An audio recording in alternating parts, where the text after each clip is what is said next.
He was the worst healer in the party, bullied in-game and real life, cast aside as useless. But his hidden Avenger ult, the strongest in the server. One glitch later, his gamer identity becomes real power. Now he's the hero no one saw coming. His ult wasn't for fun, it was a weapon in waiting. Facing in-game monsters and enemies in real life, can a high schooler truly become a hope of humanity? Let's find out. The story begins in a magical world. Not far from the city, in a place where monsters live, several guys were fighting. They jumped back at the same time and dodged the monster's attack. It looked at the guy with the shield and released a strong stream of fire from its mouth. He put his shield in front of him and blocked this attack. The second guy ran very quickly towards the monster from the other side and swung his sword to attack. He slashed the sword at the face of this monster. Because of this, the skin of this monster cracked, and it looked at him. It attacked with its paw and threw him aside. He landed with a dissatisfied expression, turned around and loudly asked Leorum, what is he doing? Can he use healing normally? He apologized and said with a worried look that he will fix it now. He raised his staff and the system notified that the skill blessing of the Holy Mother, stamina recovery, was used. He thought this place is a kinetic hyper-VR MMORPG game, Ergosphere Online. Here players can choose their roles, accumulate experience, grow and explore the fantasy world. If you want, you can become a knight who can defeat a dragon, or become a magician who can summon huge golems. So the motto of this game is to awaken a new personality. More than 20 million users play this game. With different roles and new experiences, enjoy your fantasy life. The guy with the shield loudly called him by name, insulted him and asked if he could heal him already. The main character apologized and said that he would do everything now.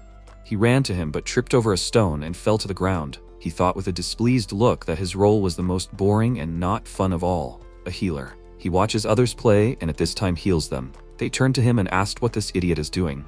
Maybe he will hurry up already? They noticed that the monster was going to attack them again, and one of them said that they made a mistake. This is 100% top skill. The monster released a powerful stream of fire from its mouth, which threw them all back. The system announced that Yu Minho, Kim Sungwon, and Lee Oh-rum died from a high-class dragon in the pasture. The guy with the crossbow named Baek Hunhyung, who was watching them with a calm expression, said that he thought they could handle it this time. He called the system and immediately a notification appeared next to him. He said that it should remind everyone to retreat. It agreed, and he calmly said that this is the real level of this idiot. After a while, one of them hit the MC in the face, causing him to lose his balance and fall to the ground. Someone looked at him with a displeased look, loudly called him an idiot and said that he can't even heal properly. If he had done everything right, they could have caught the monster, but he messed up.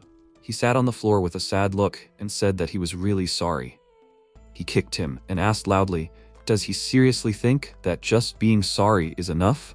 Yunhun came to them and said that he should stop. They were inside the game so it wouldn't hurt. He thought about it and agreed with him and said that he would beat him up at school tomorrow then. Oh-rum stood up, looked down with a sad look and said that he was sorry. Because of him, they lost the game when they could have won. He was really sorry. He walked up to him, patted him on the back and said that games were for fun anyway.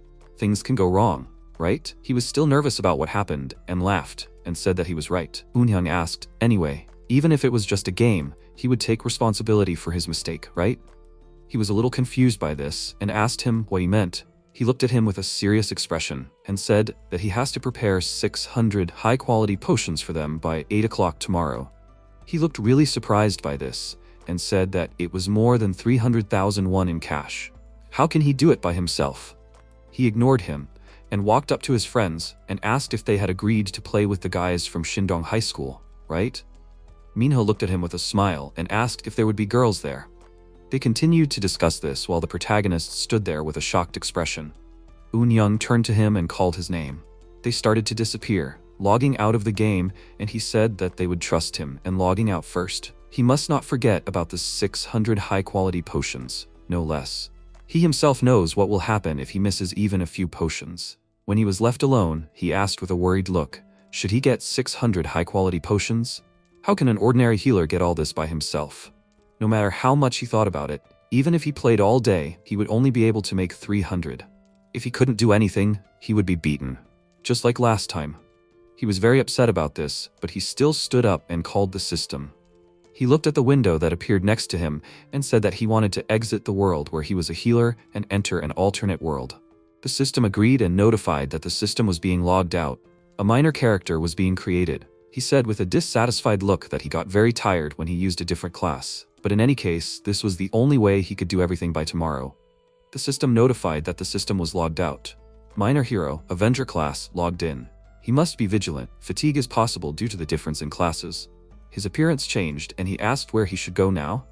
At the same time, in a high-level dungeon, the Red Abyss, a group of players stood next to each other and looked at a huge monster. It released a very strong stream of energy from its mouth, but the girl blocked this attack with her shield. She said loudly that they should hold on until the next final move, then they will get to it. Her allies agreed, but unexpectedly for her, the monster swung its fist. They were very surprised when they noticed that it was going to hit from above. After this attack, the system notified that 2 party members had died due to the premium Balrog. The guy held a sword in his hand with a worried look and asked, "Did he kill 2 people with 1 blow?" The priest asked with a surprised expression, "What should they do now? They can't handle it." He ran forward and said loudly that he would do it. She should use her resurrection skill at this time. She was surprised because of this and said loudly that he should wait. The system notified that the supersonic skill was used. The speed was increased. He ran forward very quickly and thought that if he did this, he would take all the attention of the monster to himself. This would give them some time. He noticed that the monster reacted very quickly to his actions and was already swinging his huge fist. The guy looked at this with a worried look and said loudly that his rank was higher than he thought. At the same moment, MC came to this dungeon, and the system notified that the devotion of revenge skill, anti-barrier, endurance skill, damage absorption were activated. He stood between the monster and the guy and blocked this very strong attack. A group of people were surprised by what happened, and the girl asked who he was. He counterattacked very quickly and cut off the arm of this monster. Balrog began to scream very loudly in pain. It immediately swung and began an attack with its fist, but he dodged and ran along this arm. Immediately after that, he slashed with his sword and cut off one of the monster's horns. The girl looked at it with surprise and said that it seemed like that guy was really good at the game. The guy asked, with a surprised expression, what did that mean? If he was able to defeat that monster by himself while playing a hero of such a difficult class, he must be an outstanding player, or maybe a player from the Asian server. The monster became very angry because of that and clenched his hand into a fist. He created a big hand out of dark energy and started attacking. The group of people looked at it with a shocked expression and asked, what was that? That was the final blow of Balrog, the fire of God. Orium stood still while that monster attacked him with a large amount of energy. The girl created a barrier in front of her and protected both of them from that attack. He still stood still after that attack and held back that blow with one hand. The system announced that the innate passive skill of the Avenger class player is Sunset Blooming Flower. If the stamina falls below 80%, he will receive a 50% increase in strength for 10 seconds. He seriously channeled energy into the sword and said that to finish, he will combine the passive skill and the final blow. He used the skill Dead Pavane and many swords made of red energy appeared around him. He seriously threw all these swords into the monster's body. The Balrog began to disappear and various objects were left at the place of death. The protagonist let out a sigh of relief and said that it had been quite tough. He turned to the party members standing nearby and apologized. He said that they had been in the midst of a fight when he had barged in. The girl, looking confused, said that it was okay since they hadn't been able to handle it. He asked if he could take one of the rewards, the Balrog horn then. She said that he could take everything. He took a small box, refused, and said that one thing would be enough for him. He thought that if he sold it, he could buy over 600 high-quality potions. He was about to leave when they asked him to stop. The guy asked with a smile if he wanted to join them. They would do their best to support him. He looked away with a confused look and said that it was a great offer, but he was still in high school and had to go to school. They had done a good job anyway, so he should go. He said that then, they asked him to at least add them as a friend. He apologized and left them. They started crying because of this and asked if he refused them because they were losers. She agreed with this and said that she was definitely sure of it. MC ran away from them and thought that if he plays with someone else, it will be difficult to stop in the middle. He called the system and asked what time it was. He received an answer and asked with a little surprise, "Is it really that late?" He made a mistake. He needs to do his homework and wash his clothes. He called the system again and said that he wants to exit the game and turn off the device. It agreed, and he said that first he needs to put his clothes in the wash and then sit down to do his homework. It is not that much, so it should not take long. Suddenly, a notification appeared in front of him, which said, "Does he really want to exit this hero's world?" He read it and asked, "What is this?" He has never seen anything like this before. He clicked on the system window and asked, Maybe this is some kind of mistake?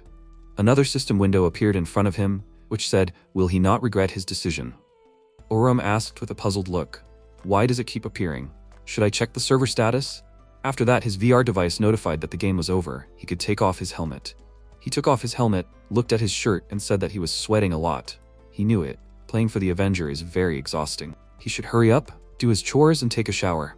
He feels somehow uncomfortable. Unexpectedly for him, the device activated, and he felt some weakness. He began to rub his eyes and asked, "Has he been playing for so long?" His eyes were completely dry. He noticed that his body, like in the game, began to fall apart and asked loudly, "What is happening to his body?" He looked at what was happening with a worried look and asked loudly, "What is happening to him?" The device said that data is being transferred, system diagnostics, biometric verification complete. Transfer 224 completed. The change process is complete. His body has changed a lot, and he asked with a slightly surprised look what happened to his body. He looked at his face in the mirror and said that he didn't look like that. He realized that he looked like his Avenger avatar from the game, and he suddenly felt worse. He fell to his knees and threw up because of what happened to him. After that, he wiped his face and asked what the hell was happening to him. The device next to him notified that the adaptation of materials was 70% complete. The error field statistics is 0.23%. The judgment of the ability to participate in missions, no problems were found. From now on, his training will begin. He was confused by this, reached out his hand to the device, and asked what this even means. Suddenly, the protagonist was transported to the roof of the building, which surprised him very much. He looked around and asked what this is. Wasn't he in his sister's room? How did he manage to transport here? At that moment, a monster with 2 pairs of arms jumped onto the roof next to him. He noticed it and said that this couldn't be. It was a monster, a black monster from the game. He looked at it with a shocked expression on his face and asked loudly why this creature appeared in the real world. It opened its mouth wide and suddenly jumped towards him. It attacked him and threw him off the roof of the building. He fell to the very bottom and wondered in surprise. Did he still survive after falling 5 floors down? Maybe this was happening in his dream? The people standing next to him didn't see him and asked what was happening. He doesn't know this. The building suddenly exploded. Maybe it was a gas explosion? He looked at them with a worried look and thought that judging by their reaction, this was definitely the reality he knew. How could this even happen? The monster ran up to him very quickly and hit him with its fist, but he managed to jump aside. MC fell to the ground and thought with a worried look that at the moment he doesn't understand what's going on here. However, he needs to get away from this monster. 2 other people who were passing by asked with a confused look what was going on here. He doesn't know. It seems like something happened to the ground. Maybe the cement overheated and exploded. He looked at them with a worried look and asked what they were even doing. He apologized to get their attention and asked why they weren't running away. After all, a monster appeared here. These people didn't pay attention to him and continued to look at the place where the monster attacked. He grabbed the guy by the shoulder and said loudly that they needed to run away from here urgently. He was embarrassed by this, turned to him and asked, "What was that?" He pointed to an empty space next to him and said with a worried look that he felt something touch his shoulder. The girl just chuckled because of this and asked what he was saying. Maybe he drank too much and was seeing things? He said that he wasn't lying. He even got goosebumps. Oram looked at them with a shocked look and thought, does it mean that these people do not see him and the monster?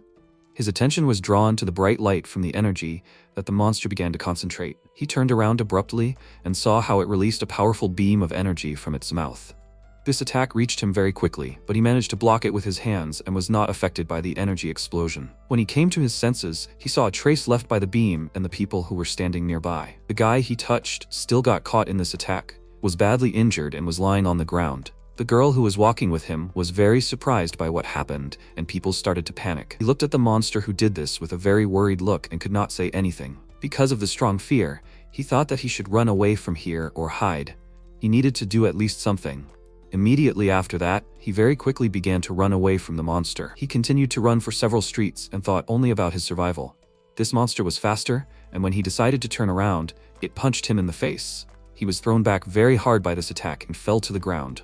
The monster immediately ran up to him and started attacking with its fists.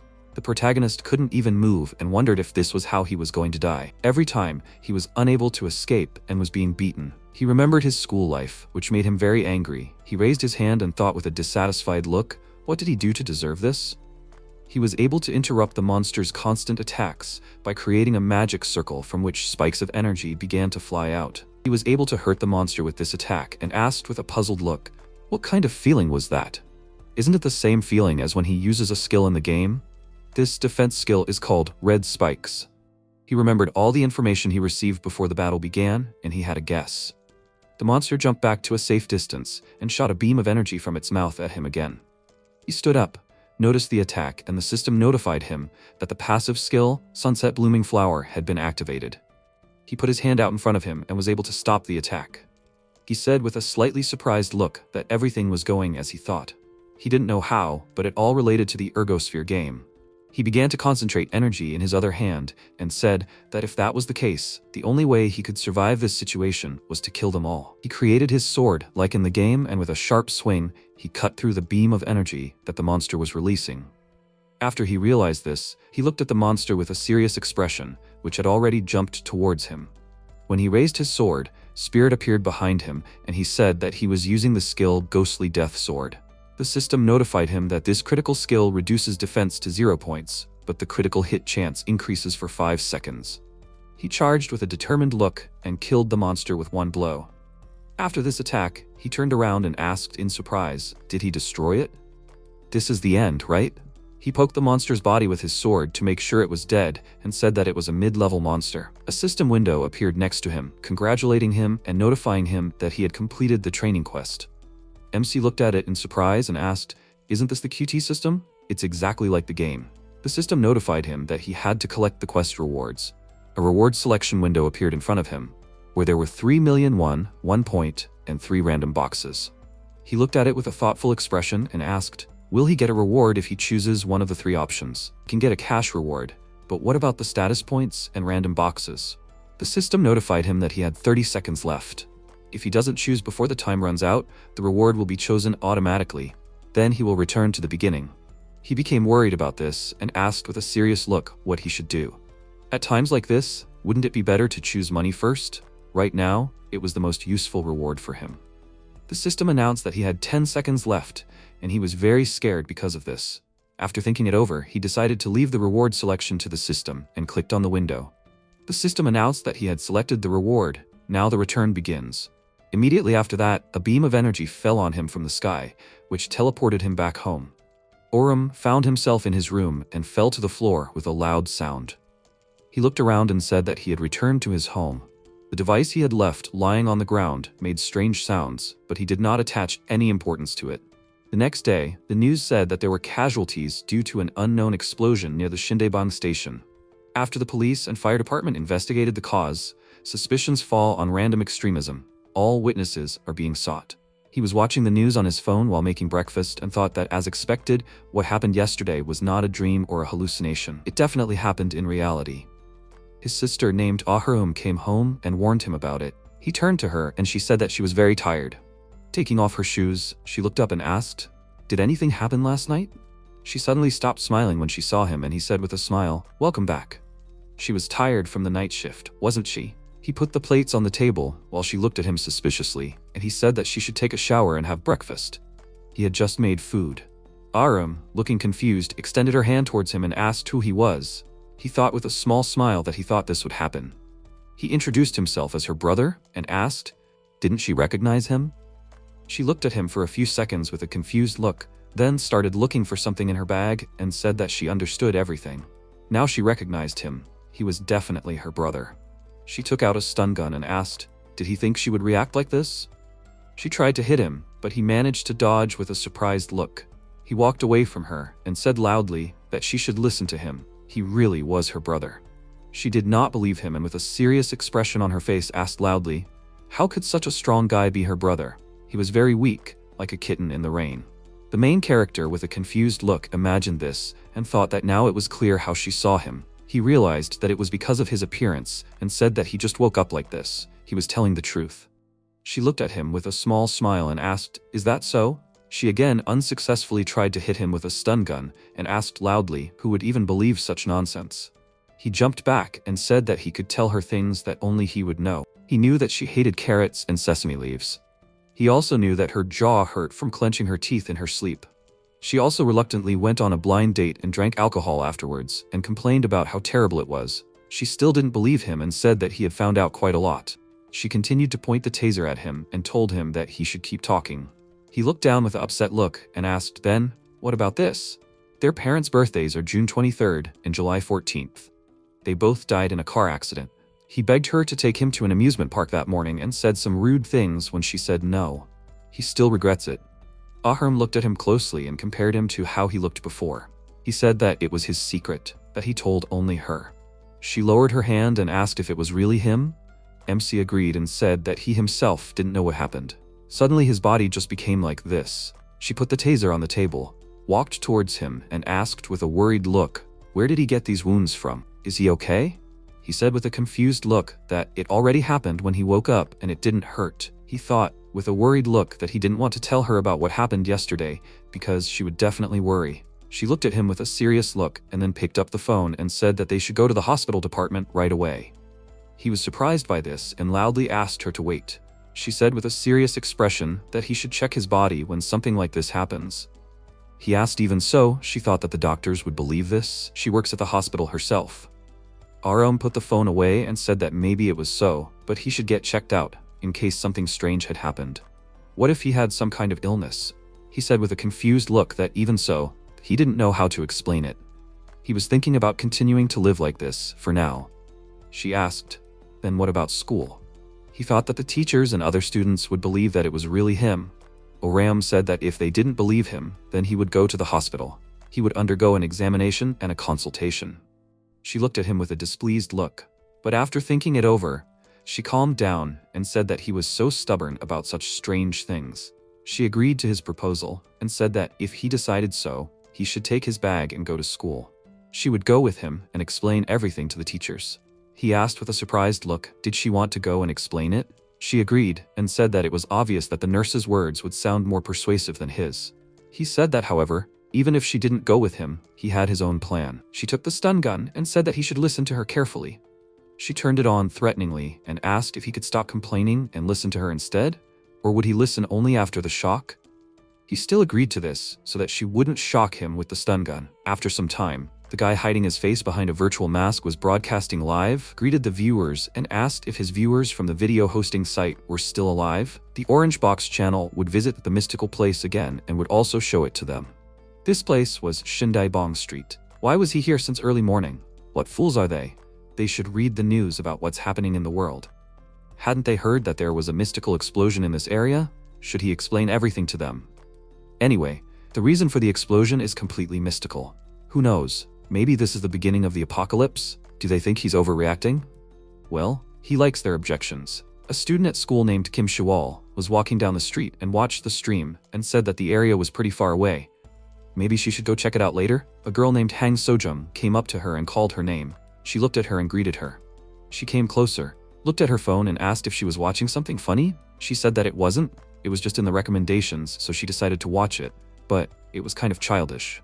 She laughed and said that this video hosting site has inexplicable algorithms. Anyway, does she want to meet anyone? Someone from her school wants to meet her. Shiwol, with a calm expression, said that she doesn't care. She's not interested in such things.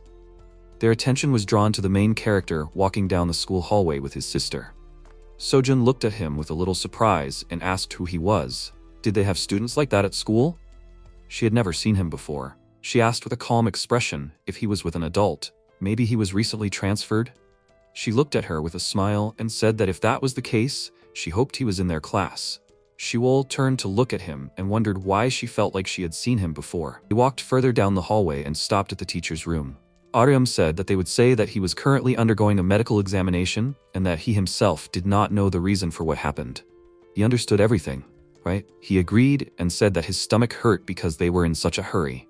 She did not mind if he went to the toilet, right?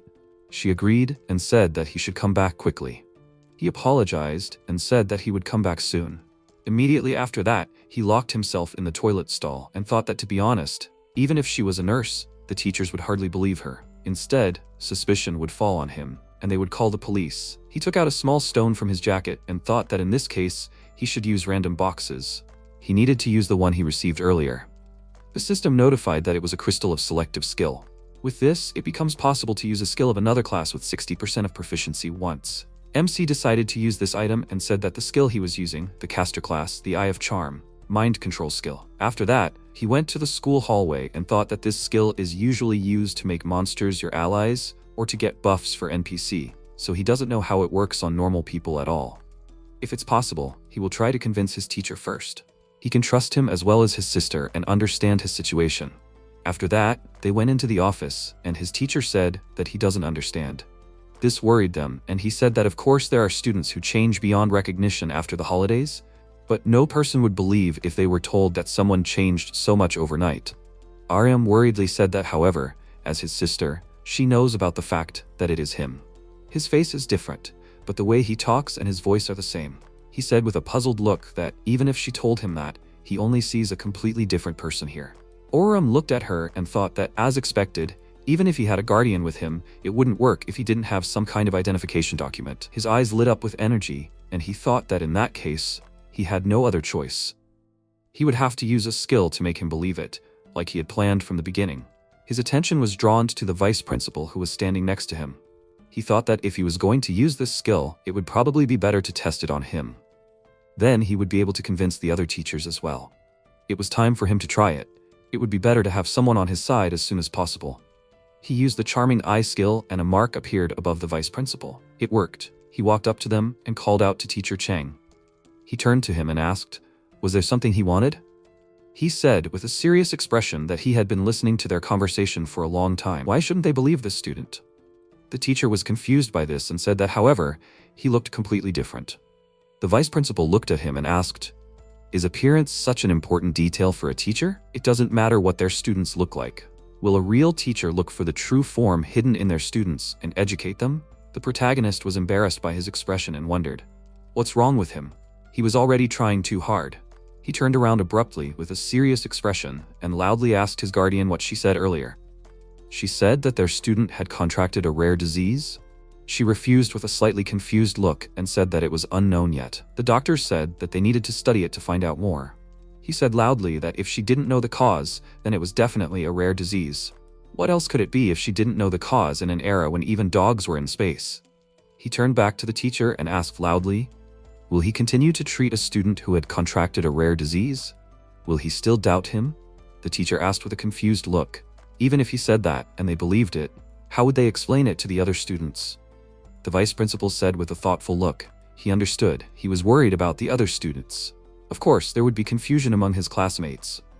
Then he had no choice. He accepted the responsibility of explaining it to the other students.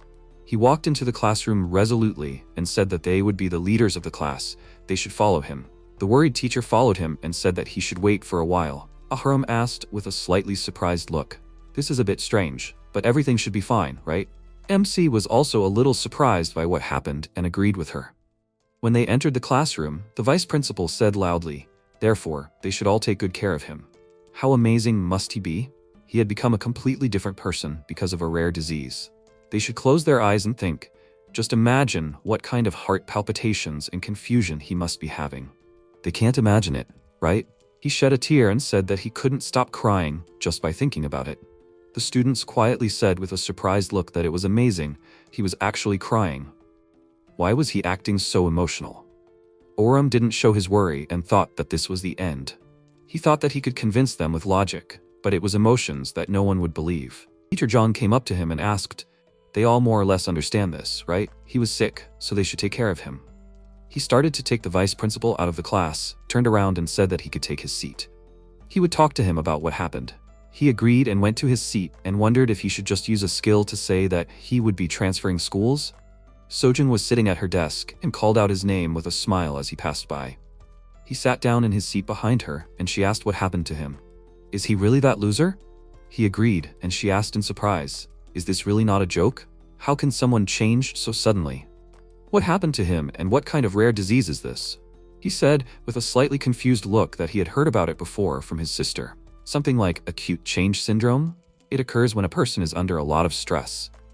The student sitting next to him turned to him and said that it was not a disease. This is not funny anymore. How can someone change so much because of some stress? Another student agreed and said that it turns out that it is because of stress. He has already had something like this. It looks like some kind of comic book. The protagonist began to get nervous and thought that as he thought, such a speech from the vice principal will not work.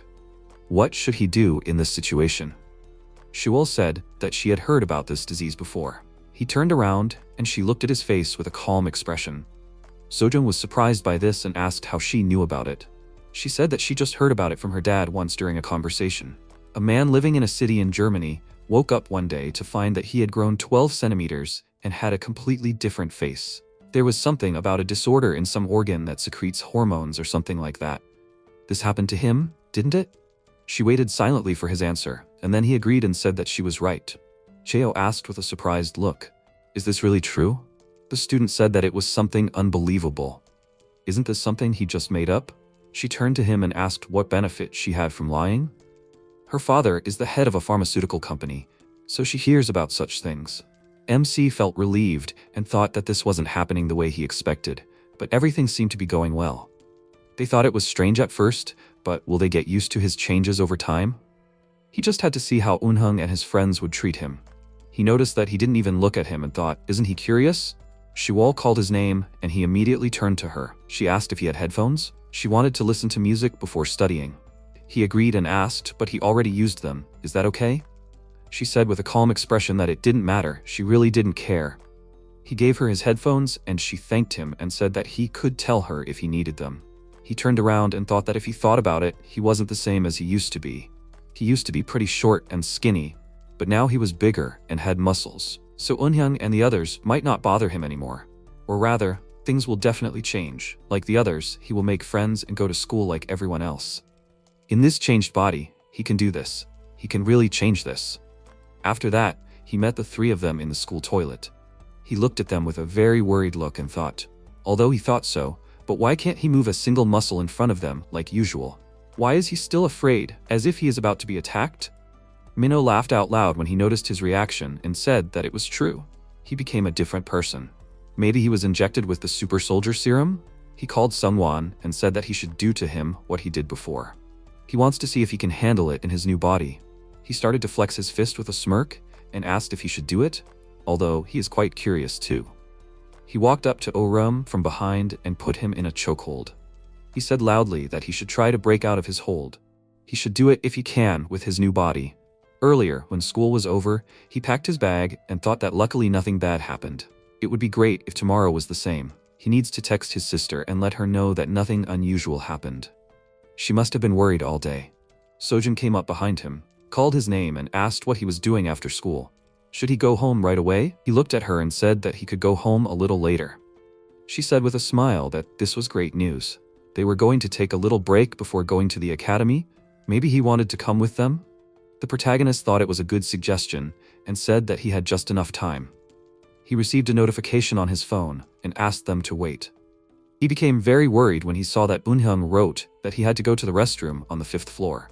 He apologized with a worried look and said that unfortunately, he couldn't today. Something came up, so he needed to go there. He left without explaining the reason and she asked him to wait. She didn't chase after him and asked what was wrong with him. She wanted to be friends with him after all. Shiwol looked at him with a serious expression and didn't say anything. After that, in the toilet, Minho watched him being strangled with a smile and asked how long is he going to do this? People might think he's hugging him or something. Someone put all his strength into his move and said he should wait a bit. He wants to make him weak and show this guy passing out. MC thought with a worried look that he can't gather his strength since he can't breathe. His neck hurts like hell because of this. As expected, he was stupid. Nothing changed except his body. It was obvious that nothing would change. He saw his past self next to him asking, does he really think that? Does he seriously think that nothing has changed? Is it because he doesn't do anything? He has to get out. He is no longer the weakling he used to be. He is just scared like always. He has to remember how he defeated the monster last night. He can do it if he puts in the effort.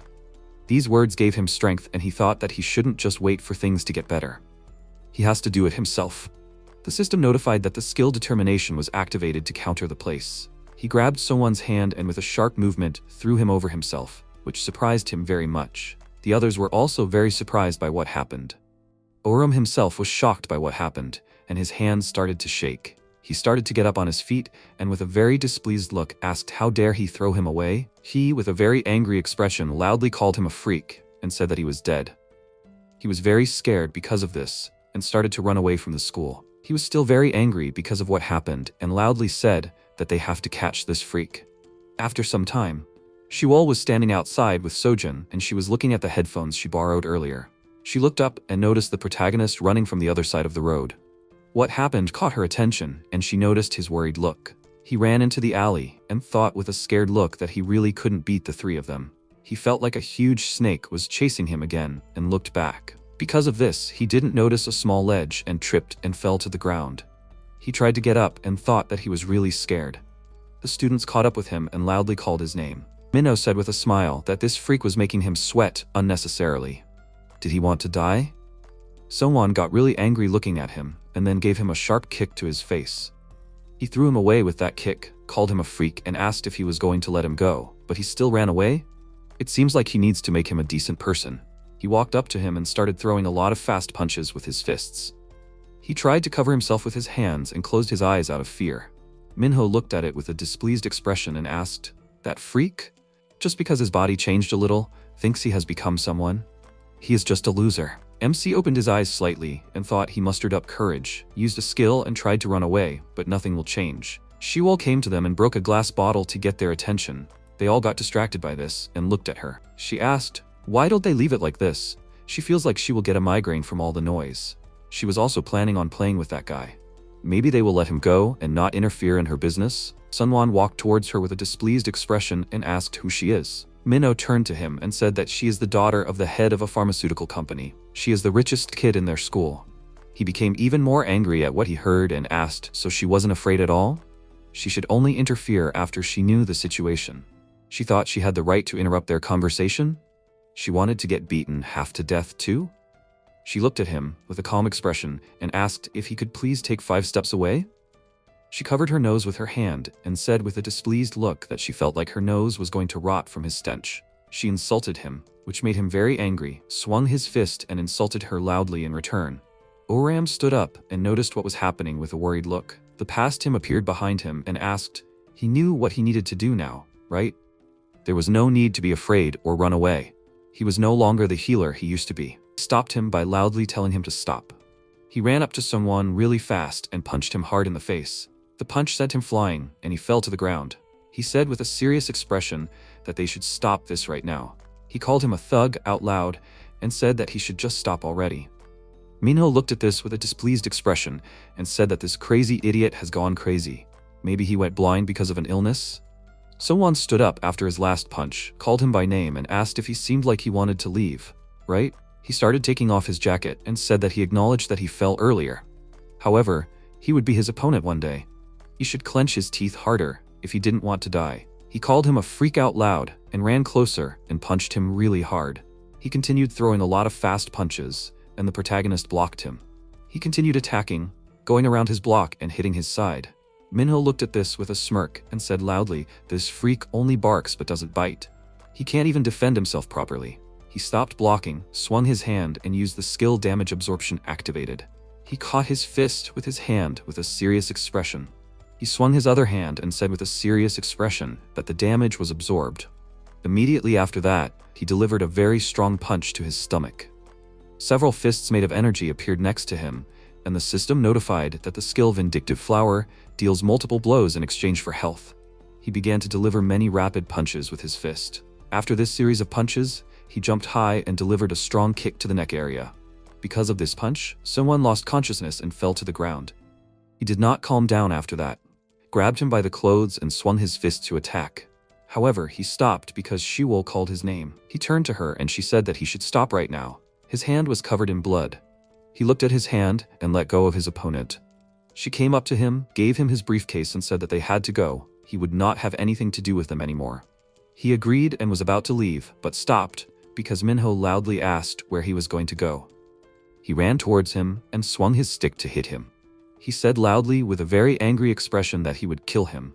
MC looked at him with a slightly worried look, but she used her energy, causing him to lose his balance. He fell to the ground and dropped his stick. He was very surprised by what happened, and she called him an idiot with a calm expression and said that they should go. Minho was shaking because of his strong anger and insulted him. After some time, they stopped at another place and Shiwol put bandages on his face. She said that everything was ready, this was first aid, so he should go to the hospital later. He agreed and said that he understood her. She took a photo of him and said that anyway, his face was ruined now, he should see it for himself. He was surprised by what he saw and said that it was pretty bad. She said that she would send him the photo so that he could keep it as a souvenir. He called her by name with a confused look and said that he was grateful to her for helping him. She was looking at something on her phone and said that she didn't remember giving him money. He said that he thanked her for a couple of things and for helping him earlier. She said with a calm expression that he could consider it payment for letting her borrow his headphones. That settles it, right? He took it and agreed. She remembered something and said that she had to go since it was pretty late. She wanted to talk to him about something, but she would save it for tomorrow. Orum asked if she wanted to talk about something. She agreed and said that it wasn't a quick matter, so she decided to save it for the future. She asked him if they should eat together tomorrow. Would he mind? He agreed to it with a confused look. She left, said goodbye to him, and said that they would see each other tomorrow then. He turned away and wondered what she wanted to talk to him about alone. Maybe it was curiosity about the changes in his body? Since she is the daughter of the head of a pharmaceutical company, she might be interested in medicine development or something else. He was very surprised when he noticed the system window that suddenly appeared in front of him. It said that the subjugation quest would start in 5 minutes. Did he accept it? He remembered what happened to him earlier and asked if this could be the same as yesterday when he had to fight the monster. Of course, he refuses. Who would want to do that again anyway? He pressed the button, but suddenly the system announced that users with penalty points cannot refuse quests. The protagonist was indignant about this and asked when he managed to get penalty points. What did he do wrong? The system announced that he had received a total of 400 penalty points so far. Below is the penalty point information. Using a skill on an ordinary person, it is 100 points. Using a skill to attack an ordinary person, it is 100 points. It was used 3 times. Due to this, he will be forcibly transported to the location of a top-class subjugation quest, which corresponds to 400 penalty points. He teleported and found himself in a small river. The protagonist looked around and asked, "Is this some kind of river?" He stood up and said that if they were going to move him, they could have chosen a normal place. After all, he had a phone in his pocket. They gave him penalty points without explaining the reason. This is very unfair. He looked to the side and noticed a strange transparent door hovering in the air. He came closer and asked, "What is this? The same monster that he must subjugate?" A system window appeared next to him and notified that the subjugation quest will begin in 10 seconds. He must prepare for battle. He was a little surprised because of this and asked what he needs to do to prepare. After that, the door began to change, and a large monster with a sword in his hand came out of there. The system notified that it was the infected paladin Abel. He looked at it with a worried look and asked, "What kind of monster is this?" He had never seen this in the game. The monster raised his sword above his head, and he immediately created his sword. He blocked this very strong attack and thought that even if he does not know what this monster is, but he is sure that the sword is his main weapon. He got an idea. He pushed away its hand, jumped behind his back, and struck with his sword. This attack did not cause much damage to Abel, and he thought that fortunately, it would not be difficult to subdue this monster. Compared to beast and animal monsters that have unconventional movements, humanoid monsters are straightforward and easy to read. He will continue to use skills to smoothly eliminate it. He was surprised when he noticed that his hand with the sword began to tremble, and he wondered, "What is this? Why is his hand going numb?" The monster swung his sword again and struck a very strong blow. This attack missed MC, and he thought that something was wrong here. Something was dulling his senses. He noticed that the monster raised its sword above him, put up a block, and activated the skill Thirst for Vengeance. A system window appeared in front of him, which said that he cannot use this skill. He was very surprised by this and asked why he cannot use the skill. The monster finished its attack, but he managed to jump back. His head was slightly grazed by this blow, and he thought that his reflexes were becoming slower and he could not use the skill. Could it be paralysis? He stood up and thought that this monster's normal attacks had paralysis properties. Usually, a paralysis sign appears in the game, so he did not notice right away. What should he do? The Avenger's playstyle is to combine skills, which means he has no way to win if the skill activation is blocked. He must calm down and think about it. He is paralyzed, but this monster's slow attacks are easy to dodge, so he just needs to subdue it just like in the game. Another strategy that needs to be used is to constantly run away after being hit. It will take a long time, but it is better to be on the safe side. Abel thrust his sword into the ground and created a magic circle. Orum was very surprised by what happened. The skill took effect, and he thought that he could not see anything.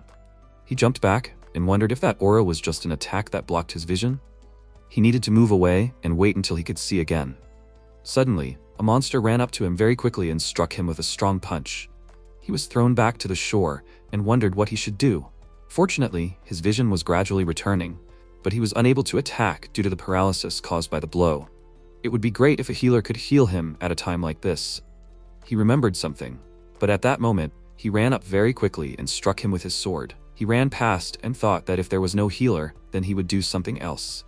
He needed to just use an item to get rid of the paralysis. He called the system loudly and said that he wanted to open all the remaining random boxes that he got as a reward for training. It agreed and announced that it would open random boxes. He thought that he didn't mind if he didn't get a rare item, he just hoped that he would get any working item. The system announced that he got a golden branch, an item that looks beautiful and crows like it, a midnight tear, a gem with a pleasant aroma, maybe it would look good in the bathroom. He read it with a dissatisfied look and said that it was too useless. The monster ran up to him very quickly and hit him with a very strong blow, which threw him aside. The protagonist fell to the ground, looked at what he got and thought that the dropped items from the random box were a golden branch and a midnight tear. He put it in his inventory and thought that no matter how random it was too much. He blocked another hit from the monster and thought that the paralysis damage had overlapped, so he couldn't do anything but defend himself. What should he do now? At this rate, it would lead to death. If only there was something like a store in the game. He remembered what he heard from the system before starting the quest and called it. Said with a serious expression that it should call the crows with the golden branch and open the battle preparation page. It agreed and activated the golden branch. Immediately after that, crows appeared around Abel and started pecking at him. Because of what was happening, he started swinging his sword to drive them away. MC took out a small bottle of potion, and the system notified that he used the battle preparation page and exchanged the midnight tear for the paralysis cure. He used this medicine and the monster quickly ran up to him and struck him with a sword. He managed to dodge this attack and ran behind him very quickly. The monster turned to him, and he said with a serious expression that his attacks would no longer hit him. In the end, he accumulated enough damage to use his ultimate ability. He created many swords from his energy, which he launched at his opponent. Abel screamed loudly in pain and fell to the ground because of this attack. He was breathing heavily because of fatigue and said that he seemed to have done it. He really thought that he would die in this game. If he had not noticed the battle preparation page, then the danger would have been unavoidable. He called the system and said that it should open the reward page faster because he wanted to rest. It agreed and warned that the reward page would be opened. Orom began to stretch his shoulders and thought that this time he would not be selected by a random box. Suddenly, another system window appeared in front of him, which notified that another user had entered.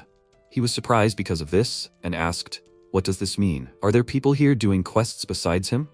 At that moment, a guy named Hong Kiho attacked him from behind and dealt a strong blow with his scythe. He was surprised because the protagonist blocked this blow with magic. The system notified that the skill Resistance to Revenge anti-barrier was activated. He struck back and threw him back. He looked at him with a surprised expression and wondered why he attacked him. Is he a monster? He was wrong, he just looks like a human.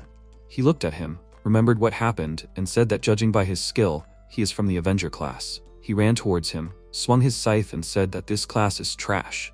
Having gotten closer, they began to attack each other at high speed. He blocked his blow with his sword and loudly asked what was wrong with him at all, and why was he attacking him. Kiho said that he did not know. Before that, he did not think about the reasons for hunting in the game. A spirit with a large scythe appeared behind him, and the system notified that he used the skill Arrival of the Black Reaper. It struck with a scythe and seriously injured MC's shoulder. He raised his head after that, saw the opponent who jumped towards him, and thought that he was too fast. Shiwol was nearby and used the skill Labyrinth with no exit. Because of this, a wall of magical energy appeared between them, which stopped his attack. He immediately jumped back, and with a surprised look, thought that this was a defense support skill of the Labyrinth Master class. She came closer and said that this time she did not help him because of the headphones. So he will have to pay for her lunch tomorrow. He will have to buy her the most delicious strawberry milk in the whole world. She offered to chat with him later, after which she pointed her staff at the enemy and said that if you fight while talking, you can bite your tongue. Kiho immediately rushed to her. He swung and hit with his scythe, but she blocked the blow and jumped to the side, after which they began to attack each other. At one point, she used the skill Trap of the Beast Keeping Treasures, and spiked plates appeared around her enemy. He used the skill Walking Ghosts, and at that moment the trap slammed shut, and MC said that it was amazing, but it was too early to rejoice. Shiwol understood this, After waiting for a while, she noticed something strange and ordered the guy to dodge, but he was unable to react, and at that moment Kiho appeared behind him. He extended his hand to him and used a skill called Blacklist, causing his body to be covered in sparks. He felt pain, but quickly pulled himself together and managed to jump back a second before Kiho struck. After that, he felt his body and exclaimed that nothing had changed. Shiwo loudly called out to him and ordered him to quickly open the reward page and choose a reward. The time limit for choosing a reward does not count when another user interferes, so the only way for him to finish the quest is to choose his own reward. He agreed, and Kiho walked towards him, asking, does he think he will just watch him do it? He jumped up, about to attack him in the air, and at the same time, Orem opened the system window and began to select a reward, and then his opponent struck. But he couldn't. His scythe passed through his body, which surprised him greatly. Shiwal said that he must not have learned the skill enough. The place where he is now standing is the skill area where she set up a labyrinth with no exit when she teleported here. He looked at his feet. He was indeed standing on one of the passages of the labyrinth. She said that the labyrinth is full of barricades, illusions, and various traps, and it all lasts for 90 seconds. He should remember this. If not, she will kill him the next time they meet. MC meanwhile finished choosing the reward, and the system reported returning. Static appeared around their bodies, and the Reaper cursed, then took off his mask and said that they are the ones who will die next time. He remembered their faces, so let them live in anxiety from now on. He bid them farewell, calling Orem the owner of the scum class, and then they all disappeared and returned to their original places. MC immediately caught his breath and looked around, and then his phone made a notification sound. Shiwol was calling him. He answered the call immediately and exclaimed, "What the hell is going on here? Is she the same as him?" She asked him to wait and said that he must have something to say, but for today, he should just go home. That skill, Blacklist, that was used on him is a location tracking skill. So, for the 8 hours that it lasts, he should just hide. Although she talks about location tracking, but it is not as accurate as GPS, so everything will be fine as long as he is home. He became worried, and she said that that guy was a user who killed players before. These are people who, instead of getting a reward for completing a quest, collect bonus points by killing people. It would be better if he didn't go against them, that is, if he didn't want to kill people. He probably already knew that there was no way to get through to people like that.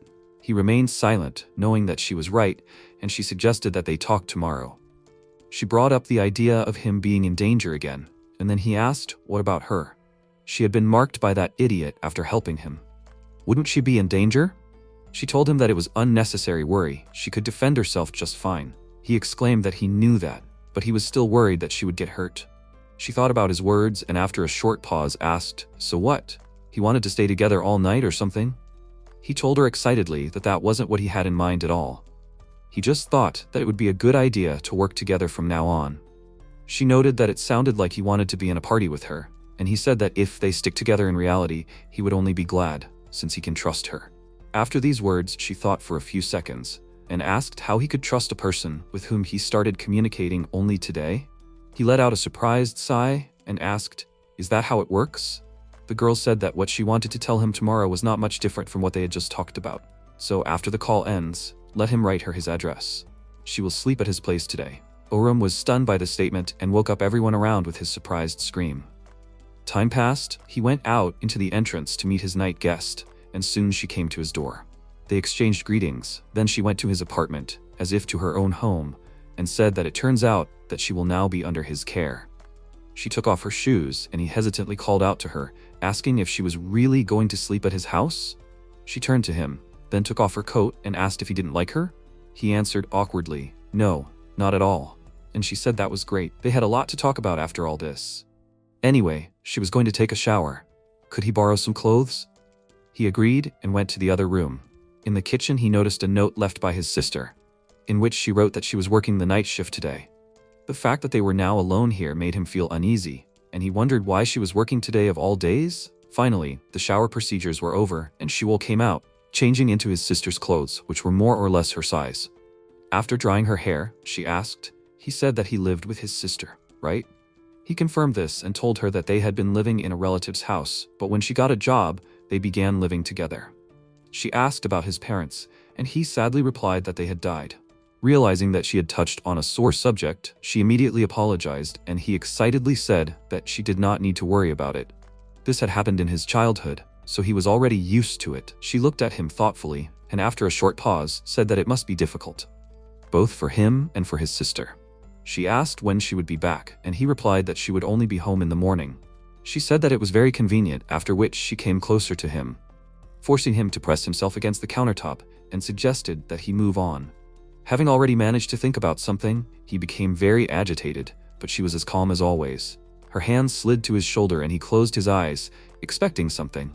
But she simply opened the system and told it to send a party request to the user closest to it. MC sighed in relief and thought that he managed to get scared for no reason. After which, a notification with a party request from Shiwal appeared in front of him. She said that she had to tell him something before he decided to accept the invitation. She would tell him all the information she knew once they were in the party. Of course, she would do her best to support him. In other words, she would give him everything she had. So if he ran away or betrayed her, she would grind him up with a blender and make a smoothie out of him. Does he understand everything? From her threatening look, he became slightly nervous and told her that he understood everything, after which she told him that he should think carefully before answering, since there were only the two of them here. He looked at the system window thoughtfully, and then accepted the invitation, which surprised Shiwal. She turned to him indignantly and exclaimed that she had told him to think carefully. Why did he immediately agree? He told her that he didn't even think that it was worth thinking about. She looked at him blankly, and he said that his current self does not have enough understanding and information about the situation. At this time, he is being hunted by a user who kills players. In addition, he has no way to get out of this situation on his own. In other words, he is on the verge of ending the game, so she is undoubtedly the best choice in this situation. She is the only one he can rely on. She sighed heavily and rubbed her neck, saying that she is happy that he thinks of her in such a way. She grabbed his clothes and pulled him closer to her roughly, which confused him. She complained about him being so cocky, then walked away from him and said that she felt stupid for taking this so seriously. He knew what it was like. He thought about it and probably tried to put himself in her shoes. And she said that it was for the best anyway, so they could stop this useless talk and start strategizing. He asked if they needed it to fight the player killer. She opened the system window and told him that that was one of the reasons, but this was more important. She moved the notification from the system window, then opened it, showing him a large-scale event, the exact date of which no one knew, was the horizon. And they were going to participate in this event and strategize to take first place. Oram was surprised by this, and meanwhile somewhere in the dungeon a group of players met a boss, which was a monster with the head of an old man and a horse. The guy got very nervous and said that they were all finished. Among all this undead, even the King of Death appeared. He turned to the archer and said that he should also run before the undead carried them away. Eunhyung quietly muttered that he was just trash, but the guy did not hear what he said. Then, Eunhyung took out a crossbow and the monsters, recognizing a threat in him, pounced on him. But before shooting, he remembered Oram and said that he was a loser. After which he used the Dragon Slayer skill and his crossbow grew. A huge arrow flew forward, sweeping away all the undead in its path and pierced their king, which made the other players shocked.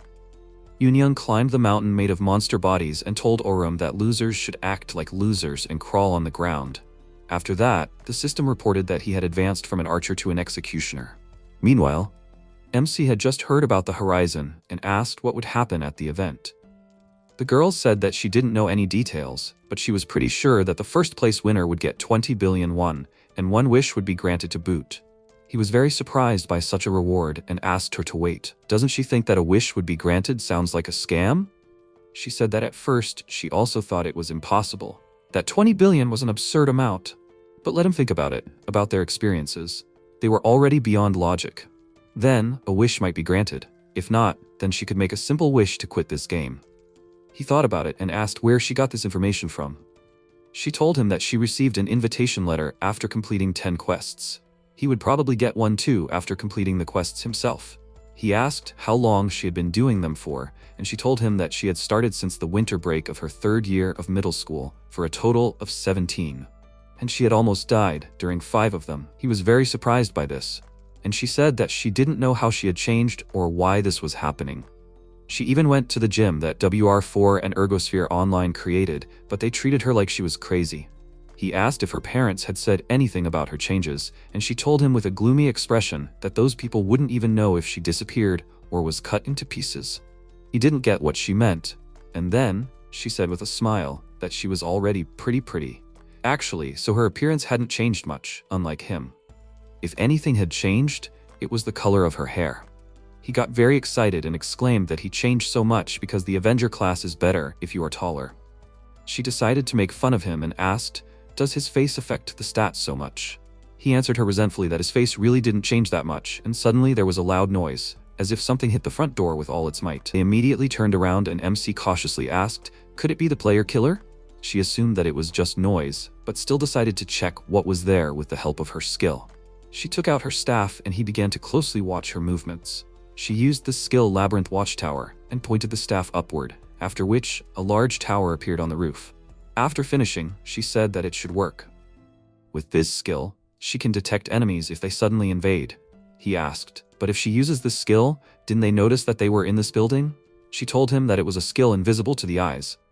Moreover, a Reaper had no ability to detect this skill.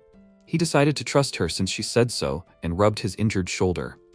This did not escape the girl's attention and she called out to him, telling him with a straight face to bare his torso. He was very surprised by her request and she said that she thought it was strategic to treat the shoulder injury.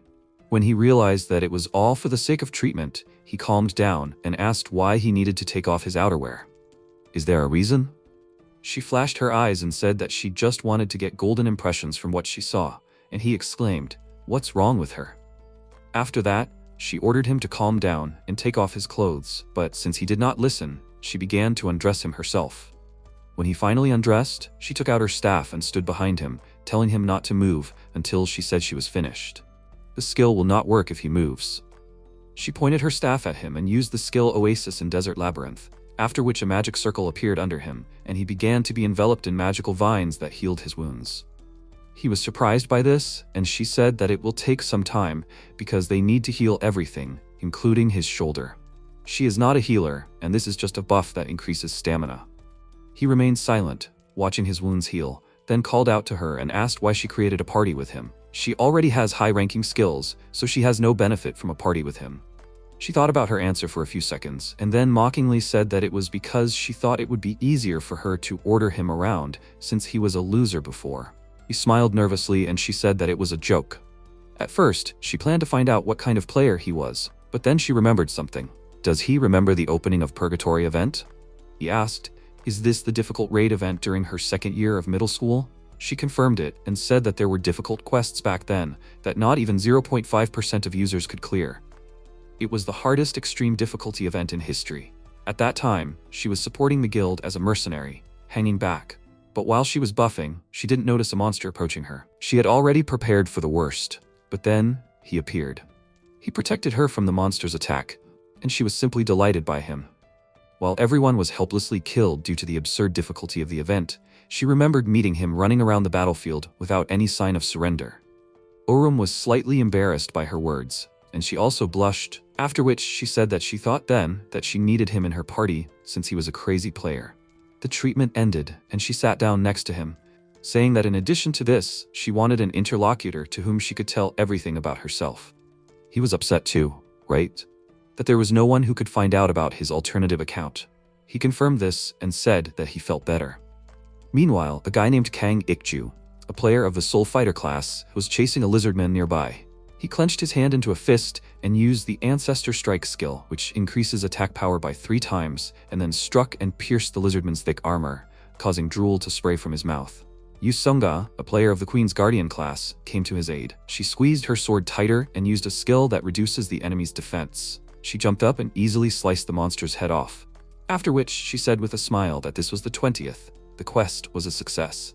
Her comrade clenched his fist in victory and remarked that it was too easy, after which she offered him to choose status points as a reward for today. He agreed, and then something strange caught her eye. She looked to the side thoughtfully and the guy asked what was going on.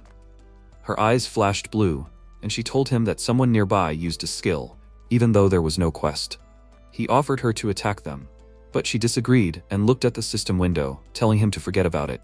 There are only 50 seconds left, especially since they don't know who these users are. They will just have to watch to determine whether they will become a blessing or a curse to their guild. Let him mark the coordinates for now. They will return here tomorrow to investigate. Time passed.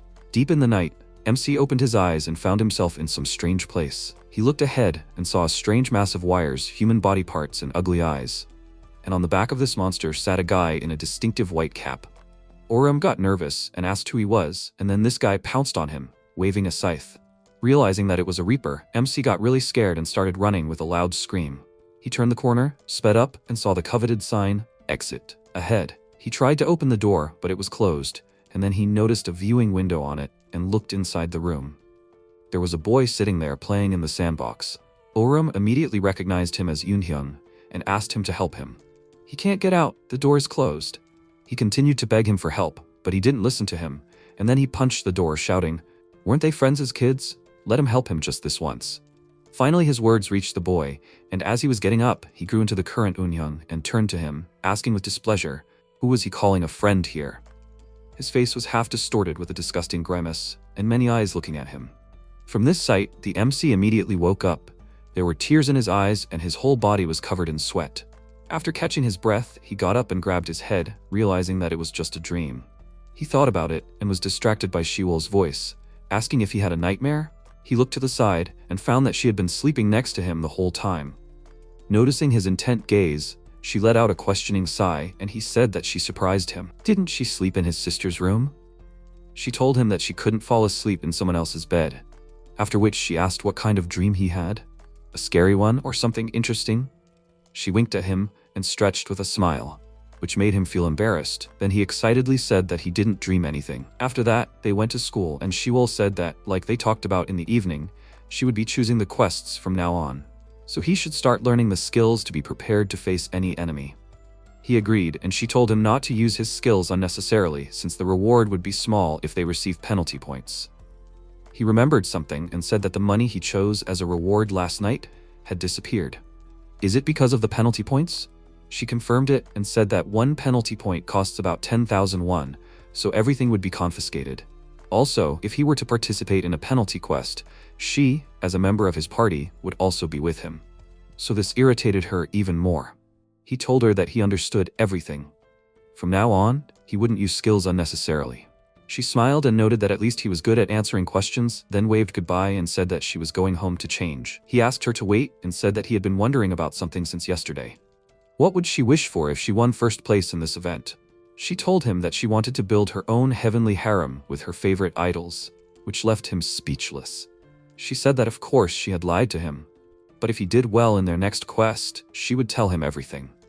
She said goodbye to him, and he remarked with displeasure that she had said that she would tell him everything. And at that very moment, a car passed by them, in which Shanga and her friend were sitting. Looking at the two schoolchildren, she smiled and said that she had found them, the Avenger and the Master of the Labyrinth. But judging by their uniforms, they were still schoolchildren. She used her passive skill called Queen's Guard, which allows her to see the skills and stats of users and monsters from a short distance. That's how she knew they were players. She took off her glasses and said that it was worth it to go out and look for them while people were on their way to work. Otherwise, they would have to look for them all day if they were unlucky. EQ asked what she wanted to do. Are they going to hunt them right now? She told him that there were too many eyes in the morning, especially since they weren't important enough to hunt with penalty points at stake. Besides, they were a class that their guild didn't have. Until they knew what this event, Horizon, was, they needed to consider accepting them into the guild. He asked if they weren't too young for that. They should just scare them by pretending to hunt and make them give in. She asked with a smile, does age matter? The main thing is that they are skilled and follow instructions well. After all, you never know what could be hidden behind an innocent appearance. They will assign someone free from the guild to them and observe what these kids really are. It is not too late to think about how to take care of them after. Evening came. Oram was walking home and studying all sorts of skill information on his phone. He used the Ergosphere online skill system as a source, since they are the same. For now, Shiwol is a master of the labyrinth. He looked through the information about her class and noticed that she has a lot of useful skills. For example, traps will work well with the Avenger, luring enemies into them, and skills with a buff can be used in tandem with the Avenger's counterattack skills to deal burst damage. This is a great combination. They will be good together. Suddenly, a guy who looked like a bandit called out to him and asked, "He's Oram from Hejong High School, right?" He hesitantly confirmed it, and he asked him to step away for a while, then pointed a knife at his stomach and said that they had something to talk about with him. Noticing this, he became very nervous and had to go with them.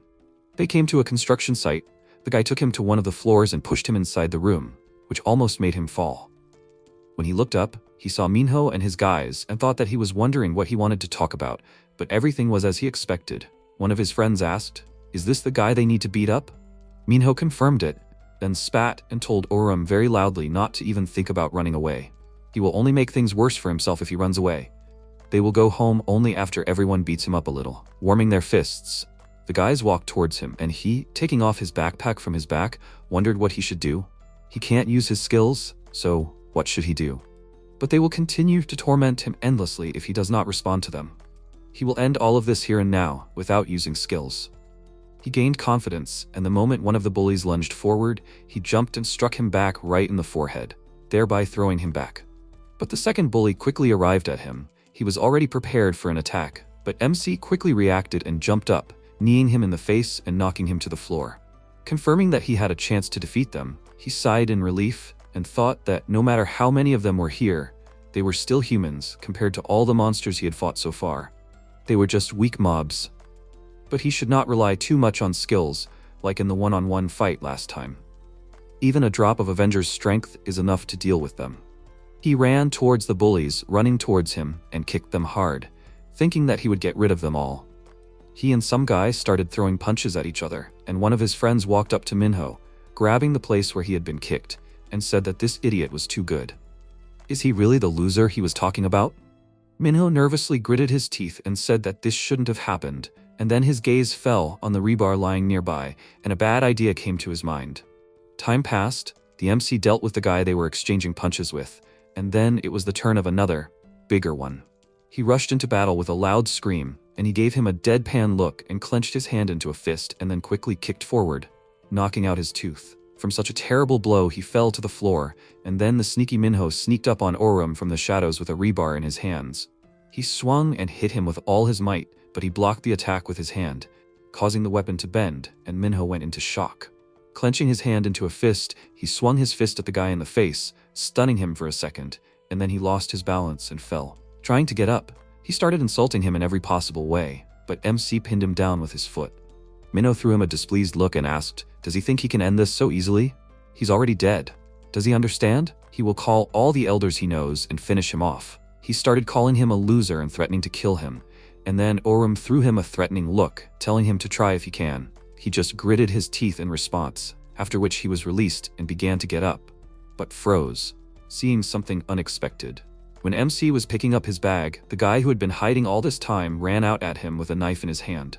He swung, and when Orum noticed this, his eyes widened in surprise, and then the opponent struck. Meanwhile, his sister had just left the grocery store. Looking at the grocery list, she thought that this would be enough for tonight's dinner. Lately, she had been so busy that she couldn't cook for her brother. She needs to think about his health and feed him well.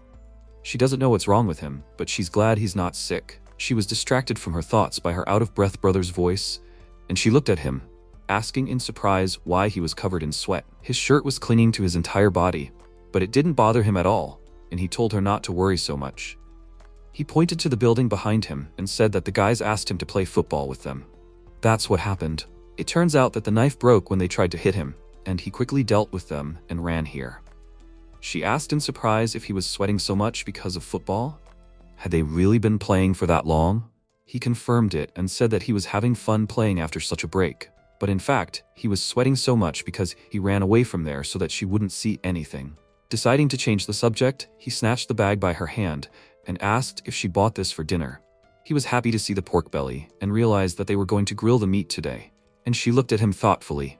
She noticed that his actions and words were exactly the same as always, but his appearance was different.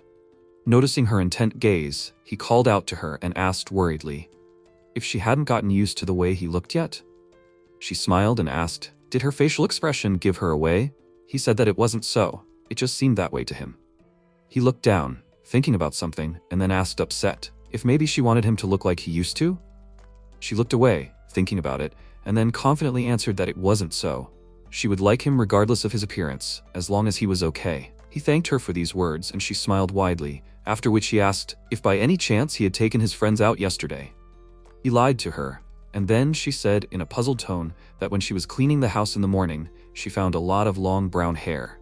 It was definitely not her hair. It was too long and the color was so unusual, so she thought it was his friend's hair.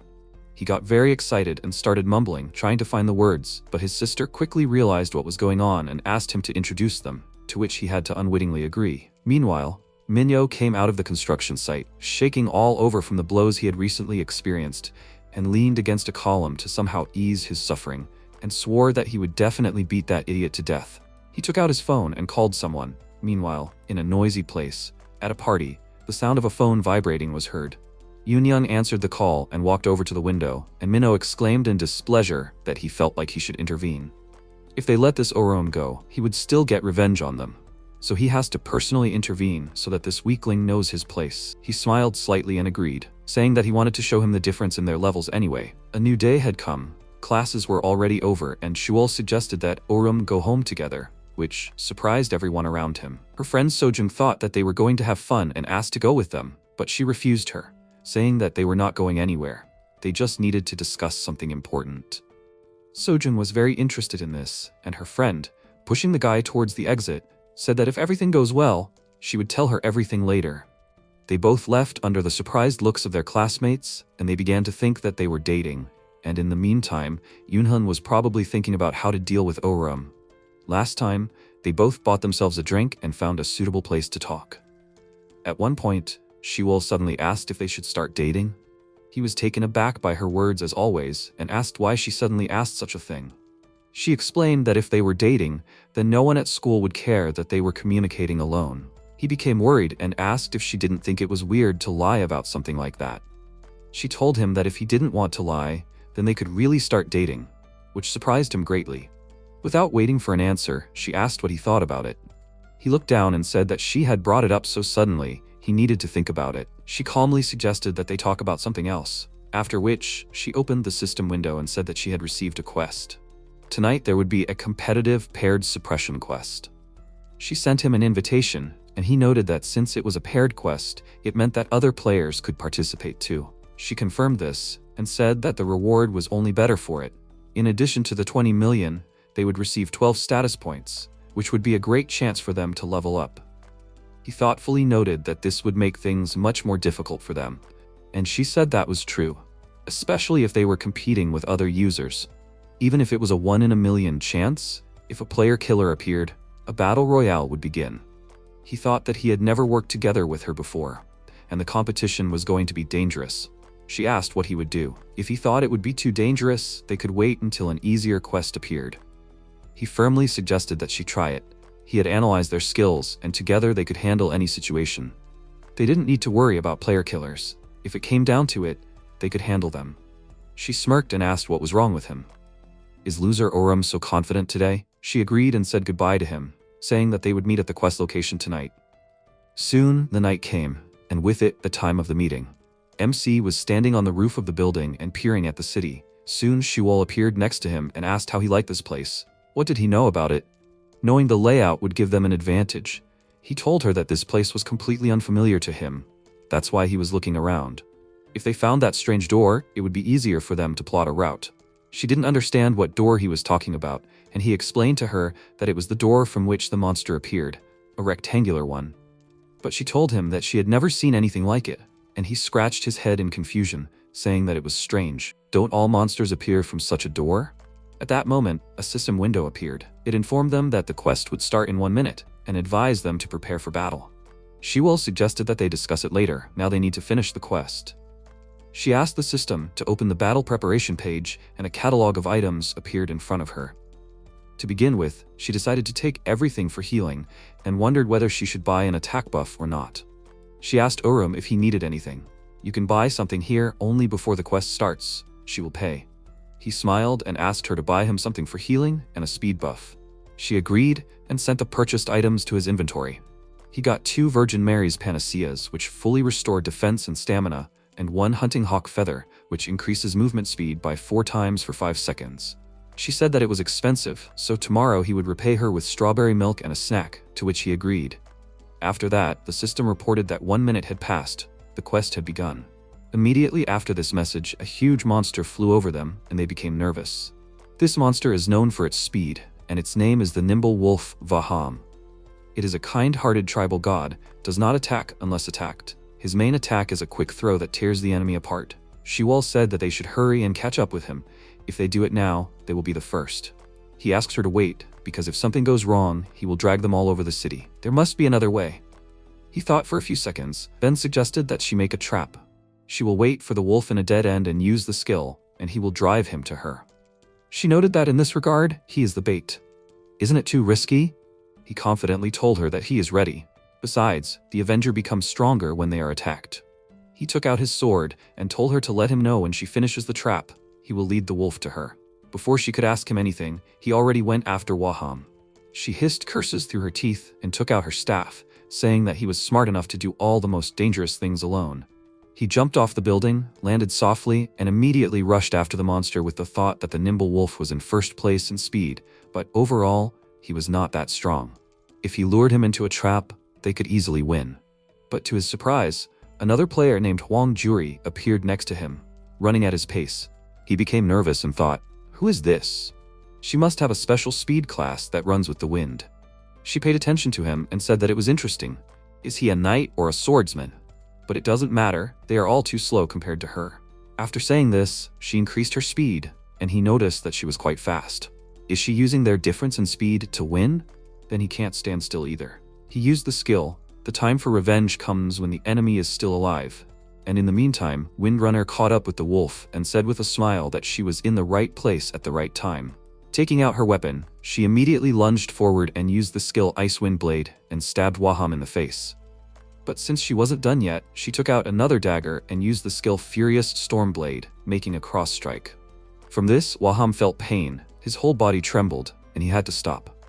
Realizing that he was now stunned, she called her builder-class comrade named Oh Yunsung and told him to send him flying with his combo pulse. Yunsung agreed and pounced on the enemy in the air, and then used the skill Skywall and slammed his shield on the ground with all his might, causing a huge wall to grow and hit the wolf. He thought it was time for a combo now and was about to use the skill, but he noticed some stranger who was aiming at the wolf. It was Orium. He was about to strike from the air, and Giri exclaimed that it was the guy with the sword. When did he manage to catch up with her? But it was all because of the skill he used recently. With it, his agility increased by 1.5 times, but his defense began to decrease. Now his defense is about 20 units. If he loses this time, he will not be able to catch up with him later. He only has one chance. He used the skill Vengeful Spirit Sword, which reduces defense to 0 for 5 seconds and greatly increases the chance of a critical hit, and swung, aiming at the monster's neck. After that, he struck him on the head, but only left a small scratch on his face. He jumped back and cursed in disappointment. He hit him, but the blow was not critical. Surely his critical attack chance dropped because Waham has a high agility stat. Windrunner called out to him in displeasure and asked what he was doing there. How dare he interfere with them and try to steal their loot when they were almost there? He looked at her with confusion and said that it was a competition. What difference does it make? She exclaimed indignantly that there is such a thing as manners. How would he feel if someone killed the monster he stunned? He thought about her words, then said that he did not do well, but he did not mean to. Then he will not do it next time. After saying that, he ran towards the wolf, and she angrily called him an arrogant idiot, saying that she wasn't done yet, and her friends suggested that she go. He's right, this is a competition. Making your opponent angry is part of the game, so they shouldn't be too polite either. He suggested that she use the game's features to her advantage, and then used his skill and built a wall around Orum that formed a dome. He nervously gritted his teeth and thought, is this a shelter for emergencies? Did he use such a skill to stop him? He slashed at the wall with his sword, but he couldn't penetrate it. As he thought, this dome only reacts to attacks from the outside. Will he have to wait until his skill's duration expires? But it will be too late. Then he decided to use the only piercing attack, Red Spikes, until the barrier falls. The Red Spike skill can penetrate walls and deal damage from the outside. It will take a long time, since the damage from such an attack is already small, but it will still be faster than just sitting here and waiting. He will get out of here and will definitely catch up with them. After some time, a crack finally appeared on the dome. He got out of the trap and thought that it happened much faster than he expected. He still had time to catch up with him. He ran along the wolf's tracks and was slightly surprised when he saw that the players were just standing in their places. He approached them in bewilderment. At first, he even thought that they were dead. He asked the guy what happened, and he said with a stunned look that he was sure that the monster had been fighting them until that moment, but it suddenly disappeared. MC did not understand how it could just disappear, and at the same moment he felt an ominous presence behind him. The space twisted and Vaham appeared on the wall out of nowhere. But they all immediately turned around and Orayam nervously thought, is this teleportation? But this is simply impossible. In the game, he doesn't have such abilities. Waham roared loudly and rushed to attack, and then there was a crash from his landing. The others were thrown aside, and Yunsun he grabbed with his teeth and clenched his jaws, which made the guy cry out in pain. Oram gave him a worried look, and his comrade called out to him and hurried to save him. She used her skill, Mega Typhoon Dance, which increases the attack speed by 4 times for 18 seconds. But after that, she will be frozen for 5 seconds. She rushed towards the monster at high speed, clenched her teeth in rage, and then rushed forward, striking. But when she turned around, she was very surprised. The wolf disappeared, and she immediately began to look around for him, and then screamed loudly in anger and ordered him to come here immediately. MC realized that all this is bad. He did not expect this. If Waham can teleport, then he can escape from the trap. In that case, Shiwol is in danger. She finished the trap in the meantime and began to wait for him. He thought that if he did not figure out his teleportation, then the trap was useless. First, he needed to turn off his ability, and only then go to Shiwol. A roar was heard behind him. Vaham appeared very close and approached them. He opened his mouth, throwing the player off his teeth, and he winced in pain, and Giri called out to him worriedly, then cursed and said that she could not move because she used that skill. Vaham decided to leave her friend alone, and then rushed straight at her. As he approached, she began to get very nervous, and when the time came for the clash, she closed her eyes, but Oram protected her, used the skill, Devotion of Revenge, Anti-Barrier. He reflected the wolf's blow and she looked at him in shock, asking, why did he do this? He replied to her that he told her he would mind his manners from now on. After saying that, he rushed forward, dealing several blows, leaving deep cuts on the monster's body. Howling in pain, the wolf turned around and ran away. Seeing him run away, Giri became worried, but MC was surprised. Can't he just teleport? Maybe it's because of the accumulated damage?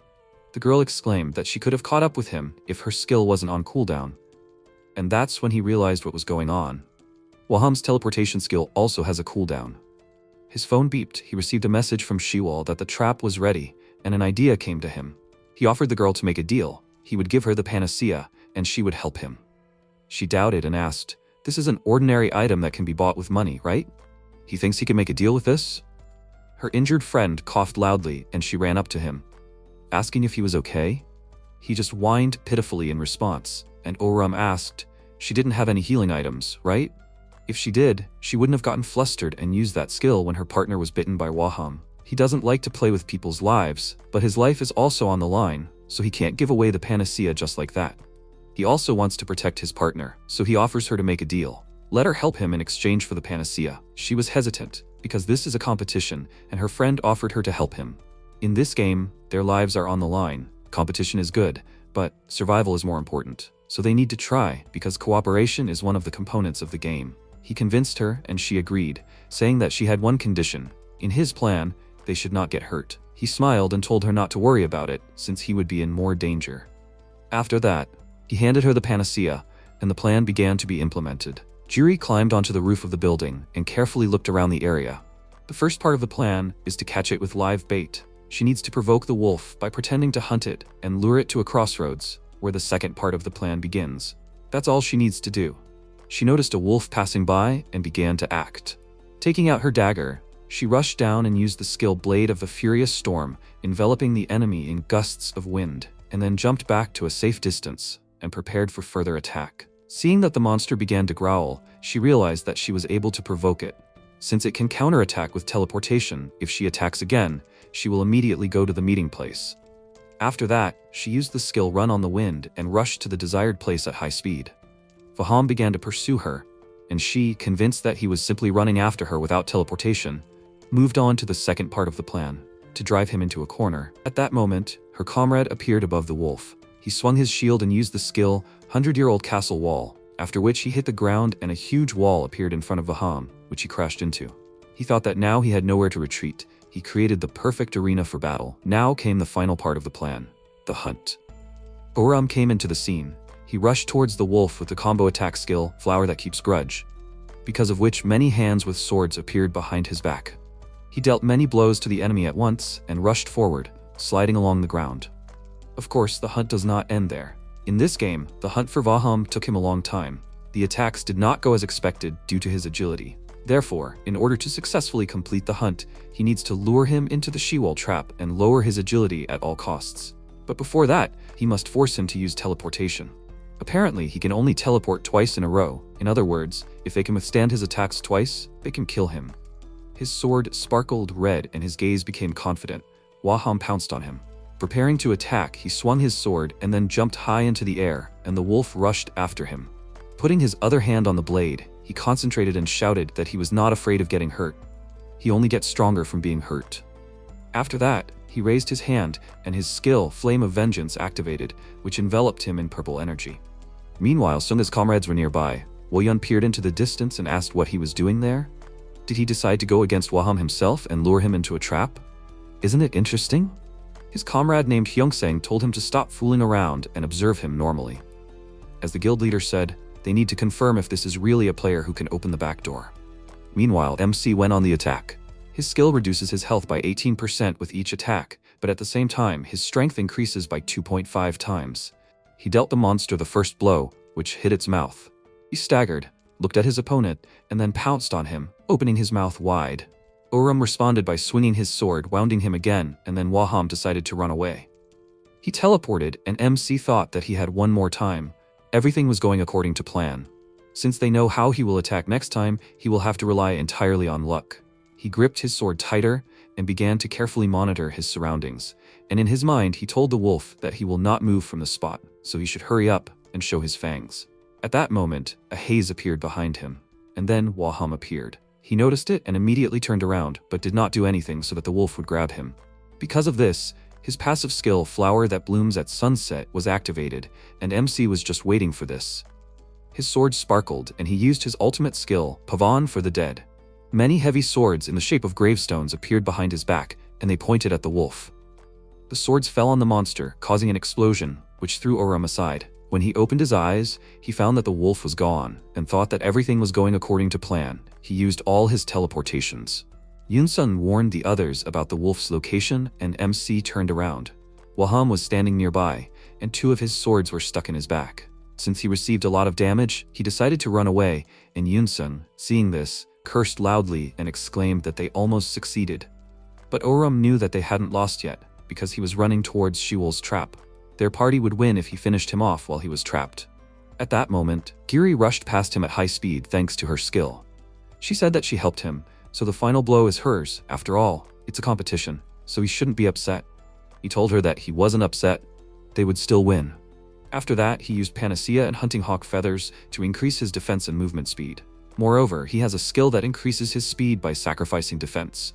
The time for revenge comes when the enemy is still alive. All this combined gave him incredible speed, where he was even able to overtake the one running on the wind, leaving her far behind. She was blown away by a gust of wind from his speed and fell, exclaiming, "What was that? This idiot is so fast."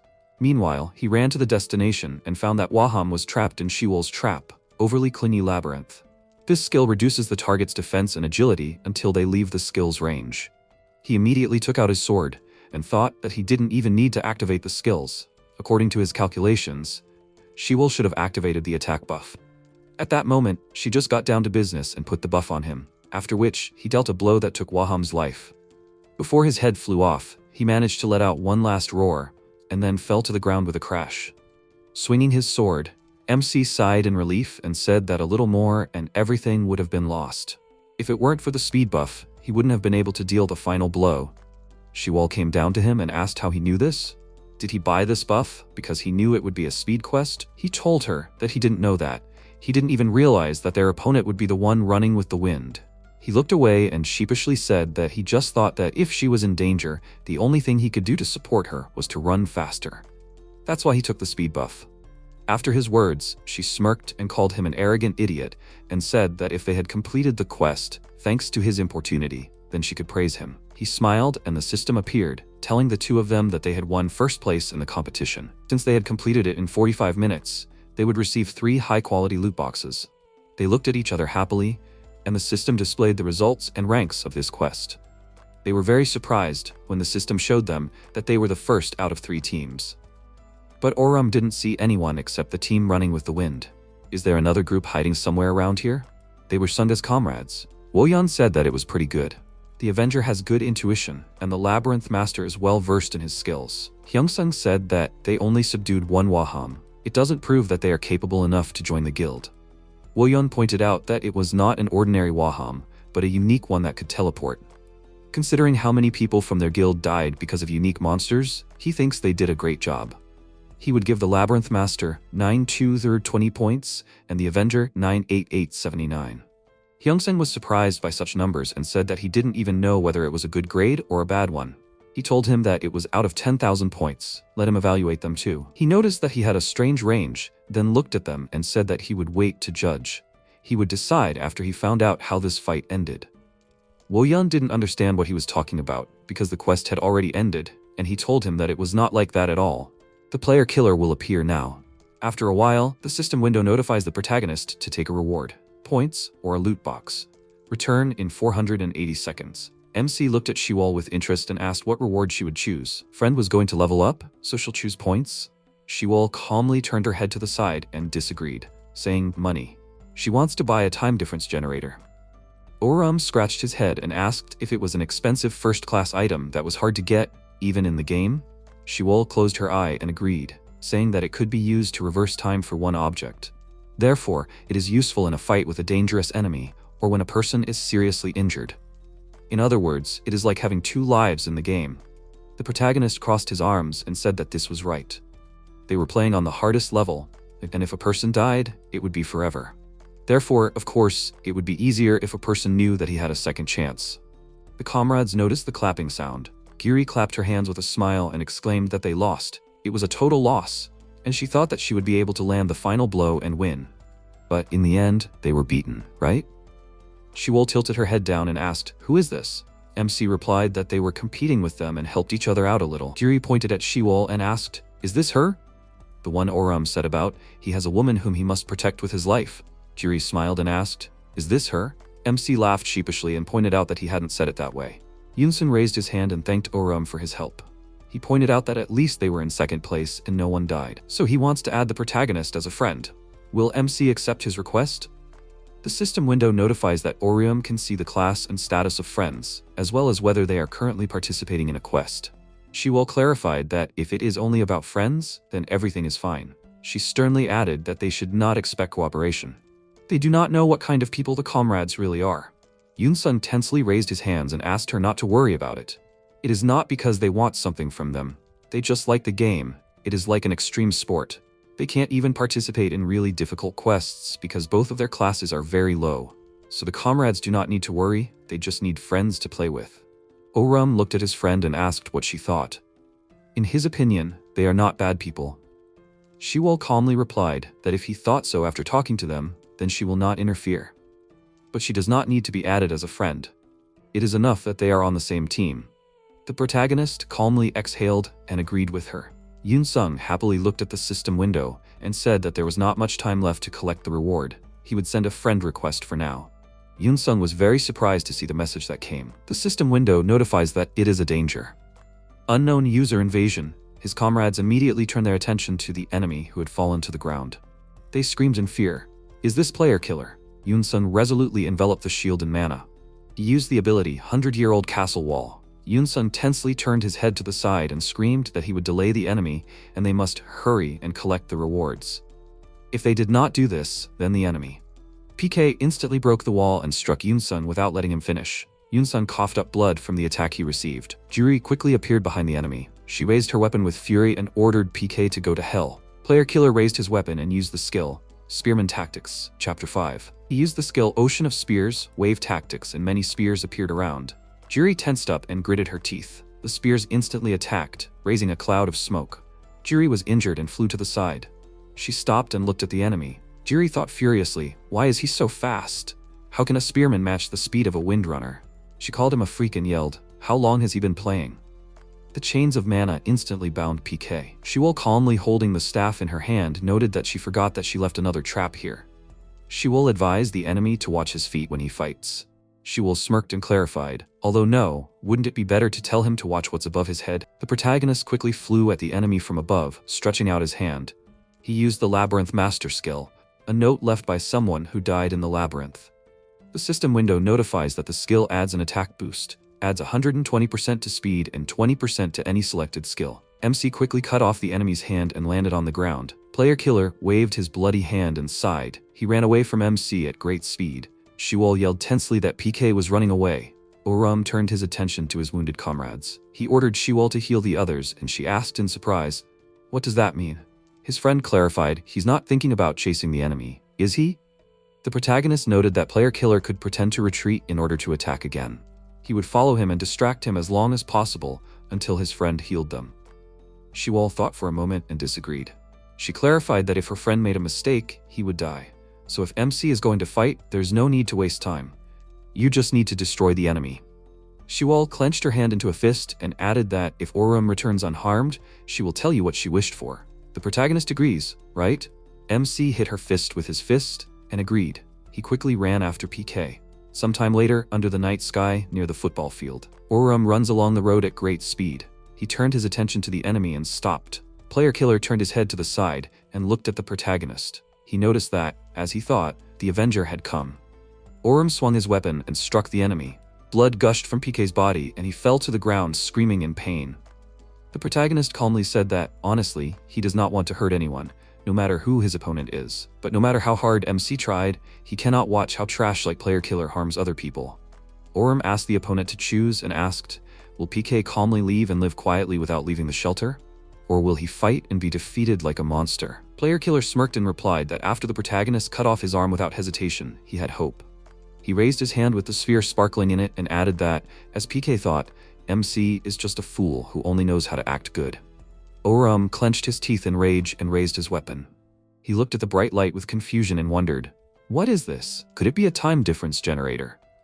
Player Killer's hand was restored and he smirked. The system window notifies that the time difference generator reverses time until the moment the spearman activated the field. A magic seal instantly appeared under their feet. MC thought in fear, this is a one-on-one skill. The opponent had a plan from the very beginning and did not attack thoughtlessly. PK cracked his hands and asked, now that he has two arms, maybe he can pierce MC for real? He raised his spear with a determined smile. Player Killer ran at the protagonist with great speed with the intention of attacking. Oram jumped up, raising his weapon. PK laughed, smiling, and asked, what is the protagonist doing? After all this speech, MC turned out to be so sluggish. Did he think that he could just cut off his arm? Player Killer instantly disappeared, leaving streams of smoke around. The protagonist thought that because of the one-on-one skill, his speed and attack power dropped. The system window notifies that the one-on-one skill reduces the attack power and agility of the target inside the field by 30%. MC thought that the opponent is also fast enough to compete with someone running in the wind. With such an opponent, you can't relax for a second, otherwise he's finished. PK grinned maliciously and raised his weapon, using the skill, halberd. He attacked the protagonist, but MC managed to block it. Oram tensely clenched his teeth and coughed. He was very surprised to feel the blow. The protagonist put his hand to the wound on his head and thought, did he parry the attack, but still receive damage? But halberd does not have an effect that allows you to ignore defense even in a one-on-one situation. MC was stunned, realizing something. He raised his head and turned his attention to the enemy heading towards him.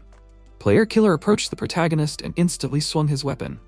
Oram coughed up blood and thought, is this a totem effect? The enemy has good basic parameters. Also, he has a very good understanding of when to use a skill or item. PK must have been playing like this for a long time. The enemy is a master among player killers. The protagonist resolutely thought, if this is so, he quickly headed towards the enemy. PK, jumping back, laughed and asked, what's wrong with the protagonist? MC can't beat him in speed, so he just decided to close the distance? This is very reckless. The protagonist thinks he can survive with such skills? Player Killer used the skill Spearman Tactics. Chapter 1, Spear Cry, Focused Attack, and filled the spear with mana. He raised the spear with great force and spread the mana around, leaving a huge mark on the ground. An explosion thundered after his attack and a cloud of smoke rose around. PK laughed madly and asked, how does the protagonist feel about this? MC is finished, right? The protagonist is just a damn fool. Player Killer fell silent, turning his attention to Oram running towards him. He laughed and yelled, what is this? The protagonist can't defeat him, so he decided to run away? No way, MC can't even run away normally. PK raised the spear and used the skill Spearman Tactics. Chapter 2, Spear Judgment, Javelin. He threw the spear towards the protagonist with all his might. MC turned his attention to the weapon and Player Killer ordered him to die. An explosion thundered and a cloud of smoke rose in the air. PK grinned maliciously, expecting victory. He fell into a stupor, paying attention to something. Oram decisively stopped the spear with his weapon. He coughed up blood and used the skill, unwavering, damage absorption.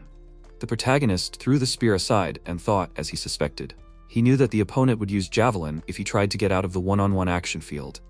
His opponent is a master among player killers. It is obvious that the opponent will use standard skill combinations. Anticipating this and using unwavering to absorb damage, MC can compensate for the deterioration of his attack due to one-on-one. Oram confidently raised his weapon and PK, frightened, noted that this is that stance. The protagonist used the skill, bad for bad, the dual skill steadfastness, and shrouded the weapon in mana. The system window notifies that this simulates 80% of the skill that attacked the user. MC confidently thought that he could not avoid the field with a fixed effect, but he will return to the enemy everything he received. Oram used the spearman's skill, Spear Verdict, and threw the weapon shrouded in mana towards the enemy. Player killer stood in a stupor with fear, and the weapon quickly flew through his chest. He coughed up blood with rage and called MC a freak. PK thought that this was the skill ultimatum. He used the skill, Fever of World Conquest, and a horse appeared under his feet. The system window notifies that the attack power and defense penetration ability are increased by 270% for 18 seconds. Player killer furiously raised the spear shrouded in mana and yelled that the fool is now finished. He quickly ran towards the protagonist. The mana flow went to the side and MC flew to the side. PK laughed and asked, did he like it? It really hurts, right? He quickly ran towards Oram and yelled that the enemy is finished. The protagonist can run if he can. MC sternly noted that 1 second. Player killer was surprised and instantly a magic seal appeared under their feet. PK tensed up and thought, damn, the duration of the one-on-one. Oram noted that the duration of the one-on-one is 200 seconds. Considering some differences, this time is enough. More than enough to not lose to the enemy even after deterioration. Player killer yelled with fury that MC was saying such a thing. He raised his weapon and ordered him to die. Oram resolutely enveloped his hand in mana and running towards the enemy, clarified that everything is useless, without deterioration or traps. PK is no match for him. The protagonist ran forward and attacked the enemy. Player killer coughed in pain and fell to the ground. He shook in fear and turned his attention to MC. Oram pointed his weapon in his direction and told the enemy not to even think about using anything. PK should know this if he has been playing for a long time. The difference in their abilities cannot be fixed with just a couple of items. Player killer coughed furiously and clenched his hand into a fist. The protagonist asked why the enemy was doing this. Even if PK was told about this, this is no longer a game, but reality. Even murder. What does the enemy get from this? Rewards for the event, or does he just like torturing others? Player killer snorted in irritation and called the protagonist an optimistic fool. He clarified that MC's family members recognized him, and his life was taken away. PK burst into tears and yelled that the protagonist was a damned optimistic fool. After he looked like his game character, his friend's family, no one would recognize him. Player killer is like dead. What difference does he make what he does? He doesn't care about quests and events. He doesn't know what happened, but he will destroy everyone. PK shouted decisively that he will put an end to this. He instantly fell to the ground and coughed up blood. The protagonist was very surprised and noticed the weapon stuck in player killer's body. He noted that this was a weapon belonging to him. MC, not finishing his sentence, turned his attention to Kiho. The Reaper looked down and noted that he thought the protagonist was finished, but MC surprised him. Kiho raised his head and pulled out a weapon, calling MC the worst class. Orum exclaimed with rage that it was the Reaper. The system window notifies that Kiho received half the points and all the items of the killed player. The protagonist tensed up a lot, and Kiho adjusted his mask on his face and clarified that the Avenger was next. MC raised his weapon, ready for battle, and asked if the enemy was the same. Kiho was surprised, and Orim clarified if the enemy was also killing everyone because he lost everything because of this game. Kiho thought for a bit and asked what the protagonist was talking about. He raised his weapon, ready to attack, and replied that he had no reason to hunt. It seemed like he had already said that. In reality, or in the game, he simply does everything for the sake of victory. Kiho quickly headed towards the protagonist. He struck with his weapon, but MC managed to block the attack. Orelm thought tensely that the Reaper was much faster than before. Had the enemy really leveled up? The protagonist raised his hand and sent red spikes towards the enemy. Kiho instantly covered his face with his hand. He coughed furiously and called MC damned. A huge skull shrouded in mana instantly appeared behind Kiho. The protagonist screamed in confusion. What is this? A long finger came out of the skull's mouth. It hit the ground with great speed, raising a cloud of smoke, but MC managed to jump to the side. Orium, breathing heavily, thought that this was amazing. This is not a Reaper skill. The necromancer, smiling, noted that she missed. Although she aimed well, she probably got too excited and made a mistake. MC looked at her in amazement and asked, "Is this a necromancer?" The butcher irritably clarified what she was saying there. This is not her first time. She just has bad skills. The butcher calmly called her a fool. The necromancer got angry and asked, "Does the freak want to die?" The protagonist wondered, who are they? Are they on the priest's side? Kiho put the tip of the weapon to the butcher's neck. The comrade asked what the Reaper is doing. Kiho sternly clarified that these should be his words. He said that if the butcher interferes, he will kill him.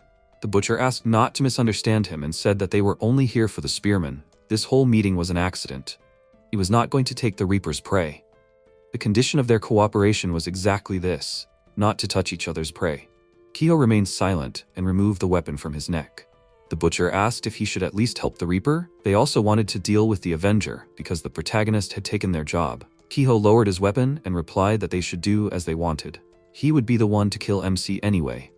Kiho quickly headed towards MC. He struck, but Oram managed to jump back. The necromancer appeared from the side of the protagonist. She smiled and used the skill, Bone Needles.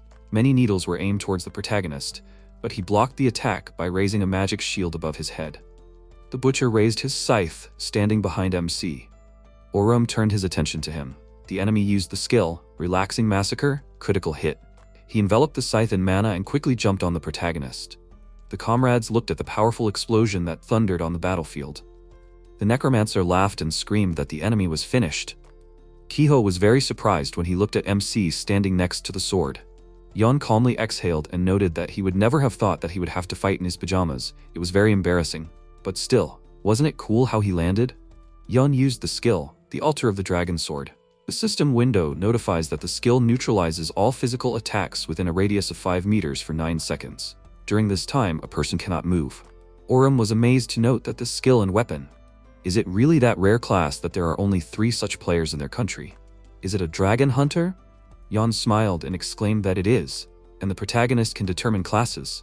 Class in Ergosphere Online, excluding the 11 starting classes a person chooses from when creating a character. Ascension classes are determined according to the player's weapons and skills, point distribution, and what quests they have completed. For example, if a person chooses a warrior as a starting class, then he can later become either a butcher or a swordsman, depending on what weapons and skills he uses. Since everything is determined by the user's playstyle, there are a great many possibilities. Players have already counted 84 classes. Because of such a huge number of options, the method for creating a dragon hunter and some other classes is unknown to many. That's why they are called rare classes. There are very few such players in the whole world. Yon looked at the protagonist and clarified, although his class is rare, but isn't MC the same? Not many people choose such a complex class, for example, like an Avenger. Oram thought about it. Is that really true? Yon took the sword out of the ground and said that they will talk later. He came to help the protagonist, so it's time to do it. Yon decisively raised his weapon and exclaimed that it's time to deal with all the parasites. The butcher realized something and yelled for everyone to be careful. The enemy is going to stun them. Yon used the skill, Dragon Silence, and swung his weapon to create streams of mana. The streams hit the enemies and they closed their eyes. Yon looked at the protagonist and yelled that this is enough. He asked MC to choose a reward. They need to choose a reward and close the quest. It will be difficult for the two of them to deal with them. Oram noted that his friend and the others are still. Yon calmly interrupted him and asked him not to worry about them. His fellow monk is helping them with his blessing skill, so the protagonist can stop worrying and choose a reward. The quest will end as soon as MC does so. The Reaper in another incarnation raised his weapon with the intention of attacking, and Yon froze. Yon fearfully thought that the enemy must have managed to do something. He is definitely finished. Hyongsung used the skill Demon Slaying Palm. The Reaper instantly broke into pieces after his blow. Yon happily raised his fist and yelled that his comrade did a good job. Shiwol called out to her friend and the protagonist paid attention to her. She calmly raised her hand and yelled that everything was fine, so her friend can calm down and finish the quest. The MC calmly agreed with her. He looked at Yon and asked, "Who are they? Why are they helping them?" Yon remembered something and noted that he had completely forgotten. They are from the Rizalm Guild, and will meet them again. In the end, his friend helped them get a very good grade. After some time, people are relaxing by the pool. Sunga breathed a sigh of relief, wiping her hair from the water with a towel. She noticed the watch ringing. She picked up the phone and asked how everything went last night. At the same time, Hyungsen, sitting on the table, answered that it was fine. Although something unexpected happened, they followed everything as expected. Sunga sat down on the lounger and clarified, "Is that so? And what does he think about it? Will they be useful to them?" Hyung-sun confirmed this and clarified that he and Yun had discussed everything and agreed that both the Avenger and the Master of the Labyrinth can stand up for themselves. Besides, the Avenger is not afraid of danger at all. It seems that the protagonist has experienced difficulties not only in the game, but also in real life. Sunga smiled and clarified, if more specifically, is he like a wild animal? Hyung-sun confirmed this and noted that MC has good intuition. He thinks that the protagonist will be useful for both strategy development and item management. Therefore, there is no need to delay in accepting them into the team. It is better to do this before they become stronger and start to interfere with them. Sunga laughed and exclaimed that it is unusual to see him so active during the recruitment of newcomers. Okay, she will set a time and meet these people. Yun grinned and mockingly asked, does his comrade like those who play on the maximum difficulty? Hyung-sung asked his comrade to shut up in an irritated tone. He put the phone to his ear and added that he had something else to say. Chaos appeared again. Sunga asked sternly, is Hyung-sung sure about this? He replied that he was sure and said that he thought they should prepare for the guild confrontation. Sunga looked down sadly and replied that she and Ikju would prepare. She asked Hyung-sung to tell the others about this and he agreed. Sunga sternly said that those damned freaks from Chaos have absolutely no idea what is happening, just like animals. But there is nothing to be done about it. If they decided to start a quarrel, then we will have to hunt them. Sometime later, in an abandoned building. In a dimly lit room, there is a sofa.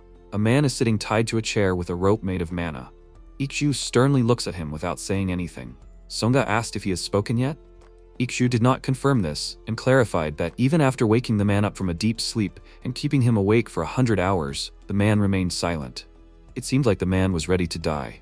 Sunga scratched her chin and clarified, is that so? Then nothing can be done.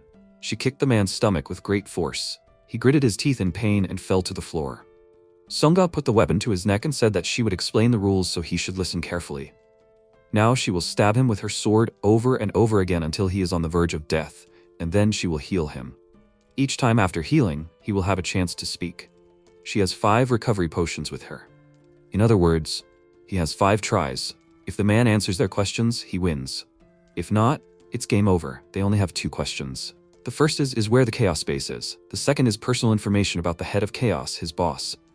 Sunga squatted down next to the man with a terrifying look and asked, did he understand everything? The man screamed in fear that he didn't know. He didn't know anything. The man was just an assistant. He had never even seen the boss.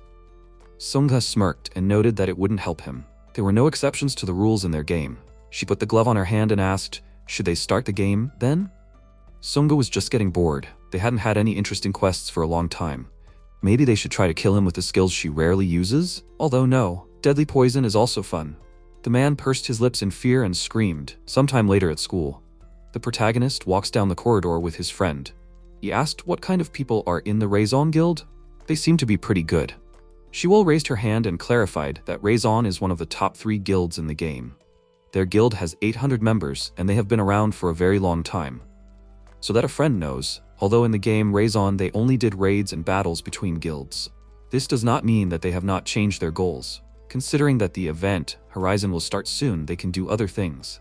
MC agreed and noted that people go crazy when money is at stake. Shiwol offered to watch them from afar.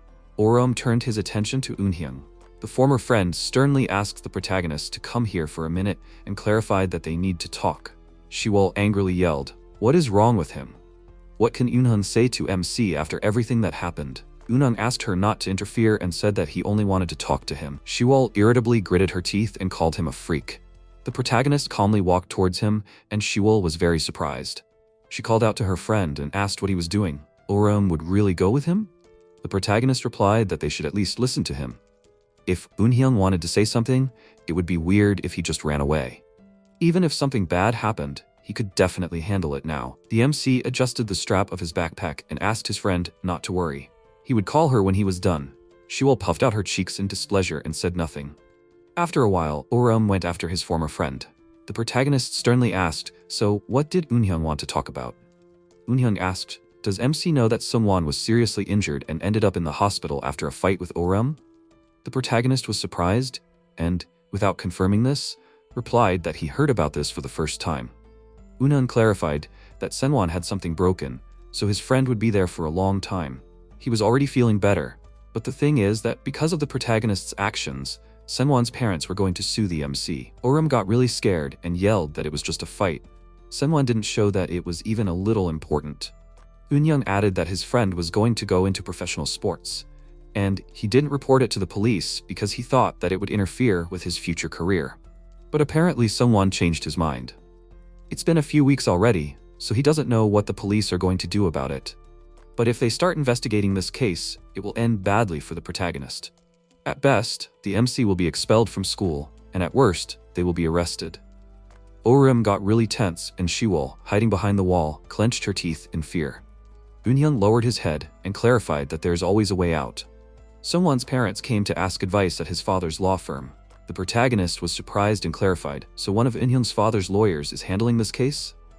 Eunyoung confirmed this, and noted that this was a chance for the MC to get out of the situation without problems. He could persuade this lawyer to tell Sungwon's parents not to sue Orim and insist on a peaceful resolution.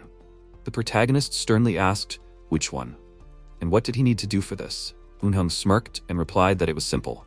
He will only tell his father about the protagonist, and MC will now go to Sungwon and apologize to him on his knees. Orim irritably remembered how Sungwon humiliated him and clarified, apologize to him? Eunyoung said that it was simple. The protagonist just needed to apologize. If MC did it, he would persuade him and help resolve everything peacefully. Orim doesn't think that he did the right thing back then, does he? Sungwon's injuries and his hospitalization are the protagonist's fault. MC got really angry and clarified, is it his fault? He shook with rage, and Eunyoung thought that everything was right. This is exactly the expression on MC's face that should be. A face marked by the feeling of defeat that Orim feels because of the injustice of the world. This is exactly how Orim looked when he was next to Eunyoung. It suits someone like the protagonist. No matter how strong the MC is or how good he is at fighting, there's nothing Orim can do about it. If he doesn't have power or money, all the protagonist can do is apologize for things that aren't his fault. The MC is just a damn fool. Orim thought for a moment and asked him to tell Sungwon that the jerk can sue him. He's not going to apologize to him. The protagonist doesn't feel the slightest desire to. Besides, Sungwon not only bullied him, but even tried to hit Shiwol, who wanted to help him. The MC can endure a lot, but this is unforgivable. He can bear his own suffering, but he won't tolerate others' suffering because of him. So Eunyoung should tell him that if Sungwon wants to sue him, then let him go. Orim won't change his mind. Eunyoung calmly clarified, the protagonist doesn't care about what the investigation reveals. MC angrily disagreed and said that he meant that under these circumstances he was not going to do what he was told. After all, when they started investigating the cause of what happened, it would not only be Orim who would be talking, but also Sungwon. He would have to tell what he did to the protagonist. Eunyoung should know better than anyone who would get the worst of it in such a situation. Eunyoung frowned in irritation and said nothing. The protagonist turned around and adjusted the strap of his backpack, clarifying that he had said everything. No matter what happened, he would not back down from his decision. Eunyoung thought for a moment and asked, what would happen to MC's sister then? Orim stopped, and Eunyoung grinned maliciously and continued that if the police got involved, the protagonist's sister would find out that he was being bullied. I wonder if that would break her? The MC got really angry, and Eunyoung added that even though she suddenly became an orphan, she still tried so hard to give her little brother a decent life. And the protagonist ended up being an outcast from society. When the sister faces this cruel truth, even if she is really strong, won't it destroy her? Orim clenched his teeth in anger and pointed out that it meant Eunyoung knew everything about his family. Eunyoung asked, isn't it obvious? They go to the same school after all. The protagonist grabbed his hood with great anger. He yelled, then why did Eunyoung remain silent all this time? Eunyoung smiled and asked, what does this mean? The protagonist clenched his teeth in anger and exclaimed, Eunyoung knew what happened to him and his sister. So why did Eunyoung just watch? Eunyoung could have stopped them. He could have stopped the bullying. The position of a former friend allowed it. Eunyoung smirked and thought for a moment and asked why he had to do that. MC sadly hung his head and noted that everything was different before. They were friends. Eunyoung could have pitied him, could have helped. Wasn't that true? At least for his sister's sake. Eunyoung hung his head and disagreed. He sternly said that he never considered MC a friend. Never at all. How could someone like the protagonist be his friend? He has everything, and Orim doesn't even have parents. They are different. They just played sometimes when he was bored. Exactly, Shiwol probably thinks the same way. She also has everything. She was born very rich. Now she plays together with the protagonist, simply because she thinks he is funny. So, in fact, he doesn't care at all whether MC was hurt or not. The protagonist and his sister are just orphans who have nothing waiting for them in this life, no matter how hard they try. Their lives are so bad that they can't even be seen from Eunhyung's height. Orum got really angry and punched Eunhyung in the cheek. The ex-friend quickly flew away. The protagonist clarified that he thought that Eunhyung just got involved with a bad crowd, but it seems that's not true. In fact, the ex-friend found the same freaks as Eunhyung. The ex-friend smirked, wiping the blood from his mouth with his hand, and clarified, "So what? Does the protagonist really want an apology?" Eunhyung angrily rushed towards the MC with the intention of attacking. Orum sadly raised his fist and replied that he didn't need it. He punched Eunhyung in the face with great force, and the ex-friend fell to the ground. The protagonist said that he didn't need an apology from someone like Eunhyung. He would deal with him later. MC confidently walked to the side and said that one day there will come a day when he will look down on Eunhyung. He will be higher than his former friend ever was, sometime later in the city under the night sky. The protagonist tensely looks down while walking on the road. Shiwol looked at her friend. She put her finger on his neck and ordered him to raise his hands up. If the protagonist moves, she will shoot. MC turned his head to the side in surprise, and Shiwol made the sound of a gunshot. She blew on her finger and noted that it was a very good shot, as always. Orum asked with confusion, "What is she doing?" And he did not move at all. Shiwol crossed her arms and said that she was just like that. The back of the protagonist's head is just asking to be shot. MC scratched the back of his head and clarified what this means. Shiwol thought for a while and asked, "So Orum was friends with Eunhyung when they were kids?" She apologized and said that she followed the protagonist because she was worried about him. Her friend heard everything. It must be a sore subject. Shiwol scratched her head tensely and apologized for eavesdropping. The MC calmly raised his hands and, disagreeing, exclaimed that she didn't need to apologize. "It's not that important a story. He's just ashamed that the protagonist trusted him." Shiwol asked if they were close. Orum looked down with a smile and confirmed this, saying that they went to the same elementary school when they were kids, then to the same middle school. In elementary school, they played together after school almost every day. They were almost like best friends, but when they went to middle school, Eunhyung started hanging out with popular guys, and it was like a gap appeared between them. Shiwol clarified, and then Eunhyung started bullying the MC? Orum scratched his head tensely and replied that at first Eunhyung invited him to join the company of popular guys, but then everything changed. The girlfriend calmly asked the protagonist not to blame himself because it was Eunhyung's fault. What's the point of the victim suffering over this? The one who betrayed should feel guilty, not the one who trusted the traitor. The protagonist agreed with amazement and remembered Eunhyung's words. The former friend said that Shiwol probably thought the same way. MC came out of the memories and Shiwol exclaimed that just like that. She embarrassedly clarified that if Orum had no plans for the evening, he could come to her place. They would eat ramen. The protagonist was very surprised and waved his hands and asked, "Why all of a sudden?" He no longer understood what they were talking about. Shiwol twirled a strand of hair around her finger and screamed that she just wanted to cook MC ramen. "Do you really need a reason?" Shiwol raised her hand in anger and exclaimed, "Besides, MC might get sued soon, right? She'll try to help with that, so the protagonist should go." Orum replied that it was his problem and he could handle it on his own. He couldn't ask her to do that. Shiwol disagreed and pointed out that if her friend was arrested, she would be left without a team. So it was important to her too. She pointed her finger at him in embarrassment and added that that's why they should figure it out together. It was their team after all.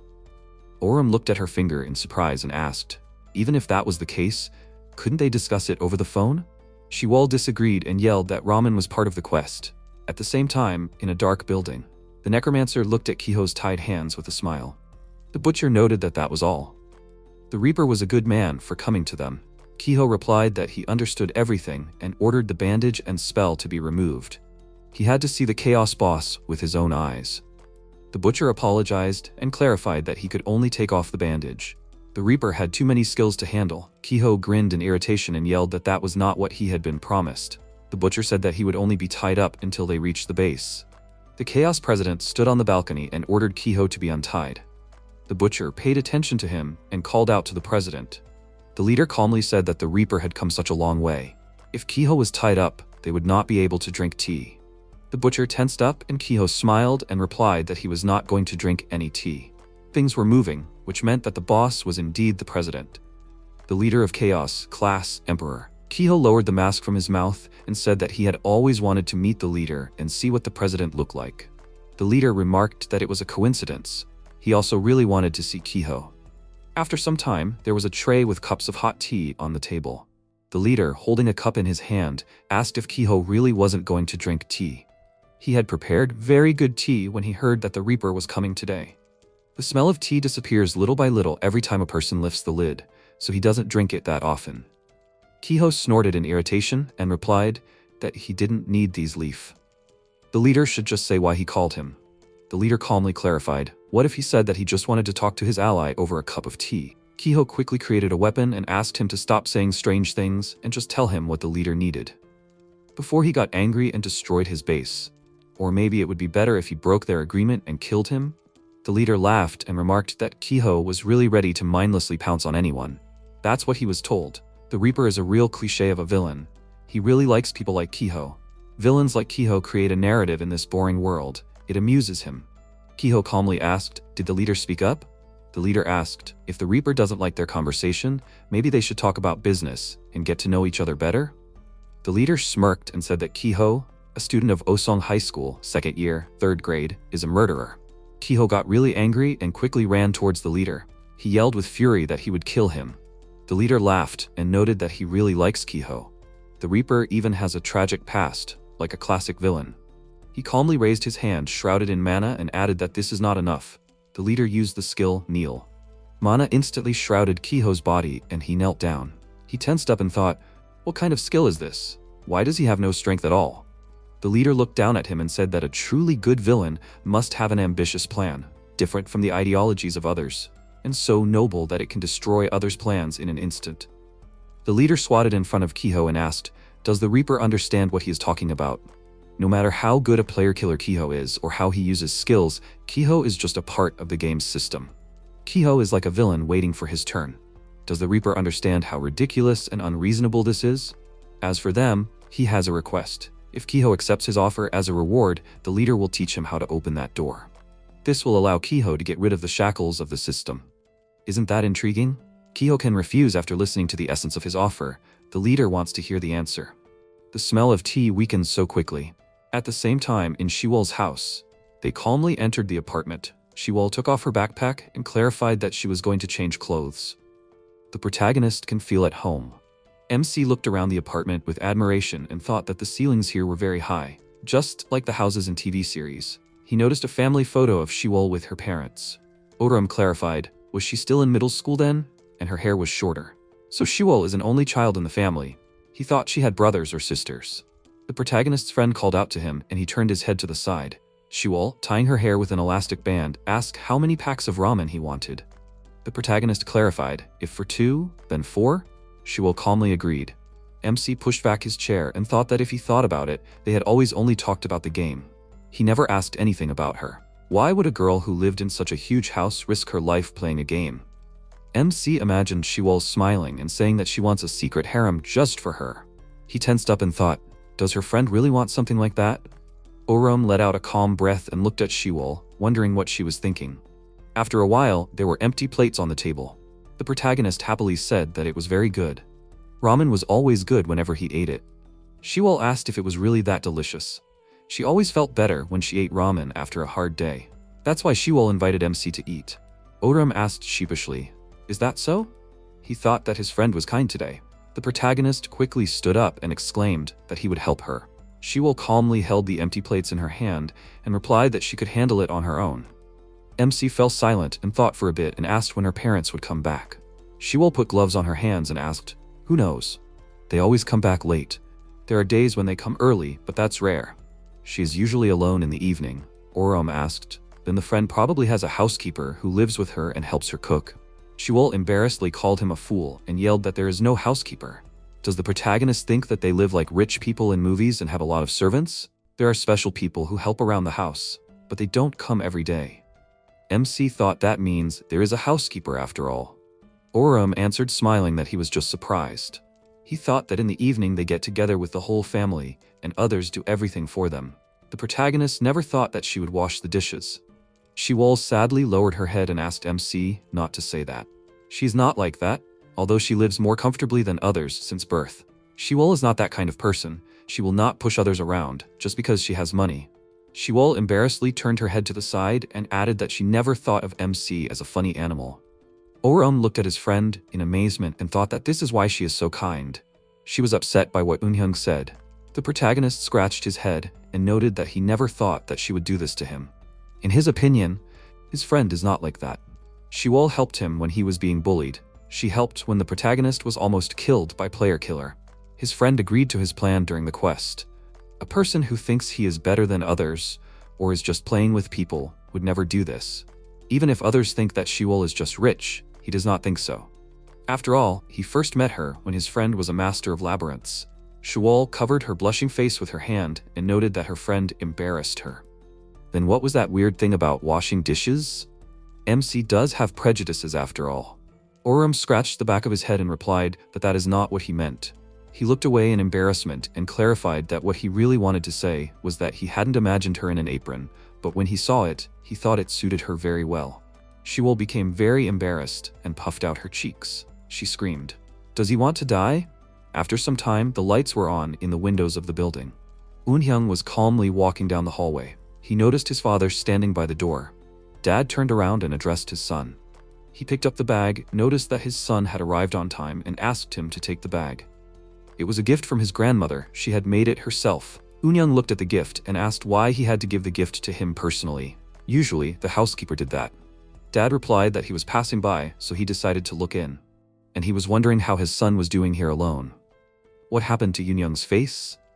Did someone hit him? Eunhyung lowered his head and replied that it was nothing like that. Dad thought for a bit and said that he knew it. His son was just like his mother. Eunhyung was stunned, and his father clarified that he didn't expect anything good from his son anyway. His father added with a horrified look that his son shouldn't make him apologize for him. Did his son understand that? Eunhyung looked down sadly and replied that he understood everything. His father noted that it was only the first semester, so if his son wanted to change schools, he should just say so. He would look for another good school. Or Eunhyung could go abroad. What was his son even doing in a regular school? Eunhyung is the son of the elite, so he should behave accordingly. Did his son understand him? Eunhyung bit his lip in anger and agreed with his father. After some time, the guy greeted his friends from the video hosting site and asked if they were still here. He would just assume that everyone who wasn't watching him now had already died. He raised his hand and exclaimed that here was the mysterious place. There was an explosion here recently. Do viewers think it's boring because things like that happen all the time? Decided to unsubscribe because his content is monotonous? The guy pointed his finger at the screen with fury and yelled that they were fools. Isn't that how you investigate mysteries? Gradually getting to the bottom of them, even if they are the same? The viewers think he is doing something weird because he has nothing to film? Yes, if he sees the viewer in real life, he will kill him. The guy clenched his hand into a fist, and after thinking for a bit, clarified that that is what he would have said. But he was also tired of the monotony. There's nothing to catch in such a place. So today, he prepared something special. The guy started thinking why this happens at all. And it's all about cheese. What is it? The viewers will ask. Is it not food? Well, the viewers should read books. Yes, cheese is just food. But there is one theory that is actually not as tasty as its name suggests. The guy raised his hand, creating chunks from the mana in it, and added that, in the theory, the universe is like sliced cheese. It is said that they live as if on a thin piece of cheese, which is influenced by other universes piled on top of each other, like slices of cheese. The guy scratched his neck and asked, what does that have to do with it? And how is this different from the idea of parallel universes? At the same time, there is a phone on the table, showing the guy's broadcast. He yelled that the viewers are fools. The guy asked them to think that the world is not just a theory for them. Another world, the existence of which they did not know, affects them. He is talking about a new world that they have yet to see, about Zone 2. Eunhyung, with blood flowing from his nose, is sitting on the couch in VVR4 reality glasses. At the same time, in reality glasses, Eunhyung pointed his gun at the lying monster. He noticed something and turned his head to the side. Eunhyung quickly pointed the crossbow towards the man. The player crossed his arms in fear and asked not to shoot at him. He is not a monster but a man. Eunhyung calmly raised his gun and the player laughed maliciously and noted that Eunhyung scared him. The player looked at the dead monster and said that Eunhyung is a skilled player. Eunhyung killed an ogre on his own, which usually takes 5 people, in a cursed forest. The player is cool. He heard that this quest gives a very good reward. Eunhyung asked him to leave him alone, and the player, smiling, clarified what this means. Eunhyung sternly replied that he did not want to talk to him. Does the player need to be told twice for him to get it? The player laughed tensely and said that it seems that his comrade is having a bad day. He apologized for disturbing him. The player smiled ominously and clarified that Eunhyung was expecting such an answer. But in fact, he will rob the arrogant freak. The player quickly raised his weapon and used the rogue skill. The system window notifies that after death, everything the player has become his theft skill. Eunhyung looked in his direction and fired many arrows. He used the executioner skill, quick execution. Stunning. The player instantly fell to the ground and screamed in pain. He stood up, shaking, and noticed that the player had scared him. The player looked at the huge executioner behind Eunhyung with great fear and screamed. Eunhyung used the executioner's ultimatum skill, Guillotine Robespierre. The player fearfully asked him to wait and screamed that he was wrong. If the player killed him here, he would also become a player killer and receive a penalty. Eunhyung emotionlessly clarified, "So what?" He raised his weapon and ordered the player to die. The executioner quickly headed towards the player. A bright explosion immediately thundered. Eunhyung calmly looked at the dent in the ground. The system window notified that Eunhyung had just attacked another user. He is prohibited from using the city store for the next 56 hours. If Eunhyung continues to accumulate penalty points during the penalty period, he will be forcibly transferred to Chaos Island. Eunhyung must take this into account and continue to play according to the rules. Eunhyung calmly asked, "All these damn fools, where do they even come from?" Yeon noted that Eunhyung was really cool. Eunhyung quickly turned around and pointed his gun at him. Yeon smiled and said that the player pulled the trigger despite the consequences. It's amazing. If Eunhyung has time, he can offer him something. Maybe they can talk? Eunhyung asked what the player wants. Does he also want to die like that piece of trash? Yeon smiled and replied that of course not. He doesn't plan to fight him at all. On the contrary, he wants to get to know the player as well as possible. Eunhyung instantly fired his gun. He noted that the player is a damn freak. He almost felt sick. Yeon instantly appeared behind him and noted that the player is a real monster. He shot him right in the face. Eunhyung quickly turned around, but Yeon enveloped himself in mana and flew up. Yeon said that he was a recruit for a guild. He has been watching Eunhyung for a long time. He thinks that Eunhyung's abilities will be put to good use in their guild. Would Eunhyung mind going to an interview with their leader and joining the guild? Eunhyung angrily asked him to leave and exclaimed that he was not interested. Yeon smirked and asked, "Is that so?" Too bad, he was going to tell him something interesting. For example, about an event with a reward of 20 billion won, or an amazing opportunity to transfer your game character into reality. Eunhyung was instantly stunned and asked what kind of weird thing the player was saying. Yeon apologized and said that he would have to pay for more information. He asked Eunhyung to come to Chaos Island if he was interested in him. If Eunhyung kills all the player killers on the island and gets to the top of the tower, he will tell him more. Eunhyung will have to try a little, of course, if the player wants to hear something interesting. Yeon used the skill, teleportation, and said goodbye to the player. He instantly disappeared and Eunhyung tensely clarified, "A sudden change in appearance? Did Orum really do that?" Sometime later in the city, the protagonist looks at Shiwol's phone. She picked up the phone and said that she asked her cousin yesterday. The sister said that if MC can prove that he was bullied by a whole group of people, he will not be arrested. In other words, everything can be resolved if Shiwol testifies in his favor. So the friend does not need to worry, he will not be taken to court. Orum breathed a sigh of relief and said that this is good. He did not sleep all night, only thinking about the fact that he could end up in jail. Shiwol smiled and clarified that, where did the courage go with which the protagonist was able to tell Eunhyung to sue? She noticed something. Shiwol looked at car and asked, "What is it? Why is there a sports car parked outside their school?"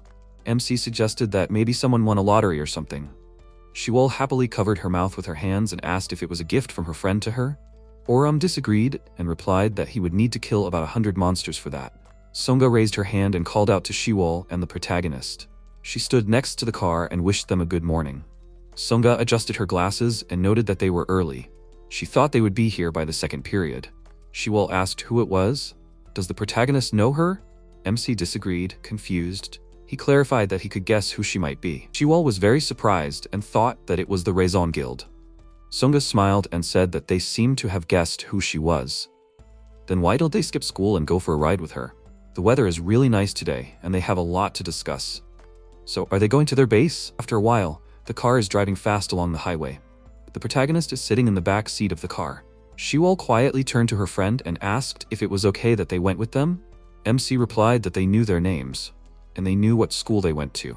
They could have attacked them at any time. The friend clarified, but the fact that they didn't attack proves that their goal was just to talk. Oram replied that that's exactly what he thought. They need to listen to them anyway. If they're lucky, they'll find out something about Horizon. After a while, they're walking down the corridor. Songa looked at her comrades and said that she wanted to introduce them to the other guild members. Would they prefer to talk alone or in a cafe? Shiwol confidently replied that they would talk alone. The cafe was too noisy, and it was inconvenient to talk. Songa took off her glasses and noted that, as she thought, the daughter of the head of a pharmaceutical company can boast of life experience. She will gather everyone in a private room. Shiwol thought that the guild leader knew their personal information. The protagonist called out to his friend and asked if she had been here before. Shiwol lowered her head and replied that she and her parents used to come here every summer when she was little. Her father liked to spend his vacation here. It was a good time. The MC was surprised and thought, does she mean that this time has come to an end? After a while, the elevator went up to the 8th floor. Songa took hold of the door handle and opened it, asking her comrades to come in. She noticed that everyone was already waiting. Orum was surprised, and the guild leader exclaimed that all these people were members of the Rhizome Guild. The protagonist noticed that there were fewer of them than he expected. Shiwol agreed and said that the guild was big. She thought there would be 30 or 40 people. Songa replied that they were indeed a big guild, but not all of them had been transferred. When a person in real life becomes their game character, they call it a transfer. Shiwol raised her hand and asked if that was the case, then maybe they knew the reason why it happened. Yeon replied, smiling, that none of them understood the principle by which it happened. There were no scientists among them. They tried to understand how it all happened, sharing information about the circumstances of the transfer. Songa said that as far as she understood, the conditions for the transfer were having an account in the top 100. Although not all of them from this list were transferred, they believe that this is the case. This is the only thing that unites them all. The protagonist and Shiwol asked if this means that everyone in this room was on the top 100 list. The guild leader raised her hand and replied that there was no need to be so surprised. After all, they were also on this list. Songa used her ability and said that Orum was number 89, Shiwol was number 47. Although they may not care, in the ergosphere, this list is more to stroke the ego of many. Especially the protagonist. He did not participate in the Team Quest Dungeon of Abundance, which would help to quickly increase the rank. MC is a special case. He only climbed into the top 100 thanks to solo quests and events. Also, he barely participated in PvP, which is basically a battle for rank. Did the protagonist have a reason for this? Orum scratched his head and replied that he didn't care. And he doesn't like fighting people even in games. Raimi asked, then what can he do in a real battle? They won't be able to win just because they are good players. Hyungsung noted that he was also confused at first. Monsters aren't the only thing they fight. But the protagonist fought a Chaos Spearman who had a lot of items and won on his own. Raimi clarified, without the help of items, that's just amazing. Hyungsung added that neither rank nor history should really bother them. From what he saw, MC's intuition and situational awareness alone were enough to get to the top of the list. If they didn't take him, it would be a big loss for them. Shiwol quickly raised her hand and yelled that they had enough of this talk. The conversation had long since gone off track. Did they really call them here to invite them to join the guild? Songa picked up the documents and laughed, saying that she thought it was obvious, but she must have been wrong. Shiwol was right. That was why they had gathered here. From what they saw, their skills and classes would be a very good addition to their guild. That's why the guild leader decided to meet them and invite them to join. Considering that they don't know what awaits them during the new event, they need to expand their ranks. The protagonist asked if by the upcoming event she meant Horizon. Songa calmly confirmed it and remarked that it meant they already knew. It would be beneficial for them to join the guild too. They not only share information about the quest rewards, but also discuss the transfer and the game. Shiwol asked sternly, so they didn't tell them everything? Songa raised her hand and noted that who knows, maybe the only way to find out for sure is to join them? Besides, there are other benefits to it.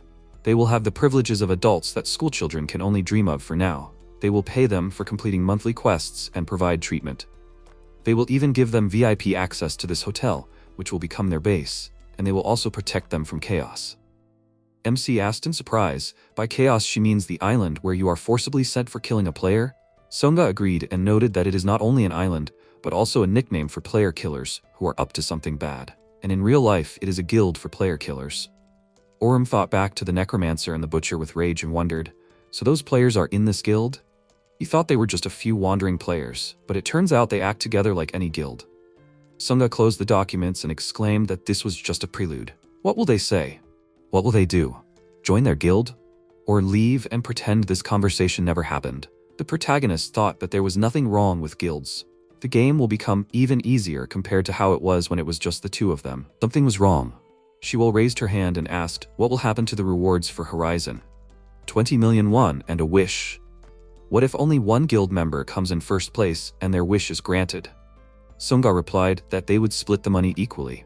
As for the wish, they would decide what it would be together. Shiwol said suspiciously that she had one more question. If they refuse to join them, what will they do? Sunga adjusted her hair and replied that nothing. But if they see each other during the event, they better not interfere with the guild. After all, they plan to win at all costs, whoever their opponent is. Shiwol tensed up and thought, and what should she do? If she joins them, the chance of winning will increase, but she will have to give up her wish. On the other hand, if she does not join them, the chance of winning will be very small. Besides, they are in the top 3 guilds. They are veterans of the game. It is unlikely that Orum and Shiwol will be able to win, and their lives are at stake. If she wants to survive, she will have to join them. The protagonist said that in this case, they refuse. Songha clarified, can I ask why? MC confidently answered that they have a wish that they want to fulfill. What's the point of playing if they have to give up their wish to be part of a guild? They better try to win as a team. Jin was surprised and noted that he had a backbone. Yeon added that MC was more ambitious than he seemed at first glance. The guild leader wondered if she could then ask what their wish was. Maybe it was similar to theirs. Orum sternly replied that the wish they wanted to fulfill was to create a kingdom where each of them had a team of their favorite idols. All the guild members were stunned upon hearing this. Shiwol blushed with shame and froze. The protagonist clarified that this is what they wanted. Shiwol angrily punched him in the stomach and yelled that he was an idiot. She was just joking. How could he say such a thing? Has MC completely lost his mind? She'll beat him up until his passive skill activates. Orum raised his hand and called out to his friend, asking, even if this is not what she wants, she still has a desire, right? Shiwol stopped and confirmed this. Ikju pointed out that no matter how skilled they were still children. He asked terrifyingly, didn't he warn the guildmaster? Such children need to be taught a good lesson so that they don't play the game. Songa smiled and agreed, saying that he was probably right. Ikju ominously said that there was no need to wait for Horizon. He would deal with them right now. If they were playing for such a stupid reason, their guild didn't need them. Ikju, with the Spirit Warrior class, rank 13, stood up to Orum, with the Avenger class, rank 89. Ikju raised his hand in anger and used the skill, Bear Paw, which smashed boulders. Shiwol angrily asked him to stop and asked what he was doing. There was no need to start a fight just because they disagreed. The guild leader apologized and clarified that they did other things too, not just recruiting new members. Shiwol asked what kind of things. Songa ominously replied that they hunted. They found players who could hinder their guild and help them get out of the game.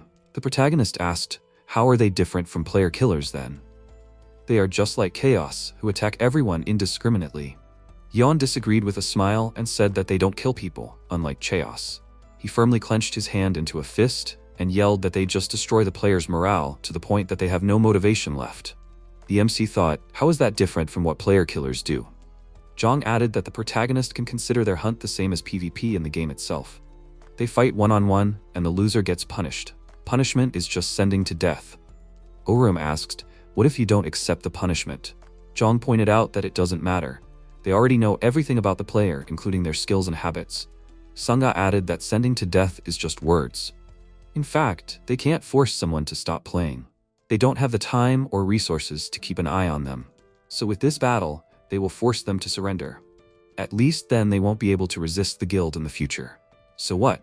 If they agree to join them now, they will cancel the hunt and forget everything. Orum confidently disagreed and exclaimed that they will not join them. If he loses, he will agree to become a member of the guild. The protagonist pointed his finger at the head of the guild and added that in exchange she was also obliged to promise something. If the guild lost, they would all join them. Sungha laughed and asked, isn't that cute? And why would they agree to these stupid conditions?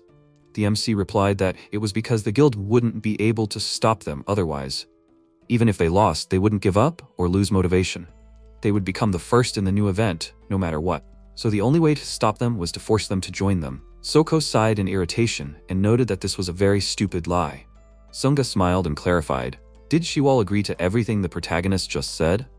Shiwol calmly replied that she hadn't agreed to anything, but she had no choice. If things turned out like this, she would have to agree too. Besides, she was not a weak girl who would agree to grovel before someone.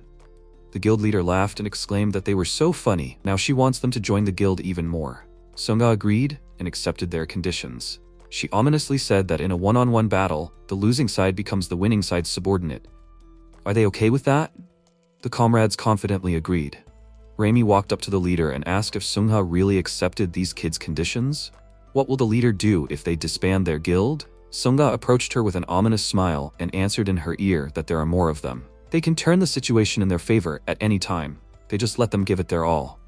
They can deal with them after the battle. After some time in the training base of the Raizan Guild, the protagonist and Ikshu looked at each other preparing for battle. Sungha calmly crossed her arms and said that the battle would consist of one one-on-one match. No time limit, no items, and going outside the building is prohibited. Shiwol asked tensely, "Is it really possible to do this? Someone could really die."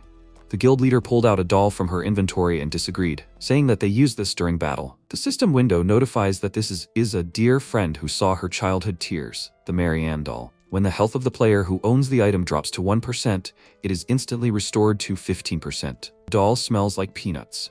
Shiwol looked at the doll and said that it wasn't used often because you could only have one. But the fact that the leader had it for such cases. Sungha calmly interrupted her and clarified that the battle would end when the doll was destroyed. Their guild members would separate the opponents if something went wrong. Shiwol didn't have to worry. She pointed at Zhang and said that they even had a top-notch healer. Sungha looked at the opponents and asked if they were ready. She wasn't going to give any signals, so they could start whenever they wanted. MC calmly pulled out a weapon from his inventory. Ikju, while warming up, noted that he was a spiritual warrior. He slammed his fist into his palm with a terrifying look and said that he was telling the MC this to make things fair. Ikju already knew the protagonist's class. Oram confidently raised his weapon and replied that he appreciated it, but he knew his class too. At the hotel, the protagonist saw Ikju using his skills. He rushed into battle, cutting through the air. MC swung his weapon, but Ikju managed to dodge. Oram thought that spiritual warriors have a small attack range, but strong combos. He cannot give the enemy a chance to close the distance. He must constantly attack. Ikju used the skill. The ancestors are watching him. He punched the protagonist in the face with great force. MC tensely clenched his teeth and thought, "What's wrong with the enemy?" Ikju exposed himself to his attack to close the distance. Ikju raised his fists and said that the Avengers are a melee class. They are always at the forefront with their combos. But this style is not only for Avengers. Spiritual warriors use it too. Ikju raised his hand with fury and used the skill, Werewolf Claws. He quickly ran towards the protagonist and MC covered his face. Blood flowed to the sides and Oram groaned from the strain. Ikju jumped up and raised his leg and used the skill, Ogre Strike. He hit the protagonist with great force and MC flew to the side. Oram quickly jumped off the ground and jumped to the side. Ikju snorted and yelled that it was too easy. He looked down in surprise. Ikju saw a wound on his stomach and asked where it came from. The protagonist clarified, the enemy's style is to use the skill. The ancestors are watching him to increase defense and just endure attacks. But such a style is not only for his class. MC also just endures attacks, waiting for a chance to counterattack. Ikju thought in surprise, what does this mean? Oram managed to use a skill while he was striking the ogre. He noticed that in close combat, they are equal to each other. Not bad for rank 89. Ikju instantly disappeared from the spot, leaving a cloud of smoke. The protagonist tensed up and thought that the enemy had become faster. Is this a skill that increases agility? If so, is the enemy going to attack from his blind spot? MC turned his attention to the enemy who jumped towards his back. He instantly raised his weapon in front of his face, blocking Ikju's attack. Oram slid to the side and snorted. He quickly swung his weapon, but Ikju jumped to the side. The protagonist thought that the enemy was keeping his distance. He thought that the enemy would come from his blind spot and attack with a combo. Was MC wrong? And this skill is the power of the King of the Forest? Ikju used the skill, the power of the King of the Forest. The system window notifies that this is a spiritual warrior skill. For 80 seconds, allows you to alternately use either speed enhancement or attack power enhancement. Ikju quickly jumped towards the protagonist. He attacked the ground with great force, but MC managed to jump to the side. Oram raised his weapon and thought that it was okay. There is no need to think about it too much. His attack range is larger, so if the protagonist just finds the moment. Ikju punched MC's face with great force in an instant. He ominously noted that although MC's attack range is larger thanks to the sword, Oram takes too long to prepare for the attack. His attack preparation time is only 0.2 seconds shorter, but this time difference allows him to compensate for the range.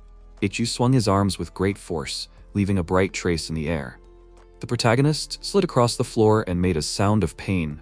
MC thought that the opponent was very strong. Ikju is on a completely different level from the spearman he fought last time. The opponent's hybrid attacks with the power of the King of the Forest are strong. In addition, Ikju adds small feints to confuse Orum during the attack. Such a chaotic playstyle can only be seen when a person is fighting another person, not a monster. The protagonist clenched his weapon in his hand and Sunga was very surprised. Ikju froze and MC punched him in the face with great force. Ikju flew to the side and fell to the ground, raising a cloud of smoke under him. The guild leader asked, "Did the Avenger decide to fight with his fists?" Shiwol put her hands to her cheeks and clarified that what was this fool thinking about. Orum thought that then he too should use a new style specifically for fighting another person. Dual style, a combination of swordsman and martial artist style. Ikju spat to the side in annoyance and said that he didn't expect that. He hit him well. Shiwol frowned and thought he barely hurt him. He just lost his balance because he didn't expect that kind of blow. When a class like the Avenger who uses a sword suddenly punches in a battle against a spirit warrior, it's like fighting naked. MC rushed towards Ikju, who was covering himself with his hands. He used a strong attack skill, causing Ikju to let out a loud cry. Jean looked at this and asked, "Doesn't he think Ikju is starting to lose ground?" Raimi folded her arms and replied, "Indeed. A punch from the Avenger and the basic warrior skill he just used can't be enough to make the battle difficult for Ikju." Orum thought, "The important thing is that he's not only using a sword. You can't guess whether he'll counterattack with his sword or his fist, so he'll hesitate before attacking." He struck Ikju, who activated the skill Ancestral Strike. MC dodged and swung his sword to attack from behind. He thought, and then when the opponent loses rhythm, he'll have a chance to strike decisively. He activated the skill Vengeance, this raging flame, and struck Ikju. Orum thought, that's not all. Now the agility buff. He began to quickly move from place to place and strike. Woyun took off his glasses and said, he now has a strategy, keeping the opponent at a distance with his fists and counterattacks, and at the same time dealing damage. Doesn't this mean he's figured out how PvP works? He also became faster in attack, or so he thinks. Also replied, he increased his agility with the points he received as a reward, probably because he was thinking about PvP. After all, the faster he is, the easier it is to deal with both the difference in attack range and ambushes. MC swung his sword and hit Ikju, who clenched his fists and screamed loudly. He fell to his knees, and Shiwol immediately screamed, he fell. Did they win? Sunga answered, no, that's not all. Shiwol asked again, what? Excuse me. Sunga asked, Zhong, how many seconds have passed? He answered, exactly 342 seconds, almost the right time. If Ikju fought as usual, of course. Ikju activated his mana, and MC thought, really? Is this the ultimate skill of a spiritual warrior? Is this the coming of an elder god? Shiwol screamed, it's impossible. Isn't the activation condition to fight for 5 minutes at 70% of your ability? Does that mean he was holding back all this time? Raimi replied, no, quite the opposite. The fact that he chose not to go all out and use the ultimate skill means that he initially thought the opponent was strong enough to last longer than 5 minutes. Ikju didn't hold back. He didn't underestimate them just because they were kids. Ikju used the Spirit Warrior's ultimate skill, Elder God's Advent. The next 5 attacks, attack power is increased by 600%. This nullifies all attacks that inflict a field effect and the opponent's passive skills. After 5 attacks, agility and defense are reduced by 20% for 1 minute. Ikju said MC is strong, he admits it. If he joins their guild, he can handle 100 opponents. But he's nowhere near the guildmaster. He'll finish this in 5 hits. The first attack. He clenched his fist and punched MC, sending him flying. Orum hit the wall and screamed loudly in pain, when suddenly Ikju ran up to him and said, the second and third, this is a barrage. He started to strike MC, when suddenly he broke away and moved behind him. Thought that he can't use his ultimate skill because the Elder God's arrival blocks the related passive skill, Flower That Blooms at Dusk. If he keeps attacking like this, he's finished. He needs to stop him. He needs something that will change the situation in his favor. MC widened his eyes and thought, that's right. Ikju caught up to him and swung his sword and said, it's useless for him to run away. Here comes the 4th attack. MC held his sword in front of him and thought, barrier. Devotion to vengeance. Ikju looked at him and thought, this is also useless. He struck and sent MC flying, causing him to cry out loudly. Sunga laughed and folded her arms over her chest and said, apparently he was trying to make Ikju waste some attacks, but it didn't work. Spiritual warriors can break through defenses and barriers. There's only one more hit left. One more hit and it's all over. What will he do, Lee Orum? Ikju swung his fist and said, the 5th attack. He ordered Orum to clench his teeth and then punched him right in the face. Everyone froze in surprise. And Ikchu's eyes widened, and he saw that MC had grabbed his fist with his hand. He used the skill Tenacity, Damage Absorption. Oram asked, "Isn't this too easy for the last attack?" He easily calculated what he was going to do. Ikchu thought, what's wrong with him? Does he still have an ace up his sleeve? He thought he had nothing left when he tried to block his punch with a useless barrier. But is that all? Is he hiding something? Oram replied that he had decided to hold back on this skill from the start. This was a chance to turn the Spirit Warrior skill against him, so he took the fourth hit head-on purpose, because that was the only way his final attack would be a simple punch. The system window said that this was an eye for an eye skill, the Spirit Warrior's ultimate skill, the coming of the Elder God. He clenched his fist and punched Ikju, sending him flying backwards. He hit his back against the wall and let out a loud scream, and doll Marianne appeared behind him. She said goodbye and thanked him for playing with her all this time. Now it's time for her to go. Bye. She started spinning and disappeared, and Ikju looked at Oram in surprise. MC looked at his hands and said, "He won." Shiwol screamed loudly, "They won!" She threw herself into MC's arms and screamed, "They did it! They won!" What an unexpected turn of events. Awesome. When he hit the fourth time, she was sure he was going to lose. And she thought, well, that's it. This is the end of their group, but MC was slightly embarrassed by her words, and she turned away and punched him in the chest and said, "He did well." Although none of this would have happened if he hadn't said something stupid back then. Soko looked at Sunga with a puzzled look and asked, "Sunga, what now? Are they seriously going to join a group of high school students?" Sunga laughed and asked, "Who knows? She didn't expect Ikju to lose. She doesn't even know what to do. They'll see what they say. Maybe they'll want something different. Maybe they'll ask for money or items, or maybe even information. It's worth discussing. They can compromise or just send them away. But if they really want to absorb their guild, then they'll have to get their hands dirty. In that case, she'll have to step in." Zhang stretched out his hands and used the Angel skill, Second Chance. This is a gift from the Angel. It instantly restores health and defense, increases attack by 20%. MC looked at his hands and said, "So this is what it is, the Angel healing skill. Then healers can get such a class if they level up correctly." Zhang replied, "Healers are not the most popular class because it is difficult for them to level up alone, but they can become great players if they have a good party." Oram clenched his fist and said, he knew it. His party was just terrible. It is not the healer's fault. Shiwol looked at him with displeasure and arched her eyebrows. Sunga suddenly came up to them and said, "Here they are done. What will he do next, Oram? They only have to fulfill the terms of the deal. Will they have to become his subordinates? Does he agree to this?" She thought, they will see what he decides. Regardless of the situation, the two of them will have to. Shiwol interrupted her thoughts and replied, "They thought about it and decided how to calculate the change in conditions. They need to change the name of their guild to Kim Shiwol and her staff, and all the guild members must get tattoos like this in Gothic font, and the size of the letters is 2 centimeters. Woyun widened his eyes in surprise and thought, they didn't lose at cards. Jean thought, how childish, and the name is stupid. Sunga waved her hand and said, "No thanks. That's only over her dead body." Soko looked at her in surprise and thought, can she be so serious? MC asked, well, if she doesn't like this option, then how about another one? He extended his hand and suggested forming an alliance. They agreed on the condition that they would become their subordinates, but honestly, he doesn't want to steal their guild. In a guild, it's important to work together. There's no point in forcibly absorbing someone else's guild, and he's not going to fight them. So how about forming an alliance and helping each other? Sunga put her hand to her lips and thought, alliance, huh? This is an unexpected turn of events, she said, but they might become enemies when the event conditions are revealed. Is he okay with that? Oram replied, it doesn't matter. If that happens, they'll just beat them like they beat them today, and they'll take first place. Sunga looked at him with a puzzled look, then laughed out loud. She grabbed her stomach and screamed, what the hell? Is he that cocky? They're just crazy. She didn't expect him to propose an alliance, and he's even going against the entire guild. Oh well, that's not bad. After all those idiots from Chaos, it's nice to see guys like them. It's like she's actually playing. Okay, she accepts their proposal. She shook Oram's hand and agreed to become allies. MC smiled and replied, okay. He suggested that they help each other.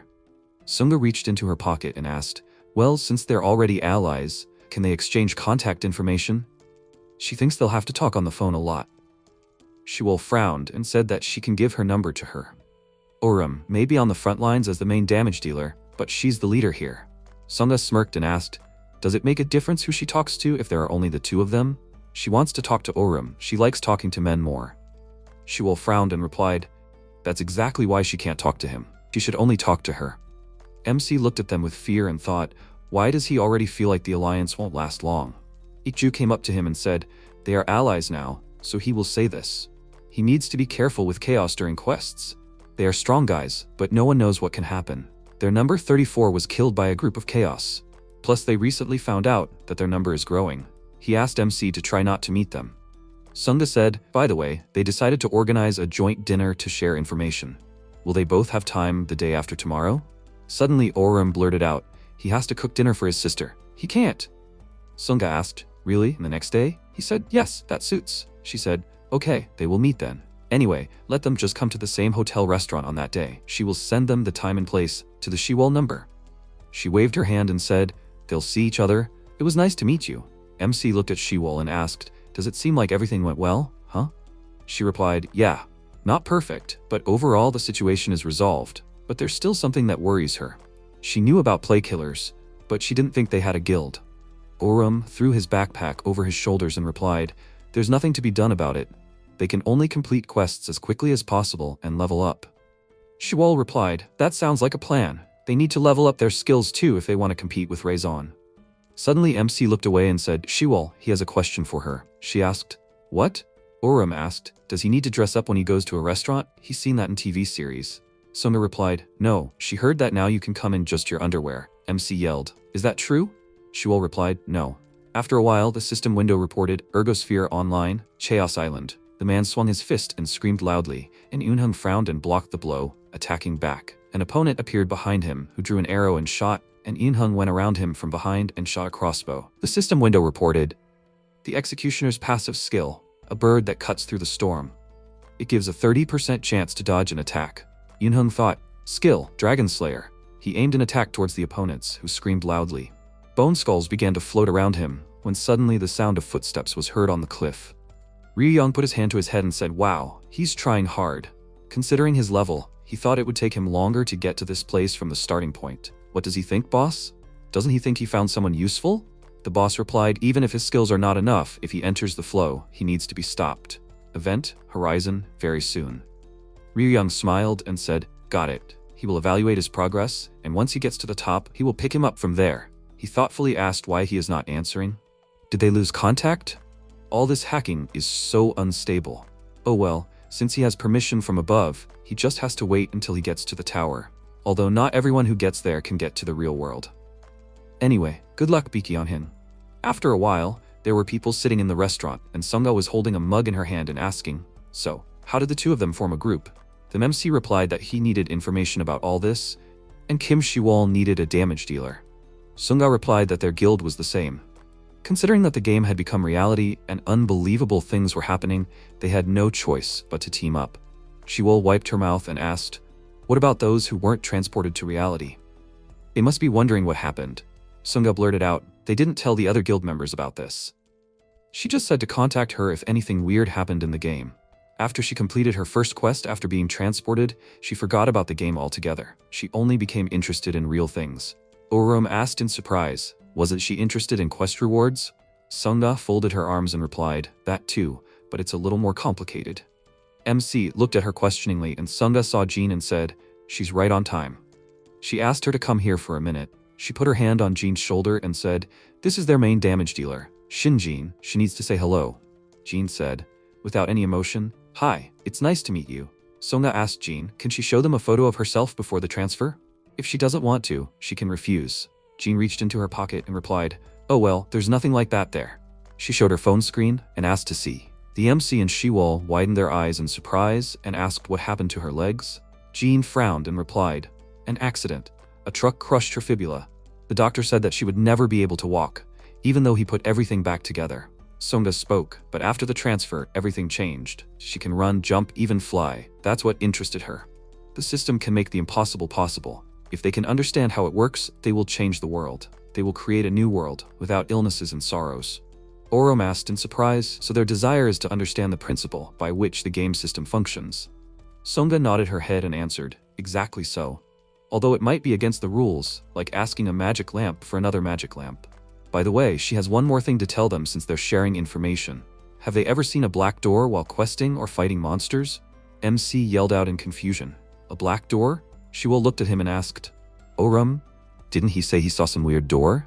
Jean yelled out loud, he saw it? That's amazing. It really exists. Shiwol frowned and asked, what kind of door is that? Soma closed her eyes and said, they're not sure.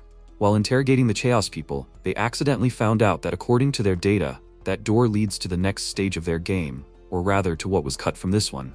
It's the path to the Transcendent class. That's what a black door is.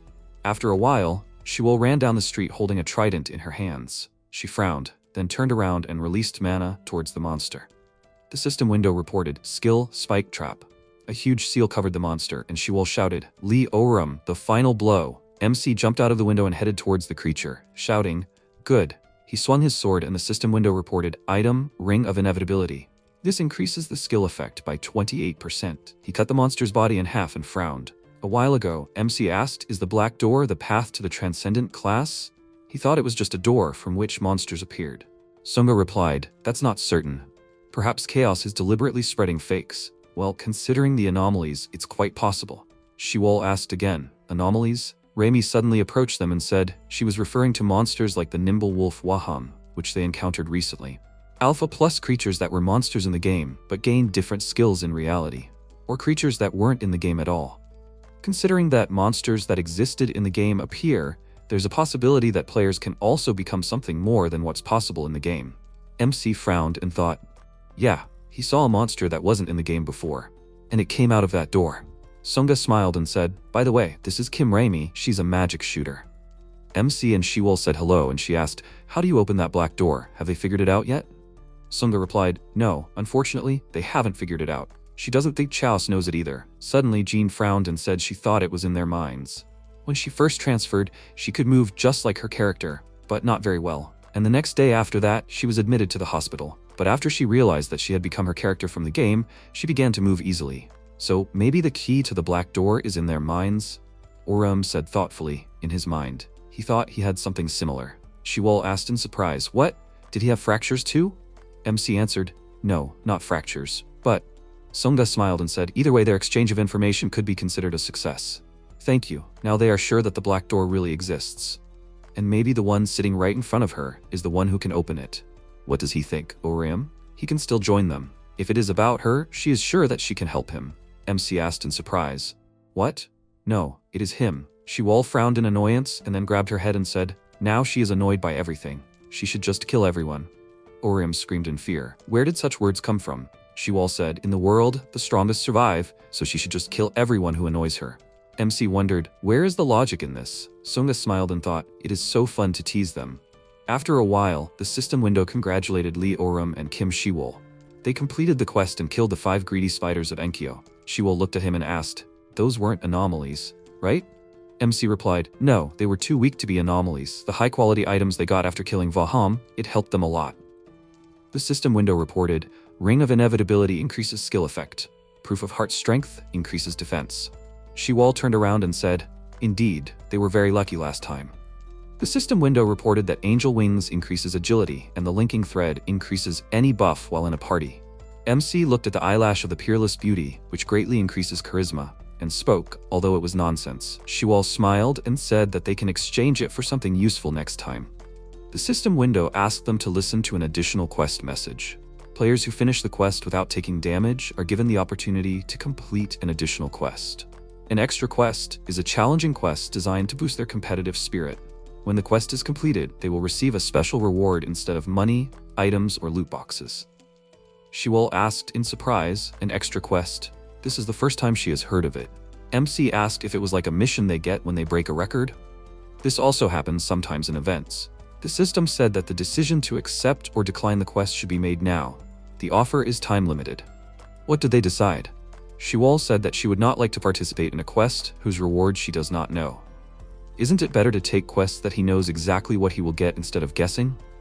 Orum thought about it for a moment, and then said loudly, no! He suggested trying. Maybe the special reward is information.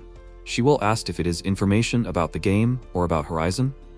MC said maybe he just wants to think so, but he thinks that the special reward is something that can't be obtained from normal quests. Even if it's useless to them, as long as they have it, they can exchange it for something else from other parties or guilds. Shiwol smiled and asked, has he already thought of everything?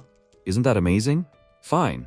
They'll take the extra quest. Screw it, they'll take it. He'll be on the front lines anyway. Orium smiled and cried out, yes, she's right. He asked Kim Shiwol to wait and asked what she just said.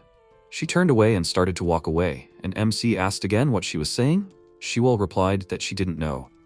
The system made a sound and announced the time until the extra quest, 57 hours. After a while, MC stood outside and looked at his phone screen. He thought, the quest will start tonight. Probably no need to hide, sister is on the night shift tonight. Suddenly Sojin appeared behind him and called out to him. He turned around and said, Hang Sojin. She smiled and asked, is he going home with Shiwol today? He replied that she had a consultation today. She told him to go home alone. Sojin asked thoughtfully, is that so? Have they already kissed? Orium froze and widened his eyes in surprise, and then looked at Sojin with displeasure. She asked slightly embarrassedly, have they not gone that far yet? And she thought they already had. Everything is so fast for them. MC ruffled his hair and answered, he thinks she got it all wrong.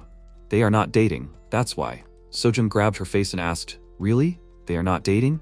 That can't be. How could she have been so wrong? Usually her intuition doesn't let her down in such matters. She even realized that Eunhung was going to change schools. Orium looked at her in surprise and asked, is Baek Eunhung transferring to another school? Sojin waved her hand and replied, yeah. Everyone thought he was dead. He was gone for so long. But she heard in the staff room that he was just changing schools. She knew it. She heard that he was transferring to a prestigious school for rich people or something. From the looks of it, he was moving out of their area. MC frowned and thought, it was none of his business what this idiot was going to do. It would be better this way. They wouldn't see each other anymore. Sojin turned around and said, weren't they really close with Baek Eunhung before? MC frowned and replied displeasedly, no, not at all. Sojin asked fearfully, really? She thought about how scary his face was. She waved her hand and said that she would take the subway then. They would see each other tomorrow. MC didn't answer her and walked forward. He said he decided to run away. Pathetic idiot. He adjusted his backpack and ordered himself to forget. There is no point in thinking about him. It's all in the past. He needs to think about today's quest and about the fact that he needs to get first place in the event. After some time, Orium and Shiwol moved to the right place and she asked, isn't their school close? MC answered, it seems so. The buildings are familiar. He sees them on the way to school. The system reported that the quest will start in 3 minutes. Please let them familiarize themselves with the conditions and prepare for battle. An additional quest, a trial of time. You need to defeat the 8 exiled princes of the Ash Kingdom in 15 minutes. Orium folded his arms across his chest and said he was a little annoyed that the task was on time, but he is sure that they can handle it. The exiled prince is not a difficult monster, right? Shiwol began to warm up and answered, they could be anomalies. They need to be prepared in case they start using weird skills. MC answered, okay, they need to get speed buffs. They'll probably need it. Shiwol said thoughtfully, but she used to like the story of the Ash Kingdom. MC asked again, what kind of story is the Ash Kingdom? Shiwol asked again in surprise, Leorum, what is he talking about? Is he one of those who skips all the storylines?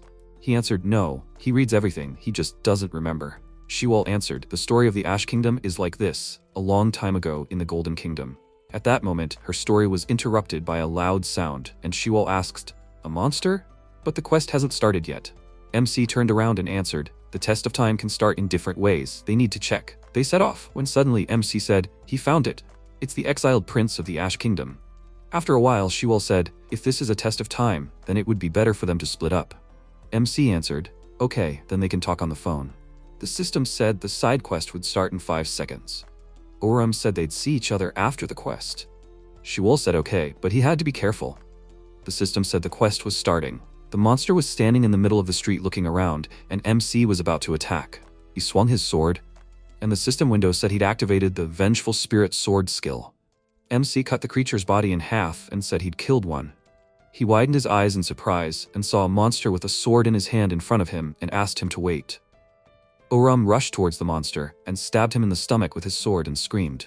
2. Shiwol was running down the street at that moment, asking, 2 at once, wasn't he too fast? She hadn't found any yet. Suddenly she saw 3 monsters at once and said, as soon as she said that, 3 appeared at once? Was she really that lucky? The creatures swung their swords, and Shiwol frowned and thought, the skill Dead End. She activated the skill Dead End, which creates a magical barrier, and said, and more. She also activated the skill Sarcophagus of Chains Trap. Shiwol said, a skill that can kill 3 at once. The skill Minotaur Beast of the Labyrinth allows you to use the lightning spear for 17 seconds. This lowers defense against magical attacks and increases physical attacks. Shiwol activated the skill and pointed it towards the monsters, and then frowned and rushed towards the creatures. She chopped their bodies and said, 3 clean kills. MC asked in surprise, 3 at once? Then there is only 1 left? Shiwol replied that she will search for the creature through her skill, Watchtower. He should also search. Oram replied, okay. He looked around and thought, such monsters attack as soon as they see the enemy, so it cannot hide. Even if MC hadn't noticed the creature, it would have already attacked if it had seen him first. That meant there were probably places he hadn't searched yet. He ordered the system to tell him how much time they had left. The system reported 12 minutes and 49 seconds left until the end of the quest. Oram said, about 12 minutes. Okay, they still have plenty of time. He frowned and thought, they are not dealing with anomalies, so they can be killed quickly. He should not rush, but carefully examine every corner. He rushed to run forward, and Shiwol at that moment was standing on the roof and looking around. There was less and less time left, literally 5 minutes left. Suddenly Oram looked to the side and shouted, he found it. That's where it was hiding. He put his hand to his ear and said, Kim Shiwol, he found the last prince. He will kill him himself. Shiwol answered, okay, he is a good boy. MC grabbed the sword and thought, there is enough time, so he can try those skills that he usually does not use. The skill, Fury of the Vengeful Spirit. He rushed towards the monster and cut it in half. Oram turned around and looked at the rest of the monster, and the system window reported, Vengeful Spirit Fury. This allows them to randomly attack everyone around them for 15 seconds, increasing their attack by 300%. Since the skill does not matter whether the monster in front of them or another player, so it risks killing players. MC said, this is a useful skill for such straight alleys, but it is better to use it only in extreme cases, otherwise people may get in the way. Kim Shiwol, he killed the last one. Shiwol replied, great. She suggested choosing a reward and going home. Oram thoughtfully looked at the timer and asked, what? Why doesn't the timer stop? System, what's wrong? Hasn't the quest ended? The system reported, no, the quest hasn't ended yet. Kim Shiwol and Oram destroyed 7 monsters. There is still 1 left. MC turned around and saw a monster with a black door behind it. He screamed in fear. Is that a black door? The monster spoke. He finally found it. Their utopia, their horizon. The creature disappeared and Oram screamed, what is this? Did it turn into water? He widened his eyes and thought, the horizon the monster spoke of? Is this really it? MC put his hand to his ear and screamed, Kim Shiwol, does she remember the whole story of the quest, the exiled princes of the Ash Kingdom? Shiwol asked again, the story? Well, in short, when the Ash Kingdom was destroyed for blasphemy, all the princes left it. They went in search of their utopia, the horizon. Well, something like that. Suddenly MC felt a monster behind him, and then turned around and thought, he knew it. Quests are not random. All of them, they are continuations of unfinished stories in the game. The creature swung its sword, and MC managed to block in time. He thought, so if they figured out what kind of monster this anomaly was, they might be able to get a hint about this horizon it mentioned. MC threw the creature aside and commanded the system to open the battle preparation page. He commanded the system to exchange the high-class item, Eyelash of the Peerless Beauty, that he got last time for the Eye of the Sage. The system responded that it obeyed. It exchanges the eyelash for the Eye of the Sage and activates it. Oram looked at the monster with a skill and asked, what's wrong with it? The monster started attacking MC again, and then a huge leg appeared, with which it literally wanted to crush Oram. He jumped back and thought, this monster, even its name has a meaning. The 5th guardian of the horizon? The creature looked towards MC and swung its sword, but Oram managed to block it. The creature opened its mouth and released a stream of fire, which MC had to quickly dodge. Oram said, and also the creature's parameters. Compared to the highest level primordial Balrog, its health is 3 times higher? How to kill the monster in the remaining time? At this moment, the timer showed that there were 2 minutes and 48 seconds left. MC was fighting the monster and thought, there is no need to panic.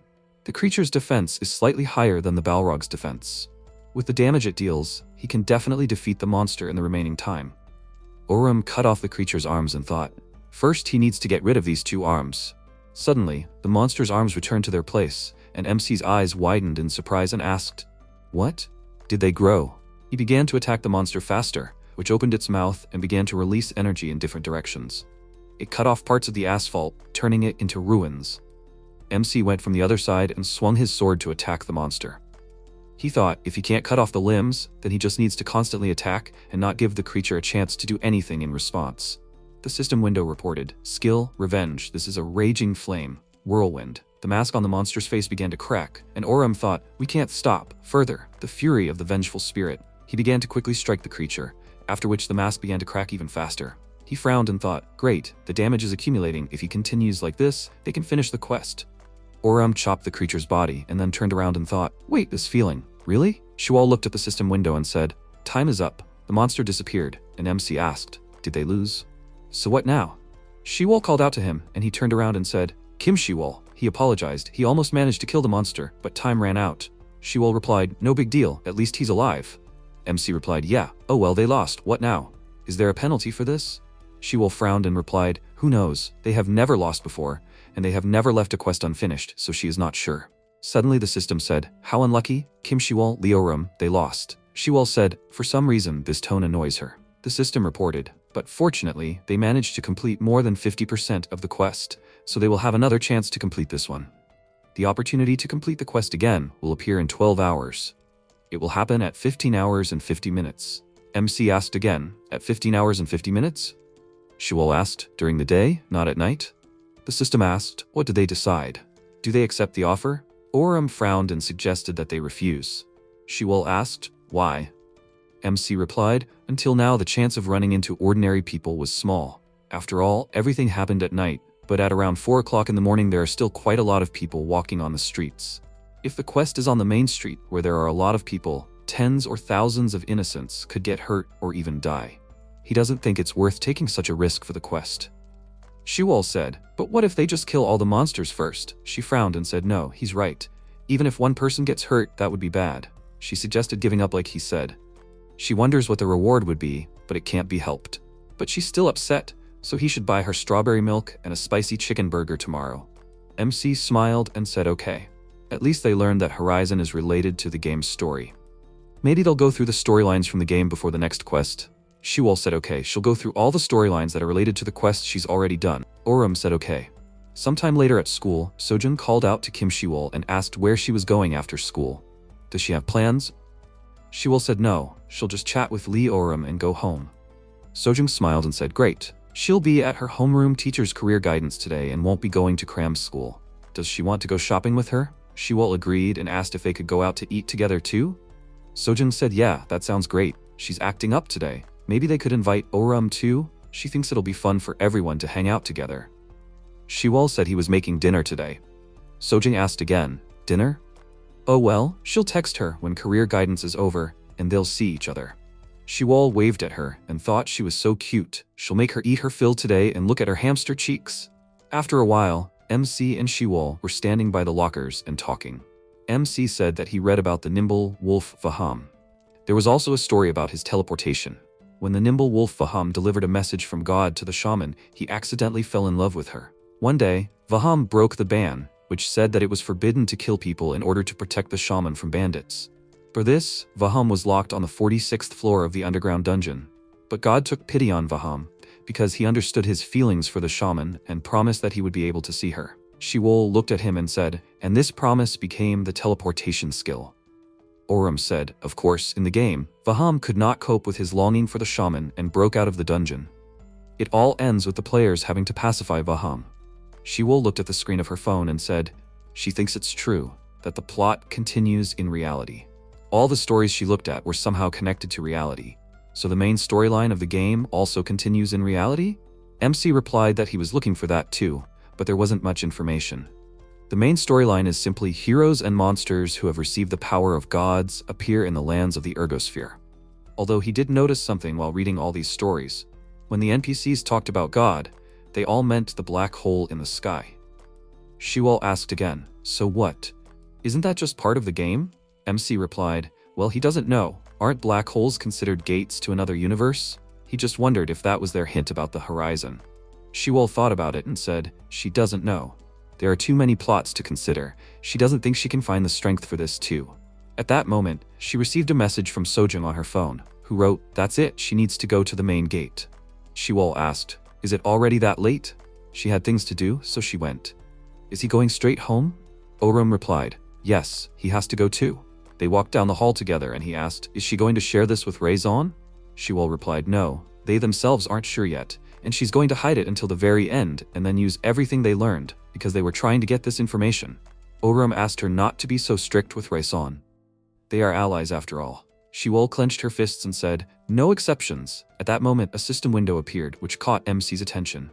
The system window said that an additional quest would start at this location in 5 minutes. Is he accepting the offer? Orum cried out loudly. A quest? It can't be. Didn't they refuse it yesterday? Shiwol replied, they refused. System. What's wrong? The system replied, another user took over the quest. Since it was their quest originally, it asks again if they want to try the quest again. If they accept, the quest will become competitive, and they can get rewards. But if they refuse, it will be considered interfering with someone else's quest. MC frowned and asked, who took over the quest? Is he here at school now?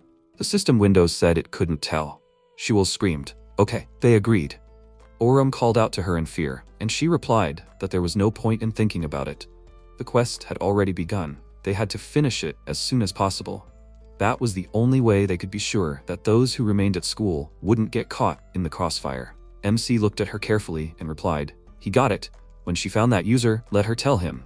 It could be a play killer or even a member of Chaos. The system said that they had accepted the offer and they would be teleported to the quest location. They were teleported from the hallway, and at that moment, Inyoung was already standing near the stairs. After a while, school children were walking along the school hallway and talking. A guy asked, did he want to go to the internet cafe? Another guy asked again, why did he go there so often? He wasn't that good at playing. The guy got angry and shouted, screw him. At least he played better than him. Suddenly the boy stopped and asked, what was that? Did he hear it? It was a strange sound. The schoolboy asked what sound. He didn't hear anything. Oh well, they can go play for an hour. If mom finds out he went to an internet cafe, she'll kill him. Suddenly the boy flew back and hit his head, and the schoolboy got really scared and screamed loudly in fear. A monster appeared behind him and swung his sword, but MC got there in time. He cut off the creature's hand and said, horror. One of them was injured. He ordered the schoolboy not to stand there like a pillar, but to run away from here. It's dangerous at school. The boy asked in fear, how did this happen? MC frowned and thought, horror. He knew that ordinary people can't see monsters. What should he do? He can't evacuate everyone. At that moment, a loud ringing sound was heard. Orum looked around and asked, is it an emergency alarm? Shiwol called out to him and said that she turned on the fire alarm so that people would evacuate. She suggested that he go look for monsters. MC smiled and said, so she did it. She did a great job. They rushed to run along the corridor, and Shiwol asked what they should do. Will they split up again like last time? Oram replied, no, they will stay together this time. In order to defeat that abnormal monster in time, they need to stick together. At that moment, he saw monsters in front of him, who were holding swords in their hands. He called out to Shiwol, and she replied that she understood. She activated the skill, Voice Outside the Labyrinth, and MC thought that this would increase all his parameters. Orum rushed forward and cut the bodies of the creatures, thinking that there were already 4. Half of the job is done. He widened his eyes in surprise and saw the bodies of the school children. He said they had already reached so many students. Not much time had passed since the start of the quest. He clenched his jaws and looked at it with annoyance. Suddenly, a loud scream was heard, and Shiwol said that the sound was coming from above. Orum suggested that she go and check. There was a girl sitting on the top floor, asking in fear what was going on. There were monsters floating in front of her, and a girl lying on the floor. The monster swung his sword, when suddenly MC blocked his attack. He called out to Shiwol, and she replied that she understood. Orum thought, spike trap skill. He turned around and waved his hand and said, everything is fine. She is safe. He ordered the girl to run away from here.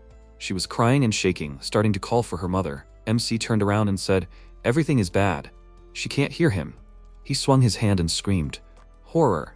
The girl got up and started to run away, and he mentally apologized to her and thought that it was better this way. He called out to Kim Shiwol and suggested that they go check the main building. He thinks all the monsters are there. He didn't hear an answer from her and asked, puzzled, Kim Shiwol? Orum looked down and saw Hung Sojung on the floor. Shiwol was standing over her body and talking. She said she would wait at the main gate. Why is she here? Why? MC grabbed her shoulder and told her to get ready. Sojung isn't dead yet. If they give her a potion or use a healing skill, they can save her. Shiwol said, but they might get punished for that, or even get an extra quest or have all their rewards taken away. Orum pulled her close and yelled, it doesn't matter, she just needs to heal her. Even if they get forced to do a quest or something as punishment, he'll help her, so there's no need to worry. Let her just help everyone she can, okay? Shiwol frowned and replied, okay. MC looked at the timer and thought, there's only about 8 minutes left. Considering the school has multiple buildings, they don't have time to wait for her to heal everyone. He said, Shiwol, he'll go to the main building first. She will need to come after she cures Hung Sojung. Shiwol turned around and asked Orum to wait. She said to get him this. Orum turned around and asked what? He grabbed it and Shiwol said, it's one of the high-class items she got last time. She was going to exchange it for something else because it seemed useless to her, but she thought it would be useful in this case. She asked MC to make sure he kills everyone this time, considering the abnormal one. MC replied, he got it. Then they'll see each other soon. After a while, a monster was hovering in the school courtyard and MC quickly attacked it from above, piercing its head with his sword. He thought it was the 7th, only the abnormal one is left. The quest will end once he deals with the monster. Orum ran forward when he suddenly stopped and said, it's the abnormal monster. Why did it transform already? No, he has no time to worry about such things. He climbed into the building and swung his sword, thinking that he only needs to focus on one thing, victory. He used the Vengeful Spirit Fury skill and rushed towards the creature. MC swung his sword and thought, revenge, this raging flame. The mask on the monster's face began to crack, and legs appeared from the portal behind him. MC frowned, and this threw him back. He screamed and held his sword in front of him, defending himself from the monster. The system window reported that there were 30 seconds left. Orum asked again, 30 seconds already? He doesn't have much time. He needs to finish it all with one attack. The monster struck him, and he thought, first his passive skill. It makes him invulnerable and increases the damage he deals, and then the dragon soul that Shiwol gave him. It increases the damage 5-fold. Orum squeezed the stone and covered himself in mana, thinking that after that, all his parameters would be reduced by half for 5 seconds. If he doesn't succeed now, he won't have a chance anymore. This attack should be the last one. He swung and struck the creature's body. It pointed its swords at Orum, and then there was an explosion. Orum cut the monster's body in half and said, it worked. Now the quest is over. He looked forward in surprise, where the attack came from. He asked, what is this? What is he doing here? In front of Orum stood Baek Eunhyung, who was pointing his crossbow at him. A while ago, Eunhyung was lying on the floor and Ryun was saying, just think, he got to the tower in such a short time. How does it feel to become the strongest and youngest play killer? Eunhyung stood up and aimed his crossbow at him, ordering him to stop talking nonsense. He promised to tell him how to become his character in real life and why Lee Orum changed. Ryun smirked and replied, Lee Orum, so someone he knows in real life went through a transference. Eunhyung asked again, a transference? What does that mean? Ryun replied, it's a term in molecular biology. He doubts he'll understand even if he explains it in detail, so he'll just simplify it. To put it simply, it's like assembling something from a construction set according to the instructions. And for those who want a normal explanation, transfer is the process of protein synthesis from amino acids on the RNA matrix, carried out by the ribosome. Protein biosynthesis is an integral part of the life of any cell, which consists of reading genetic information recorded as a sequence of nucleotides in molecules of information, or matrix ribonucleic acids, and the nucleotide sequence of mRNA determines the sequence of amino acids in the synthesized proteins. Eunhyung asked discontentedly, what instructions? What kind of nonsense is he talking about? Ryun put his hand to his chin and said, exactly, he should have been explained to first that this is not just a game with virtual reality. This is another universe. This was disguised as a 3D video game because humans are only familiar with 3D space. He looked at him and asked, Baek Eunhyung, what is he doing? Is he leaving without listening to his explanation? Eunhyung said, if he had time to make up stories, he should have completed a quest. He wasn't going to play along with him. It was awful, he wasted so much time on some idiot. Ryun fixed his hair and said, I guess he didn't believe him. Well then, he had no choice. Suddenly, a hand came out of Eunhyung's stomach, and Ryun said, he'll have to experience it for himself. Eunhyung screamed, idiot, what is he doing? Ryun said, his flow was at 88%, he was so close, he thought he'd get to 90%, he'd been playing for a long time. He might even die. Eunhyung looked at him confused, and Ryun said, oh well, even if he dies it won't be his fault, they'll think he was just unlucky. Eunhyung screamed in fear, what is this? Ryun laughed and replied, good luck, Baek Eunhyung. He hopes they'll see each other on the other side. At this moment, Eunhyung was sitting on the couch in the apartment and shaking. He took off his VR glasses and started breathing heavily. He saw a man in front of him who asked how it felt. Nausea. Dizziness? Eunhyung asked displeasedly, who is he? Is he a gamer too? The man replied, not really. He likes playing, but he wouldn't call himself a gamer. He is one of the 5 creators of the game, as well as the CEO of Intahall. Eunhyung currently held out a crossbow and said, he must have had fun. Lee Orum. He had something no one else had, but unfortunately for him, now he has it too. He must be beside himself. He lost the one thing he was better at. MC frowned and replied as if he cared. He doesn't even want to know how he did it. The only thing he wants to know is if he accepted this quest. Baek Eunhyung. Eunyoung looked at him carefully, then smirked and said, "Yeah, it was him." MC yelled in annoyance. "People died because of this. Innocent students died because of him. Did he know about this, Beak Eunyoung?" Eunyoung smirked and asked again, "Really?" "He's sorry, but he's wrong about one thing. He didn't kill them with his own hands, right?" Oram jumped up and swung his sword, yelling, "He's a crazy idiot." There was an explosion, and MC yelled, "How rotten is he from the inside, Eunyoung?" He hit him a few times, and Eunyoung used the Dragon Slayer skill. It hit MC's head, slightly grazing him, but Oram swung and pierced his body. Eunyoung thought, the ultimatum skill, Spear's guillotine. A huge monster appeared and started hitting MC, who tried to block the strikes with his sword. He jumped and thought, the Grudge Flower skill. The two energies mixed with each other, and Eunyoung aimed with a crossbow. He shot and almost hit MC's head, and he swung and kicked him in the face. Oram said he thought he was just an idiot who liked to bully him. But today he realized who he really is. He is a monster, Eunyoung's puck. MC swung his sword and remembered a fragment from his childhood, and then frowned. He struck Eunyoung, and when he opened his eyes, he saw that it was a skeleton. Suddenly, a voice came from behind him, how cruel he was to their newbie. The necromancer asked he just started playing. He should be gentle with him, okay? The system window reported, a skill, corpse swap. This allows you to swap a skeleton for a party member with health below 1%. After using it, you cannot perform corpse summoning for 5 minutes. MC screamed, "Necromancer! What was that? Is she helping Beak Eunyoung?" The necromancer stuck her tongue out at him and asked, "And if so, what?" Idiot. He got angry, right? Oram thought he had encountered her before. She was a chaos necromancer. Did Beak Eunyoung join chaos? The necromancer looked down and saw energy spikes. She laughed out loud and said, she was wondering where the second member of his party went, but it turns out she was hiding. They are cunning idiots. Shiwal jumped down and asked who said that she was hiding. She used the skill Labyrinth Beast and Minotaur. The necromancer screamed, and Shiwal said that real first-class players always arrive late. It's her own fault that she doesn't know. You idiot. She directed her bright mana towards her. The necromancer created a barrier, and the system window reported that the necromancer's skill Hell Barrier increases defense against magic. The necromancer spoke. She scared her. She already thought that she was finished. Shiwal quickly approached her and ordered her not to lose vigilance. Her skill is still in effect. The necromancer grinned and said that she knows herself, you idiot. She activated the skill Field of Corpses, and energy hands appeared from under the ground. MC closed his eyes and then swung and struck. The necromancer screamed loudly and thought, what? How did the Avenger get through her corpse field? It should lower agility and poison the skeleton's hands upon contact. Did he really get through the field just by dodging everything? Is he crazy? How is this even possible? Oram turned to Kim Shiwal and ordered her to finish. Shiwal frowned and replied, she got it. The necromancer frowned and thought, what? Who are they? Why are they so strong? Is she really going to die here? Really? Shiwal struck her, causing her to scream loudly. She frowned and looked at the system window, which informed her that the time to choose a quest reward has expired. They will be transported to another location. The necromancer said happily, yes, just in time. She laughed and said, she's not dead, she's not dead. MC looked at her hand and thought, what? The timer should stop when another player interferes. He remembered how the system said that if they agreed, then the quest would become competitive and they could get rewards.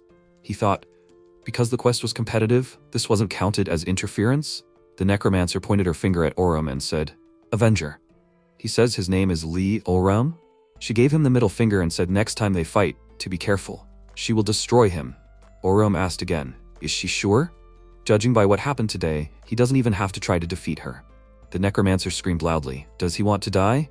She couldn't fight properly because the newbie was in her way, okay? That's why she gave in.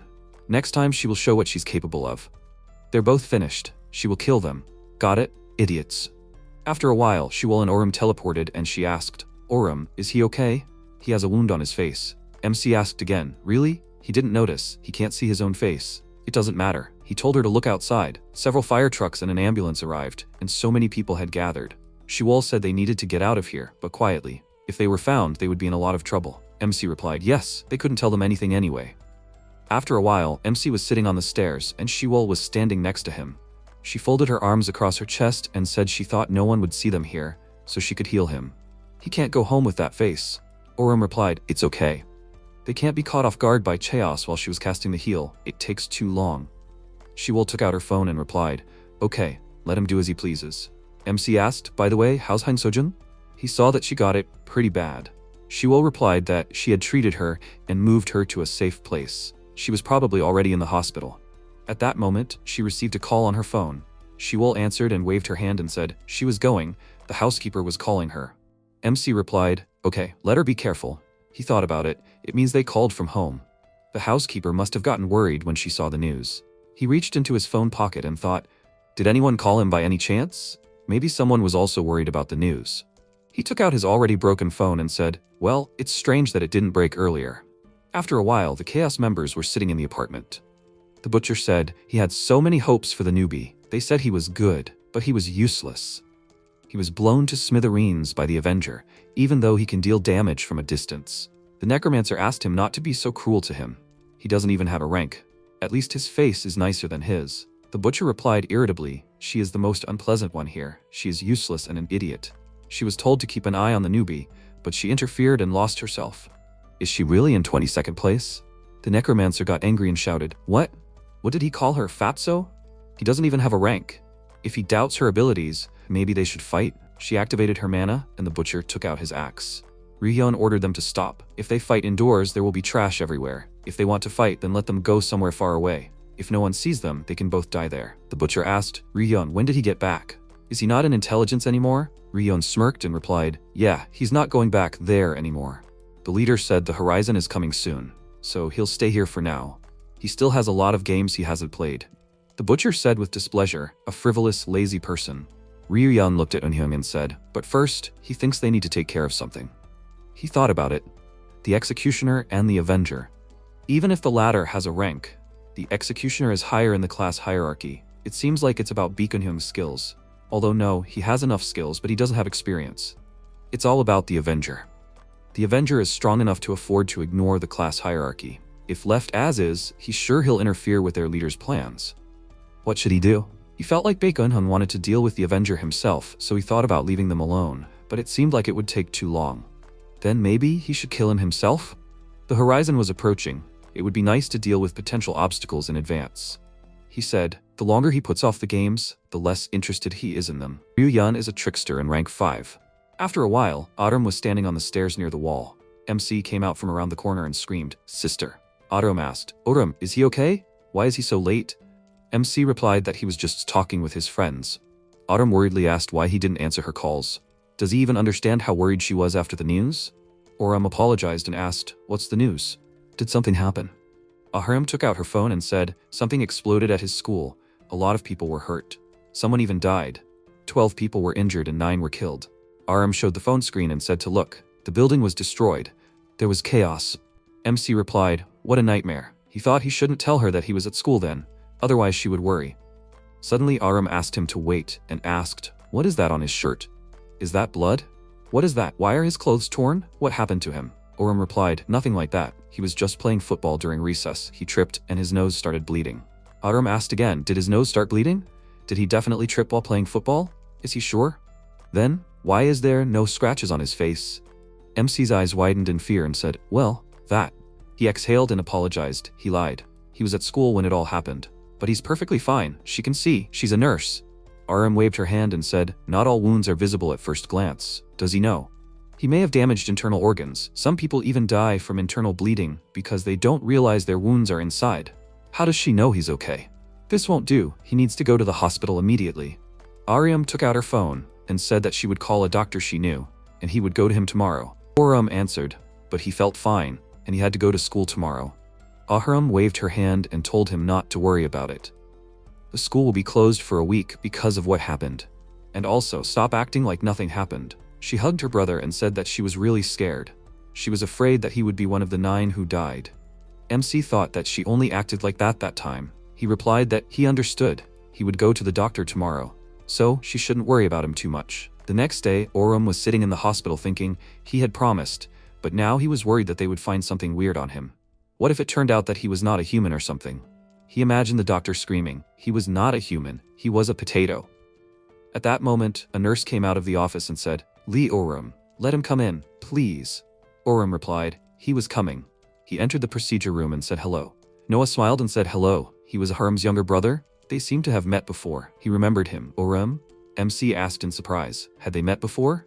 Noah asked again. He didn't remember? Last year at Christmas. Ahram spoke thoughtfully. Last year's Christmas. He remembered and asked, he must be Dr. Noah. He brought his drunk sister home then, right? Noah replied, yes, that's right. He was impressed. He even remembered his name. He had grown so much. He almost didn't recognize him. MC screamed, well, that's it. Noah said it's okay. It's still normal for him to grow. He grew 10 centimeters in middle school. Okay, Oram, will they look at his results? He suddenly stared at the monitor in surprise, and Oram asked, what's wrong? Is there something wrong? Noah smiled and answered, no, everything is fine. He thinks these tests will be enough. But something seemed strange to him. All the results are unnaturally perfect. For example, if the normal reading for some test is 8, then he will have exactly 8 units. Even athletes usually have results like 7.9 or 8.2, but not exactly 8 units. MC asked again, is that bad? Noah answered, of course not. It's just great that he seems to have perfect health. Maybe it's because he's still a teenager. Oriam answered, I see. He looked down and thought maybe all his readings are perfect because he's a character in a game? Noah asked how he felt. MC asked a question. What did he mean? Noah folded his arms across his chest and said regretfully, he heard that something terrible happened at his school. Several students died, many were injured. He was just wondering how he felt. He was there when it happened. MC looked down and said how he felt. He remembered the students' bodies and Unyoung's unhealthy face.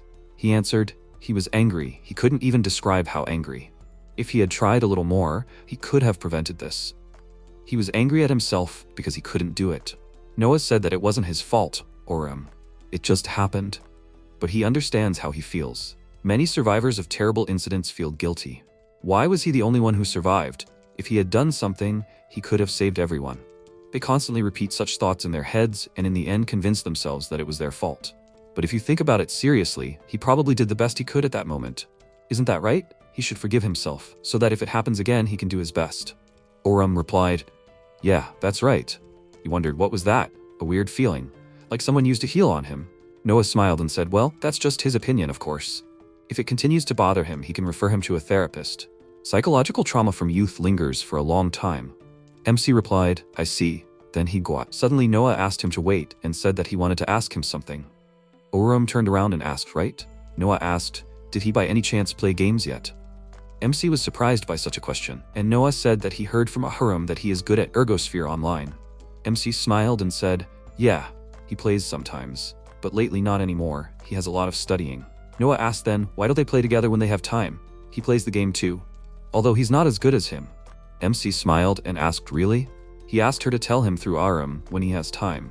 Noah said okay, he will. MC left the office and walked down the hallway thinking about what happened. He thought he didn't expect him to suddenly start talking about games. His sister really tells people everything. Or maybe they are just so close that they talk to each other about such things? No way, he thought she was single.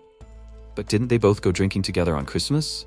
He imagined Aram and Noah kissing and his eyes widened. At that moment, MC's phone received a call and he said, Kim Shiwol. After a while they met in the park and he said, Kim Shiwol. What happened? Why did she invite him here? Shiwol folded her arms and replied, she said on the phone, Raison wants to meet them tonight. MC replied that he understood.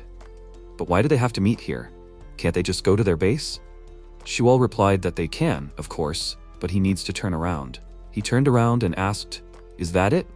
Shiwol took off her cap and hugged him from behind, asking him to stand like that for about 30 seconds. MC shyly asked, Kim Shiwol, what's wrong with her? Shiwol replied that she kept thinking about what happened to Sojung. She almost died because of the monster. She couldn't get it out of her head. And she also thinks about how selfish she was for hesitating when it happened. She thought she was different from her parents, but apparently she's just as selfish and shameless as they are. These are the thoughts that are going through her head. MC remained silent and then said, Kim Shiwol, she was hesitant because of him. Because if she had used the skill on her, they would have both gotten a penalty. Isn't that why she couldn't decide what to do? In that short time, she thought about him and Sojung, and in the end, she saved Sojung. She's not selfish, Kim Shiwol. He hugged her and said, so stop blaming yourself. Shiwol pressed herself against him a little embarrassedly and said, thank you, Oram. By the way, who gave him permission to turn around and hug her? MC asked fearfully. What? He thought it was okay.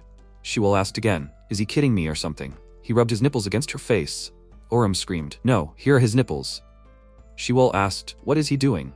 Why is he touching it? Is he crazy? She put on her cap and said, in short, he will buy her 5 largest cartons of strawberry milk, 1 a day. MC thought about it. She herself hugged him from behind without permission. Shiwol looked at him with displeasure and asked, what, some kind of problem? Oram waved his hand and answered, none, madam.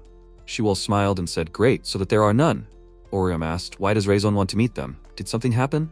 Shiwol answered, she herself does not know. They just said that they want to see each other.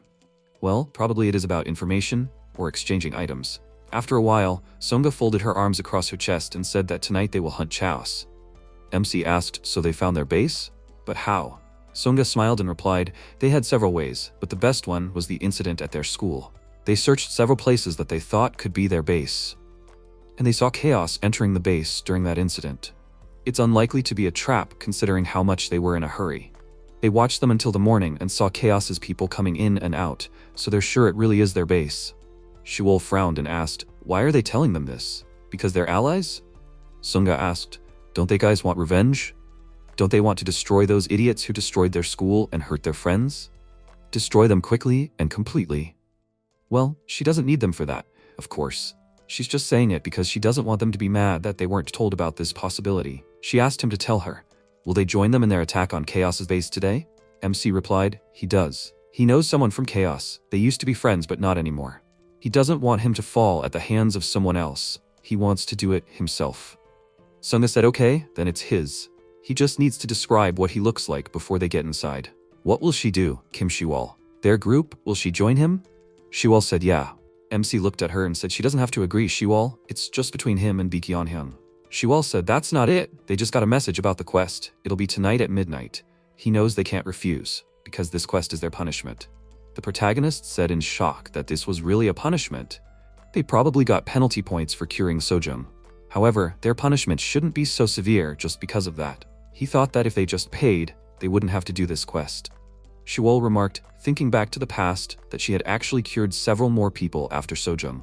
That was probably why they had so many penalty points. The system voice reported that Shiwol and Oram currently have 1,200 penalty points.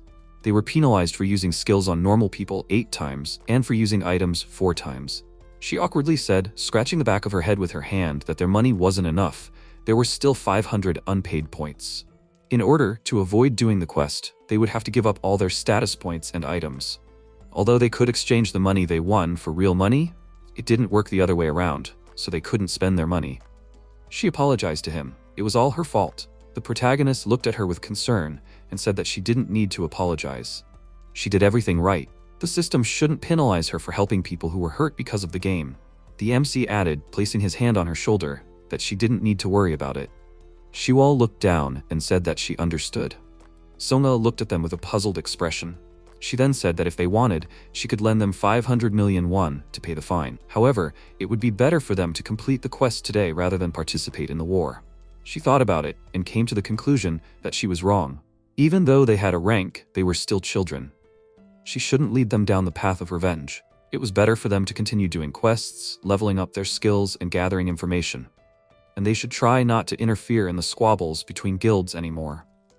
The guild leader said with a smile that they would do all the dirty work. Then she said, turning away from them, that the conversation was over, so they needed to go home. And it was time for them to prepare for war. She added with a smile, turning around, that they did not need to worry too much about the quest and the 500-point penalty. She was sure that they could easily handle it, given their abilities. After some time on the street, Shiwol noted that the guild leader of Raizon turned out to be a more reasonable person than she thought. She believed that she was ready to do anything to achieve her goals, and was trying to drag them into the war by any means. The protagonist noted that perhaps the guild leader calculated that they were not suitable for a war between guilds. Therefore, part of her plan could be to exclude them from this conflict. She said, looking at him, that this could be so. This is also pursuing one's own goals. The protagonist said that he remembered something. She checked her inventory after the side quest. Shiwol asked, puzzled. Why would she do that? MC said that there was nothing there yesterday, but this morning he noticed that the side quest rewards had appeared. She said that she didn't have time to check her inventory yesterday. Should she do it now? Then they opened the inventory from the system, and Shiwol said that she found it. There are items here that weren't there before. She asked, what is the bell that summons the Argus apprentice? The system window said that this item allows you to summon the Argus apprentice. Can only be used 2 times. The pitch is fa dies. Shiwol asked if he has the same item. Oram looked at her and said using the system inventory that he has a different item, the key to the midday room. A system window appeared saying that this is a key that allows you to open the midday room. You can also scratch yourself with it. Her face changed, and she said that she had never seen such items in the game. Do these items have any special effects? The protagonist threw up his hands and noted that they would not know about it until they tried it. Their descriptions were meaningless.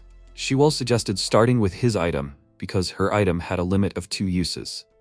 The protagonist said that he did not mind. MC took the item out of the system inventory and used the key. A magic circle appeared in front of the key. Suddenly, they were moved, because of which they were shocked. Oriam shouted in shock. "What's the matter? What kind of place is this?" The system voice said, politely addressing him, that this was his personal space, the noon room. Here he can rest and train. This place can also be used as a warehouse. The room can be shared with party members, and, if necessary, invite other players here. The protagonist asked in bewilderment, looking around, "Is this really like the restroom in the game?" Shiwol said in surprise that she couldn't believe it. Then she said thoughtfully that you can even drink here. The protagonist's face changed, and he asked what she was saying. He thought that they should meet in this place before quests. It would be easier for them to choose the necessary items. Shiwol said nothing and decided to study the situation around her. The MC watched her and asked what was going on. Did she feel like something was wrong here? She said that nothing had happened. She was just curious about where this place came from.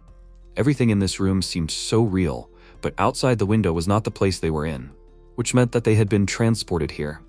So where were they now? Urum thoughtfully asked if this was perhaps the afterlife. Shiwol screamed in fear that he shouldn't say such things. The protagonist said that they didn't need to think about it too much. They wouldn't be able to find out anything with their current understanding of what was happening. She said that he was right. Then they need to figure out her item. Shiwol asked the system what the bell that summoned Argus's disciple was. It should explain in detail about this item. The system voice said that by using this item, the player can summon the disciple of the great sage Argus. They will be able to ask questions about quests and monsters' weak points, and if they have no questions, they will receive her blessing. The protagonist noted that they should ask this disciple. She said that he was right, because other items also give blessings. After which, Shiwol decided to use the item, the bell that summoned Argus's disciple. MC tried to stop her and asked if she was sure she wanted to do this now. She only has 2 uses for this item. Isn't it better to think before doing it? She stated by using the bell that they already knew what questions to ask.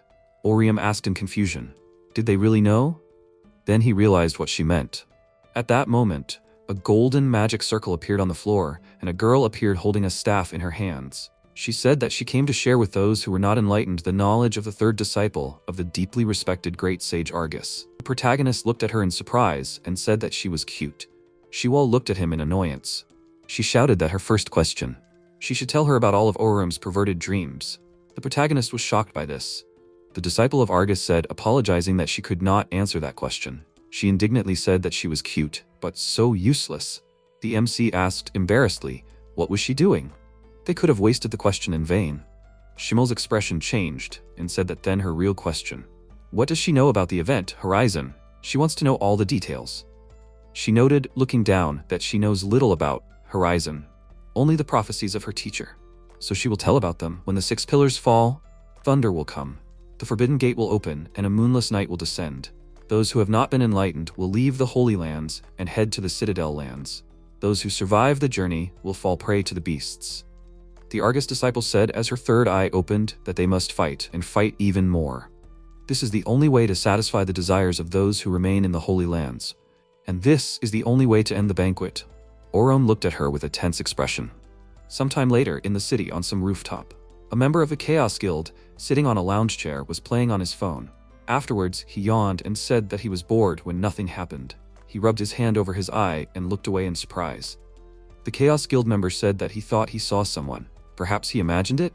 At that moment, Seoko, the Raison Guild assassin, appeared behind him and dealt a crushing blow with his weapon. After that, the assassin said that they could move on. Can he open a portal? The Chaos Guild master ordered the portal to be opened and said that she would go first. He used the assassin skill, Assassin's Secret Move. The system window reported that the assassin skill, Assassin's Secret Move, allows you to summon one party member. Restricts movement during the summoning. She appeared with a smile on her face. After a while, the guildmaster noticed, upon seeing the opponents, that he had said that there was no one left here. And she sees the members of the Chaos Guild in front of her. The assassin said, apologizing, that he would deal with them now. She said, scratching the back of her head with her hand, that there was nothing to worry about. The guild leader said, taking out her weapon, that she would deal with them herself. She was the one who saw them first. Wouldn't that be more correct? The members of the Chaos Guild rushed into battle, and she prepared to use her abilities to strike. Songa used the skill, the Path for the Queen, crushing her enemies. A system window appeared with information that this is the skill Queen's Guards. The Path for the Queen attacks all enemies in the way. After which she said, while her eyes were shining, that she believed that all the real chaos was inside. They needed to go in there. Soko prepared for battle and said that he was ready. After that, they hurried inside, where they were met by the silhouette of a man holding a cup in his hands.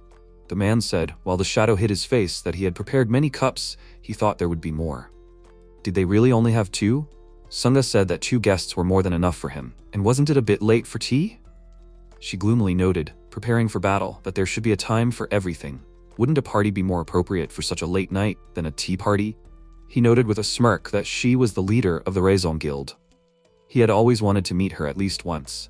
After all, she was currently the closest to victory. Sunga said with a smile that she wanted to meet him too.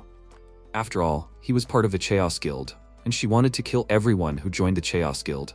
The unknown man thoughtfully said that she wanted to kill everyone. Then, why was she doing this? Was it for revenge? She said that you could say that. It was revenge for the sake of her guild, and it was also a chance to get rid of potential competitors. His eyes glowed purple, and he asked, then how did she feel about that? Right now, he would pay her the amount equal to the winnings and another 22 billion won as compensation. If he did that, would she agree to just leave and not participate in the event? Songa looked at him and said that she was against it. Why would she agree when she was so close to winning? She had several reasons for wanting to win the prize, but the main reason was that she was just an ordinary player. Isn't it right for an ordinary player to try to win on their own? That's why people play the game, isn't it? The stranger said thoughtfully with a smile that he understood her. People play to win and have fun in the process. He agreed with her. He was wrong. He declared, using his ability, and his minions appeared nearby, that they would then begin the battle. The system window reported that this was the Emperor's skill, camouflage for guards, hiding nearby party members. The camouflage disappears when the player moves or performs an action. The assassin gritted his teeth and prepared for battle. She said, turning to Soko, that she would handle it herself. He asked in surprise, what was she talking about? Sona said that while she was busy, he should open a portal and transfer everyone else here. They already knew that this was not a trap. They would fight in a direct confrontation. Soko noted with a tense expression that a portal for several people would take him about 45 seconds. Could she last that long against them? She stated with a smile, preparing for battle, that this was enough time. She had participated in many guild wars and had survived. If she was lucky, she would even kill a few of the Chaos Guild's lackeys. He said that he agreed, but she should not overdo it. Sona said that he did not need to worry about her. In 45 seconds, she would not overdo it. After which she used her abilities and noted, rushing at the enemies, that she can only get a little excited. Songa used her combat skill, Queen's Garden, which covered the room with a flower field of bright light. The Chaos Guild members shouted that it was a curse. An unknown man noted that they had lost their advantage. A system window appeared with information that this is the skill of the Queen's Guard, Queen's Garden, which applies a 17% debuff to enemies in the radius of action, as well as for 30 seconds and deals 1% damage to them every second. She rushed forward, dealing a series of blows along the way with her blade. Unexpectedly, a member of the Chaos Guild used the skill, Bone Spikes, but Songa managed to react and use the skill, Queen's Call, a speed buff that accelerated her movement and allowed her to crush her enemies along the way. Her rivals screamed in pain. After a while, Songa thought about it and then continued to fight the enemies. Ryu Yun, a member of the Chaos Guild, said that they hadn't seen each other for a long time. It seems that they even fought in the game once. She doesn't remember this. She smiled and said that it was interesting, but she apologized. She didn't remember this. She usually forgets all the men she met. Songa used the skill, Last Guard, Multi-Attack. Suddenly, he used his skill, Surprise Box. A system window appeared with information that this is the skill Trickster, Surprise Box. The opponent cannot move or use their skills for 5 seconds. After that, she felt the enemy behind her back, who was about to strike with his weapon. Songa turned around, gritting her teeth, and at the last moment, a member of the Raison Guild hit the enemy. The unknown man was surprised by this. She shouted in surprise, calling him by name. Is it really him? Ikju asked, getting into a fighting stance, if she was injured. Sona said with a smile that she was fine. And how were they? He replied that he checked before leaving. They were all at the peak of their powers. At that moment, the rest of the Raison Guild appeared next to him. She said that she was glad to hear that. She would not tell them to do anything anymore. They just needed to act like they always did. They had already dealt with them once. They needed to destroy them all. Then Ryuhyun asked, addressing the unknown person as the director, what should they do? Should they act according to the plan? The director said that it was too early for that. They needed to just observe for now. This was the first time he had seen the Raison Guild in action with his own eyes. He would watch from here. He asked him to deal with them. He said that he agreed. The director could rely on him. Ryuhyun thought that even though he said that, he was not too confident in himself right now. The strength of both guilds is almost equal, which means that until someone dies and upsets the balance, it is impossible to predict how it will end. Then they rushed at each other, using their abilities to fight. After a while, the protagonist and Shiwol returned from his personal space. She asked if this is really a university campus. She is glad that at least they are not in the middle of the street. The protagonist asked, at this time of year, there should be no one here, right? Shiwol pointed out that he is wrong. According to rumors, graduates wander here when they cannot return home. MC asked, is that true? Then they should be more careful not to meet them. By the way, about what she said to the Argus student. He was thinking while he was at home, what if the event, Horizon, will happen under certain conditions? She asked, is it like a boss that can only be opened after certain conditions are met? Is there something like that in the prophecy? Orem crossed his arms and said that it wasn't literally that, but it said, when 6 pillars fall. So he thought, maybe that was the condition for starting the event. And when the players did that, the event would start. Shiwol thoughtfully asked, should they destroy the pillars of the buildings?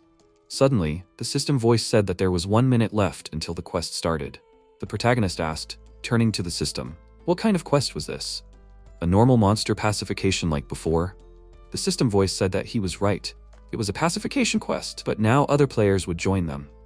Unlike competitive quests, in a common quest everyone was rewarded equally, regardless of who completed the quest, so they could cooperate with other players. She asked what that meant. Could she get a reward without doing anything if someone completed the quest for her? In any case, they needed to go to the noon room to rest there. The protagonist asked, was she serious? Although she was indeed sleepy. Suddenly, he shouted in a panic that she had to wait. They couldn't do this. They had to quickly finish the quest before anyone got hurt. Shiwol said in annoyance, calling him an idiot. That she knew about it. She was just kidding. He had to open his inventory and prepare for battle. Afterwards, she noted that she wondered what kind of players they would be. She hoped they weren't from the Chaos Guild. MC said that was unlikely. Most likely, the Chaos Guild was currently fighting the Raison Guild. Orem exhaled and said that he just hoped that these players would be as good as the ones they met last time. Shiwol asked, is he talking about Windrider and Builder? The protagonist said that she was right. They were easy to work with, they were skilled players. It would be easier for them with them. The system voice said that the preparation time was up. The quest starts now. They became wary and began to look around. Then she asked, isn't it too quiet? The protagonist noted that she was right. It should be noisy, with different sounds of explosions and creatures. There was a noise and MC said that this is what he meant. She asked, did the sound come from the building? Orem said that they need to check. It was definitely a monster. Suddenly Shiwol realized and said, taking a spear from her inventory, that they did not need to go there themselves. Something was approaching them.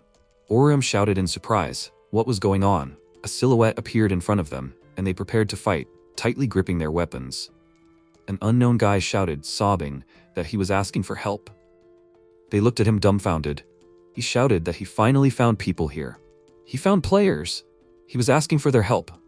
They exchanged glances and pointed their weapons at him, which scared the guy. He asked in surprise, what was the matter?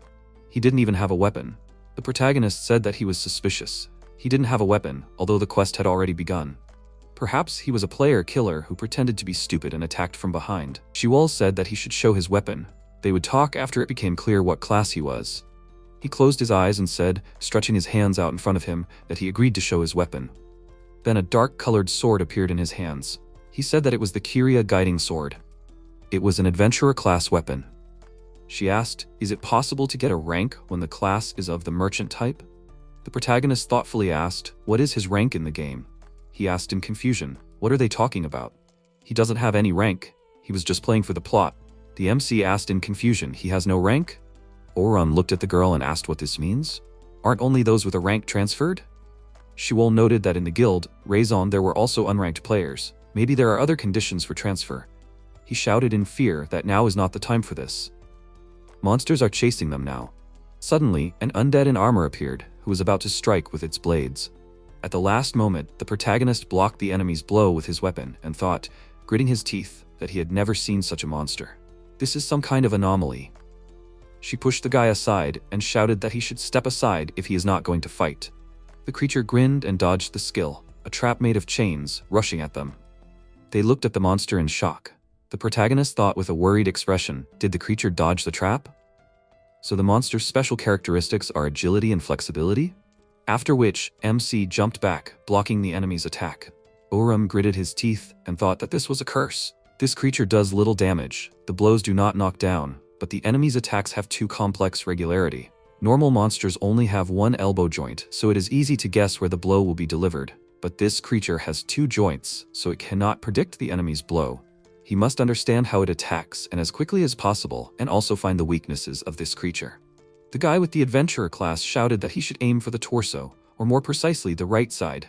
This monster should have a scar on its right side. He should aim exactly there. Shiwol asked what he was talking about. The protagonist used the skill, voice outside the labyrinth, to retreat back from the opponent with sharp straight jerks, and then he used the buff to all abilities. The protagonist thought that now he was ready. The monster rushed at him, swinging its blades, and at that moment, MC delivered a sharp blow with his weapon to the opponent's right side. The monster froze in place, and then fell on its back. Orium shouted in surprise that he was right. His blow stunned this creature. She thought that now was her chance to strike. A system window appeared with information that this skill is a treasure trap, restraining the magical beast. Suddenly, the monster was bound by magical power, and it squealed in anger. After which, Shiwol noted that the monster died. It was easier than she thought. The protagonist asked in confusion, did they really complete the quest? The guy said that they were wrong, there must be another monster. It was most likely the guard of the locked castle to the north. There are usually 2 guards, so he thinks there is one more enemy left. The protagonist asked how he knew that? He had never seen it in the game. He said that it never happened. However, if you find an item for one NPC, you can hear a story about a locked castle to the north. It is a story about a count who was heartbroken by the rebellion of his nephews, and so he locked the gates to his castle. In the game, you cannot enter the castle, but if you find an item, a rusty key to the castle in the north, you can hear this story. And in the story, the castle has guards who protect this place. In the story, the count's nephews wounded them, but despite the fact that their wounds had not yet healed, they remained in the castle with the count to protect it. She asked, however, how did he know that this was the monster from the story? He did not see what this creature looks like in the game. The guy looked away and said that in the northern black stone dungeon, you can find information about what monsters and the count look like. There are frescoes there that tell about the uprising of the count's nephews. Shiwol crossed her arms and noted that she didn't even know that there was such a thing in the game. MC asked if he really knew all the hidden stories in Ergosphere Online. He awkwardly said that he didn't know everything, but if you take into account those he read on the internet, then he knew about 98%. They looked at him puzzled. The guy noted that because Ergosphere Online is an action-based RPG, people often ignore other aspects of the game. But if you look for it, you can find a lot of hidden details. Everything has a story. Items, NPCs you meet along the way, and if you are interested in all this, it will be like finding yourself in another world. One time he was so interested that he played for 50 hours straight. They thought darkly, it seems like it's possible to die like that, right? Shiwol asked if he liked the game so much, then why was he running away from the monster? Adventurer is a weak class, but he can still fight. He awkwardly said, scratching his head with his hand, that it was because he was afraid. He barely passed the training, or whatever it was. He was afraid to fight monsters when his life was on the line, so he declined all the quests to live normally, but he accidentally used the skill, discount when buying used items online, and he was punished for it. Their faces changed and thought, is he just an idiot? The guy shouted that he won't do that again. Can they help him with this quest? They seem to be good at the game, judging by what he saw. She asked in a whisper, what will they do? He doesn't look like a player killer. Then will they help him? Oram looked at the guy thoughtfully and said that they agreed to help him survive. However, in exchange, he would tell what he knew about the event, the Horizon. He asked if they were really talking about the sanctuary and the rituals of the sects. The protagonist looked at him in surprise. The guy said that he would be happy to tell everything. There were some ambiguous moments, so he made up some details. But he would tell everything. The protagonist exchanged glances with her, and they briefly nodded to each other in agreement. MC said, holding out his hand, that this was wonderful. Then he offered to help each other. However, he should try to help them. Does he understand this? He said, shaking his hand, that of course he understands. He will do everything in his power. After a while, Shuel said that they exchanged numbers. They can continue the quest. They have already spent a lot of time. The guy said, taking out his Kyria guiding sword, that he will try to use his skill. Adventurers have something useful. The guy raised his sword high and used the skill, Guiding Light. The system window reported that the skill indicates the approximate location of the quest target, monster, or rare item. Suddenly, a bright beam of light appeared and headed forward. Orum said that the beam leads behind that building. She shouted that they have to go. There is one enemy left. After a while, they ran to the place where the beam pointed. The protagonist asked, "What is this? There is not one monster here, but two." She looked sternly at the guy. He shouted in fear that he apologizes to them. The story did not say exactly how many guards there were, so he did not know about it.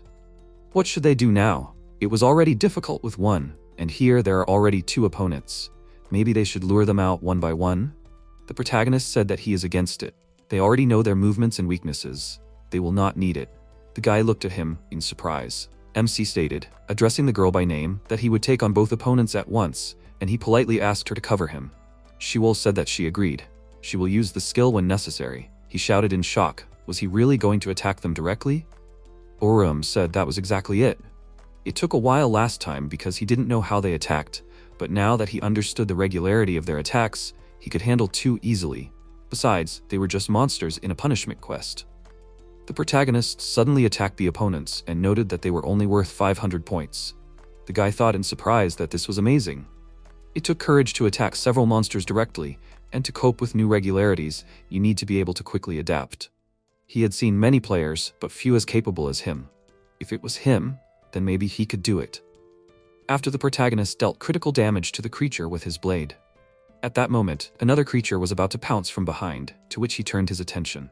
MC dodged it deftly by jumping up, and Shuel used the skill, Boggy Trap in the Labyrinth. However, the creature managed to react and jumped out of the trap, but Orum slashed at the monster's back with his sword. The protagonist used the skill, Flower that Blooms Twice a Day. The system window reported while he was crushing the enemy that it was an Avenger skill. Flower that blooms twice a day, dealing 40% more damage when hitting. Suddenly, the monster appeared and rushed at the protagonist, who was standing quietly. At that moment, the creature struck the magic thorns. She said that these monsters are idiots, they fall for traps so easily. The guy thought it was amazing. They were the perfect team. With such a group, he might be able to prevent this. He said that he had a question. How can they risk their lives like that? Do they have a goal? Shuel said that her reason was because people might get hurt. The guy looked at her with a puzzled expression. She said that if such monsters were to roam freely, many would get hurt. Therefore, people with abilities like theirs should hunt them. He awkwardly said that he now understood. They were good people, not like he thought. Shuel thought that it was probably better not to tell him about the event rewards. The system voice said that they congratulated them. They completed the quest and destroyed all the guards of the locked castle in the north. Do they want to choose the rewards? She said that she did not need to. The system would most likely take it from them anyway, as punishment. Let it choose itself and send them home. The system voice said that it was their choice. They would be transferred in 60 seconds. Shuel said, pointing her index finger at the guy, that they promised to protect him, and they kept their promise. Therefore, he should tell them about the event, the horizon. Did he understand that? He said that of course he understood. He would write everything down and email it to them. That could be done, right? The protagonist asked if he could tell them in person. He wanted to be able to ask questions while listening to him, so he thought it would be better for them to talk in person. The guy thought he had a very expressive look. He awkwardly said that that was okay too. He was unemployed, so he had plenty of free time. The MC said with a smile that he was glad to hear that. Then could they meet tomorrow? She asked his name. Beijuyun said his name twice and awkwardly said that he was 25 years old and was going to be a game developer. They thought in confusion that they hadn't asked him that. Orum said that he would text later where and when they would meet tomorrow. He said that he understood how convenient it would be for them. After a while, Juyun was in the room. He sighed heavily and noted that they were definitely skilled gamers. However, was it okay for him to ask them for help? In fact, he doesn't have much time left. Juyun looked at the burnt photo that was pinned to the board. He said grimly that if he doesn't make a decision now, everything will end. He has to entrust this lock key to someone. After a while, the Rizon and Chaos guilds continued to fight fiercely among themselves. The system window reported that this is a berserker skill. This is a disaster. Increases attack by 2.5 times and agility by 2 times. 40% chance to paralyze the opponent. Jean gritted her teeth and dealt a powerful blow to the enemy, who thought he was paralyzed. Unexpectedly, the enemy from behind used a skill, Gale Wolf Wind. However, she blocked the blow with her body. A system window appeared with the information that this is a wild spearman skill. Gale Wolf Wind allows you to make 3 attacks in a row, pushes the opponent a considerable distance.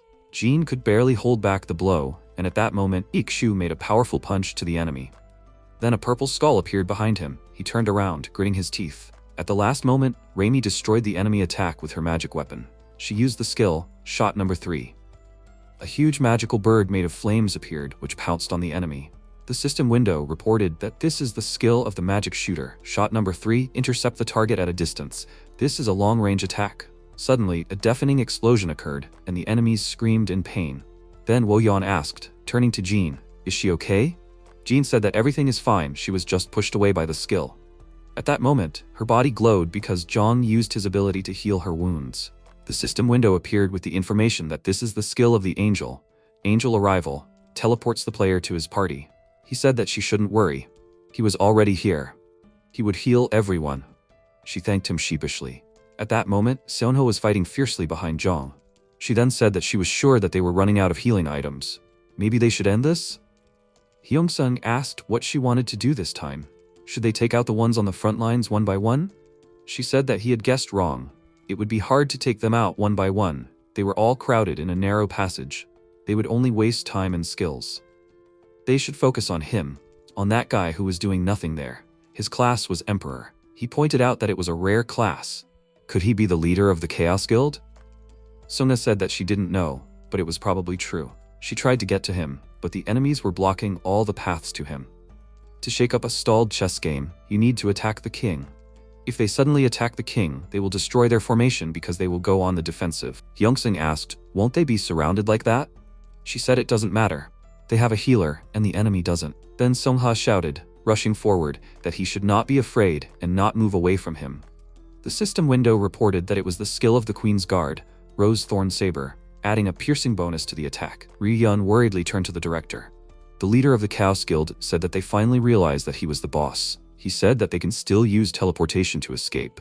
He can't stop so many skilled players when they attack at the same time. Chuckled and said with his arms crossed that he was against it and it would not be necessary.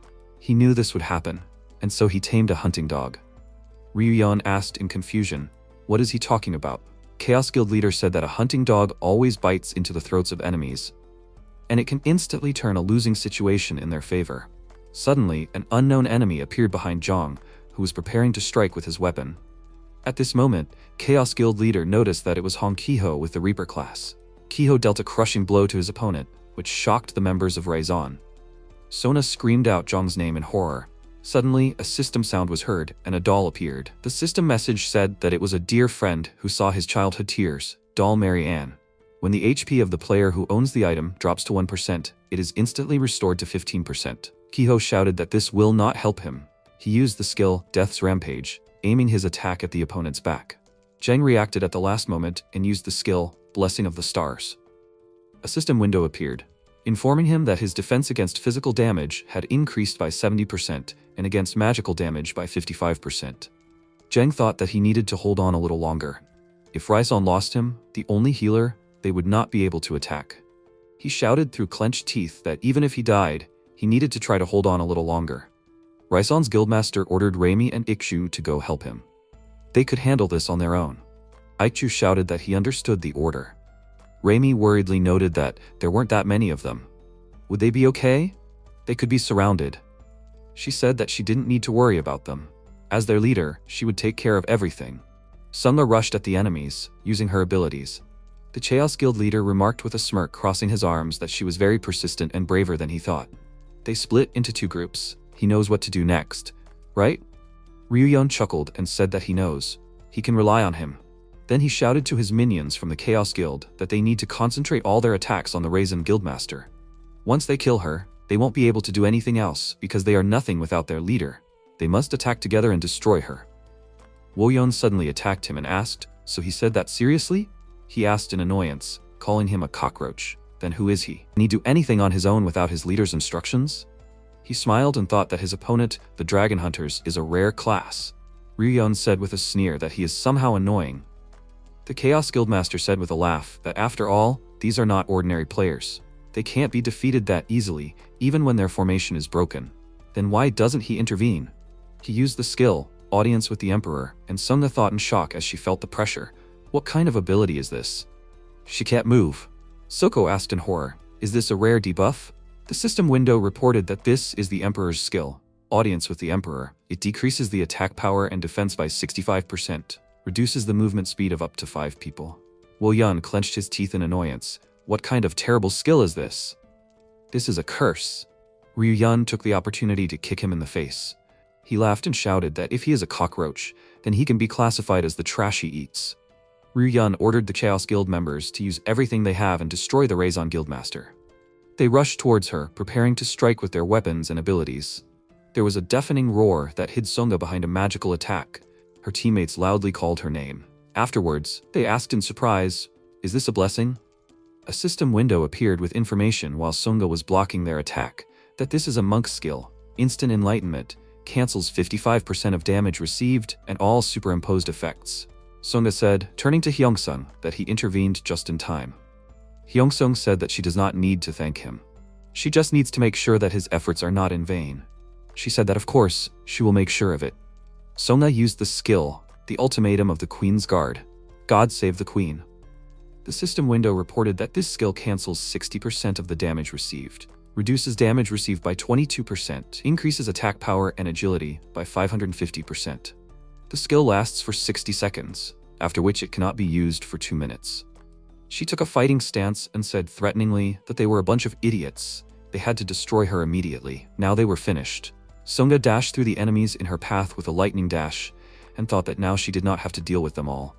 She only needed to get rid of one of them before the skill wore off. Namely, she had to destroy the leader of the Chaos Guild. Ryu Yun suddenly appeared in her path, holding his blade in front of him. He said, using his abilities, that he knew what she was planning, but he would not let her do it. He would destroy her himself. Ryu Yun used the skill, Mirror Room. Mirrors appeared around the leader of the Raison Guild, reflecting a magical beam. A system window appeared with information that this was the Trickster skill, Mirror Room. The opponent's attack reflected in the mirrors comes back with a boost. Sunga looked at him while holding back the enemy's attack. Then she said, while charging, that it was just his imagination. He gritted his teeth in pain, while Sunga prepared to strike the leader of the Chaos Guild. She said threateningly, while swinging her arm to strike, that he was finished. He used the skill, Iron Fist, and rings of fire appeared on his fingers. Sunga delivered a crushing blow to the enemy and Seoko shouted that she succeeded. Ryu-Yun clicked his tongue in anger. She saw that the whole time, instead of the leader of the Chaos Group, there was a mannequin. Sunga asked if this was a puppeteer skill, a soul in a wax figure. At this time, in another place in the city, a girl with a gloomy look said that she had died. She turned to the leader and said that his 13th doll had been destroyed. Apparently, the doll can only contain 40% of his power. The leader of the Chaos Guild said that he noticed it. He sensed them. A system window appeared with information that this was the Emperor's skill, Dominance and Obedience, allowing you to control a pet or summon a party member. The player shares all the pet's feelings and can communicate through it. She asked what he was going to do now. They were at a disadvantage now, unfortunately. He said that she should tell them to retreat. Their main goal today was to gather information anyway. Today, they just got acquainted. It was a banal bait that they fell for. He regrets, of course, that they lost several members of their guild, but it was worth it to see the Raison Guild in action. Next time, he will meet them in person. After some time in the main character's house, Ahuram asked, turning to her brother, what is he doing? Is he already preparing dinner? She said that they can eat later. She is not working today. The protagonist said that he had made an appointment with a friend for today, so he decided to cook her something to eat in advance. She asked if he was serious, then she could cook for herself. MC said with a smile that it was his turn today, he would do everything himself. Ahuram looked at him thoughtfully. Then she asked if he needed help. Ahuram asked if she could go buy salt. They were out of it at home. Ahuram said that she would go to the store now. After a while, she left the house to go shopping. Ahuram thought that another child his age would forget about lunch and go for a walk with friends. She is proud of him, but it makes her a little sad. She thinks he is trying too hard to be an adult, as if he wants to say that he has already grown up and she no longer needs to worry about him. Then she turned her attention to the girls standing at the front door and asked who she was. Shiwal said that she came to visit a friend. Can't she wait here? She awkwardly said that she is not forbidden to. She was just standing outside her apartment. She asked in surprise, so she was his sister? Ahuram thought that the color of her hair reminded her of something. She had asked Oram about this a few days ago, so it was definitely her. She said that she really was Oram's older sister. After the protagonist asked, turning around, was she back already? Did she bring salt with her? Suddenly, his expression changed to one of great surprise. Ahuram happily said, holding Shiwol's arm, that she had brought it. She had also picked up his friend along the way. It was her, wasn't it? The protagonist thought in shock. Why did they come together? She said that she was the one who came to visit when she was not at home. Ahuram smiled intriguingly and said that now he should tell her what happened then. After which, there was an awkward silence. Ahuram asked, so Shiwol stayed the night because she had a fight with her parents and had nowhere to go? Shiwol said that was exactly it. Oram, out of the kindness of his heart, invited her to his house and said that no one else would be there.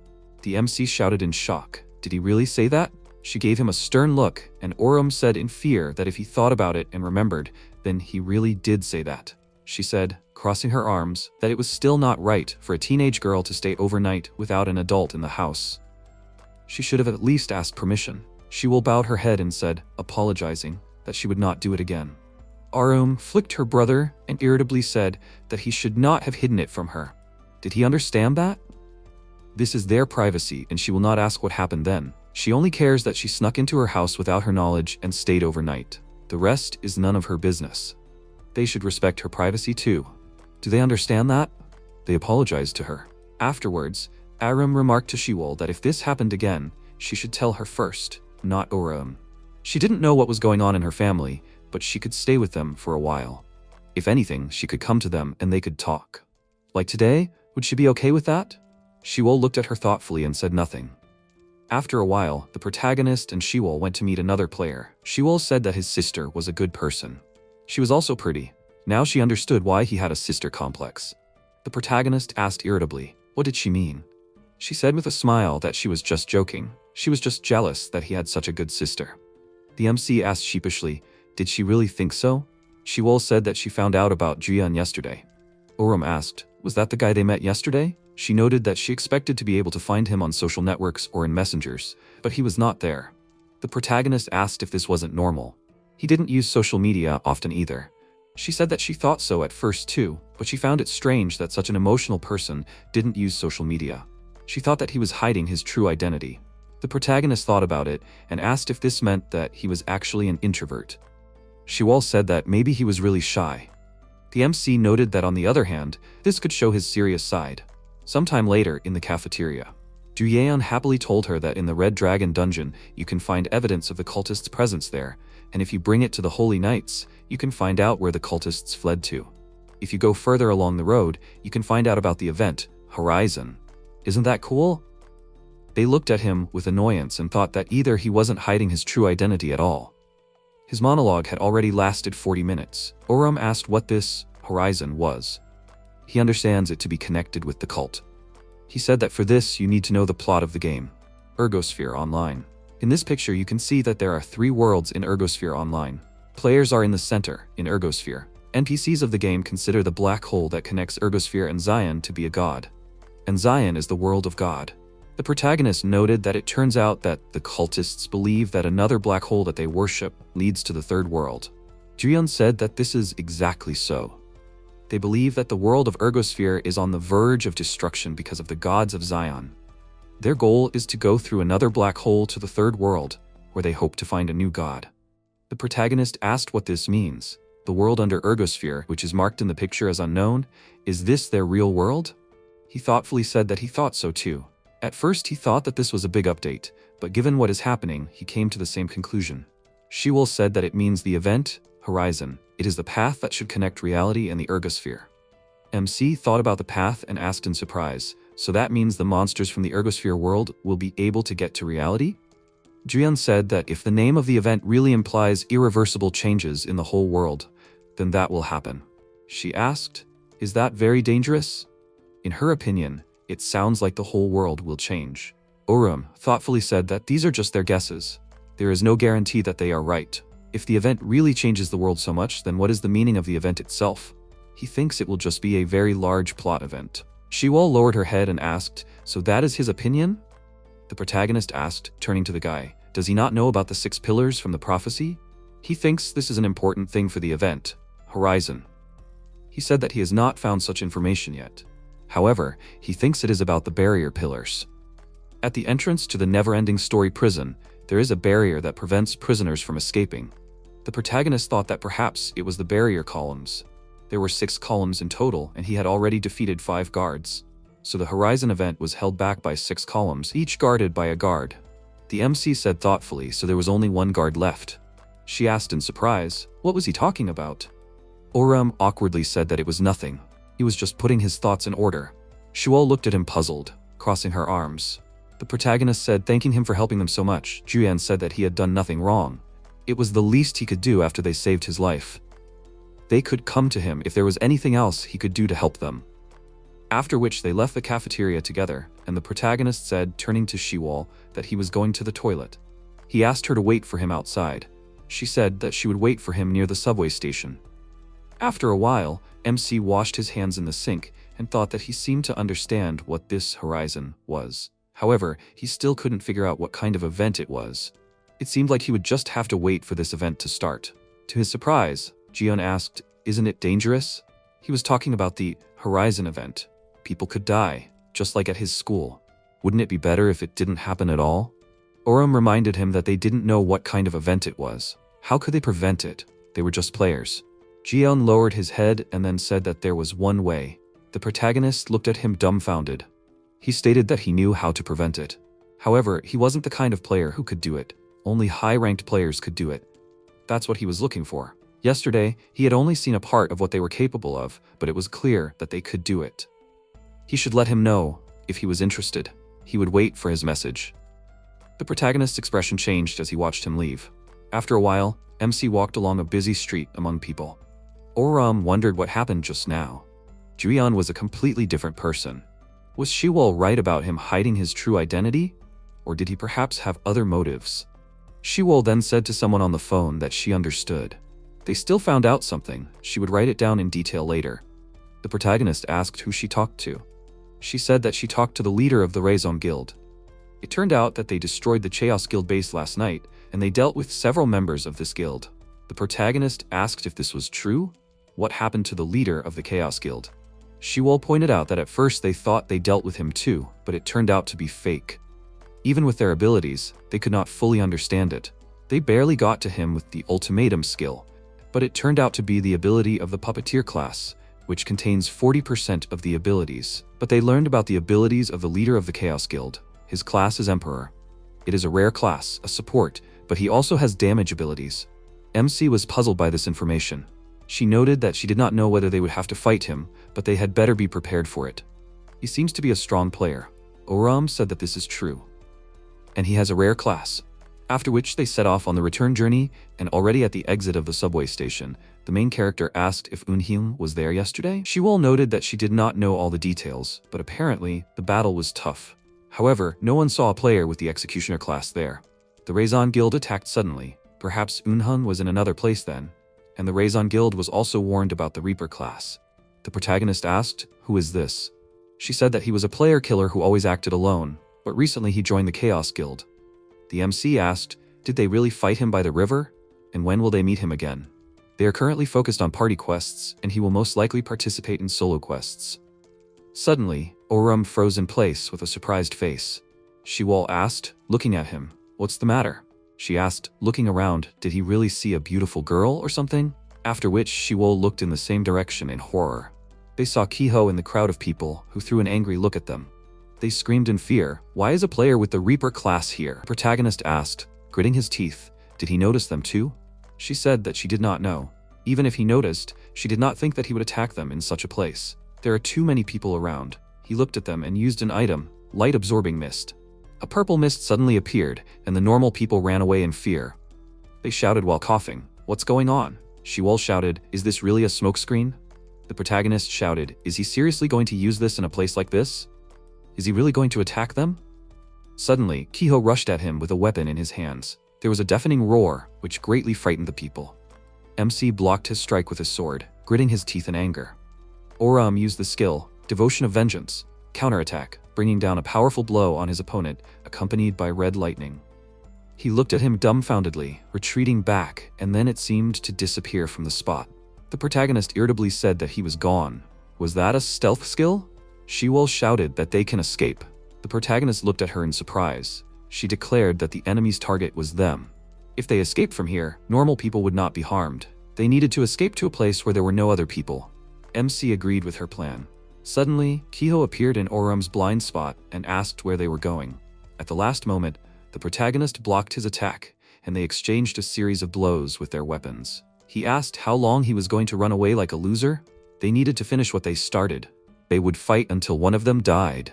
The protagonist furiously declared, powerfully striking his weapon, that he agreed with him, but he would not fight him here. Kiho wondered in surprise, did he break the floor?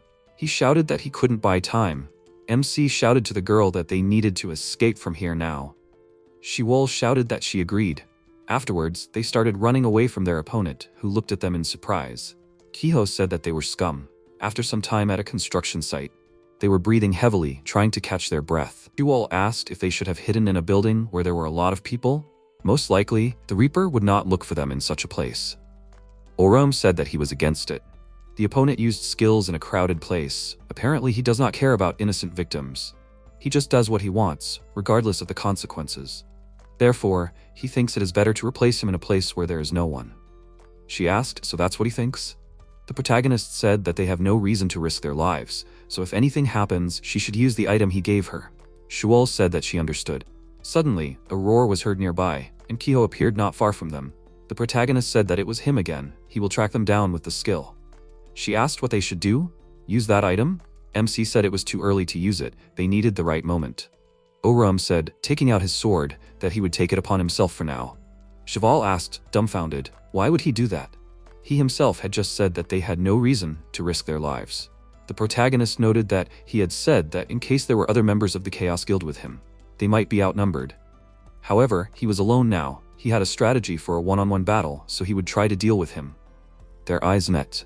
Kiho said that he had been wondering how long he would run. However, he himself quickly showed up. He had nowhere else to run. The protagonist said that he was wrong. He simply had no reason to run anymore. He chuckled and said, calling him a loser, that it didn't matter. Then it was time for them to finish what they started. Kiho made a sharp dash forward, intending to deal damage to him. MC blocked his attack with his sword, gritting his teeth. He used the skill, Death Scythe, and Orum used the skill, Anger Flower. Their attacks shook the surroundings with a burst of magical energy. Unexpectedly, Kiho received multiple wounds all over his body, which surprised him greatly. The protagonist rushed forward and used the skill, Vengeful Spirit Sword. However, his opponent dodged the powerful blow at the last moment. Kiho gritted his teeth in anger, while his mask fell apart from his face. After that, he jumped high and used the skill, Winter Hunt. The system window reported that this is the Reaper skill, Winter Hunt, reduces the movement speed of players and monsters by 30% and deals additional cold damage. The protagonist looked at the enemy's attack with anger, and then he closed his eyes, and after opening them, his eyes were red. MC used the skill, Vengeful Spirit Fury, bringing down a blow on the enemy with his sword. After which, Orum dealt a series of blows to the opponent with anger on his face. At this time, Shiwol could barely contain the magical power with her barrier. Kiho screamed in anger and shouted that he was trash. He used the ultimatum skill, Doom Form. A system window appeared with information that this is the Reaper class ultimatum skill, Doom Form, accumulates damage, reduces the opponent's HP by 44%. The opponent is given the status Confusion, which gradually makes him lose his HP. The protagonist looked at his enemy, and Shiwol shouted, is it really true that damage accumulates from his ability? A lot of damage has already accumulated. It is dangerous. The protagonist thought that the effect, damage accumulation, by itself takes away a few HP units, but over time the damage increases. When a certain number of damage units accumulate, it automatically causes a critical attack, which takes away a lot of HP. In addition, the accumulation of damage from the ultimate skill is a form of doom. It inflicts the status of confusion and makes it impossible to you to use items and skills, and also cancels all buffs and debuffs of passive skills.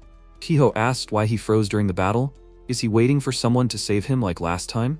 MC said that of course he is not waiting for this. He can handle him himself. He just needed to think it over. Orum rushed forward at his enemy, and Kiho shouted in surprise, gritting his teeth, what's the matter? After which the protagonist successfully dodged the enemy's ability, quickly moving in space. He thought, did he seriously use the pillars to dodge attacks?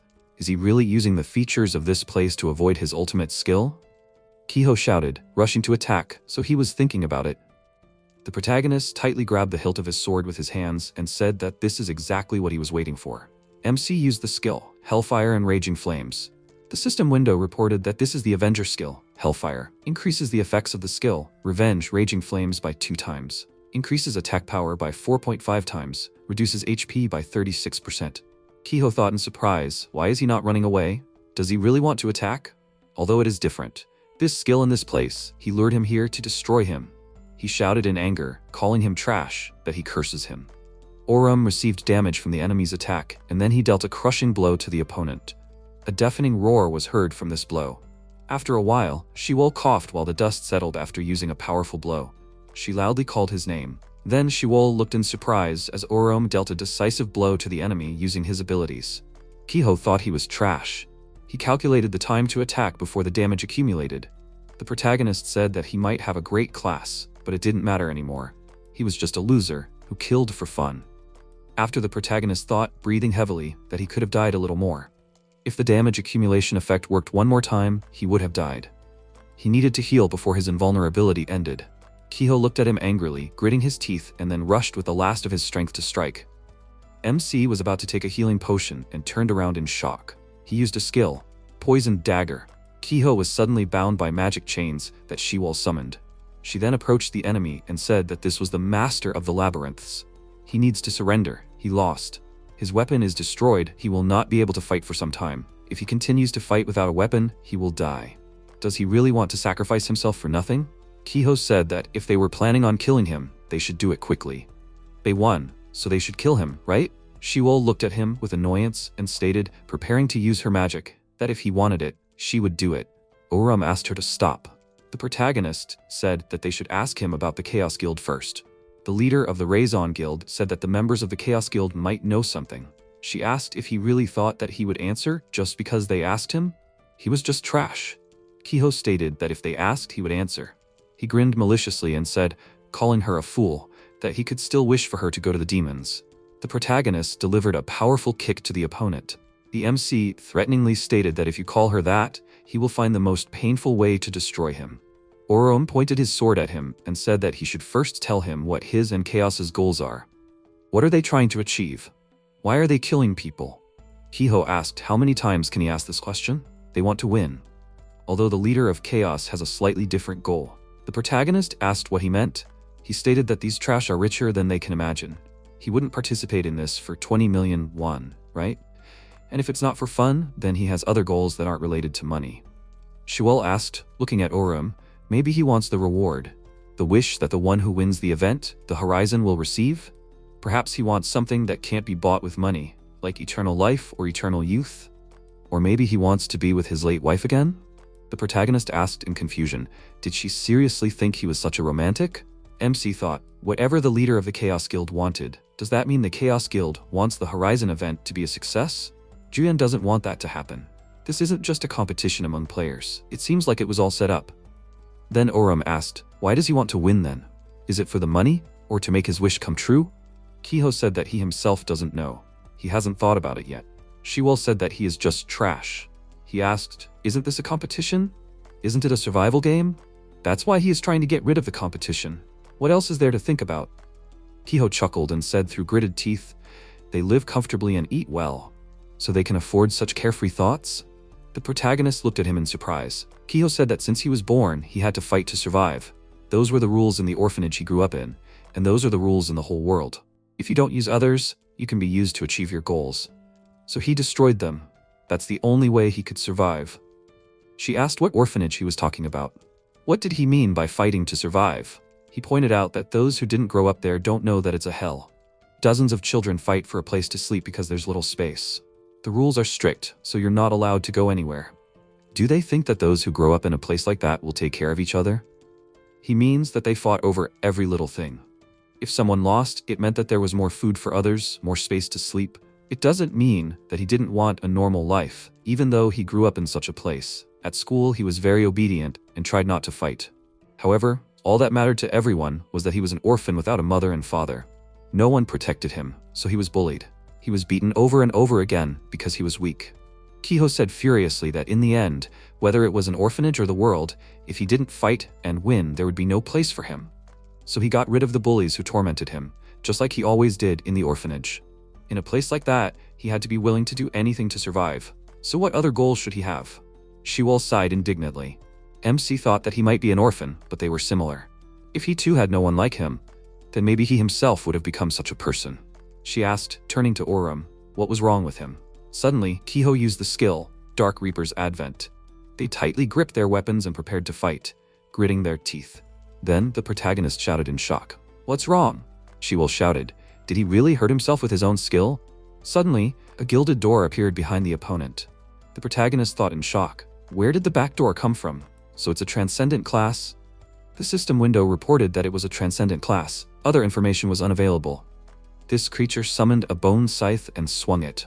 MC thought while trying to contain the enemy's power, what is this?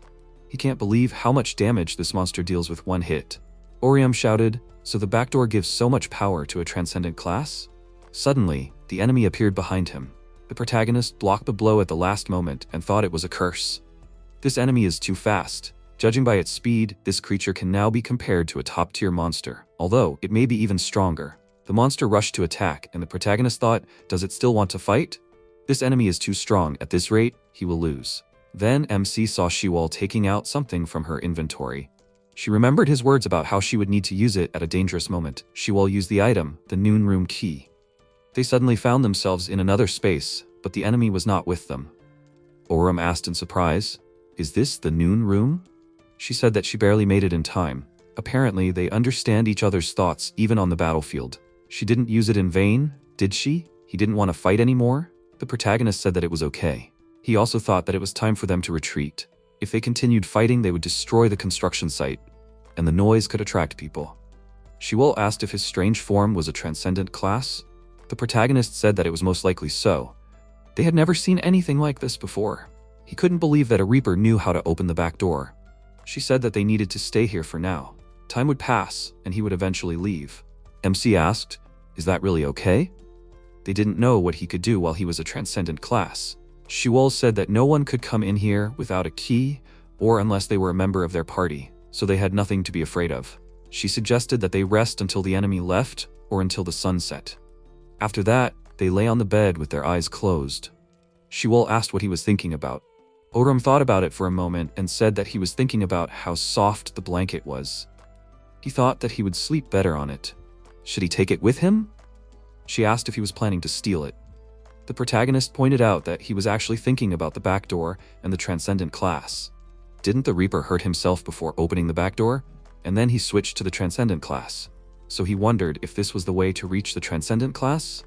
Shiwol said that was a good guess. However, he wasn't planning to experience it himself, was he? The protagonist's expression changed and he said that he was afraid to do so. She indignantly noted that there was no need to do such things at all.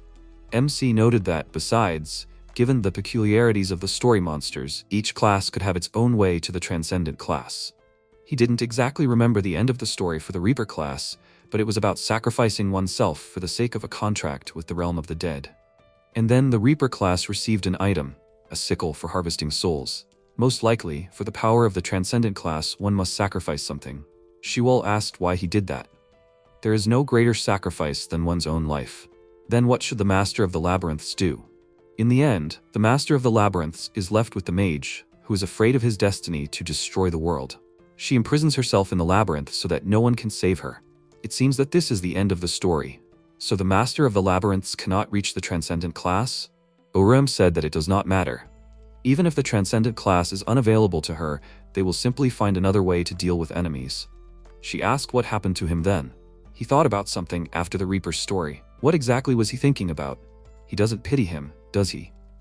The protagonist said with a smile that it wasn't that. Whatever his past was, he was a murderer now. He didn't pity him at all. He was just a little surprised. He was an orphan and he lost his parents too. So he thought that he could become like that too. He could kill all those who bullied him, become a monster who hated the whole world. That's why he froze in place. Shiwol asked with a sigh, so that was the problem? He was winding himself up too much. To his surprise, she hugged him from behind and said that he didn't become like the Reaper. He He was a very good person. Only about 15% worse than her. The protagonist asked with a smile, where did such an exact figure come from? MC said that he was glad that he met her. If they hadn't met, he most likely wouldn't have changed at all, or would have caused trouble for the sake of revenge. He rarely says it, but he is really grateful to her for being by his side. She asked if he would just say thank you and that's it. Oram asked with a laugh, did she really want him to buy her strawberry milk again? Shiwol's expression changed and whispered that she didn't want it. She raised herself up and said, looking into his eyes, that he doesn't have to say anything at all. She wants him to prove it with his actions. The protagonist asked, confused, what did she mean? Shiwol approached him and asked if she really needed to explain everything to him. There was only one thing they could do now. The protagonist looked into her eyes and she whispered his name. Shiwol then said that he should let her win the event. Is he okay with that? The MC looked at her in shock. She looked at him smugly. Shiwol said with a smile that if he lets her win, she will thank him later. Oram said irritably that even if he doesn't thank her, he will get first place in the event, Horizon. She said that it will be his choice. The protagonist thought about it and said that he has a suggestion. Shiwol asked what he was talking about. The protagonist noted that this has happened before, after some time in the cafeteria. Drian shouted in shock, are they serious? They really want to take him into the party? The MC asked, is it really that surprising? He acts like in those videos where he reacts to something. He said that of course, it is surprising. They invite him, a coward who can't play, to a high-ranking party. Shiwol noted that he is indeed a coward and his stats are terrible, but an adventurer in the party is very useful in quests. Plus, they will be able to choose quests for 3 people. Why doesn't he join and help them? Drian awkwardly said that he does not know what to do. He could not hope for such a thing. Doesn't Oram remember what he told him last time? How could he come to such a decision after those words? She asked if he was talking about preventing Horizon? If that's what he was talking about, then Oram had already told her everything. They weren't convinced. First of all, she doesn't know exactly what Horizon is, and she can't just give up winning the event, and they don't trust him. If he wants them to prevent Horizon, he has to fight side by side with them. They have to trust each other. His face changed and he said that she was contradicting herself. But it makes sense. How can they just decide to invite him to the group? They don't even know him. MC said that they decided to sort it out later. He's not a threat to them with his class and stats. Besides, he is not a player killer or a member of the Chaos Guild, so he can be invited to join their party. He can think of it as, they are not allies. They are just testing each other's abilities and aspirations. He can tell them who he is when they earn his trust. Jion asked, so in order for there to be mutual trust between them, he needs to act, not just talk, right? He understood. Then he has no choice. He agrees to join their party. They must join forces. Then he added fearfully that, however, he is not their helper. He is a bad player.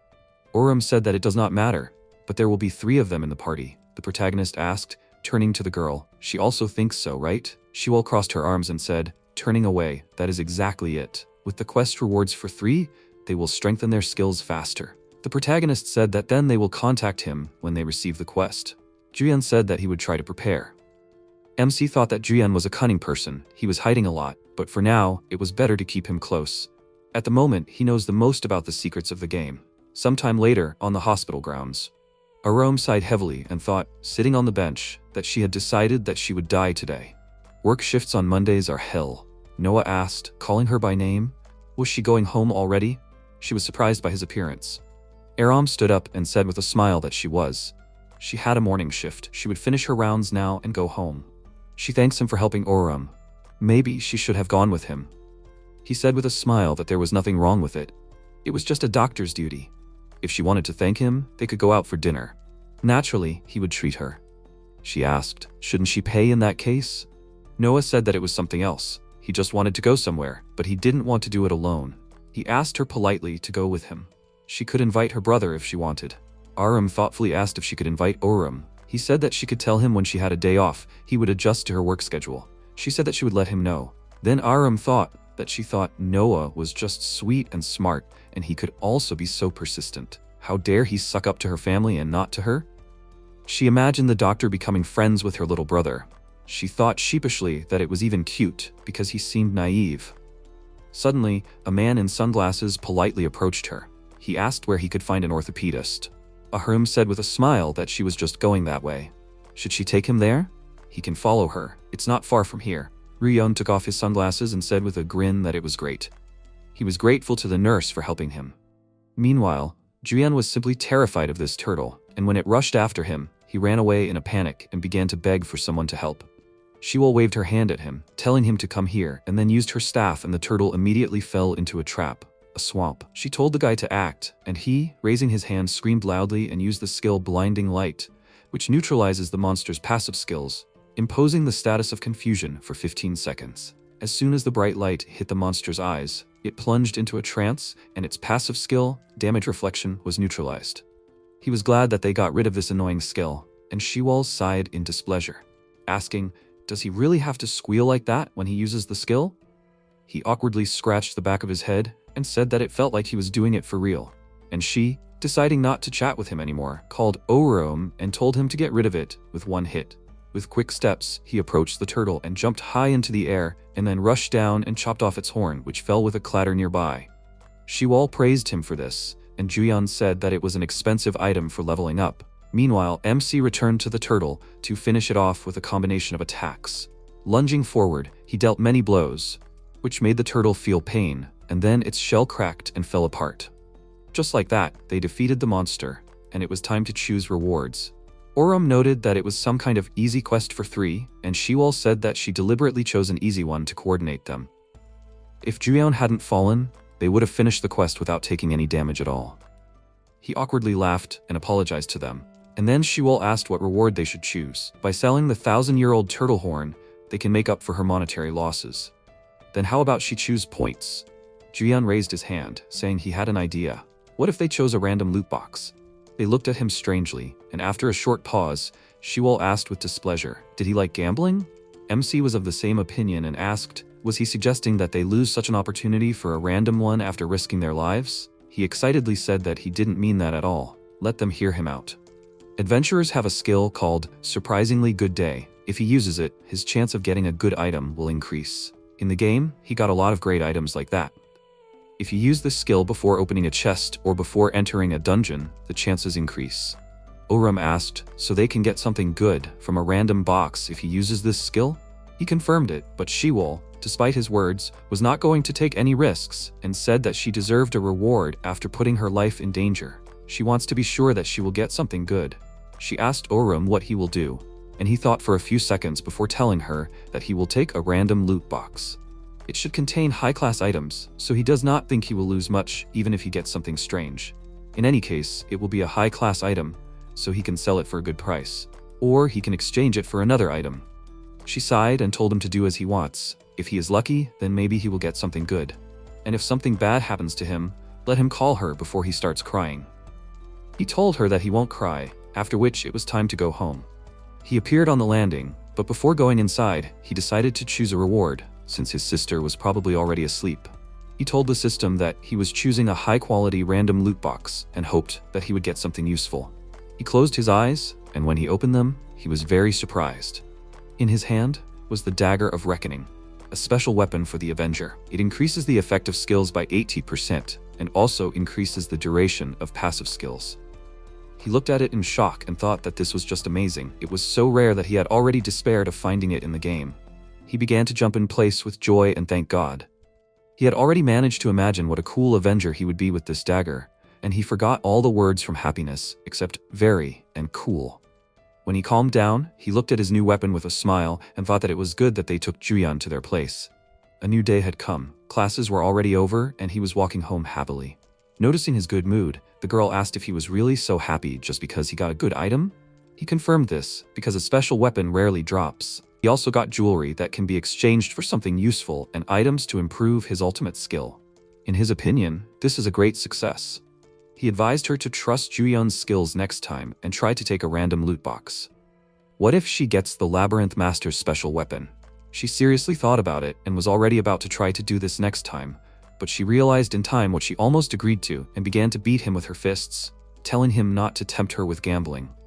He laughed loudly and said that they worked well together yesterday and got good items.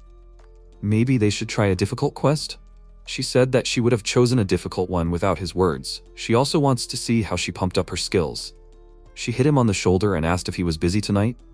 He and Sojung were going to watch a movie.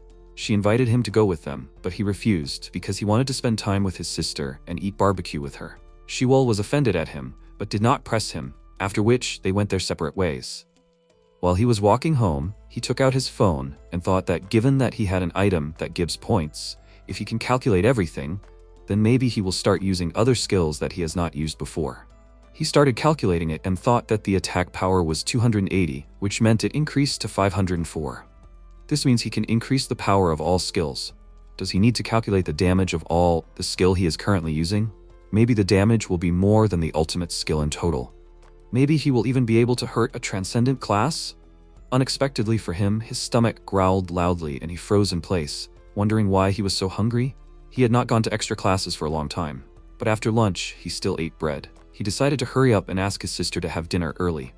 He ran into the house, went up to the right floor, and entered the apartment, telling his sister that he was home, but no one met him inside. He thought that she had not returned yet, but it was strange, since today she was supposed to be back early. He went to the door of her room and knocked, calling her. Not waiting for an answer, he went inside, thinking that she had just fallen asleep, but his gaze became scared in an instant. He saw a knife stuck in a note on the bed, and a key was lying nearby. Someone left him a message saying that if he wanted his sister to be safe, he should use this key. He walked closer in horror and thought, "Is this a letter from the kidnapper?" His sister's phone is also here. He took the key and realized that it was an item from the game. The system said that this was the key to the midday room for invited guests. This can only be used once. He froze in place for a few seconds to concentrate and realized that only chaos could do this, causing him to become furious. Meanwhile, Ryu-Yun was waiting for him in the midday room, playing on his phone. MC appeared next to him and he said that he thought he would come earlier. He immediately asked where his sister was, and he asked him to wait for a while. He is busy playing the game now. If he completes this quest, his rank will increase. He knows that he understands how important it is to improve his rank. After all, he is a player too. But Orum wasn't going to wait. He was so furious that he kicked the phone out of his hands and said that if he had to repeat the question one more time, he would kill him. Where is his sister? Seeing his expression, Ryu-Yun smirked. He adjusted his bangs and asked, didn't he tell him to wait? After that, he stood up, picked up his phone and threw it in his hands, telling him to look at the screen. His sister is now in his car in the underground parking lot. He used a special item to put her to sleep, but she will wake up soon. If he gets out of here, he will easily find her. But in order to get out, of course, he needs to defeat him. MC gritted his teeth and asked why he was doing this. She is an ordinary person. She doesn't even know about the game. He told him that that is why she is still alive. If she were a player, he would have killed her already. If he didn't kidnap her, he wouldn't have come here, right? Orum frowned and asked if Baek Eun-young was behind all of this, but he denied it, saying that he had nothing to do with it. It was all his own making. But he told his sister about him. This made the MC even more angry and asked what he wanted from him. Why did he need him, and why did he kidnap his sister? He told him that he did it for no reason, he just needed him to die. At that moment, his comrade appeared behind him and said that if he didn't move, his sister would remain unharmed. But if he tried to resist, his sister would be finished too. Orum asked with a gloomy expression, "So this is what Chaos does?" Ryu-Yun smiled and said that it shouldn't surprise him, they are players. It's just a way to get rid of the competition and rise to a higher rank. That's why they will kill him, but he shouldn't take it personally. He doesn't wish him any harm. MC thought for a second, then agreed to do as he wanted, and, preparing for a fight, declared that from now on, he would play by their rules. He would destroy Chaos and become the best player. His reaction pleased Ryu-Yun, and then his comrade swung his axe and ordered him to stop talking nonsense. He hit the place where Orum had just been with all his might. A second before the blow, he managed to jump to the side and was already behind the enemy. He used the skill, "The time for revenge comes when the enemy is still alive," and went down, after which he jumped from one to the other opponent, striking them. The guy hissed curses through his teeth, and meanwhile he thought that there were two of them, and one of them was a butcher. He does not know the class of the second one. In any case, it will be difficult for him to deal with two at once. He must be faster and destroy their formation. He cannot let them attack at the same time. He wanted to move on, but suddenly found that his leg had fallen through. When he looked down, he saw a box underneath him, sucking him in, and immediately turned around, reflecting Ryu-Yun's attack. He realized that he was a trickster, a support class, and they also have strange skills. Ryu-Yun snapped his fingers, using the substitution skill, and a butcher immediately appeared in his place, which made MC nervous, because he clearly did not expect this. The butcher used the skill and swung his axe, after which a hail of continuous attacks fell on Orum, which he could not defend against. He counterattacked by swinging his sword upward, but only cut the enemy's hood, and then he disappeared somewhere, literally dissolving into thin air. He nervously gritted his teeth and looked at Ryuhyun, thinking that this was definitely a vanish skill. A trickster skill called Vanish allows a player or a member of his party to become invisible for 2 seconds. During invisibility, it is impossible to attack or be attacked. The butcher appeared next to his comrade, and he asked what he told him. If he is too aggressive, the Avenger will attack back. Blood flowed down his forehead, but he did not pay attention to it and told him to shut up, let him worry about himself. He is too slow. Meanwhile, MC caught his breath and thought that both of them deal good damage, but most of Trickster's skills are related to teleportation. It will be difficult for him to cope with them. He will have to deal with them one by one. But who? He aimed at the butcher and rushed to attack, and then Ryuhyun joked about his comrade, saying that he chose him. Let him not screw up this time. He annoyedly told him to shut up and responded to the Avenger's attack, after which they began to exchange endless blows. Then Trickster decided to come at the Avenger from behind. He used the skill cards trick, and then Orom was hit with a hail of playing cards, but he didn't care. When he looked up, he saw his opponent jumping at him, but he quickly reacted and turned around. To his surprise, the butcher saw the soles of his shoes in front of his face, and then MC pushed off from him and rushed towards Ryuhyun, who at that time had just landed nearby. Noticing the Avenger, he thought in surprise, was he going to attack him? But why not the butcher? Did he trick them? He smirked and said that it was not bad, but cheap tricks won't help him. After that, he used substitution, and the butcher immediately went on the attack. His axe sparkled red. It was his ultimate skill, Devil's Slaughter, which causes a blast wave that deals area damage and increases damage dealt by 3 times, as well as a critical hit chance by 80%. Orium was watching his every move carefully, and when the axe approached him, he raised his sword above himself and blocked the blow. After that, a small explosion occurred. Watching this, Ryuhyun smiled and thought that at least he tried to turn on his brain. This is what happens when some idiot tries to outsmart him. But imagine his surprise when he saw that the Avenger was holding back the butcher's attack. And all thanks to his skill surviving adversity, which allowed him to absorb the damage. MC said that he planned to deal with him from the beginning. Reaching out to the side, he took out his new dagger, and the guys were surprised that he had another weapon. After that, he used the skill Eye for an Eye, and his dagger was enveloped in red energy, which grew in size, taking the shape of a weapon. Using the skill Devilish Carnage, he swung his attack at the enemy, outlining a semicircle, from which he loudly screamed in pain and was thrown back several meters. He hit his back against the wall, and Oram looked at him with hatred. He dealt with this. There was only one left. He looked at his dagger and thought that he did not intend to use the buff of this weapon. He was lucky. He turned to Ryuhyun and said that it was his turn.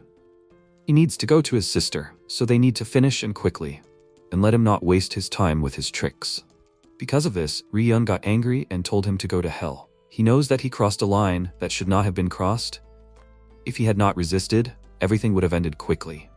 And now he and the master of the labyrinths from his party are finished. Does he understand that? MC responded by saying that he was the one who crossed the line. He broke into their house, kidnapped his sister, and she's not even a player. If he had just played fair, none of this would have happened. But he simply can't turn a blind eye to what happened. They are all monsters, so he will destroy them. After these words, he rushed into the attack and dust rose from his blow. Ryuhyun gritted his teeth nervously, and then they started to hit each other, and he exclaimed that he doesn't even have a rank, he's just an overconfident brat. He used the skill Magic Stage, which caused a magic circle to appear under his feet, and Oram realized that it was a field that increases attack. His opponent took out Ivory and used it to increase the effectiveness of the skill, and MC thought, does he really want to end it all in one hit, so he increases the skill to the maximum? At the same time, huge saws appeared above his head. This was the skill Sawing a Person trick.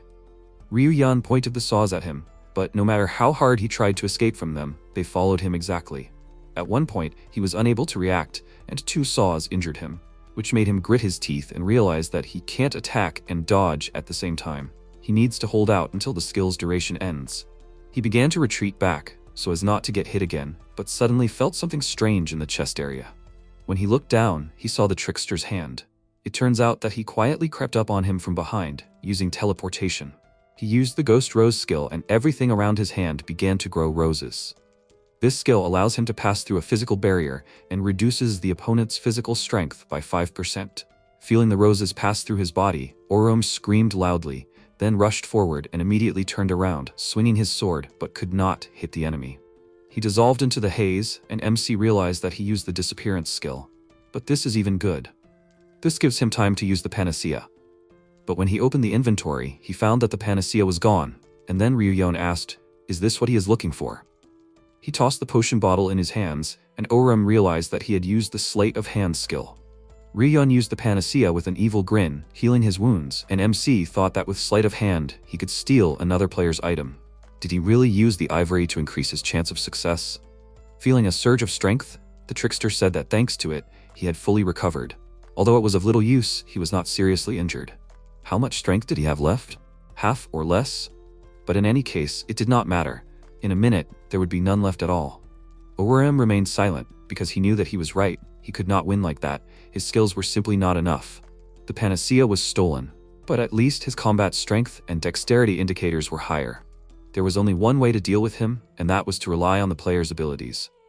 He pounced on the trickster in a jump, and he immediately attacked in response. Their blows were so strong that everything around them began to collapse, and at the moment of exchanging blows, Ryuyeon realized that the Avenger did not allow him to attack in response, and knew all his skills. But it's not just that he is an avid gamer, it is an innate talent. He knew it. He is a serious threat to their boss, and therefore he must kill him. He used the skill Mirror Room, and dozens of mirrors appeared behind him. This skill reflects the opponent's attack and returns it to him multiplied. MC got nervous, and Ryuyeon wished him a quick death, after which he swung his dagger and several dozen blows fell on Oram at once. He took a defensive pose, trying to protect himself, and Ryuyeon continued to attack him and laugh loudly. But at one point, MC decided not to tolerate the flurry of his attacks and swung his sword, destroying all the mirrors, and answered him that he would not die so easily. He activated the skill Flower That Blooms at Dusk. When his health falls below 80%, his attack power increases by 54% for 10 seconds, and the player becomes invulnerable to damage. Many swords appeared behind him, and Ryuyeon realized that this was the ultimate skill and that he was now in danger. Then the swords headed towards him, and upon collision, a small explosion occurred, and sparks appeared in the air. When the dust settled, Oram saw a box at the place of impact and realized that he had teleported. He came out of the box behind him and said that this was the end. Showering playing cards, he said that the trick must be watched, after which he used the skill Magic Becomes Real. For the next 12 seconds, each of his magical attacks will deal damage. The playing cards grew in size, and he, spreading his arms to the sides, said that if he does not watch carefully, he may miss the most important thing.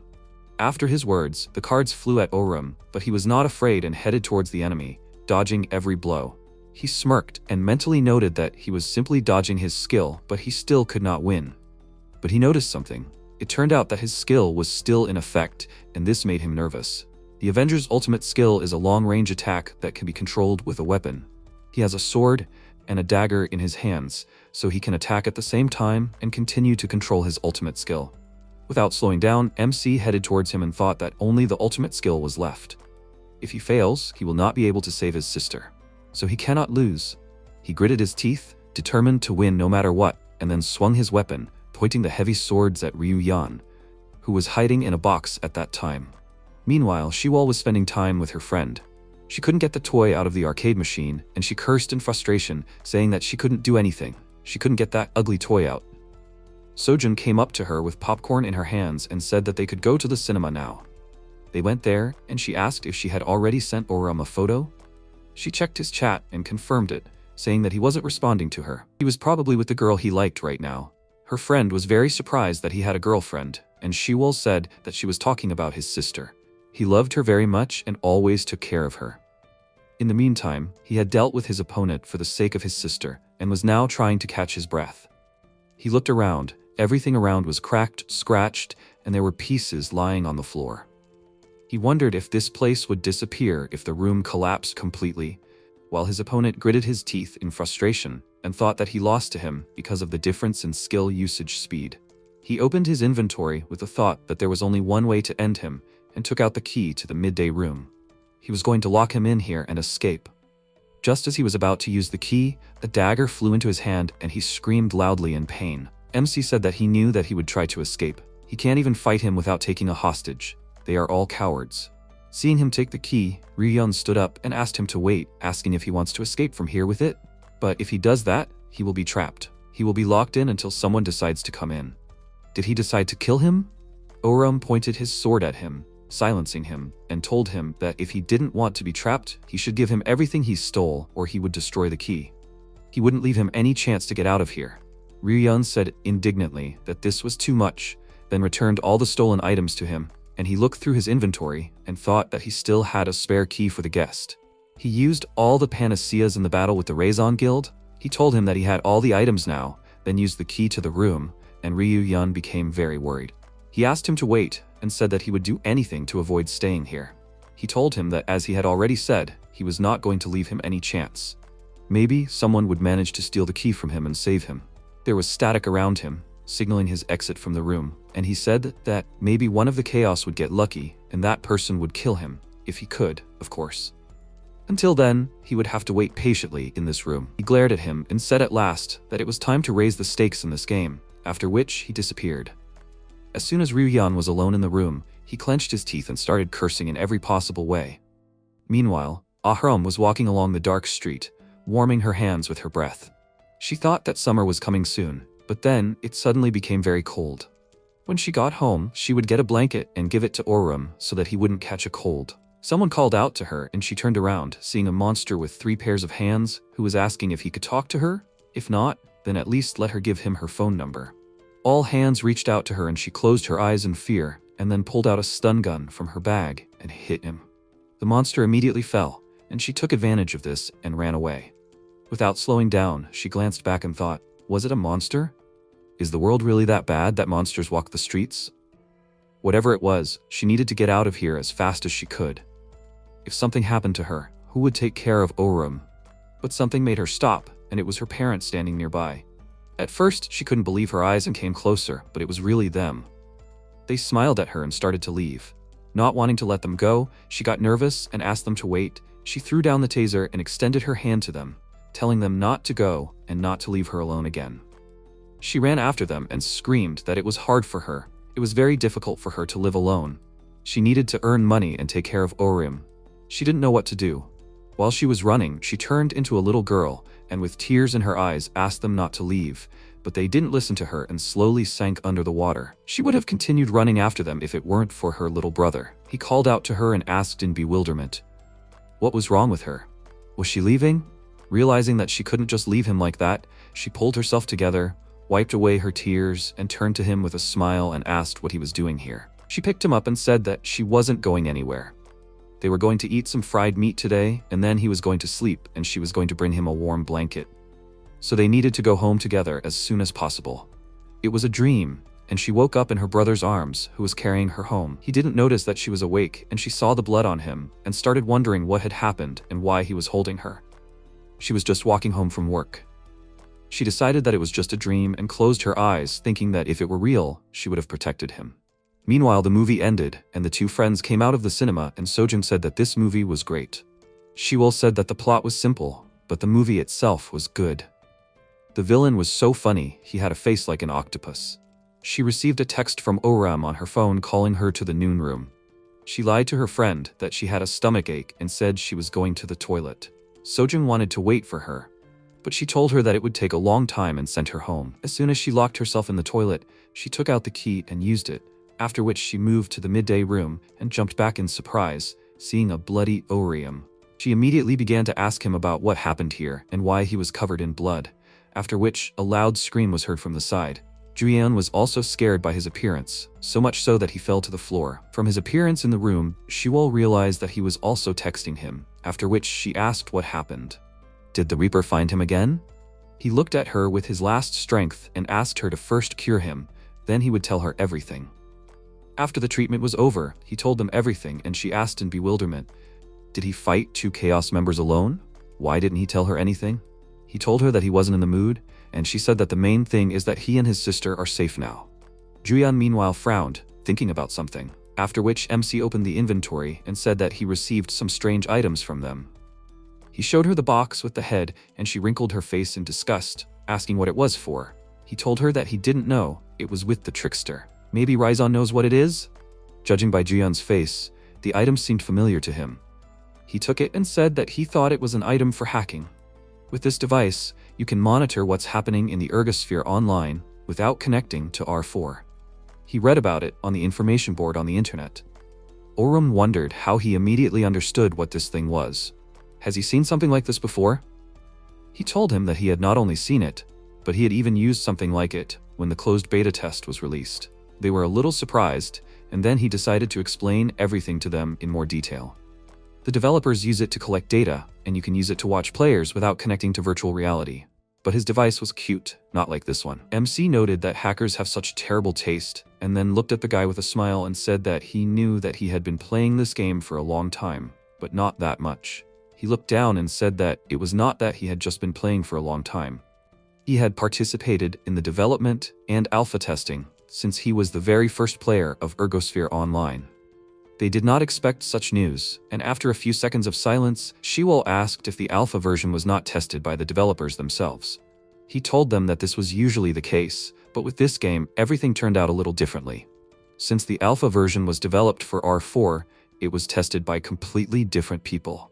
At the time, he was part of a group of 8 to 14-year-olds as a tester. He had been interested in game development since he was a child, so he decided to give it a try. Plus, they paid well for it. Orum asked if that was why he knew the story of the game so well. He told him that it was not so. Only a small part of the game was shown in the alpha test so as not to disclose its real content. They only tested the technical part, so he did not know everything. In general, he knows the story of the game so well because he loves this game. This answer did not impress them much. After thinking for a few seconds, MC asked if the developers told anything during the alpha test about people who became their characters or something like that. He scratched the back of his head in confusion and said that he was very young then. To be honest, they did not communicate with the developers much. He looked down and wanted to say something, but remembered moments from his childhood, namely the people in the photo in his house. He decided to keep quiet and lied, saying that he couldn't remember anything because he was too young.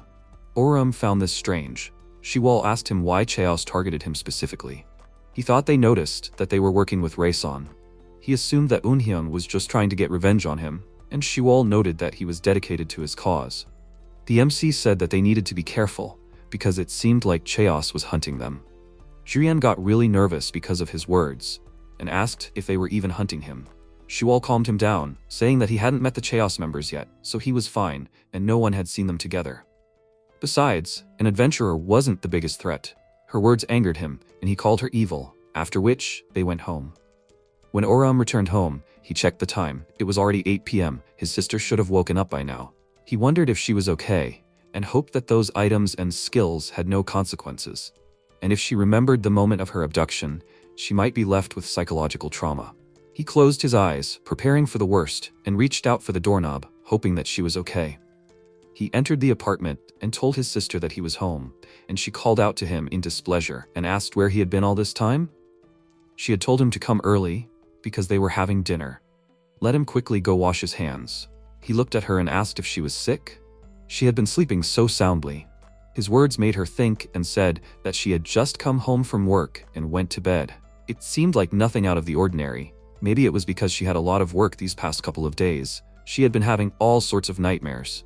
But he shouldn't worry. She had something. Top quality beef. When he saw the meat, he grabbed it with delight and exclaimed in surprise, "Can they really afford this?" She smiled proudly and said that she had a lot of money, more than usual. Now, if the matter is closed, let him wash his hands and they will finally start eating dinner.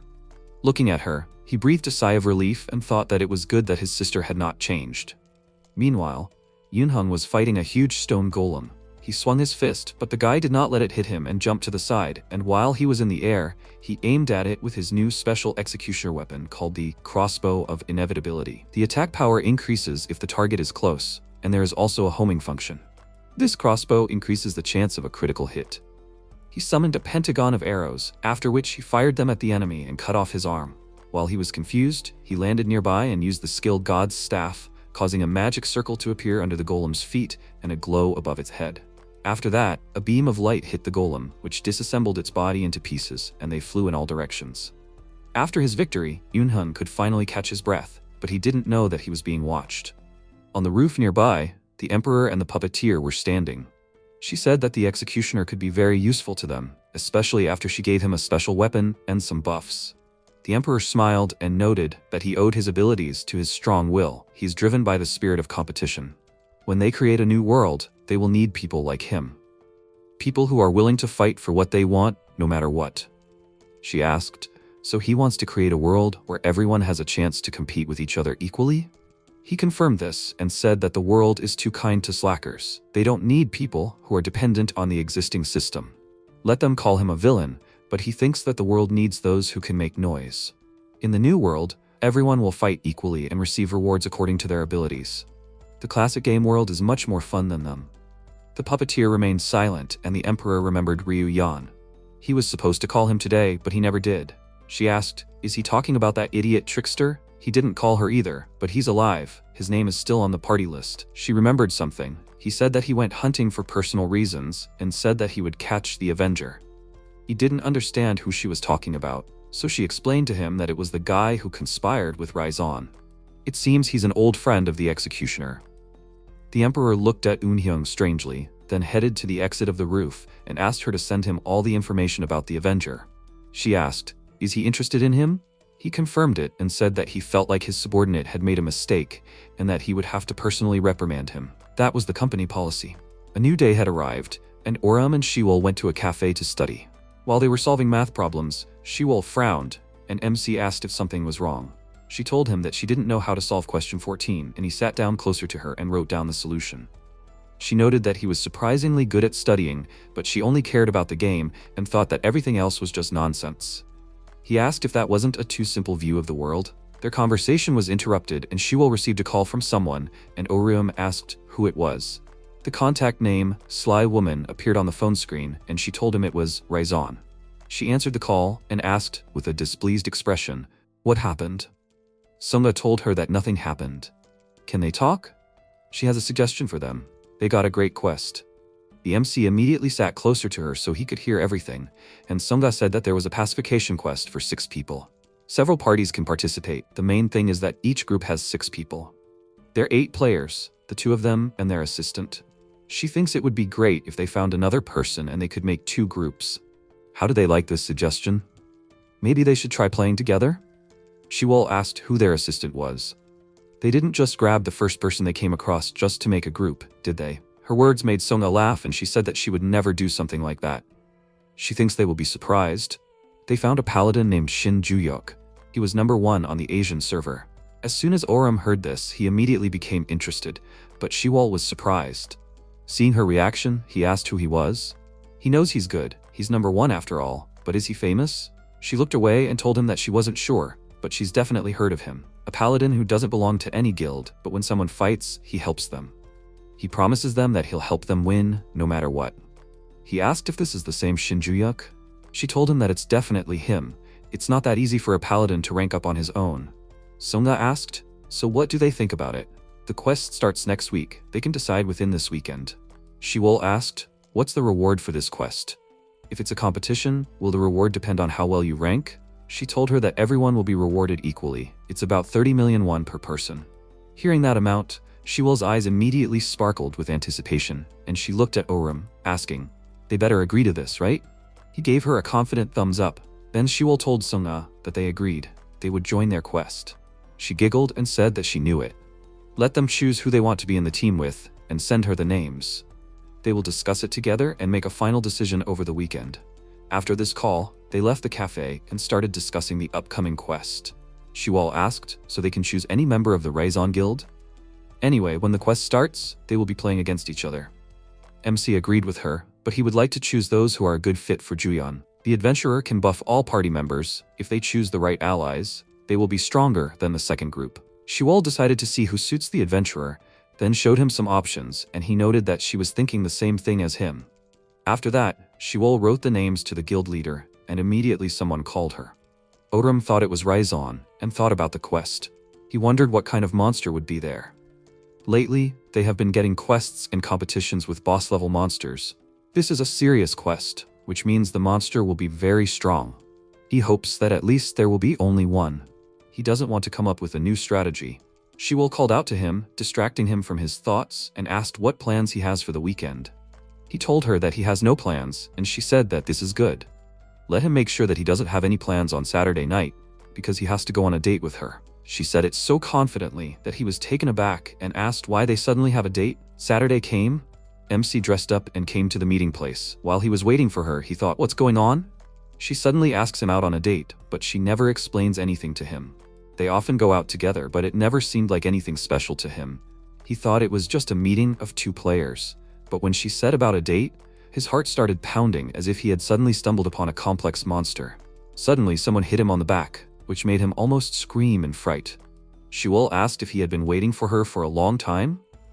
When he turned around, his eyes widened in surprise. She appeared in front of him in an outfit that was completely unexpected for him.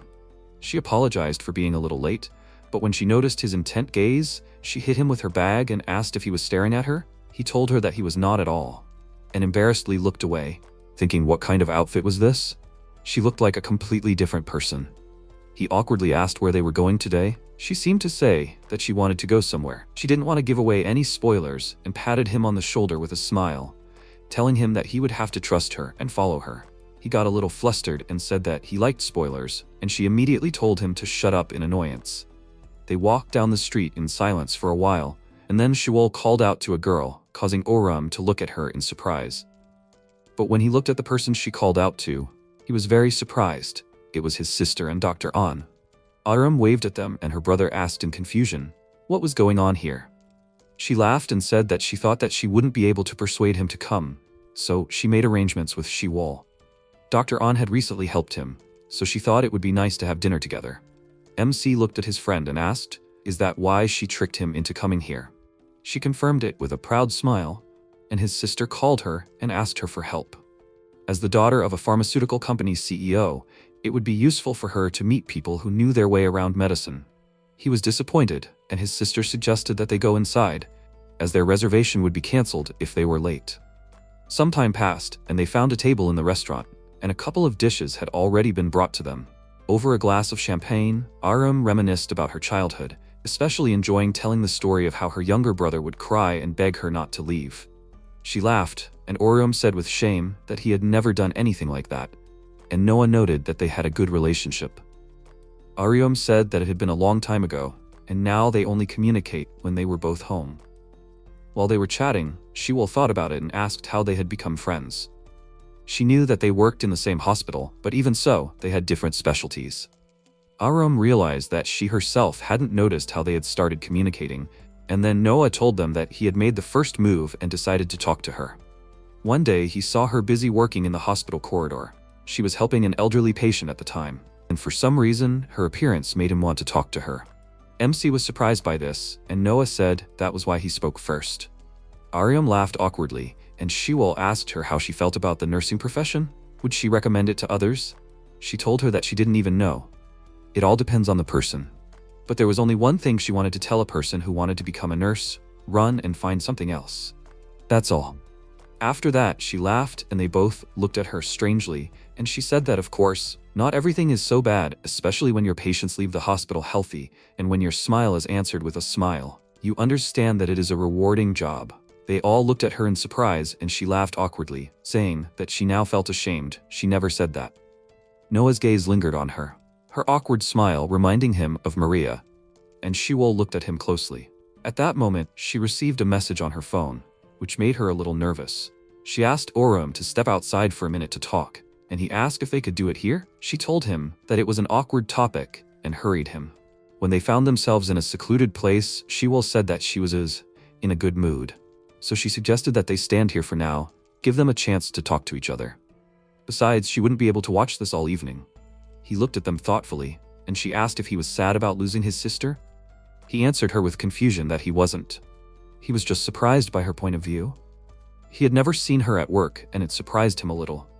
He thought he knew everything about her. After all, they were family.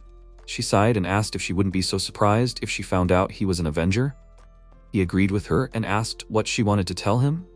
She told him that Raison had sent her a message. He asked if they had decided who would be on their team. She confirmed it and said that they would have the ones they had chosen: a monk, a magic shooter, and a berserker. Those three would be joining them for the quest, so they needed to prepare for it properly. A week later, it was time for the quest to start. They appeared in the middle of a small park, and MC asked where they were. Shiwol took out her phone and told him that according to the map, they were in a new area on the edge of the city. Most of the buildings here were offices, so there shouldn't be many people at this time. Reimi's voice was heard from the side. She and her comrades approached them and said that they hadn't seen each other for a long time. How are they doing? Oram greeted them with a smile, and she pointed at Jion and asked if this was their support. Shiwol introduced him to them, and he awkwardly greeted them. Reimi was slightly surprised by his class and said that she would be happy to work with him, after which Hyungseng suggested that they come up with a strategy. If they don't have a tank, then they need to do something new. MC said that he had something in mind.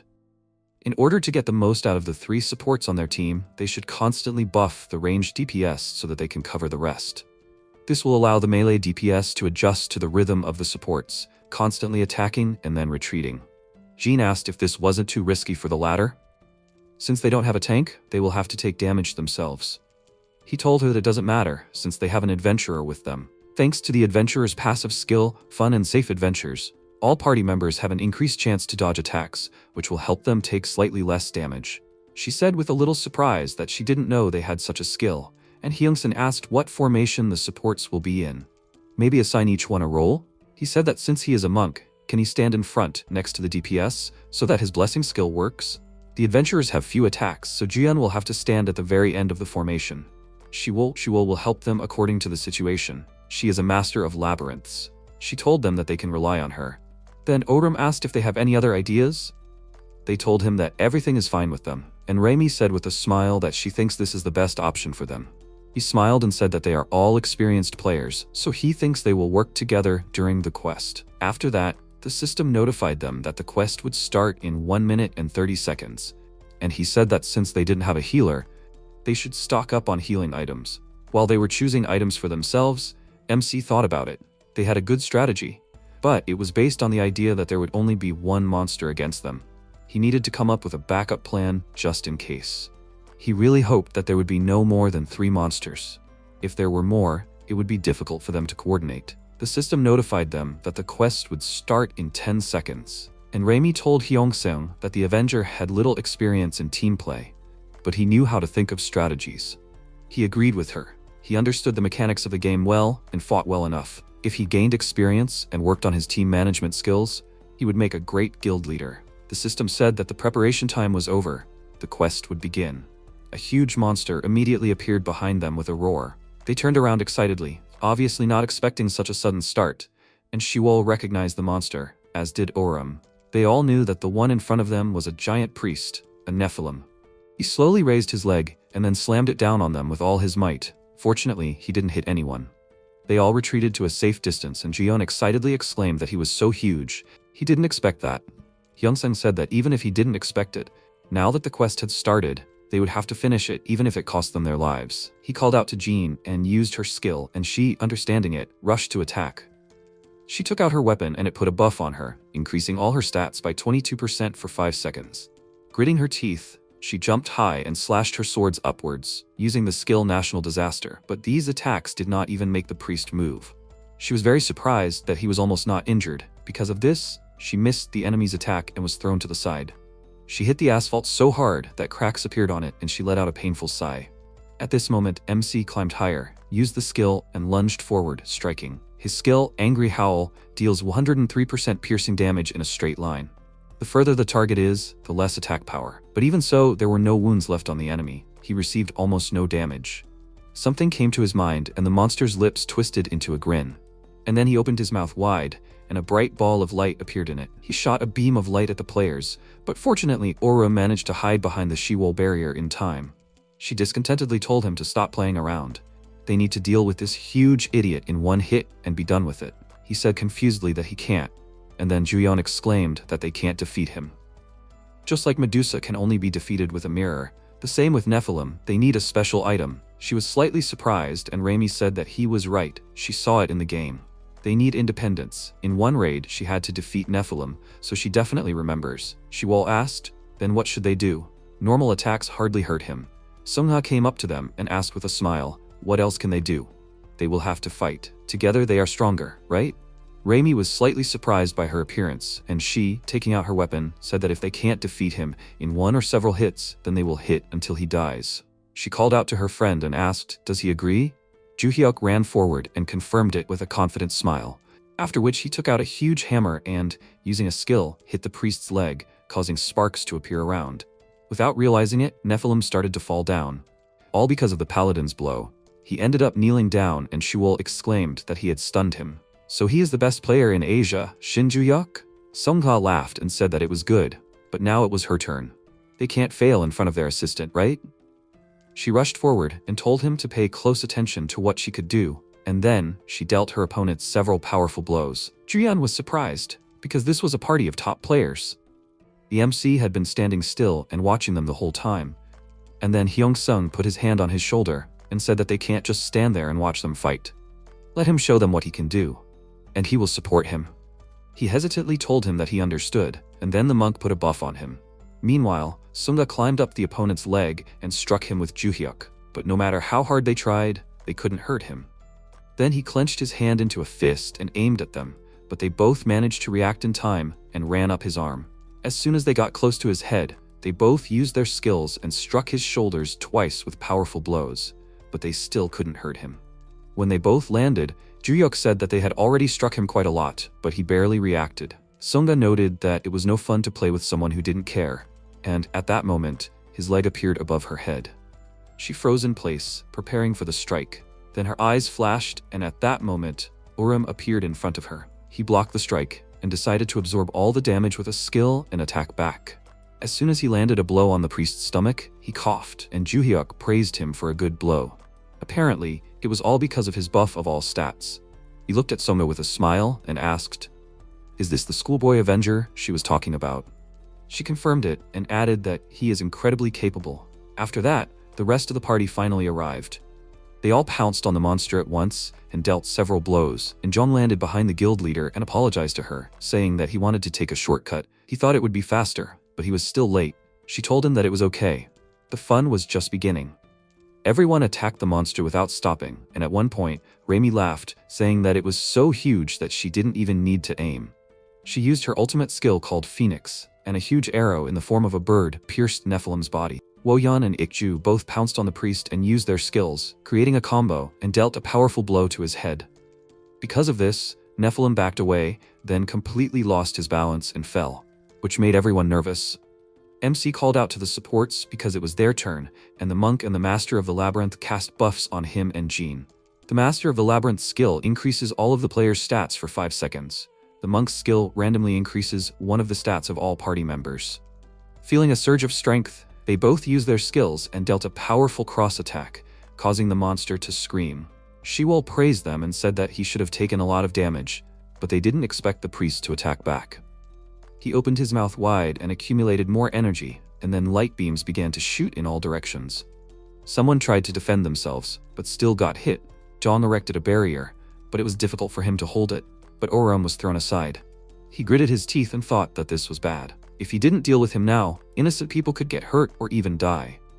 So what should he do? How can he deal with such a giant quickly? He came up with an idea and called out to Juyeon, telling him to use that skill, Guiding Light. If independence is a quest item, then with that skill he can find it.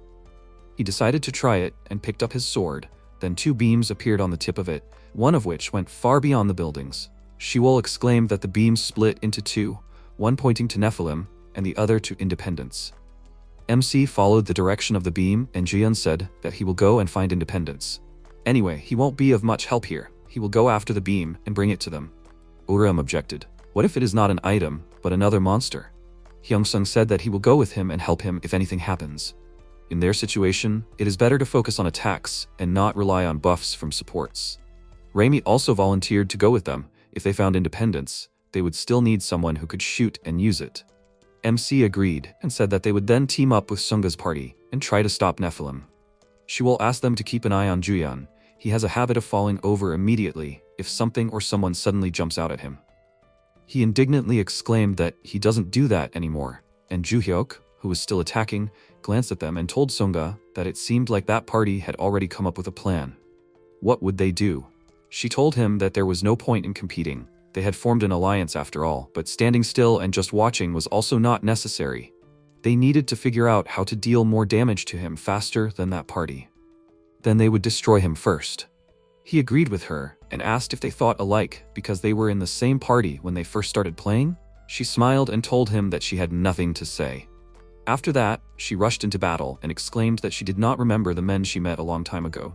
He noted that it was cruel and joined the fight, saying that those memories were still very precious to him. Meanwhile, Juyeon ran with the others towards independence and thought that this was the only way he could help the others. Let it be there. Raimi used her gaze and said that there was something there, near the benches. Juyeon looked back. The beam led to the hero statue. He happily ran closer and said that this was the statue of the hero who defeated the giant. Independence should be inside. Hyungshin asked, so they just need to break the statue? He confirmed it and said that it should contain the hero's will item. With it, they can defeat the priest. Before he could finish speaking, he suddenly shuddered, seeing a system warning in front of him that another player was nearby. He froze in place in a stupor, and when the notification appeared for the others, they immediately began to look around in search of this stranger.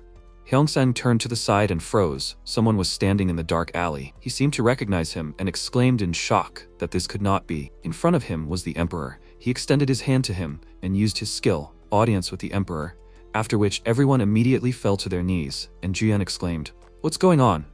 Why does he feel so weak?" Hyungsang was sure that this was the Emperor's skill, and thought, does that mean he is the real Emperor? He came closer to him and said that he came here hoping to catch the Avenger, but found only members of the Rizon Guild.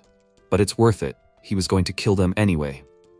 He took out his sword and approached Juyeon, which made him very nervous, and then the Emperor raised his sword over him. But before he could wound him, a bullet flew into his head. A moment before it would have pierced his forehead, he erected a small barrier in front of his face, and looked at Raimi and realized that she was a magic shooter. He shot him a few more times, and he, blocking her bullets, said that he thinks the best strategy in a one-on-one battle against a group is to get rid of the shooter first. He extended his hand towards her and used the skill Road to the Emperor, which caused a stream of energy to quickly reach her, and she screamed loudly. By this time, Hyungsung had already dealt with his pressure and protected Raimi with the skill Easy Path to Enlightenment, which reduces damage taken by 55% and cancels the effect of all skills. After that, he used the Tathagata Palm skill, and a huge palm hit the Emperor, which drove him back into a dark alley. The monk called out to his comrades and asked if they were all right. And after making sure that they were all right, he said that he would deal with him and that she should quickly get the independence. Everyone else was waiting. Raimi became worried and asked if he could handle this alone. He told her that he was not going to fight seriously.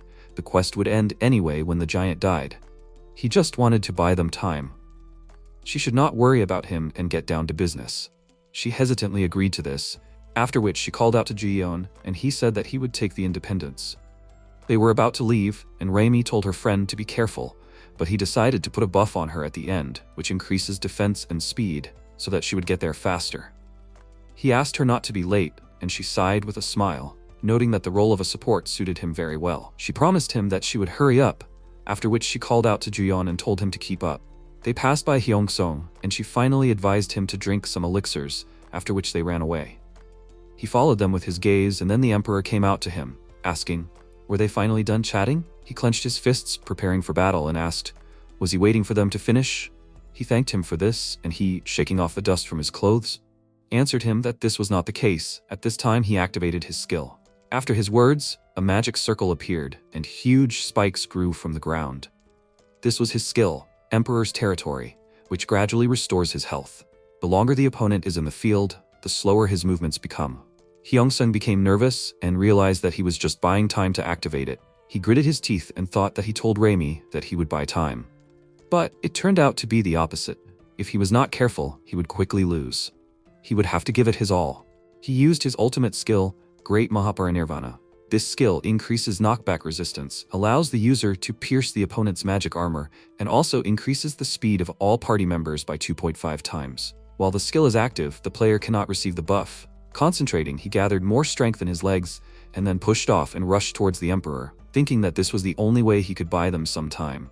Meanwhile, the battle with the giant continued. Orum and Shiwol recoiled back, dodging his attack, and she attacked in response, piercing Nephilim's arm with many arrows. He gritted his teeth in displeasure, then stamped his foot, and Shiwol jumped back, exclaiming that he was clearly not going to die. How much health did he have? Jean asked. Those who left with the adventurer, will they definitely return with independence? MC doubtfully confirmed this and thought that this was certainly a problem, but he was much more concerned about the message that another player was nearby. He just hoped that it wasn't chaos. A glow began to emanate from their opponent, and Shiwol warned everyone that something was about to happen. When the giant opened his mouth, he gathered a huge cloud of energy, and Soko cursed, realizing that this was his ultimate skill. Woyun became very nervous and exclaimed in panic that he would kill them all, and Sunga ordered everyone to prepare for defense. This time, they must try to completely repel the attack. Shiwol told Orum and Jean to hide behind her. Now she is using a defensive skill. At the same time, Juyun ran past MC and he called out to him in surprise, but he ignored him. Breathing heavily, he got closer to the giant and raised his hand, shouting the name of the skill, which stuns the enemy for 5 seconds. Although there is no guarantee, he still used it, and the priest froze in place for a few seconds, and then closed his mouth, and Orum noted in surprise that it worked. His skill cancelled his ultimate skill. Juyun called out loudly to Reimi, giving her a signal, and at this time she, standing on the roof of the building, had already pulled the arrow on the bowstring and said that she knew everything perfectly well. Now she can even see the pores on his face. All thanks to her farsightedness skill, which increases the viewing range by 4 times, and the next 3 shots have a 100% chance of hitting. She fired an arrow from Independence, and it, cutting through the air, went straight to the target and pierced the giant's body through and through, causing him to lose a lot of HP. Shiwol was very happy about their victory, and Jean said that it was a great shot. So the quest is over? But it was too early to celebrate the victory. Despite such a powerful blow, the giant was still standing on his feet, and Juyuk and Orum rushed to attack, realizing that he still had some health left. The two of them jumped high and swung, confident that this would definitely be the last blow, then attacked the enemy with all their might, and he screamed loudly, and then disappeared. Meanwhile, the Emperor said that judging by the sounds, the party was over. Maybe it's time for them to finish too? He pressed harder on the chest of the lying and beaten Hyung-sun, causing him pain. At this time, Shiwol said with a smile, looking at the giant, that this is wonderful. They defeated this monster. They completed the quest. The protagonist could barely stand on his feet and was breathing heavily. Then he looked at the outstretched hand. Juyuk said that he was a good boy. The protagonist said, thanking him, that they tried hard. They made a victory gesture with their hands. Then Shiwol went to Juyun and said that he was a good boy. Thanks to him, they finished the quest much faster. Juyun was breathing heavily and said that it did not matter. Nearby was the Emperor, the leader of the Chaos Guild. Jean asked, is this really true? Maybe he confused him with another player? Remy said that he did not mix anything up. The worst thing is that this is not a clone. This is the real Emperor. Hyung-sun is fighting him now, but he definitely cannot cope alone. They need to quickly go back and help him. MC asked Juyun where they were now. Juyun said he didn't know for sure. He didn't know the place very well. He would try to find it with a skill. The system window said it was an adventurer skill, a butterfly that remembers its fate. The butterfly shows the location of the party member. Then Orum said that it means he's in that direction. Shiwol said they'll get there in less than a minute if they don't get lost. Juyuk and Sunga rushed in the direction the magical butterflies were pointing. She said to Orum that he doesn't have to wait for her, he needs to go with them. She's too slow, she can't catch up with him anyway. The protagonist said he understood. Then he's going after them. After the protagonist quickly followed the Raison Guild members, Soko shouted that they should choose a quest reward before they go. If something goes wrong, they'll have to retreat quickly. Wo-yan shouted using the system window that he understood. After a while, the Chaos Guild leader pinned his opponent to the road with his foot with a smirk on his face. Hyung-sen gritted his teeth in pain, trying to break free. He said with a smile that he shouldn't move. He didn't have much HP left. Did he really want to die? He gave him an evil glare and used the skill, Buddha's Palm, but the Emperor gave him a strong kick and said that he told him not to move. Hyung-sung shouted in pain, having received serious injuries. He said darkly that he wanted to just kill him. However, if his party finished the quest and chose the rewards, it would be bad. The Emperor scoffed and said that he should hold on until the others came to save him. He said that he should just kill him. No one would come for him. He said with a smirk that such an obvious lie would not help him. He is sure that they are not the type of people who list all the possibilities before doing something. If everyone in his group only cared about their own gain, then he would not buy time for the others. He knows such things. After all, he created the group. A group with a strong internal bond between the members is very different from a group where people only care about gain and possible loss. That is why allies will come for him. He is right, isn't he? Young-sung glared at him and then closed his eyes and said that he is wrong. He knows that he does not believe him, but it is the truth, because in fact, no one in the group likes him.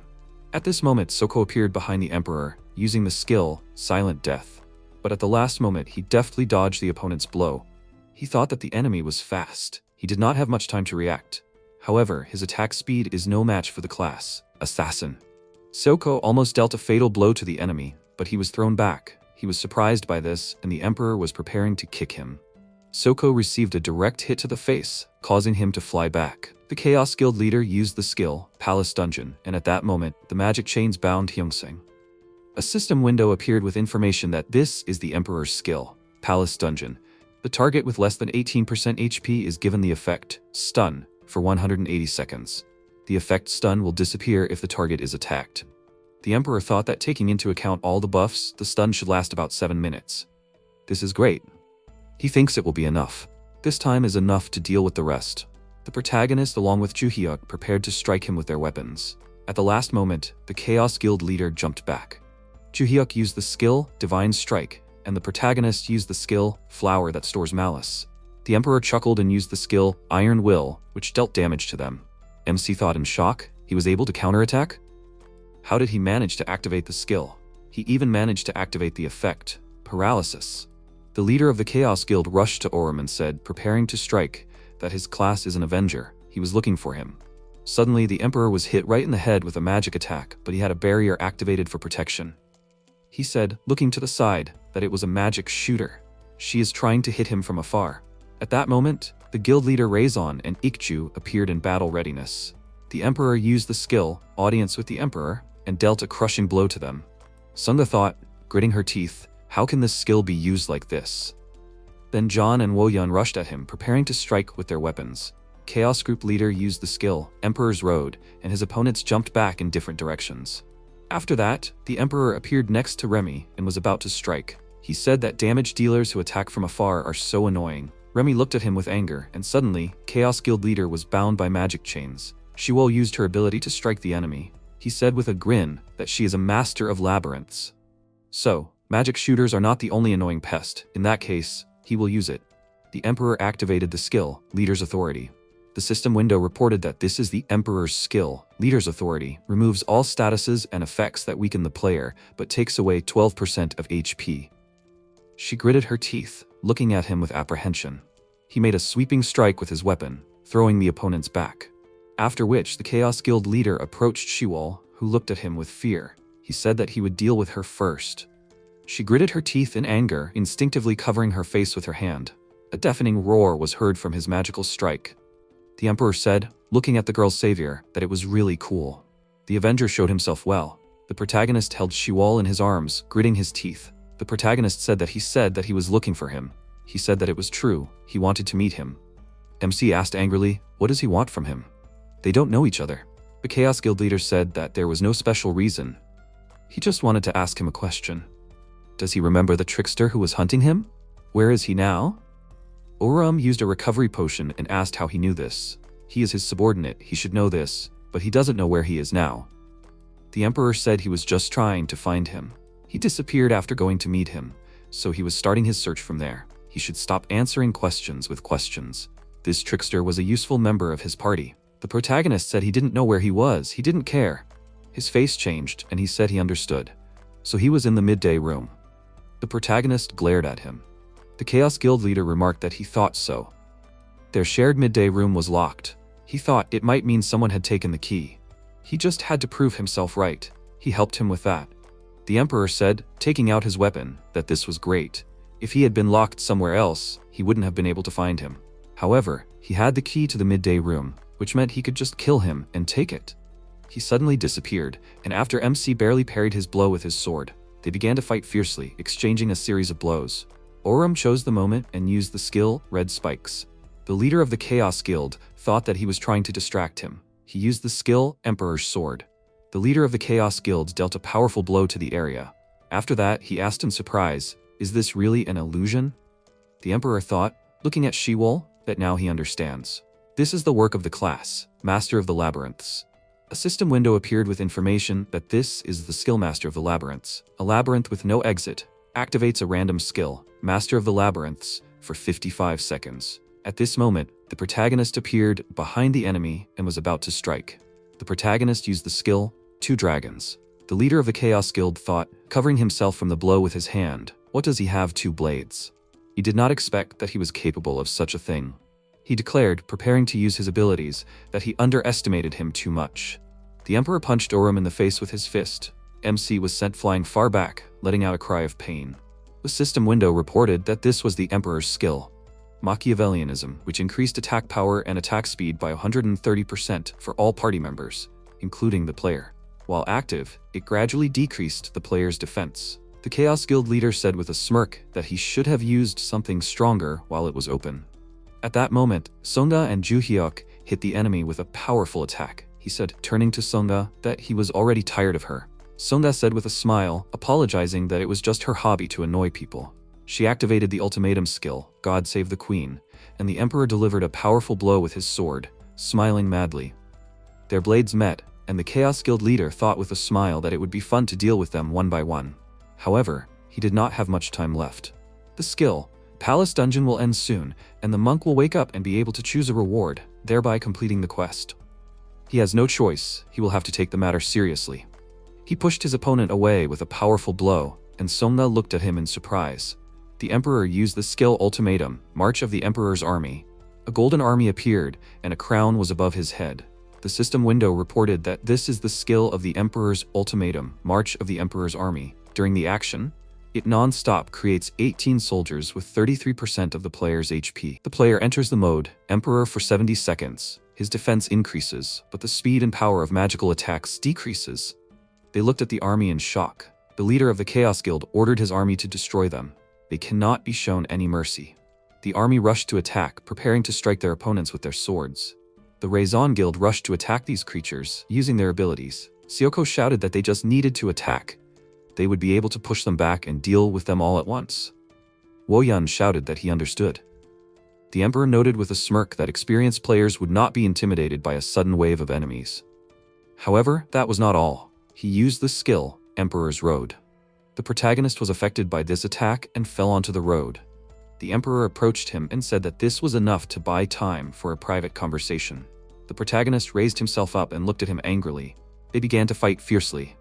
Afterwards, the Chaos Guild leader noted with a smile that he had an excellent understanding of the game. He also had plenty of courage. No wonder Ryuyun lost. He stated, preparing to strike, that this alone was not enough. MC was thrown back and screamed in pain. The Emperor noted that there will always be someone stronger. Sometimes, no matter how hard you try, you still can't win. He must learn to bow his head obediently in his next reincarnation. A huge sword made of magical power appeared in his hands. The Chaos Guild leader activated the skill, Sword of the Immortal Empire, preparing to strike. Orum shouted, calling out to Juyeon that it was time to act now. The Chaos Guild leader turned around in surprise and saw Juyeon appear out of nowhere. He shouted, "Who the hell is he?" Juyeon thought he was asking Maria to give him strength. He used the skill, Light that Dispels Darkness. Juyeon shouted, holding his sword tightly in his hands, that the light must appear. Before the quest began, while preparing for the upcoming battle, Juyeon asked how he could help. The protagonist said that he should make sure he had enough healing items, and just in case, he needed to buy an item. The robe of a traitor. He asked, this item acts as a camouflage, right? A system window appeared with information that the item is a traitor's robe, completely covering the user's body. It is automatically removed when a monster uses abilities or detection skills. During use, you can only move. The user is visible to players on the allied team. The fabric of the robe is damp and unpleasant to the body. The protagonist noted, crossing his arms, that they can handle most monsters, but if they are faster than them, it will be difficult. He is talking about monsters like Warham, Wolf of Swiftness, or Bill, the Ghost Hunter. Juyeon said that he understands now. MC said that if such monsters appear, he should use the robe and hide. If necessary, he can save them with a weakening skill. He worriedly said that he is a little worried. He is not sure that he can handle it, and it will not scare him. Orum warmed up his arms and said that he does not need to worry. They are all strong enough to protect themselves. If anything happens, he and Shiwal will protect him. At the moment, Juyeon used his ability against the Emperor. Chaos Guild leader thought irritably, his class is Adventurer? Was he waiting for this moment? He thought it worked. The opponent was stunned. The protagonist gritted his teeth and thought this was his chance. The protagonist rushed forward and used the skill, Vengeance is Blazing Fire, covering his hand in crimson flames. Chaos Guild leader was stunned for a while, but at the last moment he asked with his eyes open. He didn't think he would be unprepared for something like this, right? MC was surprised, and the opponent used the skill, Royal Road, knocking them back. Orum instinctively covered his face with his hand and thought, was he not affected by the stun? Although that's not the case, he used an item to cancel the debuff. A system window appeared informing that this item is a powerful preventative, one-time neutralization of the effect of stunning, fainting, and paralysis, cancelled by using other healing items. It doesn't taste that bad, but the texture is like mud. Afterwards, the Emperor said that they had a good plan. The Chaos Guild leader used the skill, Emperor's Audience, causing the opponents to feel a powerful pressure on their body. He said that it was a bit predictable, after which the Emperor pointed his sword at the head of the frightened Juyeon. The protagonist shouted angrily that he should leave him alone. He was the one fighting against his people. The adventurer has nothing to do with it. The Chaos Guild leader said with a grin that he was just playing. It was nothing personal.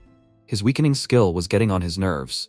Does he understand what this is about? The protagonist shouted, gritting his teeth, that he was trash. The MC thought in a panic that this was a curse. What should he do? How can he break free from the enemy's skill? He needs to at least buy time. Orum looked around and wondered what happened to Shiwal and the others. Although now is not the time, they are still dealing with the waves of warriors. They cannot notice what is happening to him now. What should he do?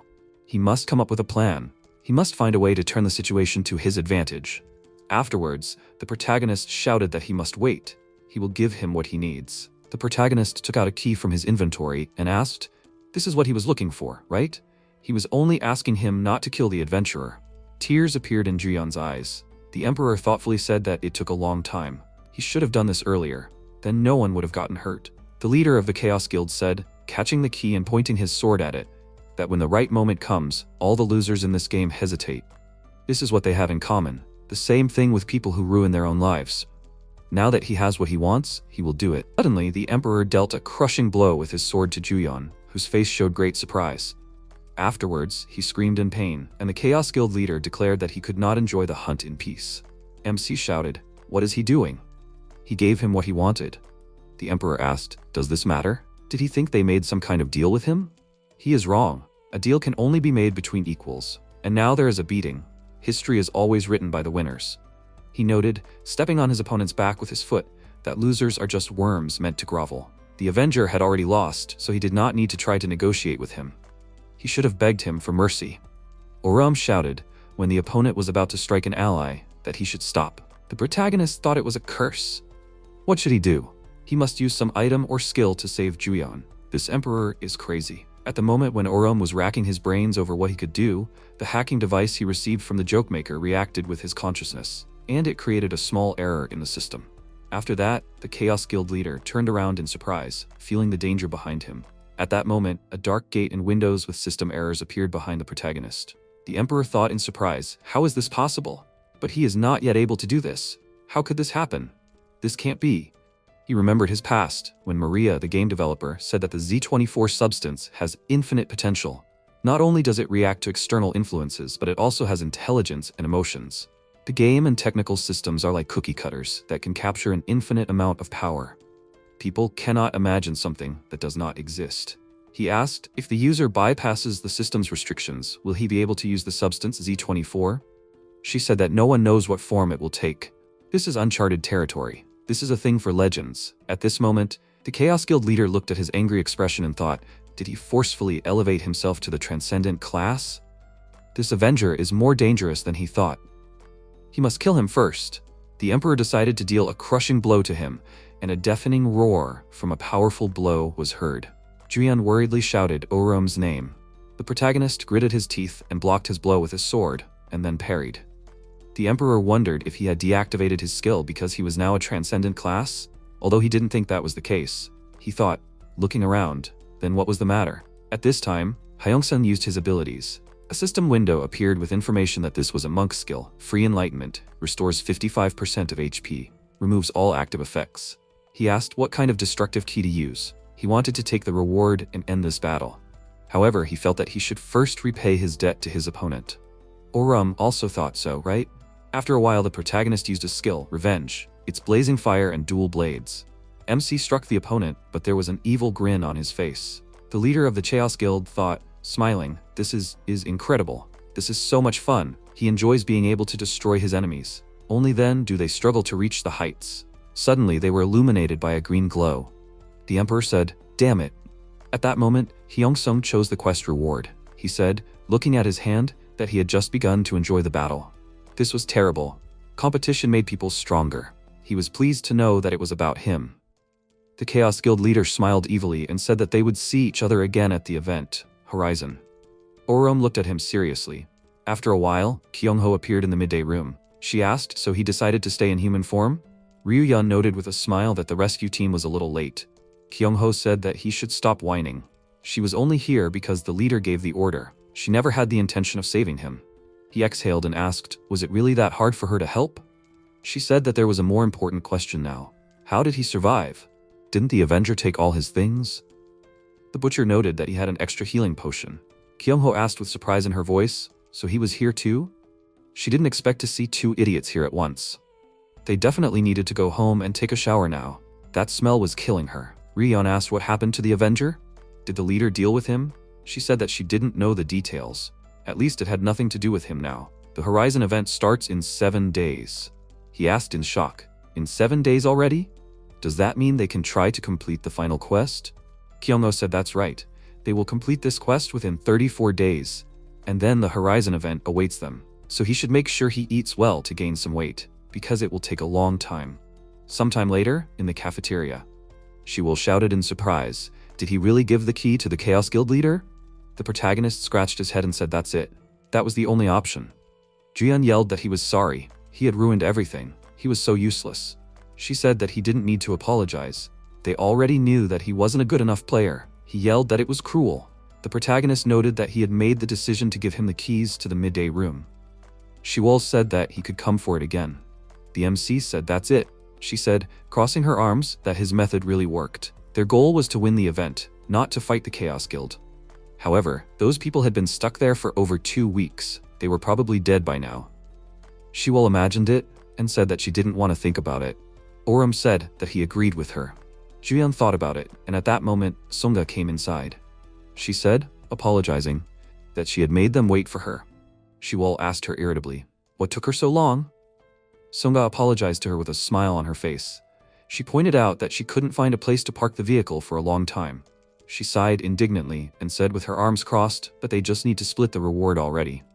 They have exams next week, so they have a lot of their own things to do. Sunga said with a laugh that she didn't think of her as a diligent student. She might have thought that Orum was like that, but she would never have imagined this. In any case, they need to sort this out first. She also has some plans for the evening. Juyeon looked at the Raizon Guildmaster while he and Shiwol were studying the system inventory. He then said that he wanted to ask them something. They looked at him with puzzled expressions. Juyeon asked when the event would start. Did they think they could defeat the Emperor? Sunga said with her arms crossed that it was a bit of a blow to the ego. What was he getting at? He said that everyone had dealt with him before, so they should already know that his abilities were simply amazing. So when the Horizon event starts, doesn't Orum think that the leader of the Chaos Guild will take first place? The protagonist asked if he meant that there was no point in fighting against him because the outcome was already predetermined. Jian stated that he was simply saying that the risk of them losing was higher now. They didn't know how dangerous the event would be, and if the Emperor just walked around killing others, it would be a massacre on a scale that was hard to even imagine. He shouted, wouldn't it be better to just prevent the Horizon event from starting? Shiwol looked at him with a puzzled expression and was about to say something. However, Shunga stopped her with a hand gesture and said that she wanted to clarify something first. He meant that they could prevent the event? Jiyeon looked down and said that was exactly it. He said that one of the game developers told him that the Horizon event has a code to stop. Shiwol asked what he was talking about. Jiyeon said that it was a code that stopped some of the game's processes. He said that it was something like a bomb. If they destroyed the triggers that started the event, it would never start. Sunga asked what triggers he was talking about. What did he mean? MC said that it was the 6 guardians. According to the prophecy, the event would start when the 6 pillars were destroyed. They believed that the 6 pillars were the guardians that appeared in the quest. She said that they had done this several times without understanding the purpose of the quest. Now she understands that she is triggering the event. What does Jiyeon think they should do? Does he think they should try to protect the guardians? Jiyeon said that's exactly it. If they succeed, the Horizon plot will not start. That way they can delay the event as long as they want. She said thoughtfully that this was his plan. In that case, she was against it. It was true that the leader of the Chaos Guild was powerful because of his class Emperor, and the event, Horizon, was most likely dangerous, but they couldn't just give up on such a reward. They had put in too much effort and lost too many people. They had chosen this path a long time ago. They were moving as fast as they could. All they had to do was find a way to their goal, and he was suggesting that they finish everything and go home. It would be like driving a car and intentionally swerving into the nearest pole and crashing. Then she added with a smile that, however, she wouldn't try to stop Juyun's plan. After all, it would ruin their alliance. So they needed to fight their own battles without getting in each other's way. He repeated her words about their own battles, looking at her with a changed expression. Afterwards, Songa noted that she had nothing more to say, so she left first. She wished them good luck in the exams. Shiwol made a displeased face at the mention of the exams, while Oram sat next to her and thought about his own. After a while, the protagonist and Shiwol walked down the street together. She asked him what he thought about it, about Juyun's idea. The protagonist said that he wasn't sure. Juyun was right about the danger, of course, but it could lead to much worse consequences. The Emperor might get angry and take it out on them. If the event doesn't start and the game lasts forever, more innocent people will get hurt. The best option is to fight and win. Running away is not the way out of this situation. Shiwol noted with a smile that he said it coolly. However, that means that the leader of the Chaos Guild can win, right? The MC turned away and said with his index finger that there was a new karaoke place. She said irritably that he shouldn't try to change the topic of conversation. Sometime later, at the supermarket, Oram looked at the store's selection and thought that they couldn't give up no matter what. It might even be possible to resurrect the people who died at school. Then he thought with a changed expression, why are fruits and vegetables so expensive? Even meat is cheaper. With a reward of 20 billion won, he could live peacefully with his sister. Suddenly, Kyungho asked why these vegetables are so expensive. She can just buy a steak for the same price. Isn't she right, Oram? The protagonist asked if they knew each other. She said that wasn't quite true. They had never met before. To his surprise, Kyungho used her ability and asked if he wanted to walk to her house and talk there. The protagonist gritted his teeth in anger and thought, is this really a skill? The MC shouted that she is a puppeteer. She said that she has a proposition for him. Sometime later, at Jiyun's house, he thought that he should fight his own battles. Afterwards, Jiyun remembered the past. Maria asked him what he wanted to do. He happily said that he thought it would be fun to wander around. There are many dungeons to explore somewhere. He wants to get good items to defeat monsters. That way, he can help people. She asked, does that mean he wants to help people? So, not fight to win? Juyun pointed out that he doesn't really like fighting to help people. It's just fun to help them. He likes games. If he becomes stronger than everyone, he can help others. He wishes that the real world was like that. Maria said that even a child can completely change her view of the world. However, most people just don't have the courage to take that one step. In the game she is developing, they will easily push these same people. They will give them courage, so to speak. He will be able to do it too, so he needs to believe in himself. Juyun currently held the stop code in his hand and said that he just has to take one step forward. He has no choice other than the one Maria spoke of. He can't leave such a choice to someone else. He has to do it. At this time, in the supermarket, the protagonist gritted his teeth, warily looking at the blade of magical power. After the protagonist asked, turning to the puppeteer, is she in league with the Chaos Guild? Kyungho noted that he quickly guessed. This will save her from having to explain to him who she is. MC shouted, why did she come? The Emperor had already received what they were looking for. She said that she was not here for that reason. She never even cared whether he lived or died. He just had to shut up and follow her. As she said, she has a proposition for him. She also has some information that she thinks he would like to hear. What does he think about it? MC looked at her seriously. After a while, in the apartment complex, Kyungho said with a smile that he can pass through. She lives alone, so he can make himself at home. In any case, there is nothing here that a guy his age would find interesting. Oram thought that it did not look like there was anyone else here. Apparently, she was telling the truth, and there was no one else from the Chaos Guild here. She asked if he wanted to drink milk. It was a little expired, but it was drinkable. He did not have to worry, it was not poisoned. The protagonist gave her a serious look. Kyungho said with a smile that he did not have to trust her. Could it be a trap, and he decided to follow her? Is he brave or just an idiot? The protagonist pointed out that if she was trying to lure him into a trap, she wouldn't be so careless. The Chaos Guild loves to use tricks, don't they? She should just finally say what she wants from him. If she keeps dodging, he'll really think it's a trap. Kyungho said that they should get started then.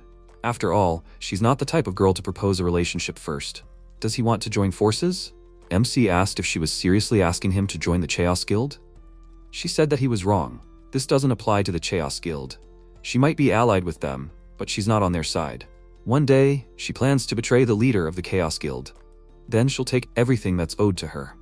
Oram asked what she was planning. Kyungo said that she was going to steal an item, the Master Code.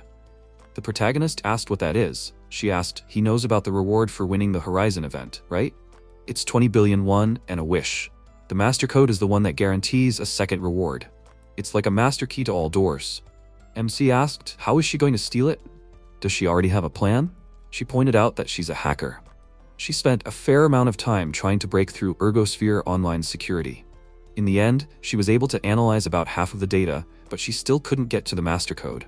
This item was programmed to only be generated for users who win the Horizon event. It's quite humiliating for her to admit, but she decided to resort to something as simple as stealing. When someone wins the event, they'll be awarded the Master Code, and she'll steal it from them. The protagonist asked, what is she going to do once she gets the Master Code? Is she going to sell it? Kyungho stated that she wants to become an all-powerful goddess. With the Master Code, anything is possible. She can make him get a wish too if he wants it. He plays well, so he can lead her to the Master Code, and then it's up to her. MC asked why she doesn't team up with the Emperor then?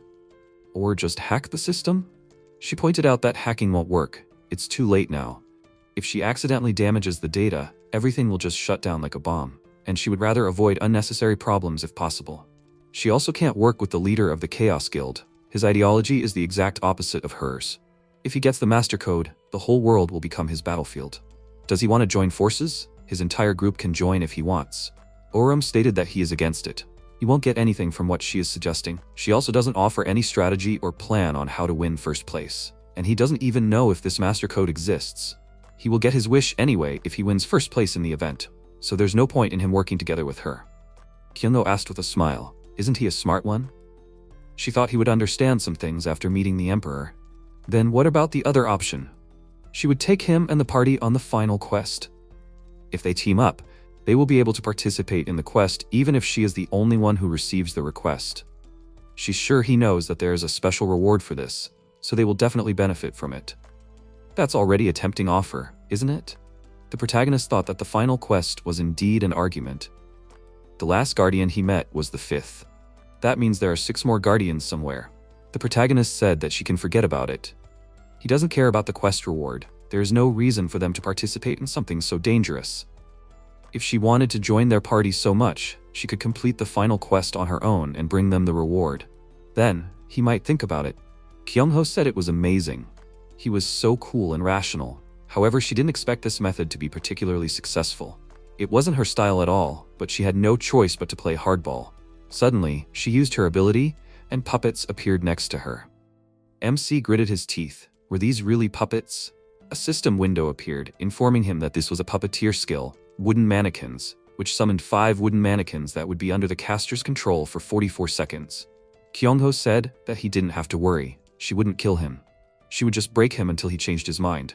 The puppets pounced on him, surrounding him from all sides. Then, there was a deafening explosion, and Oram jumped out onto the street while the puppets were chasing him. The protagonist used the dual dagger skill, Twin Dragons, to destroy several opponents. The protagonist thought that he can't drag out this fight. He doesn't want anyone else to get hurt. MC deftly jumped off the wall of the building with his feet and thought that today he should just retreat. Then Oram landed on the road, and the puppet's head fell next to him. Kyungho said with a laugh, using the puppet's head, that he can't just jump out of the window. She knew he was in a hurry, but where was his manners?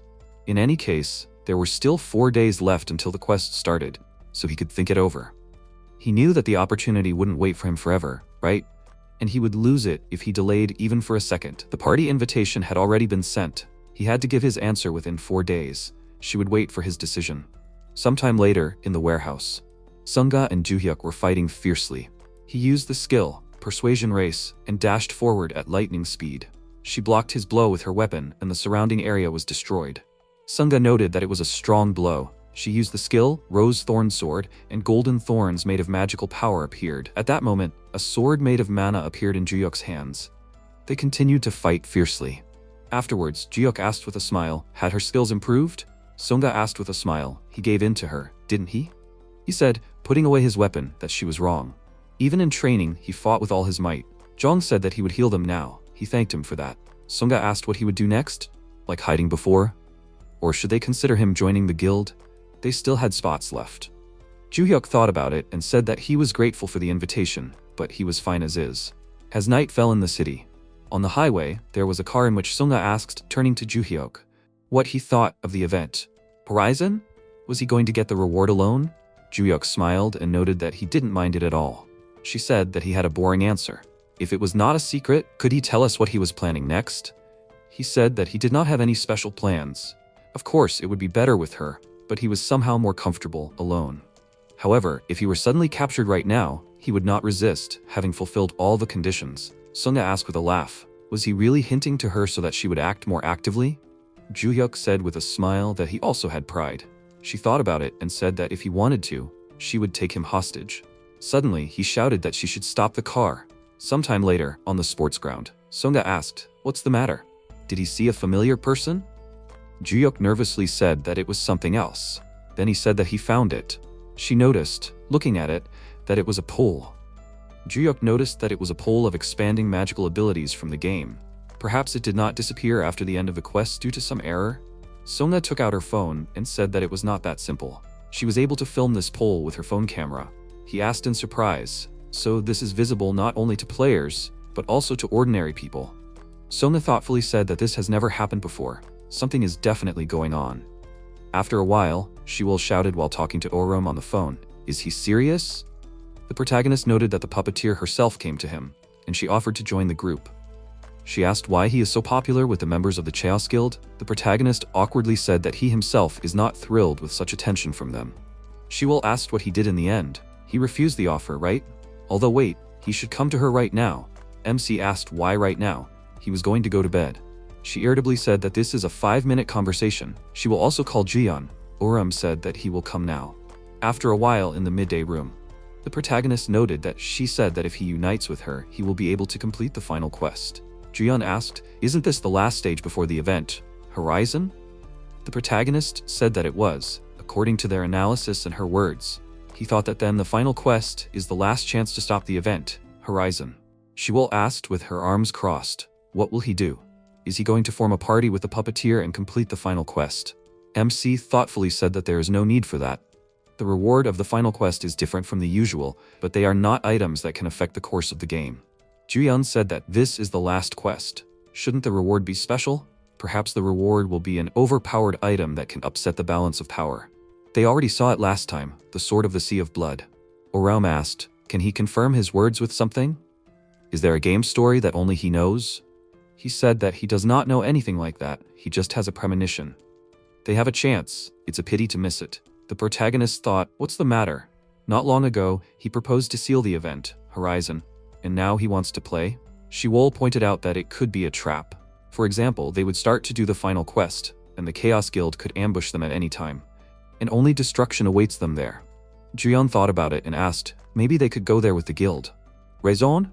With them, even if there was a trap, they could deal with it together. The protagonist crossed his arms and said that his idea was good, but even so, the puppeteer could escape. If they and the guild, Raison went to the final quest, they would have to join the puppeteer's party. However, if she saw the names of the guild, Raison members on the party list, she might think it was a trap and leave the party. And then they would not be able to get to the final quest. Shiwol thought about it and said that she had thought of something. It was a risky plan, though. However, they would be able to complete the final quest this way. She smiled charmingly and said that actually, making plans was not her strong point, but right now, because of her exam preparations, her brain was working at full capacity, so it was a reliable plan. Would they do as she said?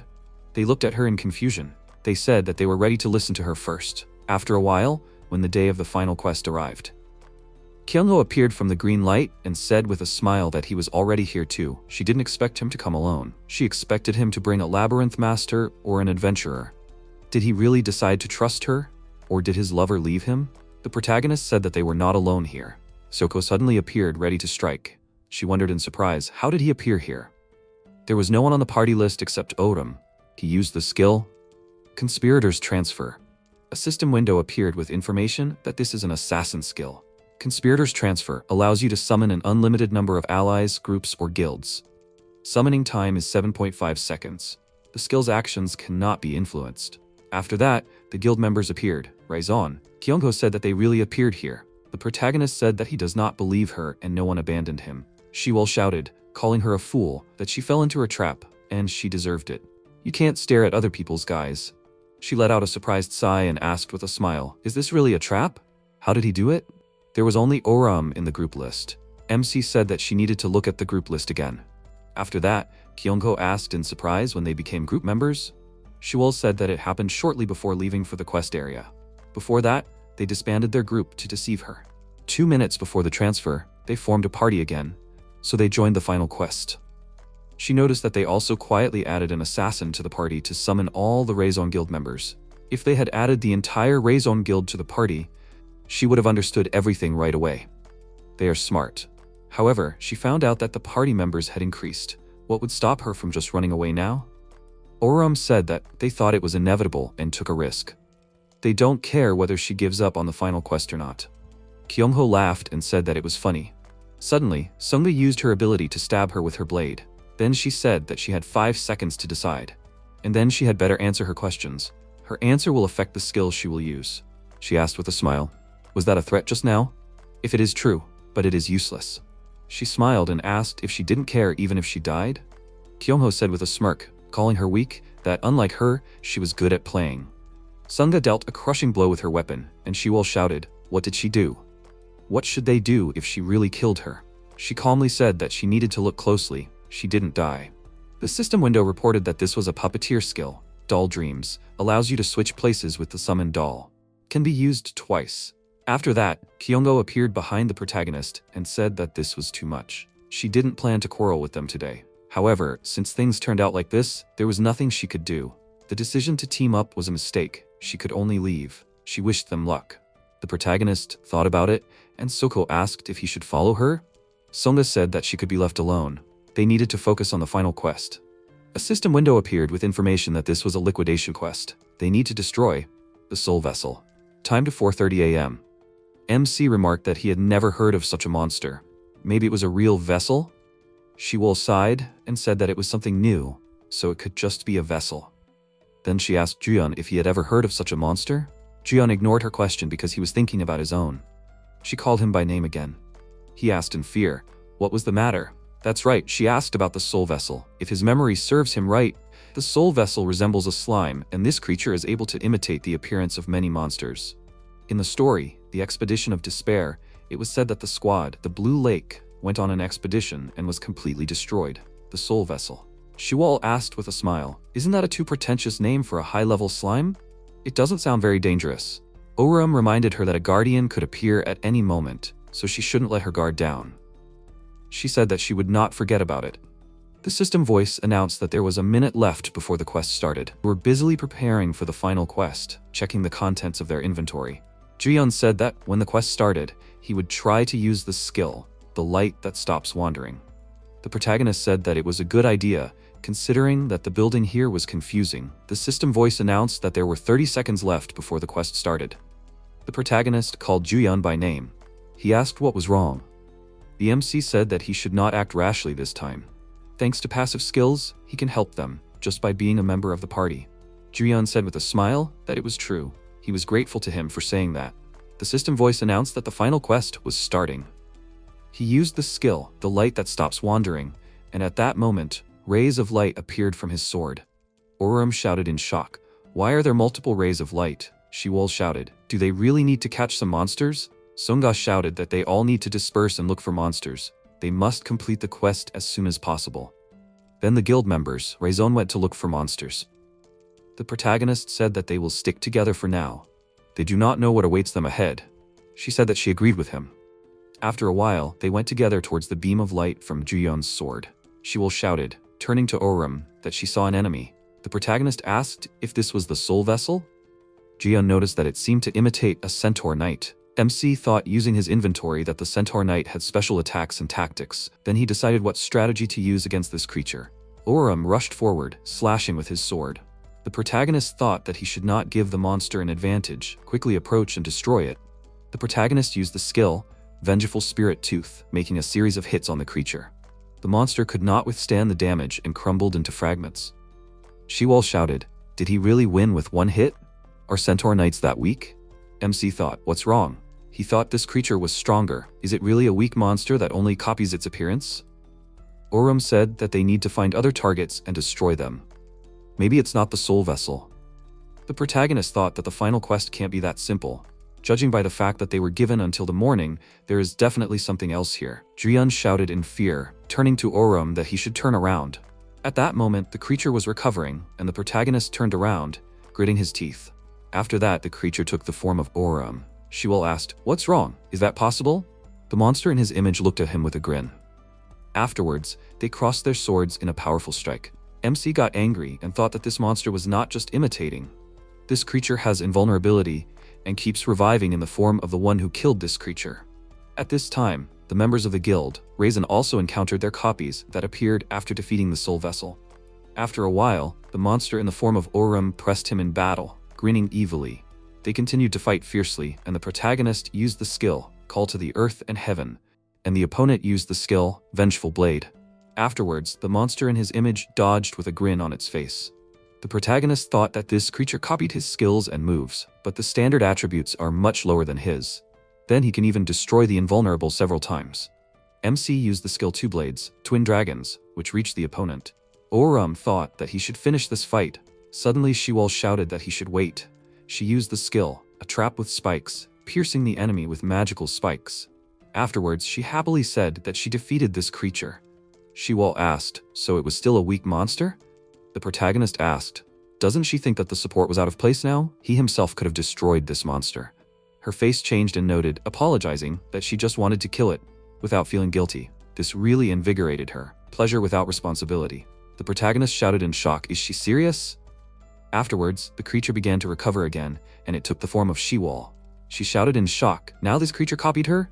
MC declared, grabbing his sword, that this is great. This time he will finish off this creature. Shiwal shouted in irritation, calling him an idiot, that he should not kill it. If he kills her, then she will kill him. Jian said in confusion as he watched them bicker, that this was not the time to argue. He thought that if this monster kept respawning, they wouldn't be able to complete the final quest. What should he do? There had to be another way. Jian asked if there was a limit to the number of respawns, or if they had to destroy all the monsters at once.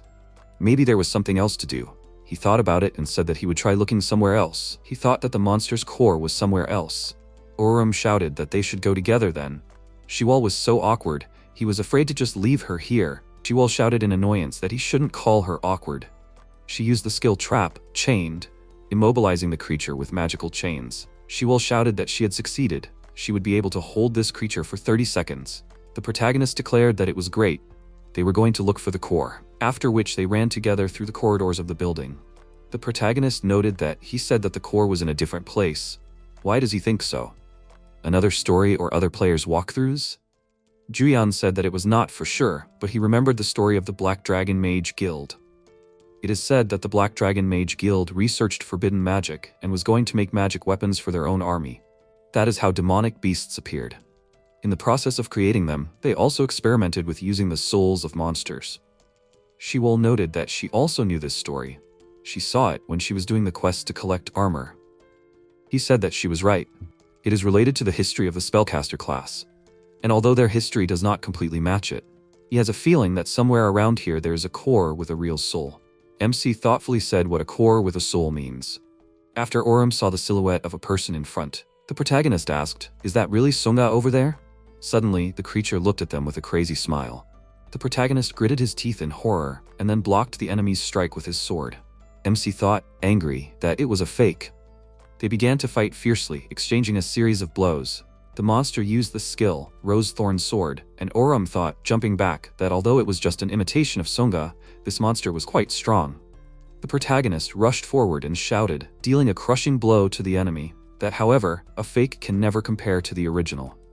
Then Shiwal used the skill, Compression Trap, immobilizing the creature. She noted in surprise that this creature was caught in such a slow spell. Even the fake of the guild leader, Raizon, is no good. The protagonist thought that if there was only a fake Songa here, then she also decided that the core of the monster was somewhere else. So she just left the creature here? After all, her passive skill, Royal Guard like Sage's Eye, allows you to know the enemy's attributes. MC shouted that they need to get out of here. It seems that their thoughts are in line. Sunga thinks the same way as them. Shiwol said that she understood. After a while, they ran and met Sunga on the way. Oram asked, turning to Sunga, "Is it really her?" Sunga asked, crossing her arms, "What is he talking about?" The protagonist said that they recently met a copy of her. She asked, "Is she as cute?" The protagonist said that it is not. Then MC asked, "Is this really the core of the monster?" Sunga said that he thinks quickly. He is right. The core of the monster in front of them is the vessel of the soul. Shiwol asked, "Why does she not attack, but only observe? Is the attributes of this monster superior to theirs?"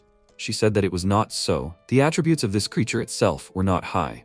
This monster would die if they used several skills. However, she had a bad feeling about it. Oram said that they should try to destroy this creature first. They had a limited time after all. Sunga thoughtfully said that she agreed. After which the protagonist used the skill, Vengeful Blade, and she used the skill, The Way of the Queen, to deal combined damage to the creature.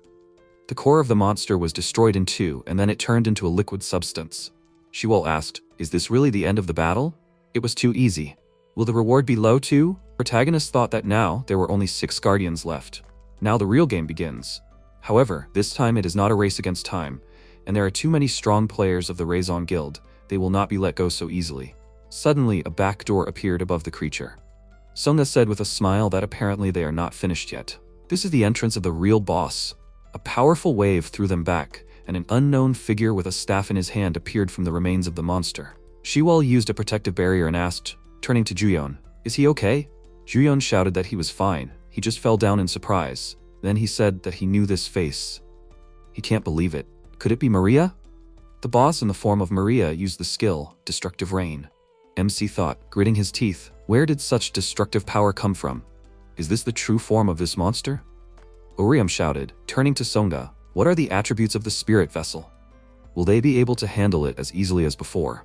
Sunga said with a smile that she did not even know whether her answer will please or disappoint them. She had never seen anyone with such high attributes before. This is an overpowered level monster with the strength of a gimmick boss. Asked, "Is this boss as strong as the gimmick boss, so they can't defeat it with normal attacks, right?" Sunga said with a serious expression that not all of the monster's abilities are that high. It is magic-based, and its offensive and defensive abilities are significantly high. However, its speed and physical defense are relatively low. She ran to attack and said with a smile that it means they can break through its defense with strength. She used the Rain Sword skill and dealt a very fast first strike. The boss looked at her and swung his staff and sent her flying with a wave of magic. He ran forward and thought that if his physical defense is weak, then they should continue to push it back and deal combo attacks. He ran closer and used the Twin Dagger skill, Twin Dragons. This boss's face seemed similar to Aram's, causing him to change his mind about attacking. The monster used an unknown skill and sent him flying with a magical attack. He flew a few meters because of this and landed on his feet. Shiwol called out to him loudly and asked him with a displeased look what he was doing. Why did he stop attacking? He looked at her and said that it was just that this monster looked like his sister. She was a little confused by this and asked what he meant. She started examining the boss with a serious expression and said that she had the same feeling. The hair color and style are slightly different, but overall they are similar. Juyeon with a serious expression said that it was Maria. She is the person who told him about the encrypted code key and one of the developers of the game. She asked, however, why is she a monster now then? He said that he doesn't know this. It seems ridiculous to him too. She asked, so they can say with certainty that the monster is not Maria and his sister themselves? He agreed with this and said that besides, she is now dead. She raised her staff with a serious expression and said that they can think about it later. She used magic to lift the rocks into the air and said loudly that the most important thing now was whether they could complete this quest or not. She used the burial trap skill. The boss created a magic circle in front of him that blocked this attack. Immediately after that, the protagonist ran towards her very quickly while the monster was distracted. He used the grave flower skill with a serious expression. Although he didn't want to do it, he still struck, but he couldn't hurt Marius. It was a little confused by this unexpected attack, but it attacked with its staff and threw him aside. He managed to block this blow and said loudly that his skill didn't work. Shiwol got very angry and said loudly that he missed on purpose because the monster looked like his sister. However, he fought her clone well. What could this mean? He has a serious sister complex. Juyeon said with a thoughtful look that he seemed to understand why he was doing this.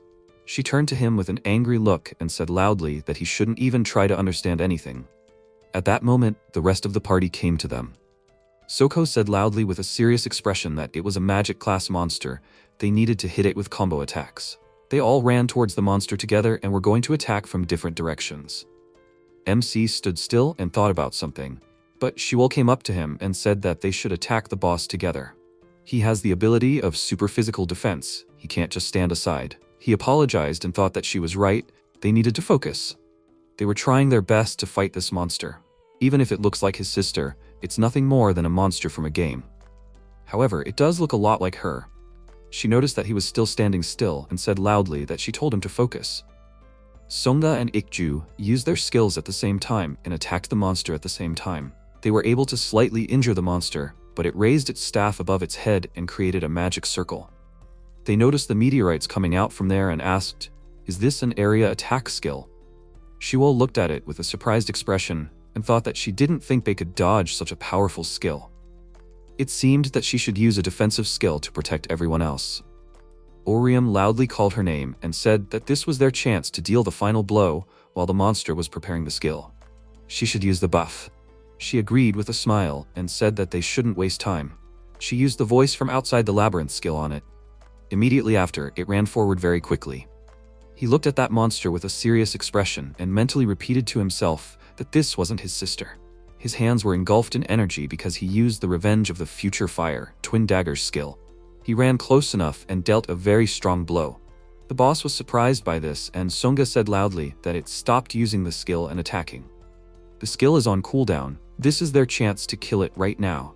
The boss looked at them with a surprised expression as they all ran to attack together. Suddenly, two slime arms with swords came out from the monster's body. This surprised them, and Jiyeon said loudly that they should look at it. Only adventurers and dreamers can use this weapon. Maria looked at them with a serious expression and used the skill Light that dispels darkness. A bright light began to emit from this sword, and the system notified that the adventurer class skill makes the enemy faint for 5 seconds and reduces the enemy's defense by 5%. It produces a loss of consciousness effect for 19 seconds when combined with the magic skill Soul Vessel. The protagonist covered his face with his hand and thought, "Is this a stunning skill of the adventurer class? This monster can copy their skills." They all fell to the floor unconscious together while the boss held the sword above his head. Juyeon said loudly with a worried look that this was very bad. Everyone except him and Shiwol just fainted. She thought with a worried look, "Is it imitating their skills? That means the next skill will come." She didn't have time to finish her thought because Maria used the skill Pavon of the Dead and created many swords in the air. They looked at it with a worried look, and he said loudly that this is the Avenger's ultimate ability. She used her skill, which made her grow horns, and ran to the others with a serious expression. He called her name loudly with a worried look, and she turned around and said loudly that he should hide. She thought that she definitely couldn't defeat such a monster with high stats alone. She just needed to distract this monster's attention until everyone else woke up. She used the skill Lightning Spear, but the boss immediately noticed it. It swung its staff and created a hand made of slime, which it used to block the attack. It used the skill Hand of Fate, Karma. She was surprised by what happened and screamed loudly in fear. Jiyeon thought with a worried look that the stun didn't last long, but they still managed to hit. He had to do something. He closed his eyes and thought about why he was so afraid of everything. He remembered Maria telling him when he was a child that even if he took a small step, his outlook on the world would change. However, many people lack the courage to take that step. In their game, they would easily push people to do it. It would look like they were encouraging them. He could do it too, so he had to believe in himself. Currently, he thought with a serious expression that he only needed to take one step. He said that there was a reason why he chose the adventurer class out of all the classes. He didn't have time to finish his sentence because the monster immediately turned around and looked at him. It released a powerful destructive energy stream at him. Because of this, he was thrown back and thought that this monster was using detection skills. Now, he will not be able to use the robe of the traitor. However, he was still able to get pretty close. He ran to attack and thought that the reason why he chose this class out of all the classes was because he wanted to fearlessly go on an adventure. He pointed his sword at the boss and used the skill Light, which blinds the enemy for 2.5 seconds. It looked at his sword in surprise, and his skill worked. Jiyeon with a surprised expression said loudly that it worked. He blinded the boss. Shiwal ran forward with a smirk and said that she was grateful to him for his assistance. She took out the item Liquefied Blizzard from her inventory, and the system notified that it increases the effect of any one attack by 3 times. Reduces magic defense by 10%. Cold enough to store food comfortably. She pointed her staff at the monster and used the Minotaur's combo skill, Lightning Prison. She created lightning bolts that started hitting the boss. However, once the blindness ended, it continued to control the energy swords. It pointed all of those swords at Shiwal, who was looking at it with a surprised expression. Many of those swords hit the ground and caused an explosion of energy. Juyan looked at it with a worried expression and loudly called her name. She was fine after that attack and opened her eyes with a surprised expression. She saw MC standing in front of her holding a sword. She looked at him with a worried expression and loudly asked if he was okay. He said that she shouldn't worry since he was invulnerable. He ran to attack and used his ultimate ability. He loudly called out to Juyon and asked for his support. He didn't answer him and started using the skill Blessing of Courage. The system notified that the skill of the Traveler class, Blessing of Courage, the player becomes the target of the enemy's attacks, increases the attack skills of the party members by 17%. He looked at the boss, mentally thanked Maria, and thought that thanks to her game, he could finally become what he always wanted to be. Orum got quite close and attacked the monster with his ability. Maria looked at them, then smiled and began to disappear. The rest of the party looked at it and asked, "Is it dead?" It seems so, otherwise, it would have already revived as soon as it heard his words. Today's quest was quite dangerous. That's right, she definitely didn't think that they would all pass out here. Shiwol walked up to him, touched him, extended her fist and said that he did well. He did the same and said that she did well too. She turned around, called Juyan and said that he did well too. If it weren't for him, they would have all died here. He said with a confused look that there was no need to thank him. All he did was distract the monster for a second. She said that he helped them a lot by playing as a team. This always happens. He looked at his sword and thought that it reminded him of the backstory of this sword. It said that a fairy named Kiria gave this sword to a fearless adventurer who led people through a dark forest. Even if it's just the story of an in-game item, it feels like a message from Maria, like she's supporting him. Suddenly, a large monster appeared behind him with 2 swords in its hands. Everyone noticed it and called his name loudly with worried faces to warn him of the danger. Juyan just turned around when it attacked him. They all became very worried about it and called his name loudly. The system announced that it was a monster, the 6th guardian of the horizon. He was badly injured, but he survived and was coughing up blood loudly. Everyone was very worried about what happened and looked at him. Wings appeared behind Zhang's back because he used the angel flight skill. The monster immediately started attacking him with its swords, but he managed to put a barrier in front of itself. After that, it immediately swung its sword to deal a very strong blow. He was very scared because of this, but Woyun managed to get between them and blocked this blow. He loudly called out his name and asked what he was doing. Did he want to die? He said with a worried look that within 90 seconds of him starting to die, they could still save him using the resurrection skill.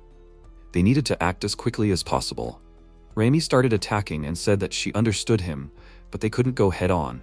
He would have already died if he hadn't been protected. He said with a worried look that, however, if they didn't hurry. He didn't have time to finish because Hyung-sen came up to him and said that he shouldn't rush things. If he wasn't careful, they would all die here while he was trying to help him. They all went to attack the monster, and he said that, so he should just wait until they cleared a path for him. While the others distracted the monster, Orium along with Shiwol ran to Juyeon, who was lying on the ground. He lifted him up and said loudly that he should stay conscious.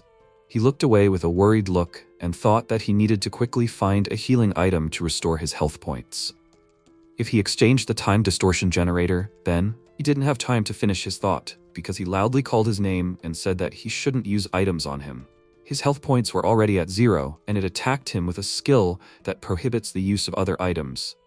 This means that they can't help with anything anymore. His body was starting to fade away and he thought that there was nothing he could do right now. If the angel made it in time, he might survive, but if he relied on him alone and did something reckless, time would run out and he would die. Then maybe he should give it to someone he could trust, as an insurance policy just in case. He looked at him and said that he was asking him to do one favor. He put the encrypted code key he had talked about earlier in his bag. The protagonist was surprised by this and asked, did he say encrypted key? Had he had it this whole time? Juyeon apologized for not telling them earlier and said that though he didn't think he would have much time. Shiwol picked up his bag and asked was he talking about the red bag, right? He agreed and said that they should use the code key to seal the guardian. That was all he was asking them for. It was the quest Maria left for him, as her last wish. They have to use this to prevent the horizon from starting. He relies on him. She called his name and showed him the crumbling key and said that this seems to be it. Jiyeon asked with a small smile, he will do this for him, right? He helped him a lot after all. MC agreed with a sad look and said that he promises to do what he asks. His body started to become transparent and he said that there is also a key to his apartment in the bag. If they go there, they will find his turtle there. He asks them to take care of it. He was shocked by what happened and Shiwol called his name loudly. The others continued to fight and Hyungsun asked with a displeased look, are they too late? At that moment, the monster struck very hard with his sword. Woyun was able to block this attack with his sword. He turned around and asked loudly, what is he even doing? He can't get distracted. The system announced that a member of their team had died. Oram looked at the system window with this notification with a shocked expression. Shiwol walked up to him and said that it was too dangerous here. They needed to focus on retreating and regrouping before fighting the Guardian. He gritted his teeth in anger and said that he thought something like this would happen. However, there was still nothing he could do, and he was very stupid. Out of anger and sadness, he said loudly that it was his duty to protect him. Suddenly, a back door appeared behind him, which she immediately said loudly. He began to get to his feet and said that if only he were stronger. A bright red energy appeared above his head. She looked at this with a worried look and loudly called his name. At the same time, Kyungho looked at it with a smile and said that it was just amazing. She never expected this. She just wanted to see what would happen if they tried to kill the Guardian. However, who would have thought that she would see the Avenger open a transcendent class? As she thought, he was just incredible. She wanted to see him disappear from the face of the earth. His team members continued to fight, but they couldn't do any damage. Jean was thrown back by the monster's attack, and she loudly asked why this freak was so difficult. Was it her imagination, or did this thing not even use much skill? Sona asked her to be quiet and said that it wasn't her. The stats were slightly lower than the soul vessels, but his physical abilities were incredible, and his attacks were tricky because his whip sword was not affected by the laws of physics. No way. It seemed like it wasn't the puppeteer who was trapped, but them. Suddenly, blades on ropes grew from behind the monster's back, and he began to attack in different directions. They tried to resist these attacks, and she wondered what they should do. Each of them used everything they had to fight the soul vessel. They needed to regroup. Should they run away and try to recover? That's not true. If they retreat too quickly, they might get caught and killed. They need to leave one person behind to buy them time to retreat. She raised her sword in front of her and used her ultimate skill, God Save the Queen. She said in a serious voice that they should leave and she would stay here and buy them some time. Ikchu loudly refused and said that she couldn't do that. It was too risky. Raimi loudly agreed with him and said that it was too dangerous. She ignored their words and walked further towards the guard and thought that this monster had a much larger attack range than she thought, so it would be better to stay as close to it as possible. Then, its attacks would not hit others. She noticed the protagonist holding a sword in both hands and jumping on it from behind.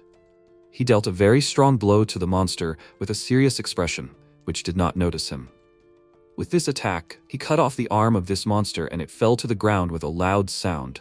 Sunga looked at him in surprise and called his name. She couldn't believe what she saw in front of her and said that she had only heard rumors about it. It was a transcendent class after all. He didn't respond to this and turned to the guard standing behind him. It restored its lost arm at an incredible speed, which surprised everyone present. Immediately after that, he grabbed his sword and attacked him. MC easily jumped over his blow, flew next to him and delivered several incredibly fast blows. He landed on his feet, called the system, and said that it should show him all his stats and available skills. It agreed, and the system windows with skills and status appeared in front of him. He only managed to read that now his class was a rebel. He looked at the monster that attacked him with a serious expression and thought that he did not know how he managed to unlock the transcendent class, but he knew one thing for sure. This power was given so that he could avenge Juyeon. He will win no matter what it takes. He went on the attack and started striking with his sword. The others looked at what was happening in surprise and said that he was definitely stronger than the Guardian. He was incredible. It was like a completely different person. Hyungsen loudly said that they can't just stand there. They'll let a high schooler fight alone? If they're done regrouping, then they should help him. They can't let 2 squad members die. Raimi walked up to him and called his name. She looked at him with a serious expression and said that he shouldn't blame himself since there was nothing he could do. He looked at the monster and said that he knew about it, he just wanted to get rid of that nasty feeling. She looked at him with a little worry and thought that this meant that he was blaming himself. Shiwal stood to the side and looked at what was happening with a confused expression. She didn't understand what was happening and asked how he reached the transcendent class. Kyungho appeared next to her and said with a small smile that he had fulfilled the condition. She suddenly turned around and pointed her staff at her. He asked with a serious expression, "What does this mean?" She should explain it now. She calmly put her staff aside and said that a condition had to be met in order to reach the next level. This was a common thing in games, didn't she think? Just like completing a quest to unlock a certain story or defeating a certain final boss to advance to the next area. She remembered what happened earlier and was about to say something about it. She calmly said that there were probably other conditions related to the level and stats, but the key condition had been met. That was most likely the condition. Shiwal immediately guessed what she wanted to say and asked, "It was the death of a party member, right?" She agreed and said that she didn't remember the details, but it seemed that was the condition for an Avenger to reach the Transcendent class. After all, that was how revenge was. It was caused by someone's death. Would she mind if she gave her some advice? She shouldn't expect anything from the Transcendent class. When she was looking through the data, she noticed that the Transcendental class wasn't finished. It was an unfinished project, just a bunch of useless, unused data. If you use it, you can bypass the system in an instant. However, no one knows what will happen next or what kind of bugs may appear. Basically, there may be some unpredictable side effects, like taking an overdose of medicine. Shiwal asked, "Then how to get it back? Is there any way?" Kyungho said with a smile that such information has a price, so she won't just tell you that. She said with a serious expression that then she should say what she wants. She will do anything to get him back safe and sound. She walked up to her with a smirk and said that then she should borrow him for one night. She wants to have some fun with him. She doesn't have to worry, she won't hurt him and will return him safe and sound the next morning. In return, she will also make him a more interesting person. In response, she used the skill Spike Trap, but she dodged it. She looked at her with a smile and asked, "What was that?" Apparently she doesn't need her help anymore. Shiwal said with a serious expression that she doesn't need help from someone like her. It's better for her to find out all this herself. She attacked again and said loudly that that's why she should leave here. At the same time, Oram exchanged incredibly fast blows with the Guardian. He used a skill, Giant Crushing Sword, with a very serious expression. He slashed with his sword and released a very strong energy, which injured that monster. After that, he jumped back and thought that this class is a bit difficult because it is differently from the Avenger, but it seems that he can get used to it. Plus, he inherited a lot of skills, so it's not that hard. Then he should be able to handle it and kill him with the next skill. They all noticed that a magic circle emitting powerful energy appeared under the Guardian. He looked at it with a little surprise and asked, "Is this a skill field?" The others said that he was wrong. It was an offensive magic skill. They should run from here, the radius will be large. It was going to use an AoE skill. The protagonist got into a fighting stance with a serious expression. Songa walked up to him and asked with a smile if he needed backup. He was a little surprised when he saw her with Ikju and called out their names. She said with a slightly worried look that he should tell her if he needed anything. They were not going to retreat. She would only be satisfied when it burned to ashes. He looked at the monster with a serious expression and said that then he was asking them to buy him some time so that he could prepare the next skill. She said with a small smile that it would be quite easy. She called Ikju, who was standing nearby, and asked, "Is he ready?" He got into a fighting stance, lightning began to emanate from him, and he loudly agreed. Immediately after that, they both ran very quickly towards the guard. MC stood still, closed his eyes, mentally thanked them, and thought that thanks to them, he had enough time to use the skill. His sword increased in size due to the fact that he used the ultimate skill, the Divine Rebellion sword. At the same time, Shiwal was fighting against Kyungho, who had summoned her dolls. She pointed her staff at her and used the skill Chain of Confinement. Her chains bound her opponent, after which she jumped towards her to attack with her staff. She delivered a strong blow, but in her place there was a doll. It appeared behind her back and kicked her very hard in the air. Shiwal was thrown back several meters, but she landed on her feet and spat out blood. She ran to attack and used the skill Shadow Pierce, which weakens the target's defense. Kyungho got hurt by this attack and said with a little surprise that she was not cute at all. She planned to give her some slack since she was still in high school. She asked her to shut up with a displeased look. and said that she wanted to have fun with a high school girl. Who would even believe that someone like her would say that? At that moment, a stream of red energy shot into the sky next to them.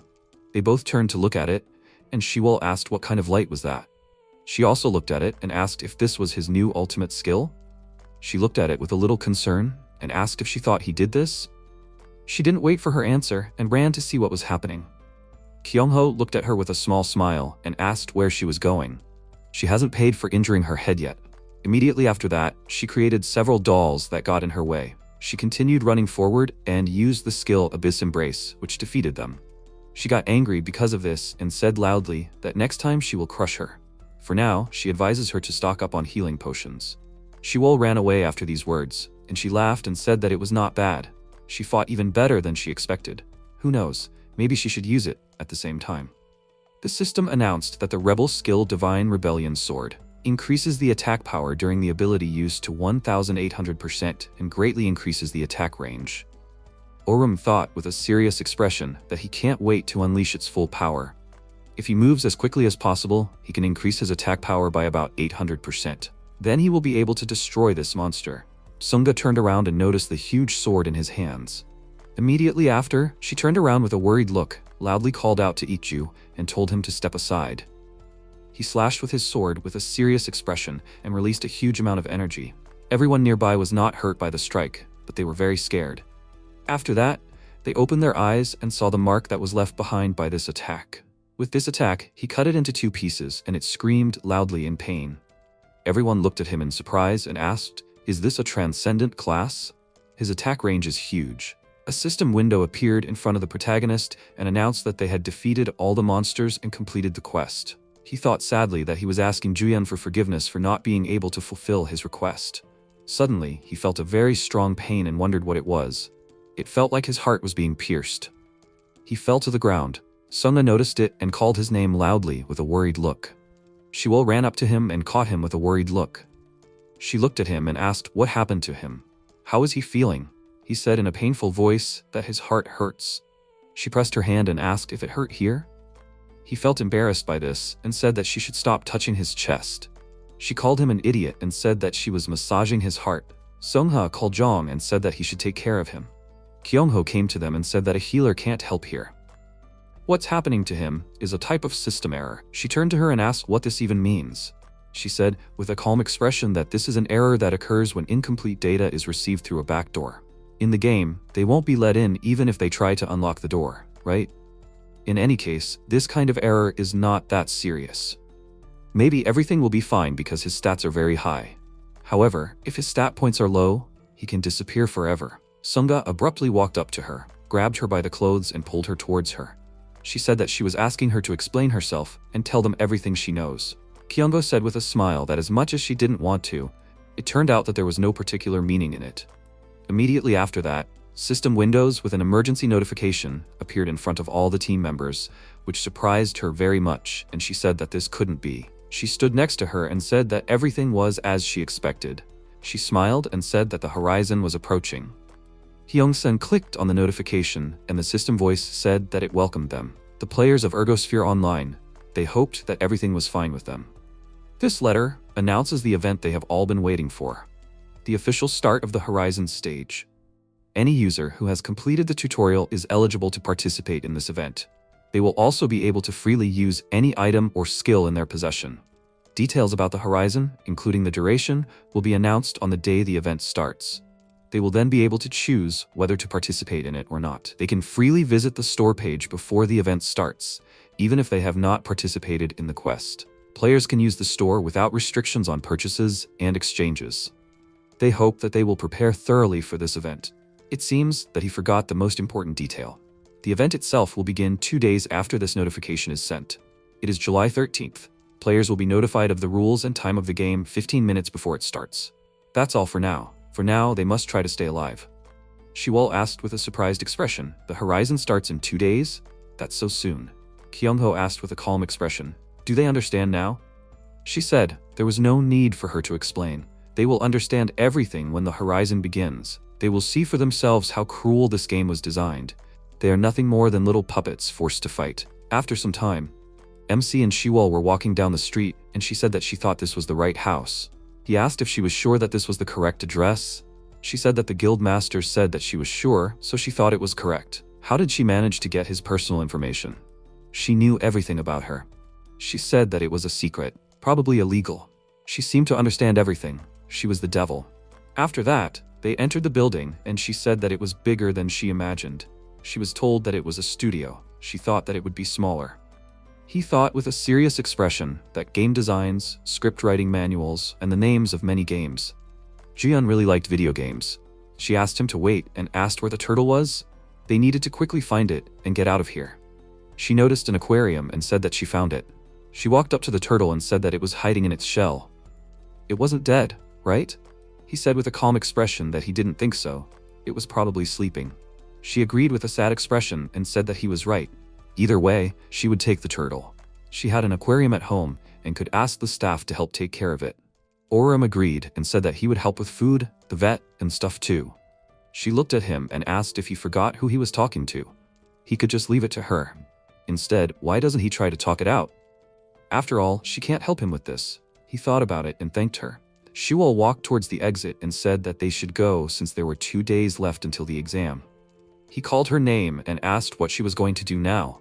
She looked at him and said that she was going to leave the turtle at home and then go with Sojung to the study cafe. Did he want to go with them? He refused and said that it was okay. He should go home and study. She said that they would definitely pass these tests easily. They managed to get this far, right? He agreed and said that they had gotten really far. She started to leave and said that anyway, since they were done here, they should go. Who knows, maybe the thieves were already on their way. He felt embarrassed by this and said loudly that they can't let that happen. He looked at the table and thought, is that a notebook with a turtle drawn on it?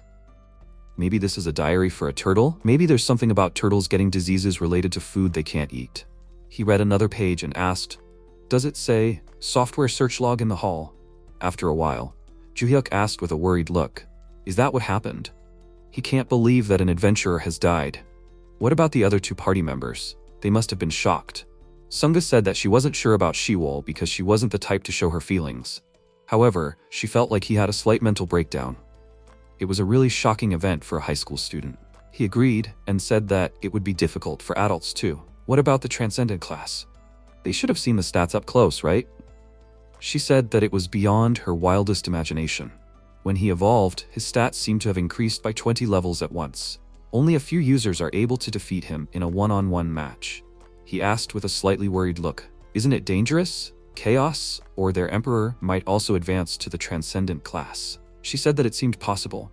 He looked out the window and said that it was becoming a problem. Chaos was already causing a lot of headaches when they were walking around and causing trouble, but now there was the transcendent class. That's why during the event, he didn't get to finish because Songa called out his name and said that she didn't have time to think like that anymore. She needed him, asking him to come closer. Juhyuk asked if it was to get first place in the competition. She said that it was, so that she could protect the guild members. He said with a small smile that she must be having a hard time lately. He had never seen her this weak. She used to only focus on her ambitions, that was how he knew her. She said that he was the only one who saw her acting like a child. It makes people nervous when their leader becomes nervous and doubtful. She has no choice but to move forward, no matter what others say. No matter if it's wrong or not, a leader has to make people believe that what they're doing is good and right. So when he says that she seems weak, it means that she really needs him. So she asks him to stop acting so reluctantly. She has self-respect too, actually. He thought about it and asked if she thought he was just acting like that. He never could. He sat down next to her and said that seriously, he could never win against her. He would help her when the event was over. Then she would take first place and be able to protect everyone. Songa smiled, thanked him, and said that, as always, he was the best helper. At the same time, the protagonist was lying in his room, reading his diary, and thought, what was written here about Dr. Maria, game development, incurable diseases, a soul transplant experiment? Not that any of it made any sense to him. However, it seems that Juyeon was doing research on the company into Hall Software, which created Ergosphere Online. So that's why it seemed like he was hiding behind a mask when they first met. It was just the natural wariness he developed during his research. What caught his attention was the notification that came up on his phone. He picked up the phone and wondered who it could be at this time. Shiwol wrote how he was doing? Not sleeping, right? He said with a small smile that it seemed like she was still awake. He wrote he was doing well. Why wasn't she sleeping? She wrote that she was watching fan cams. He wrote that she was doing this right before exams. She must be feeling really confident. She wrote that she just didn't feel like sleeping yet. He laughed and wrote that he hoped she didn't want to tell him that she was nervous. She refused and wrote that to be honest, she was a little scared. MC wrote, "Is it because of the event?" It seemed to him that she wasn't afraid of anything. She wrote, "Why not? She is afraid that he will die, and she is afraid of dying herself." He wrote, "She cannot worry. He will risk his life to protect her." He did not send this message and thought that he cannot write this. It is too embarrassing. She wrote that she was thinking of sleeping in the day room tonight. Chaos should not find her there. He should wait until the exams are over. She will bring some whiskey there. He felt embarrassed about it and said that drinking in high school is a bit too much. She wrote, "Does he want to join her?" It seems that she will feel much better if he is there. She also wants to tell him something. What does he think about it? It has been a long time since they slept together. After some time, he came to Shiwol's house and she said that he said that his sister was home, so she thought he would not come. He said that she had said that she wanted to tell him something, so he had secretly snuck out. She said with a small smile that she had meant that she just wanted to talk. He got upset about it and she said that she was apologizing for lying to him. By the way, what did he have in the bag? Oram looked at it and said that it was hot chocolate. He had bought it at the store because she said that she couldn't sleep. She sighed and said that she had hoped that it was alcohol. He said that he had already warned her that they shouldn't drink alcohol. He sat down next to her on the floor and she asked if he would stay here overnight, right? He refused and said that he would leave a little later. His sister works the night shift, so he needs to get up early too. He needs to be back before she gets there. Shiwol said with a small smile that he could leave after they finished the hot chocolate. He agreed, and she asked him what he would do if he won the 200 billion won prize. Did he have any ideas?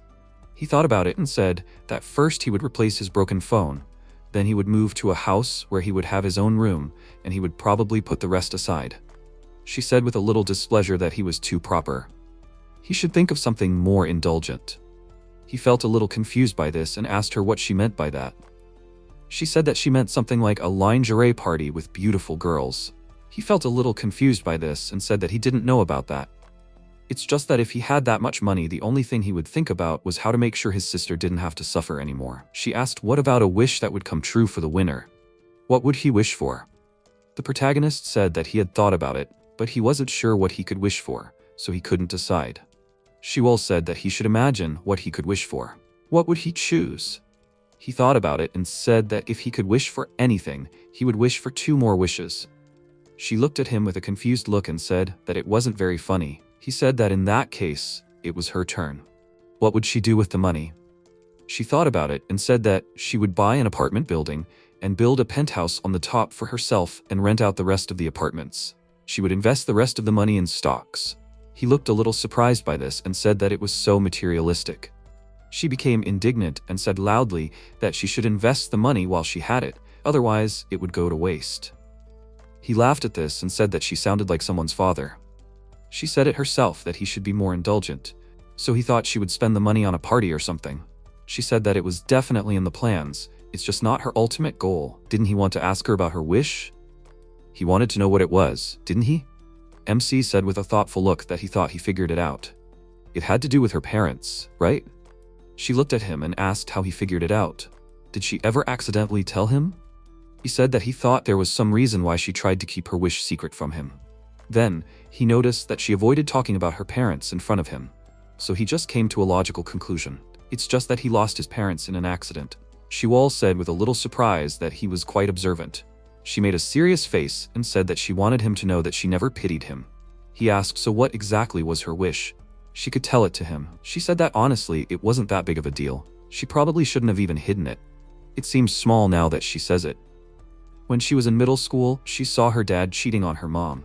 She thought she mistook him for someone else, so she hid and watched, but it was definitely him. The woman he was hugging clearly wasn't her mom. For a while, she didn't know what to do and couldn't decide whether to tell her mom or not. Eventually, she realized that pretending she didn't see it was wrong, so she told her. Then she told her that she knew about it and that she had a lover too. She might not understand because she's still young, but that's how married life is. They help each other with some things and might not know about others. It's a partnership of sorts. As long as they don't break their contract, nothing else matters. She'll understand when she grows up and gets married. Things like love and friendship are just a farce to maintain relationships with other people. She asked with a displeased expression. What does that even mean? She's just some kind of decoration born from their superficial relationship. Orium thought it made sense now, that's why she always says things like that. Shiwol said that she wants to forget everything that happened back then. Even if all those feelings were fake, she wants to believe that it was real. Sometimes she feels like she can't trust anyone. She smiled slightly and asked if he thinks that's stupid, right? She was surprised that he agreed with her. He said that, however, since she continues to fight even though it's life-threatening, it means it's important to her. He hopes that her wish will come true no matter how stupid and insignificant it is. He wants to help too. She asked with a slightly confused expression. If he's saying that because of that promise? He thought about it for a moment and said that it's because he likes her. She saved his life many times. For her, it is not fake. That is why he wants her wish to come true. Even if she can't trust him completely. They leaned towards each other and were about to kiss, but still she pulled away and asked him to wait. Shiwol turned away and said that now is not the right time. He should go home and she will go to bed. He agreed and was about to leave, but stopped because she called his name. She looked at him with a blushing face, wished him good night, and said that she was grateful to him for the hot chocolate. The protagonist thanked her in return and then teleported away. After that, she let out a breath and thought with an embarrassed look that she barely held back. At the same time, he was sitting on the stairs looking confused about what happened. He grabbed his head and quietly asked why he did that. He was lost in the moment like an idiot. He must have gone crazy. His face also turned red and he said that this was not the moment. How will he look her in the eyes tomorrow? The next day, he came to the office and greeted Shiwol. She and Sojung looked at him and greeted him too. He thought that she was acting quite calm. Maybe she didn't pay as much attention to it as he did. He sat down in his seat and thought that he shouldn't worry about it. There were exams this week, so he needed to concentrate on studying. She used mind control to remember everything and tried her best to concentrate. Teacher Kang came into the office and said that they should clear everything off the desks and sit down. After the bell rang, they would start with listening. There was no need to pretend that they were studying. The exams would show how prepared they really were. He noticed a student named Unji looking out the window with a surprised look and asked what she was doing. She could sit in her seat. She pointed out the window with a worried look and said that he should look outside. He walked up to her and asked if there was some idiot or something on the field. She could ignore it, and he would call the security guard. He was very surprised by what he saw and asked loudly what was that. MC and Shiwol also looked out the window and were very surprised by what they saw. They all saw a system window hovering over the city. The people on the street also noticed it and were surprised by what they saw and asked loudly if that was Ergosphere Online. They tried to calm down and asked if that was some kind of advertisement. It was really ugly. The orange box started streaming and said that he hoped all of his subscribers were still alive. None of them are dead yet, right? Welcome to his channel. He got up early today to come here right now. They're probably all wondering where he is right now. They should open their eyes. This isn't just some random street. Do they want to know why he's here?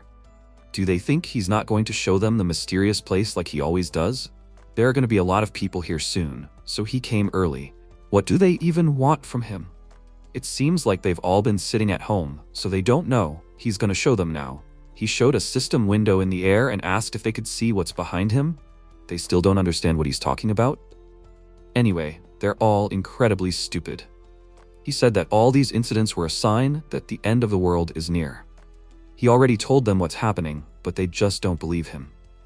They see all kinds of crap on the internet every day, so they can't accept the truth even when he shows it to them. They couldn't even imagine the scale of the disaster that was about to happen in their wildest dreams, so they better be careful. Anyway, that's it for today's stream. He took off his mask and said with a serious expression that from now on, they should go outside and see for themselves. At the same time, Sunga looked out the window with a surprised expression and asked what the key system was doing here. Juhyuk looked at his phone and said that it was spreading on social media too. A lot of news and posts were being published. It seemed like regular people were seeing it too. She kept looking at it and asked if that was the horizon. The students looked at it with a confused expression and asked if that was the Ergosphere Online, right? Maybe that was some kind of advertisement, or maybe there was a tournament today? The system window said that it welcomed all users who play Ergosphere Online and those who don't. The Horizon event will start in about 15 minutes. It will last for 72 hours and will be held right here. A huge red crystal appeared in the center of the city, and it said that the playing field will extend 8 kilometers from this crystal in all directions.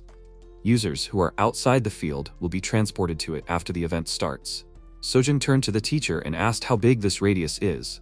He thought about it and said that it is practically half of the city. She was very surprised by what she heard and said that it was quite a lot. This means that they won't be able to escape, right? The system announced that this event is a hunt for survivors. Users will hunt monsters that constantly appear throughout the event. The user who gets the most hunting points will take first place. Hunting points will be automatically awarded as they hunt and can be used as status points or money to spend in the shop. Additionally, random quests will be available in certain areas. By completing these quests, users will be able to accumulate hunting points. There will be no penalties for attacking other users, known as player kills. Other penalties will also not be applied during the event. However, it is not possible to take another user's hunting points, even if they are killed by another player's attack. However, they should keep in mind that it is possible to transfer points between users. The user who takes first place will receive a cash prize and a wish. The prize pool has increased to 29 billion won. Anyone can participate in this event, and they will also start from level 1. They should keep in mind that there is no tutorial. This is a high-level event for experienced users. Finally, users who wish to participate in the event can do so without any prerequisites. Anyone who wishes to join can say so at any time. For those who don't want to participate, they need to get to one of the return points on the game board, but it will take them to a safe place. They should keep in mind that they won't be able to return to the event area after they leave this, so they should think carefully before making a decision. It wished them good luck and said that the event would start in 5 minutes. People on the street were filming what was happening and asked what this was. Was this part of some movie? Was the prize money 29 billion won? That's an incredibly large amount. Should he participate too? Shiwol said with a serious expression that there were 6 pillars, and when it collapsed, the horizon would begin. The teacher clapped his hands to get the students' attention and said that they should all calm down and return to their seats.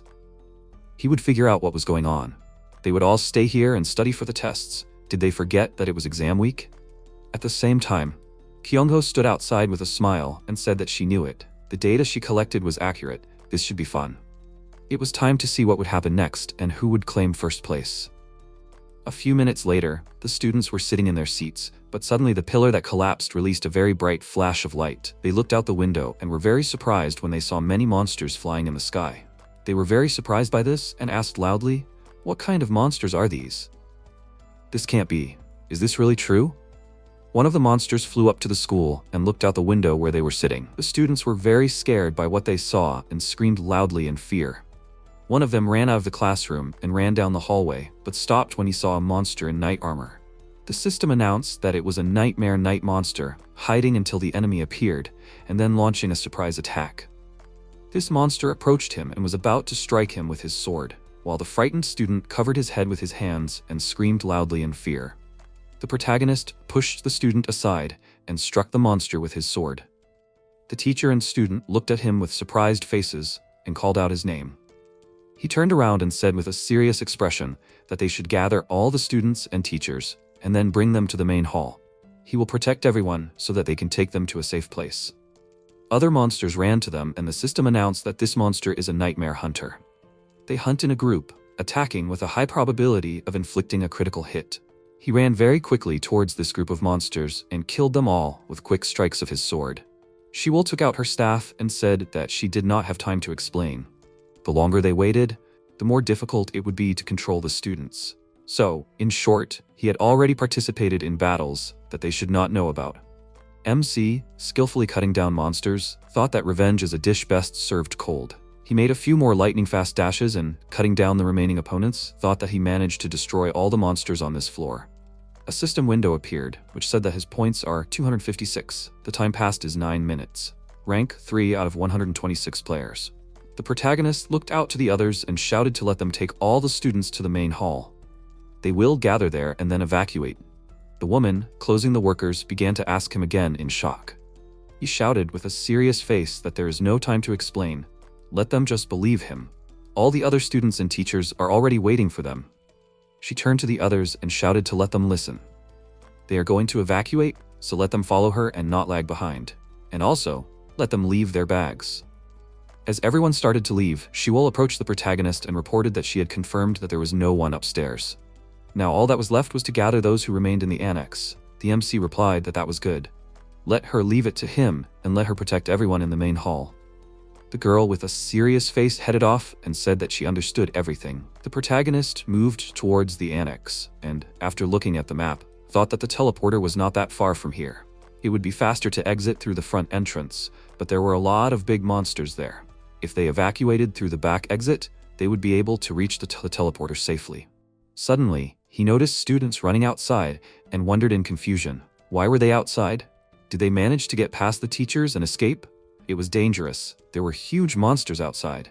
At this time, a student on the street excitedly shouted, "Is this even a good idea?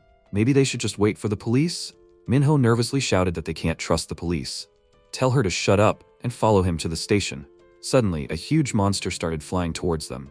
At this moment, MC, holding the Arc of Fate in his hand, delivered a powerful blow to the monster with incredible speed. A system window appeared, which said that the item Arc of Destiny, Guide Rope, allows the user to move 12 times faster along an arc created by a stick and rope. The stick can be thrown in a straight line. The item can be used 3 times with a break of 25 minutes. The protagonist, having destroyed the monster, thought that he received this item when he completed the EX rank quest. He is glad that it came in handy. This item has a good range, so he can use it to move quickly. Suddenly, more monsters flew towards them. He said with a calm face, "Let them return to the main hall while he distracts the monsters."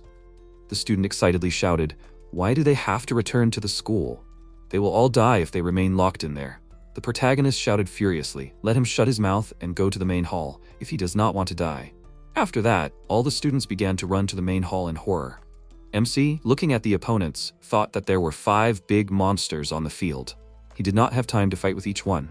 He threw the item Arc of Destiny up and, finding himself in the air, shouted that he needed to kill them all at once. The protagonist used the skill Onryo's Fury and in an instant cut down all the opponents. A system window appeared, which said that his points are 1,650. The current place in the ranking is first. He noted that now it was time to go to the annex. At this time, the students, watching his battle, began to talk among themselves. "What is going on? Who is this, if he is so cool? He is just like a superhero." One of them said that he recognized him. "This is the Avenger." The student asked, "Is he talking about the Avenger from the game Ergosphere Online? Does he mean that it's a character from a video game?" Shuol called out to the teacher and pointed out with a serious face that he needed to check all the students and teachers. They can't leave anyone behind when they evacuate. He asked in confusion, "Where would she take them? Wouldn't it be better for them to just wait for the police?" The girl replied that there was a teleportation zone nearby. They would teleport to a safe place if they could get there. Orium and she would take everyone.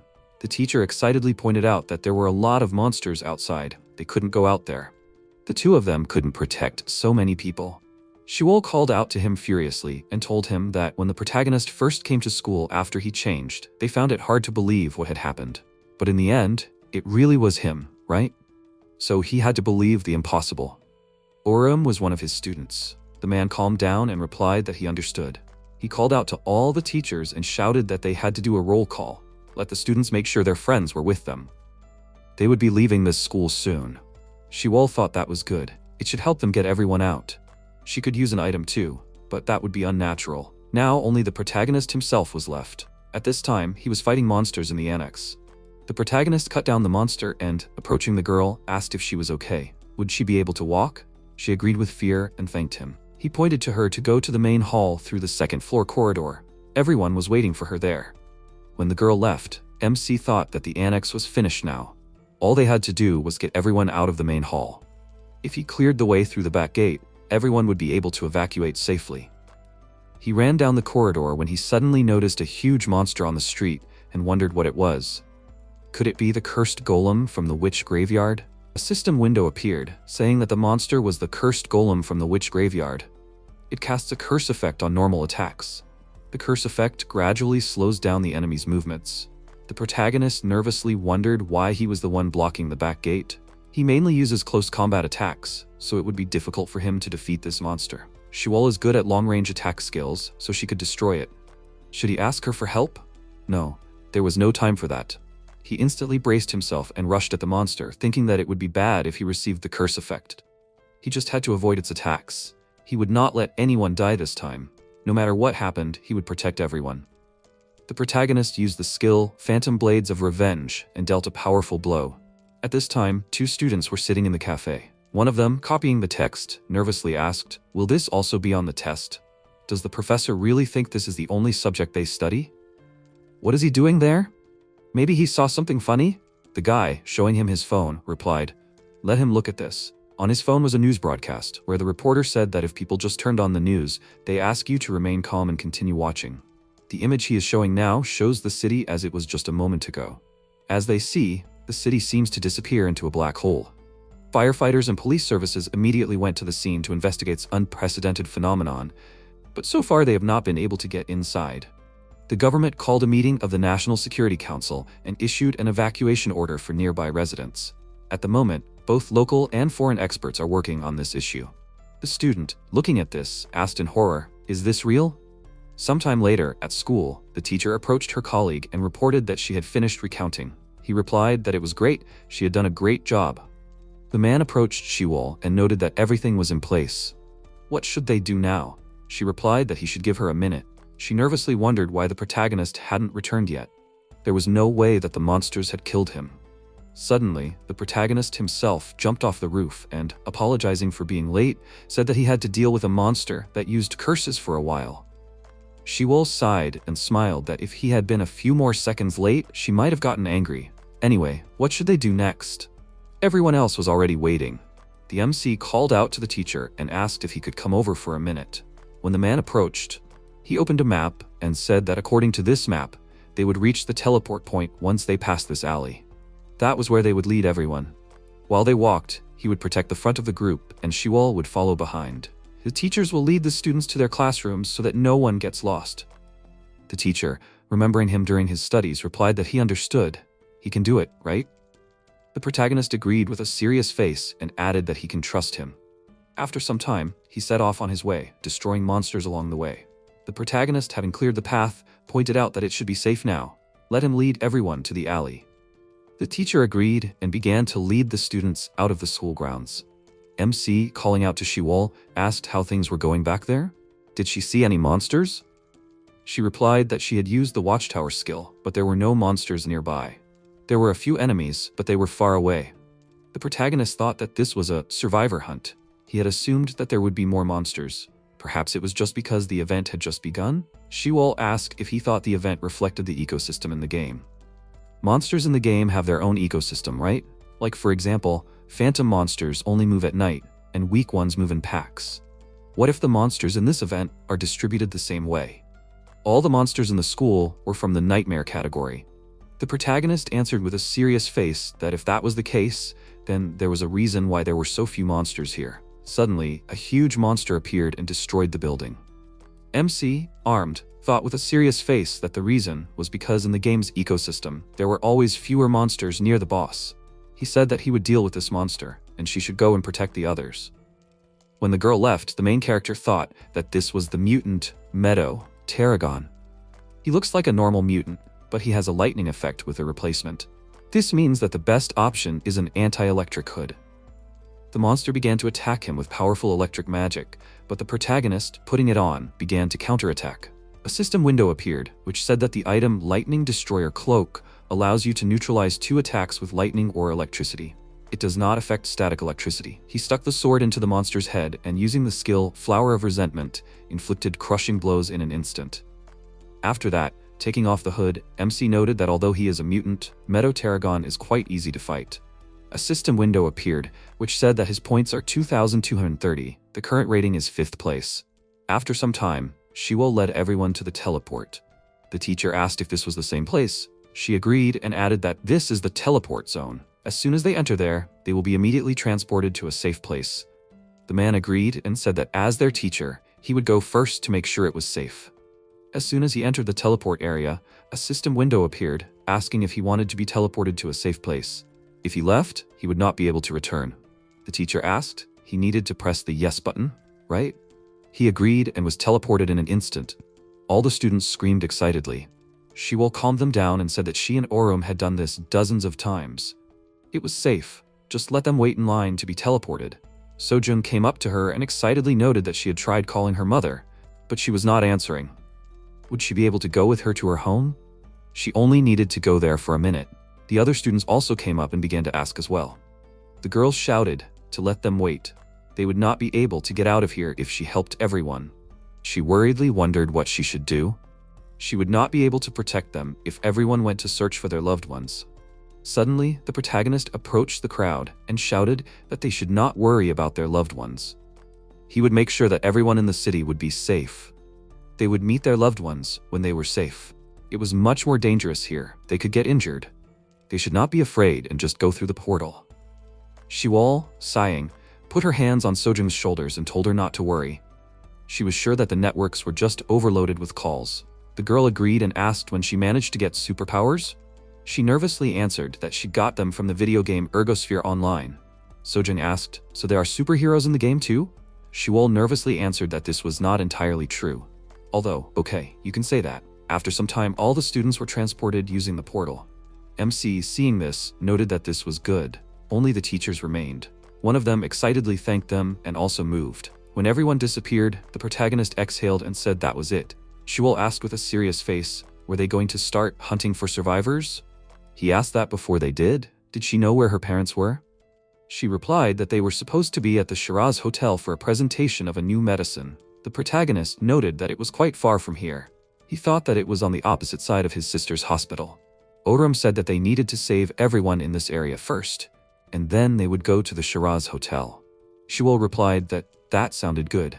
By the way, she found something useful. MC looked at her and was very surprised to see the motorcycle. She added with a smile that the owner had left the keys in the ignition. She thought that the owner had already gone through the portal, so if they brought it back with a full tank, it would be fine. Let him drive and she would cast skills from behind. The protagonist replied that he didn't know how to drive a motorcycle. Shiwol noted with a smile that it's like a bicycle, probably almost the same. They should try it. He exclaimed, why not? It shouldn't be that hard, should it? After a while, they set off on a motorcycle, and the girl sitting on the back shouted to let him go at the speed of light. The protagonist replied that he was not sure if that was possible. After a while, near the building, a policeman escorting civilians shouted that it was dangerous here. Let everyone go inside the building. They were from the police, and they were here to protect them.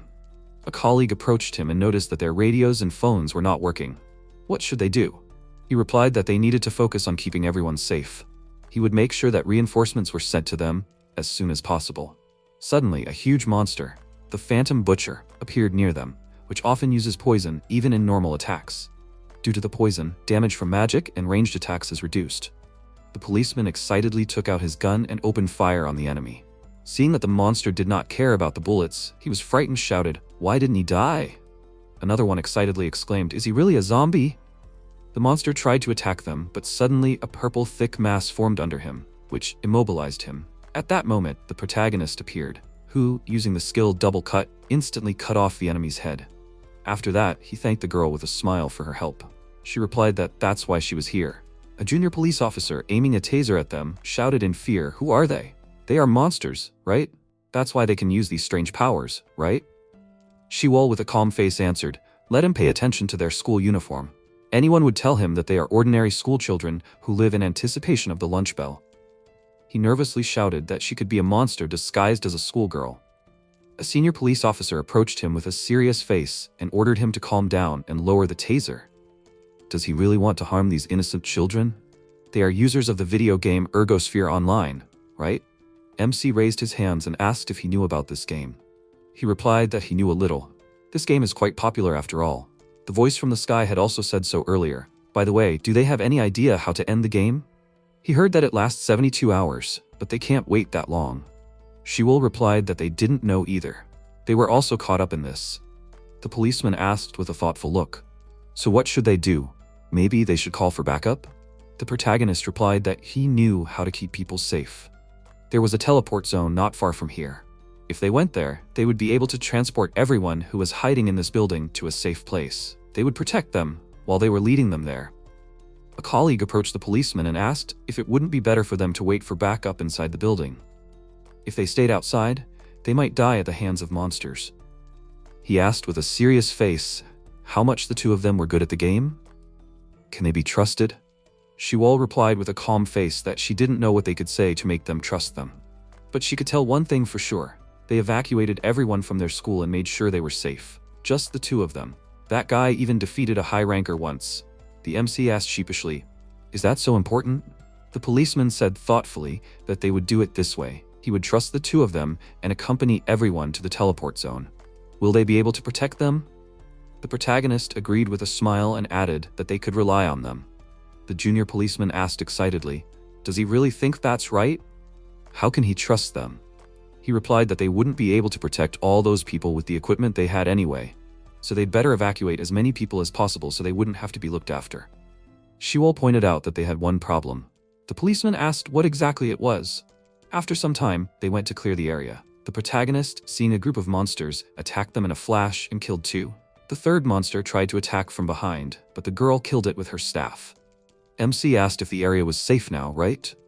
She agreed and noted that they had destroyed them all. Shiwol turned around and shouted that it was their turn now. Let him use the item she gave him. The policeman, having climbed onto the roof, picked up the item Dragon Horn, which amplifies the user's voice, causing low-level monsters to run away. This item was called Fusro Da for unknown reasons. He shouted very loudly that this was a message for everyone hiding in the building. Let them please come down. They are from the police, and they are responsible for their safety. They are going to evacuate them to a safe place. Let them please follow them. It will be safer than hiding in the building. He repeats again, they are from the police, and they are here to protect them. Let them come down, please. MC asked with a smile, it was good that the policeman made the announcement, right? The girl agreed and noted that it was unlikely that anyone would listen to them. Suddenly, a system window appeared which contained an offer for an important raid quest, and it also said that Sharon, the Knight of the Black Star, and Ulka, the embodiment of the wind. The reward is 20,000 hunting points. Does he want to accept the quest? Suddenly, these two monsters instantly appeared behind them. Shiwol excitedly noted that these were dungeon bosses. He called out to her and said that he would deal with them. Let her go and protect everyone until they reached the teleporter. She wondered if he thought he could stop them alone. Usually, it takes at least 4 people to defeat them. The protagonist, armed, replied that he had no choice. They would not be able to save those people as long as they were here. He accepted the quest and added that he must defeat them at all costs, and let her not forget to apply the attack buff before leaving. Shiwol did as he asked, and when the battle began, noticed that he was being reckless as always. He still acted like he was playing alone. Just don't let him die. She'll be back as soon as she gets everyone out of here. At this time, the protagonist encountered Sharon in a fierce battle. The moment he retreated, Ulka began to surround him. He dodged at the last moment and thought that it was close. He would have received much more damage if he hadn't blocked it. Fighting 2 dungeon bosses at the same time is harder than he thought. But he's already defeated them before in the game. They're not that special, so he knows how to defeat them. It's only a matter of time before he wins. MC armed himself again and ran to attack. Sharon, seeing this, used the skill Star Decay and directed it towards the enemy. A system window appeared, which said that the skill shoots laser beams 3 times more powerful than his attack characteristics in random directions. Afterwards, the images of the beams remain for 1.5 seconds and damage players who touch it. The protagonist began to dodge each laser and approach the boss. As he approached, Ulka attacked him. The protagonist, with a serious face, used the counterattack skill Oath of Vengeance, and having damaged the second boss, thought that he was not a formidable opponent, but his paralysis skill and multi-sided attacks could be problematic. And Sharon is weak at close range, but has a wide attack area. This means that there is only one way to defeat both of them. The boss began to shoot lasers again, but MC, using the skills Overcome Adversity and Eye for an Eye, reflected the attack back at the opponents and seriously injured Ulka. Armed with a dagger, he thought that he could defeat him first if he used Sharon's attacks to his advantage. The protagonist rushed to attack, and using the skill Revenge as a Raging Fire, finished off the first boss. At this the moment, the last enemy started to attack from behind. He turned around abruptly and thought, this won't work. Now that they can't stick together, it will be easy to defeat them one by one. The protagonist used the skill Vengeance, Raging Fire, Hellfire, and destroyed the last boss in 2 moves. After that, he calmly noted that it could be dangerous if Ulka was as fast as Waham. A system window appeared, which said that the quest was completed. Reward, 20,000 points. Total score, 26,080 points. Current ranking, 1st place. Suddenly, a drone appeared next to him, controlled by a girl. She remarked that this was not bad. He's in 1st place, right? A mutter was heard next to her about how it was an Avenger. Isn't this a weak class? Maybe they should take another look or tell them right away. Judging by his clothes, he's probably a high school student, right? This guy is quite young. Wait, what does his age matter? The girl said that she needs to watch a little more before deciding whether to bet on him or not. After a while, near the building, a policeman shouted for all the people to keep their distance and take their time. They still have time. Shiwol called out to him and asked how long it would take for everyone to teleport. He replied that it would be about 15 minutes, maybe more.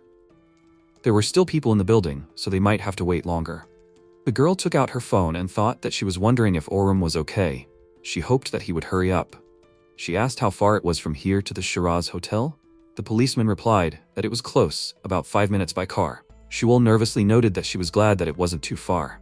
Suddenly, the protagonist arrived on a motorcycle and, apologizing for being late, explained that he needed to pick up the motorcycle. She ran up to him and asked in surprise that he was able to win.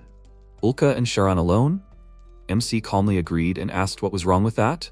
The girl, shocked, noted that it was unbelievable. He approached the policeman and pointed out that the two of them should also go to the teleportation zone. Let them leave the rest to them. The man replied that they would like to, but there are still many people here. They can't just turn their backs on everyone in the building. Let his comrade go first.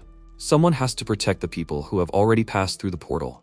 The junior policeman accepted the order and headed for the portal. Shiwol asked if he was really going to patrol alone. He replied that if there are no reinforcements, he would have to. There is a rule that officers should patrol in pairs, but now he cannot do otherwise. She noted that she is not about the rules. The protagonist took out the trader's cloak from his inventory and, handing it to him, said that he should take it. This is a cloak that will help disguise himself from monsters who do not have skills. Detection. He will be able to avoid monsters and move around safely. And let him take the healing potions. He will be able to use these to heal his wounds. The policeman took all of these and thanked him and asked if he didn't need these. Can he really give these items to him? The MC replied with a smile that it was okay. Just let him do his best to save as many people as possible. The man smiled and said that he understood. He better hurry up. He also had to save his family. The protagonist said, "What about the monster detection skills?" The policeman interrupted him and smiled and noted that he already knew what that meant. He also played video games when he was a kid. They called him Storm Zerg in high school. They were confused, wondering what that even meant. The protagonist added with a smile that they would leave it to him anyway. Let him be careful. After a while, they got on their motorcycle and set off. Shiwol said let him leave her at the city hall, she'll run from there. MC asked why she wanted to go there. She was going to the Shiraz hotel, right? The girl explained that he needed to save his sister.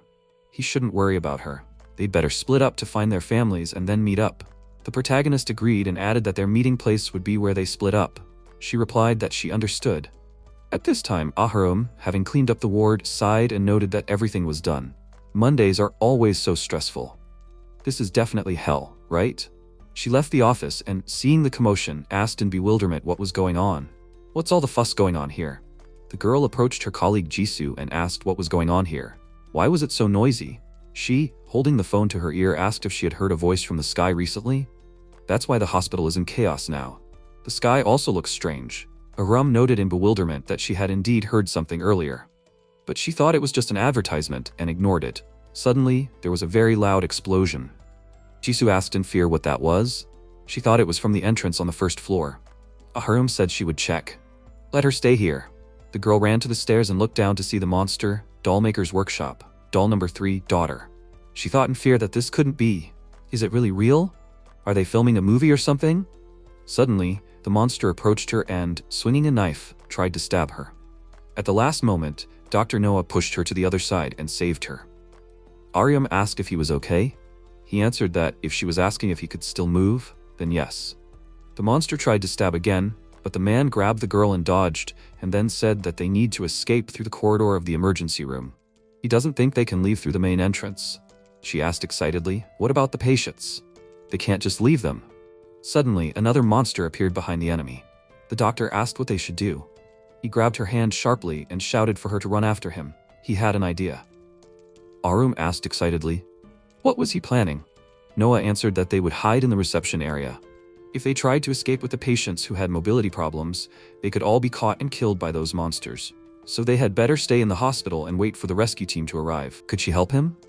The girl agreed with a serious face and added that they couldn't just leave the patients and run away. Suddenly, another monster appeared on their way. The doctor excitedly shouted that there was a monster in the reception area too. Aaron called out to him and pointed to the door, noting that there were more patients in this room. He replied that they would use this room then. The girl called out to Jisoo and pointed to her to gather all the patients in the hallway and bring them here. After a while, Noah barricaded the office and asked if the monster had left. Even if he noticed them, they had piled up enough objects in front of the door to stop him. Had she managed to contact the police or the fire department? Arium, holding her phone, replied that no, all the lines were down. It seemed like the internet was down too. The doctor looked out the window and noted that he didn't think the situation outside was any better. She excitedly asked what was going on. Those monsters looked like they came straight out of the movies. What are they doing here? Noah replied that they were not from a movie, but from a video game. They were from a popular game called Ergosphere Online. He had played it a bit, so he recognized them.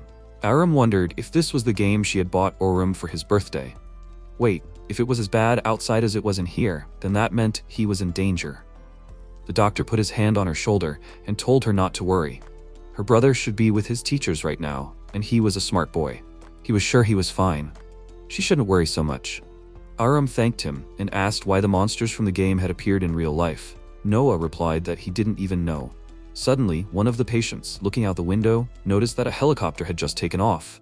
That had to be the rescue team, right? They were finally saved. The doctor, looking out the window, explained that it was a helicopter for the bureaucrats. They must have evacuated the government officials first. The patients screamed in fear. What about them? How could they just leave them here while they ran away? Suddenly, one of the helicopters was shot down by a powerful shot from the monster. The patients, seeing this, began to say in horror that this couldn't be true. They would all die, wouldn't they? They didn't want to die. Noah excitedly tried to calm them down and said that he was sure that the rescue team would come. Let them please be calm until then. Ariam thought that this was a failure. The patients were panicking. Weaker patients were vulnerable to psychological crises than ordinary people. Suddenly, there was a powerful knock from the door. Noah, armed with a mop, said that everyone should step back. In an instant, the wall exploded and the monster appeared on the threshold. He took a fighting stance, and calling out to the girl, said that he would try to distract his attention and that she should look for an opportunity to escape. The doctor ran to attack, but the monster struck him in an instant and threw him aside. Suddenly, Ahram stood in front of him, armed with a crutch. He shouted excitedly. What was she doing? He told her to run. The girl with a serious face answered, "Let him shut up." She already told him that she was not going to just abandon their patients. She ran to attack, but the crutch broke after the first blow. The monster swung to make a control blow, when suddenly in an instant it fell apart.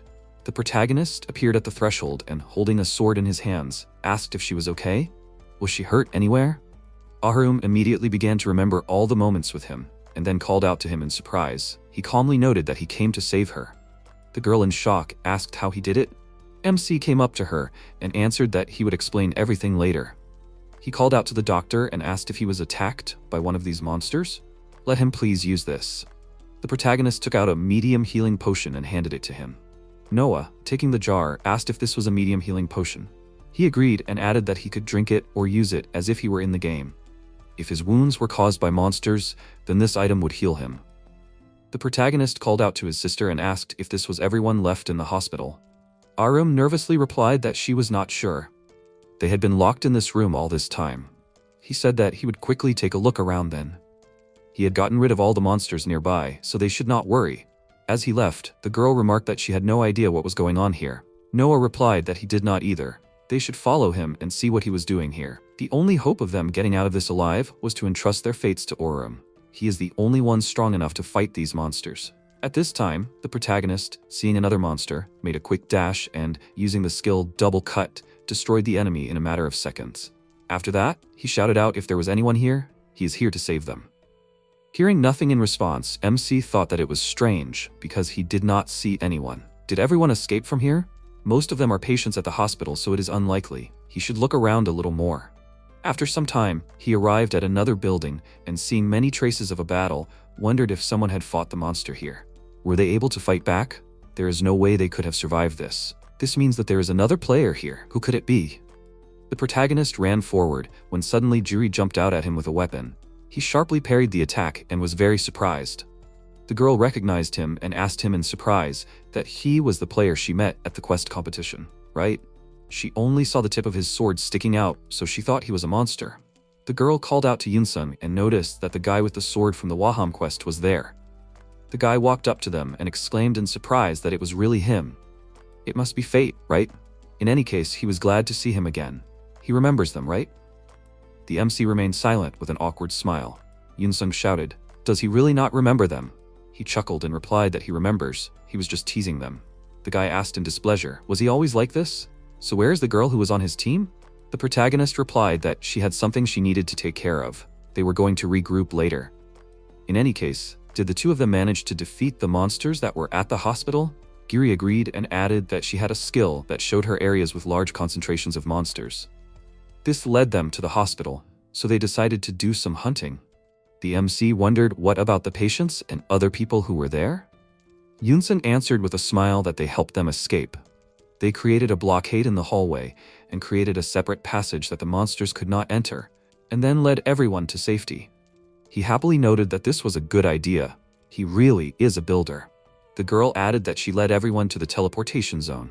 It was far away, but she is quite fast, so she was looking for a safe path that everyone could use to escape. The protagonist said that he knew that the two of them were good people. The guy, looking at his partner, asked if that was true. Giri chuckled and said that she knew that she was good, but she did not know about him. The protagonist thought that this was good. Those people also managed to escape.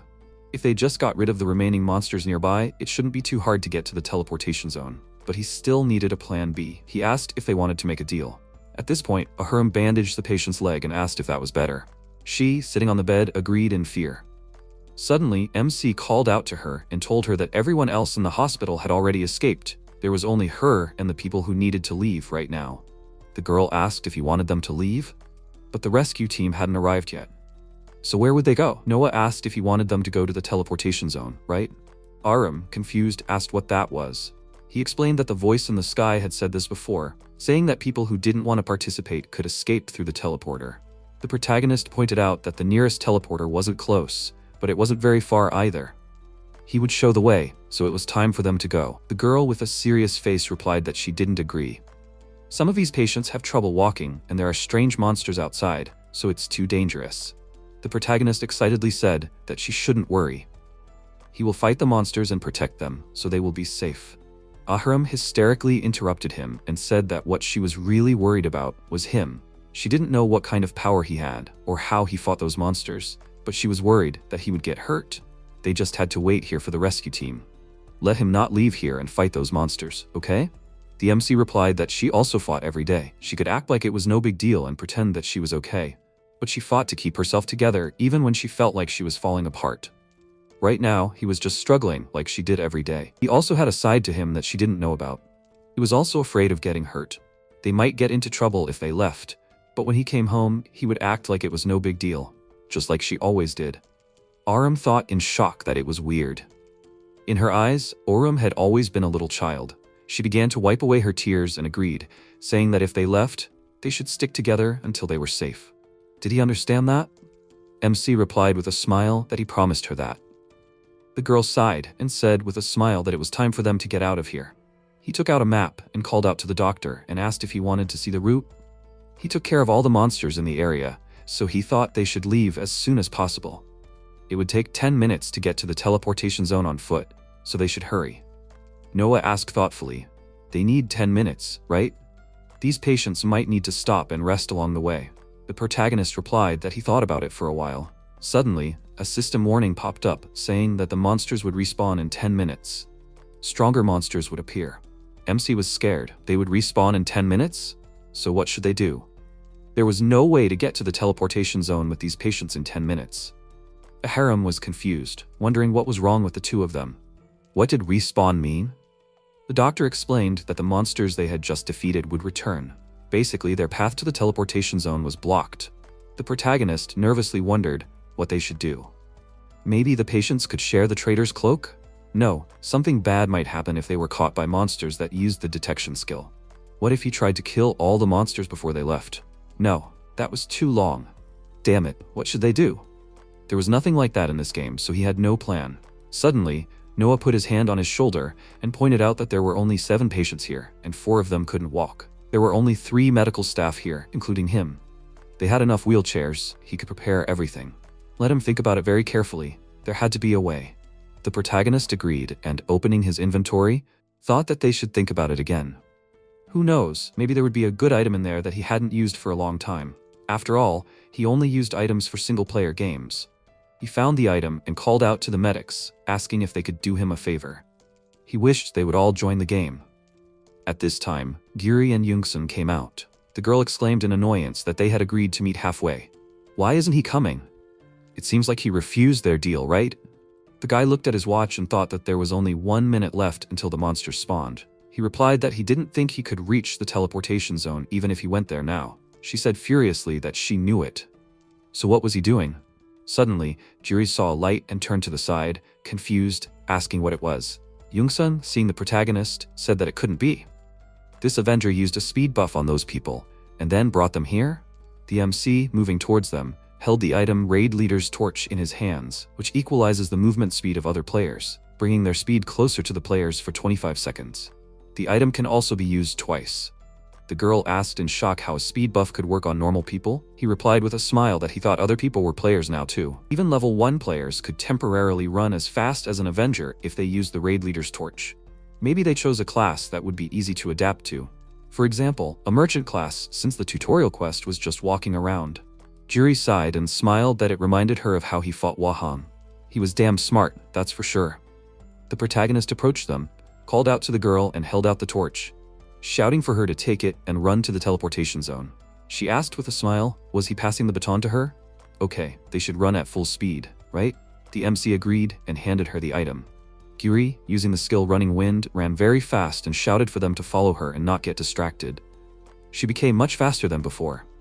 Jisoo, pushing a wheelchair with a patient, shouted that it was too fast. Ahram replied that she should control herself.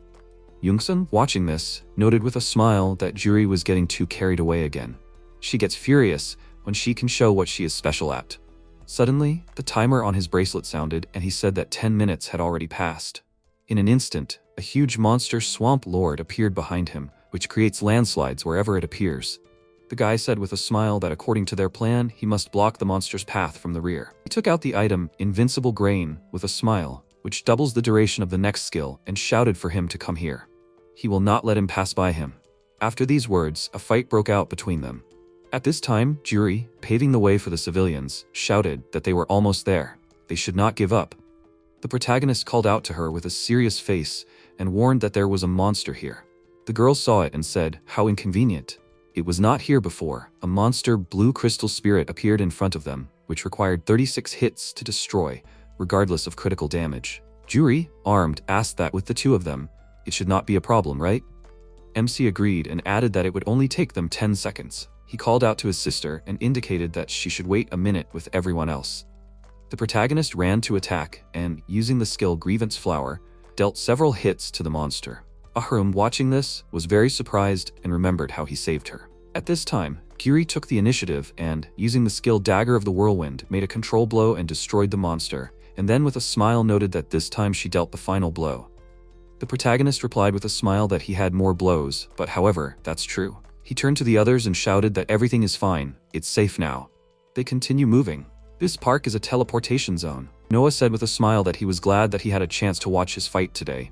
He's really something. MC was very embarrassed and replied that it was nonsense. He called his sister and noted that it was time for them all to go to a safe place. Ahram with a calm smile replied that this is indeed true, he's right. After some time they approached the portal and the protagonist happily said that they can leave from here. They can set off with the stroller as long as they touch it, so don't worry. They'll come back to them a little later. Ahram got excited that he promised that they would stick together. What is he gonna do? He answered with a smile that he was sorry. To be honest, he had somewhere to go. The girl said shockedly that he shouldn't tell her. Could it really be Shiwal? The MC agreed and added that he had to see her. And there was one more thing, but he would explain everything to her as soon as he got back. Ahram shed tears and noted that he was stubborn at the most inopportune moments. Like when she told him to take the bedroom, but he didn't. Let him go if he wanted. She didn't think she could stop him. But as punishment for lying to her, he would wash the dishes for the next month. The protagonist agreed with a smile and added that he would also do all the cleaning. He instructed Noah to make sure everyone was safe. After that, the protagonist ran back with Gyuri. Ahram sat up and said that she was wrong. To be honest, it made her a little happy when Orum said it was time for him to go. He always acts like an adult. Even when things get tough, he never whines. He was always so attached to her. She was afraid that she wouldn't be able to support him like a parent should. She was always worried, but now he told her that he had a reason for leaving her. The girl burst into tears and added that she felt so relieved. At this moment, more than ever, she doesn't know if he will die fighting. She is so proud to see him grow up. There must be something wrong with her, right? Noah calmly replied that of course there isn't. She is not just his older sister, she is also his mother. That is why she is happy. Orum was weak after losing his parents, but he overcame his painful past and is finally strong enough to forge his own path. That doesn't make her bad. She did everything she could for him, and now she prays for his happy future. At this time, Youngsun was fighting a monster. At that moment, the enemy spat out several volleys of poison in his direction. He used the skill Fortress Wall with a serious face, and after blocking the attack, noted that it was time for a combo. The guy used the skill Fortress Cannon, and, having created several cannons in the wall, began to fire at the monster. A system window appeared which said that the skill Fortress Cannon can be combined with the skill Fortress Wall to protect against long-range attacks. This can reflect attacks from a long range, dealing 120% damage. The moment the monster was injured, Youngsung ran out from cover and shouted that it was time for him to end this. Suddenly, the guide rope item flew by at lightning speed, and then the protagonist instantly appeared, using the Phantom Vengeance Blade skill to cut off the monster's head. Juri ran up to them and exclaimed in displeasure that she wanted to deliver the finishing blow. How could he move faster than her? She was sure that she had beaten him. MC, smiling, holding the item in his hand, replied that he had used it. She shouted in displeasure that this was cheating. Youngsung tried to calm her down and noted that using items was not prohibited. This was not a race at all. In any case, did they manage to deliver everyone to the portal zone safe and sound? The protagonist agreed with a smile and added that, thanks to him, they all escaped without getting hurt. He replied that he was glad to hear it. MC opened the system window and said that it was time for them to finish their deal. Let the system send these two players 5,000 points each. In an instant, they received notifications that they had received 5,000 points. The girl happily noted that her rank had also increased. Youngsung thanked him with a smile and said that he thought that their deal with help was complete, and also, they should add each other as friends. The protagonist, accepting the offer, replied that it sounded good. Suddenly, the guy sent him an item and said that he should take it. The protagonist, surprised, took out a lava glove from his inventory and put it on. The item reduces magic damage. Normal attacks have a 45% chance of getting the fire effect. It can only be equipped by classes with a longsword with dual blades. Gyuri exclaimed in displeasure that this item is very expensive. Why is he giving it away? Youngsung calmly replied that they can't use it. Besides, he wants to repay him for protecting them from Chaos last time. It may be a competition, but it's only fun when there's a reward, right? Does he agree with that? The MC agreed and thanked him for the gift. The guy smiled and said that they'll see each other later. His girlfriend was probably already waiting for him. He sheepishly replied that they weren't dating yet. Gyuri asked with a smirk, "For now?" So there was something between them? The protagonist replied with great embarrassment that there was nothing. He thought that he couldn't say that there was nothing, but still. Youngsung warned that he probably already knew, but he should watch out for Chaos. It seemed like they ignored monsters and hunted players. In any case, their goal was probably to kill the best players so they could dominate the ranking table. At this time, Shiwol, moving along the streets, saw a building and shouted that it was the Shiraz Hotel. She thought that there was still a little bit left. She hoped that she was not too late. Suddenly, a huge monster, ancient sage dragon Kaikas, appeared in the sky. The girl nervously noted that this monster can only be found in the Sage Dragon Shrine. Does this mean that this entire location is a top-level dragon hunting zone? Suddenly, several explosions were heard nearby. Shiwol thought with a serious face that she needed to act quickly before the entire area was destroyed. She ran towards the hotel when suddenly a monster, Stone Dragon Valarka, sat down in front of her. It is resistant to damage from magical attacks, appears only in the Sage Dragon Shrine, and is also immune to low temperatures and unconsciousness effects. She nervously shouted, "Why is a monster resistant to magic in her way?" Shiwol used the skills Abyssal Trap, Arrow Trap, Spike Trap, Fire Trap, and began to deal multiple attacks. After that, she fiercely approached the enemy, and using the skill Axe Trap, shouted that she would hit it with magic until something worked. In an instant from such devastating attacks, the monster was defeated. The girl with a serious face noted that with enough hits, it is always possible to destroy the enemy. A system window appeared, notifying that her rank had increased to 14th place. After some time, Shiwol ran into the hotel grounds and, seeing the fuss, wondered in bewilderment, why was everyone leaving the hotel? She thought that they would hide. Suddenly, a servant ran up to her and excitedly asked what she was doing here. She replied that she came here on a motorcycle. What about her parents? He explained that he did not know, he was just waiting nearby. He saw people running out of the hotel, but he did not see her parents coming out. So he called them. The girl ran on and shouted that she understood. She would go look for them and let him run with everyone else. Let him go to the green teleport zone with everyone else.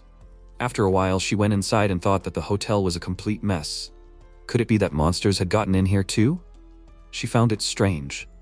Suddenly, a monster disciple of the wise dragon appeared behind her and attacked her with red magic. Shiwol blocked the attack and thought about why she was desperately trying to save the people who hurt her. She began to fight the opponents and wondered if it was because they were her family. She no longer knew, but now was not the time for that. She would think about it after she saved them. Although she wanted to smash their heads together, she did not want them to die. The girl furiously ran to clear out all the monsters in the hotel using her magic.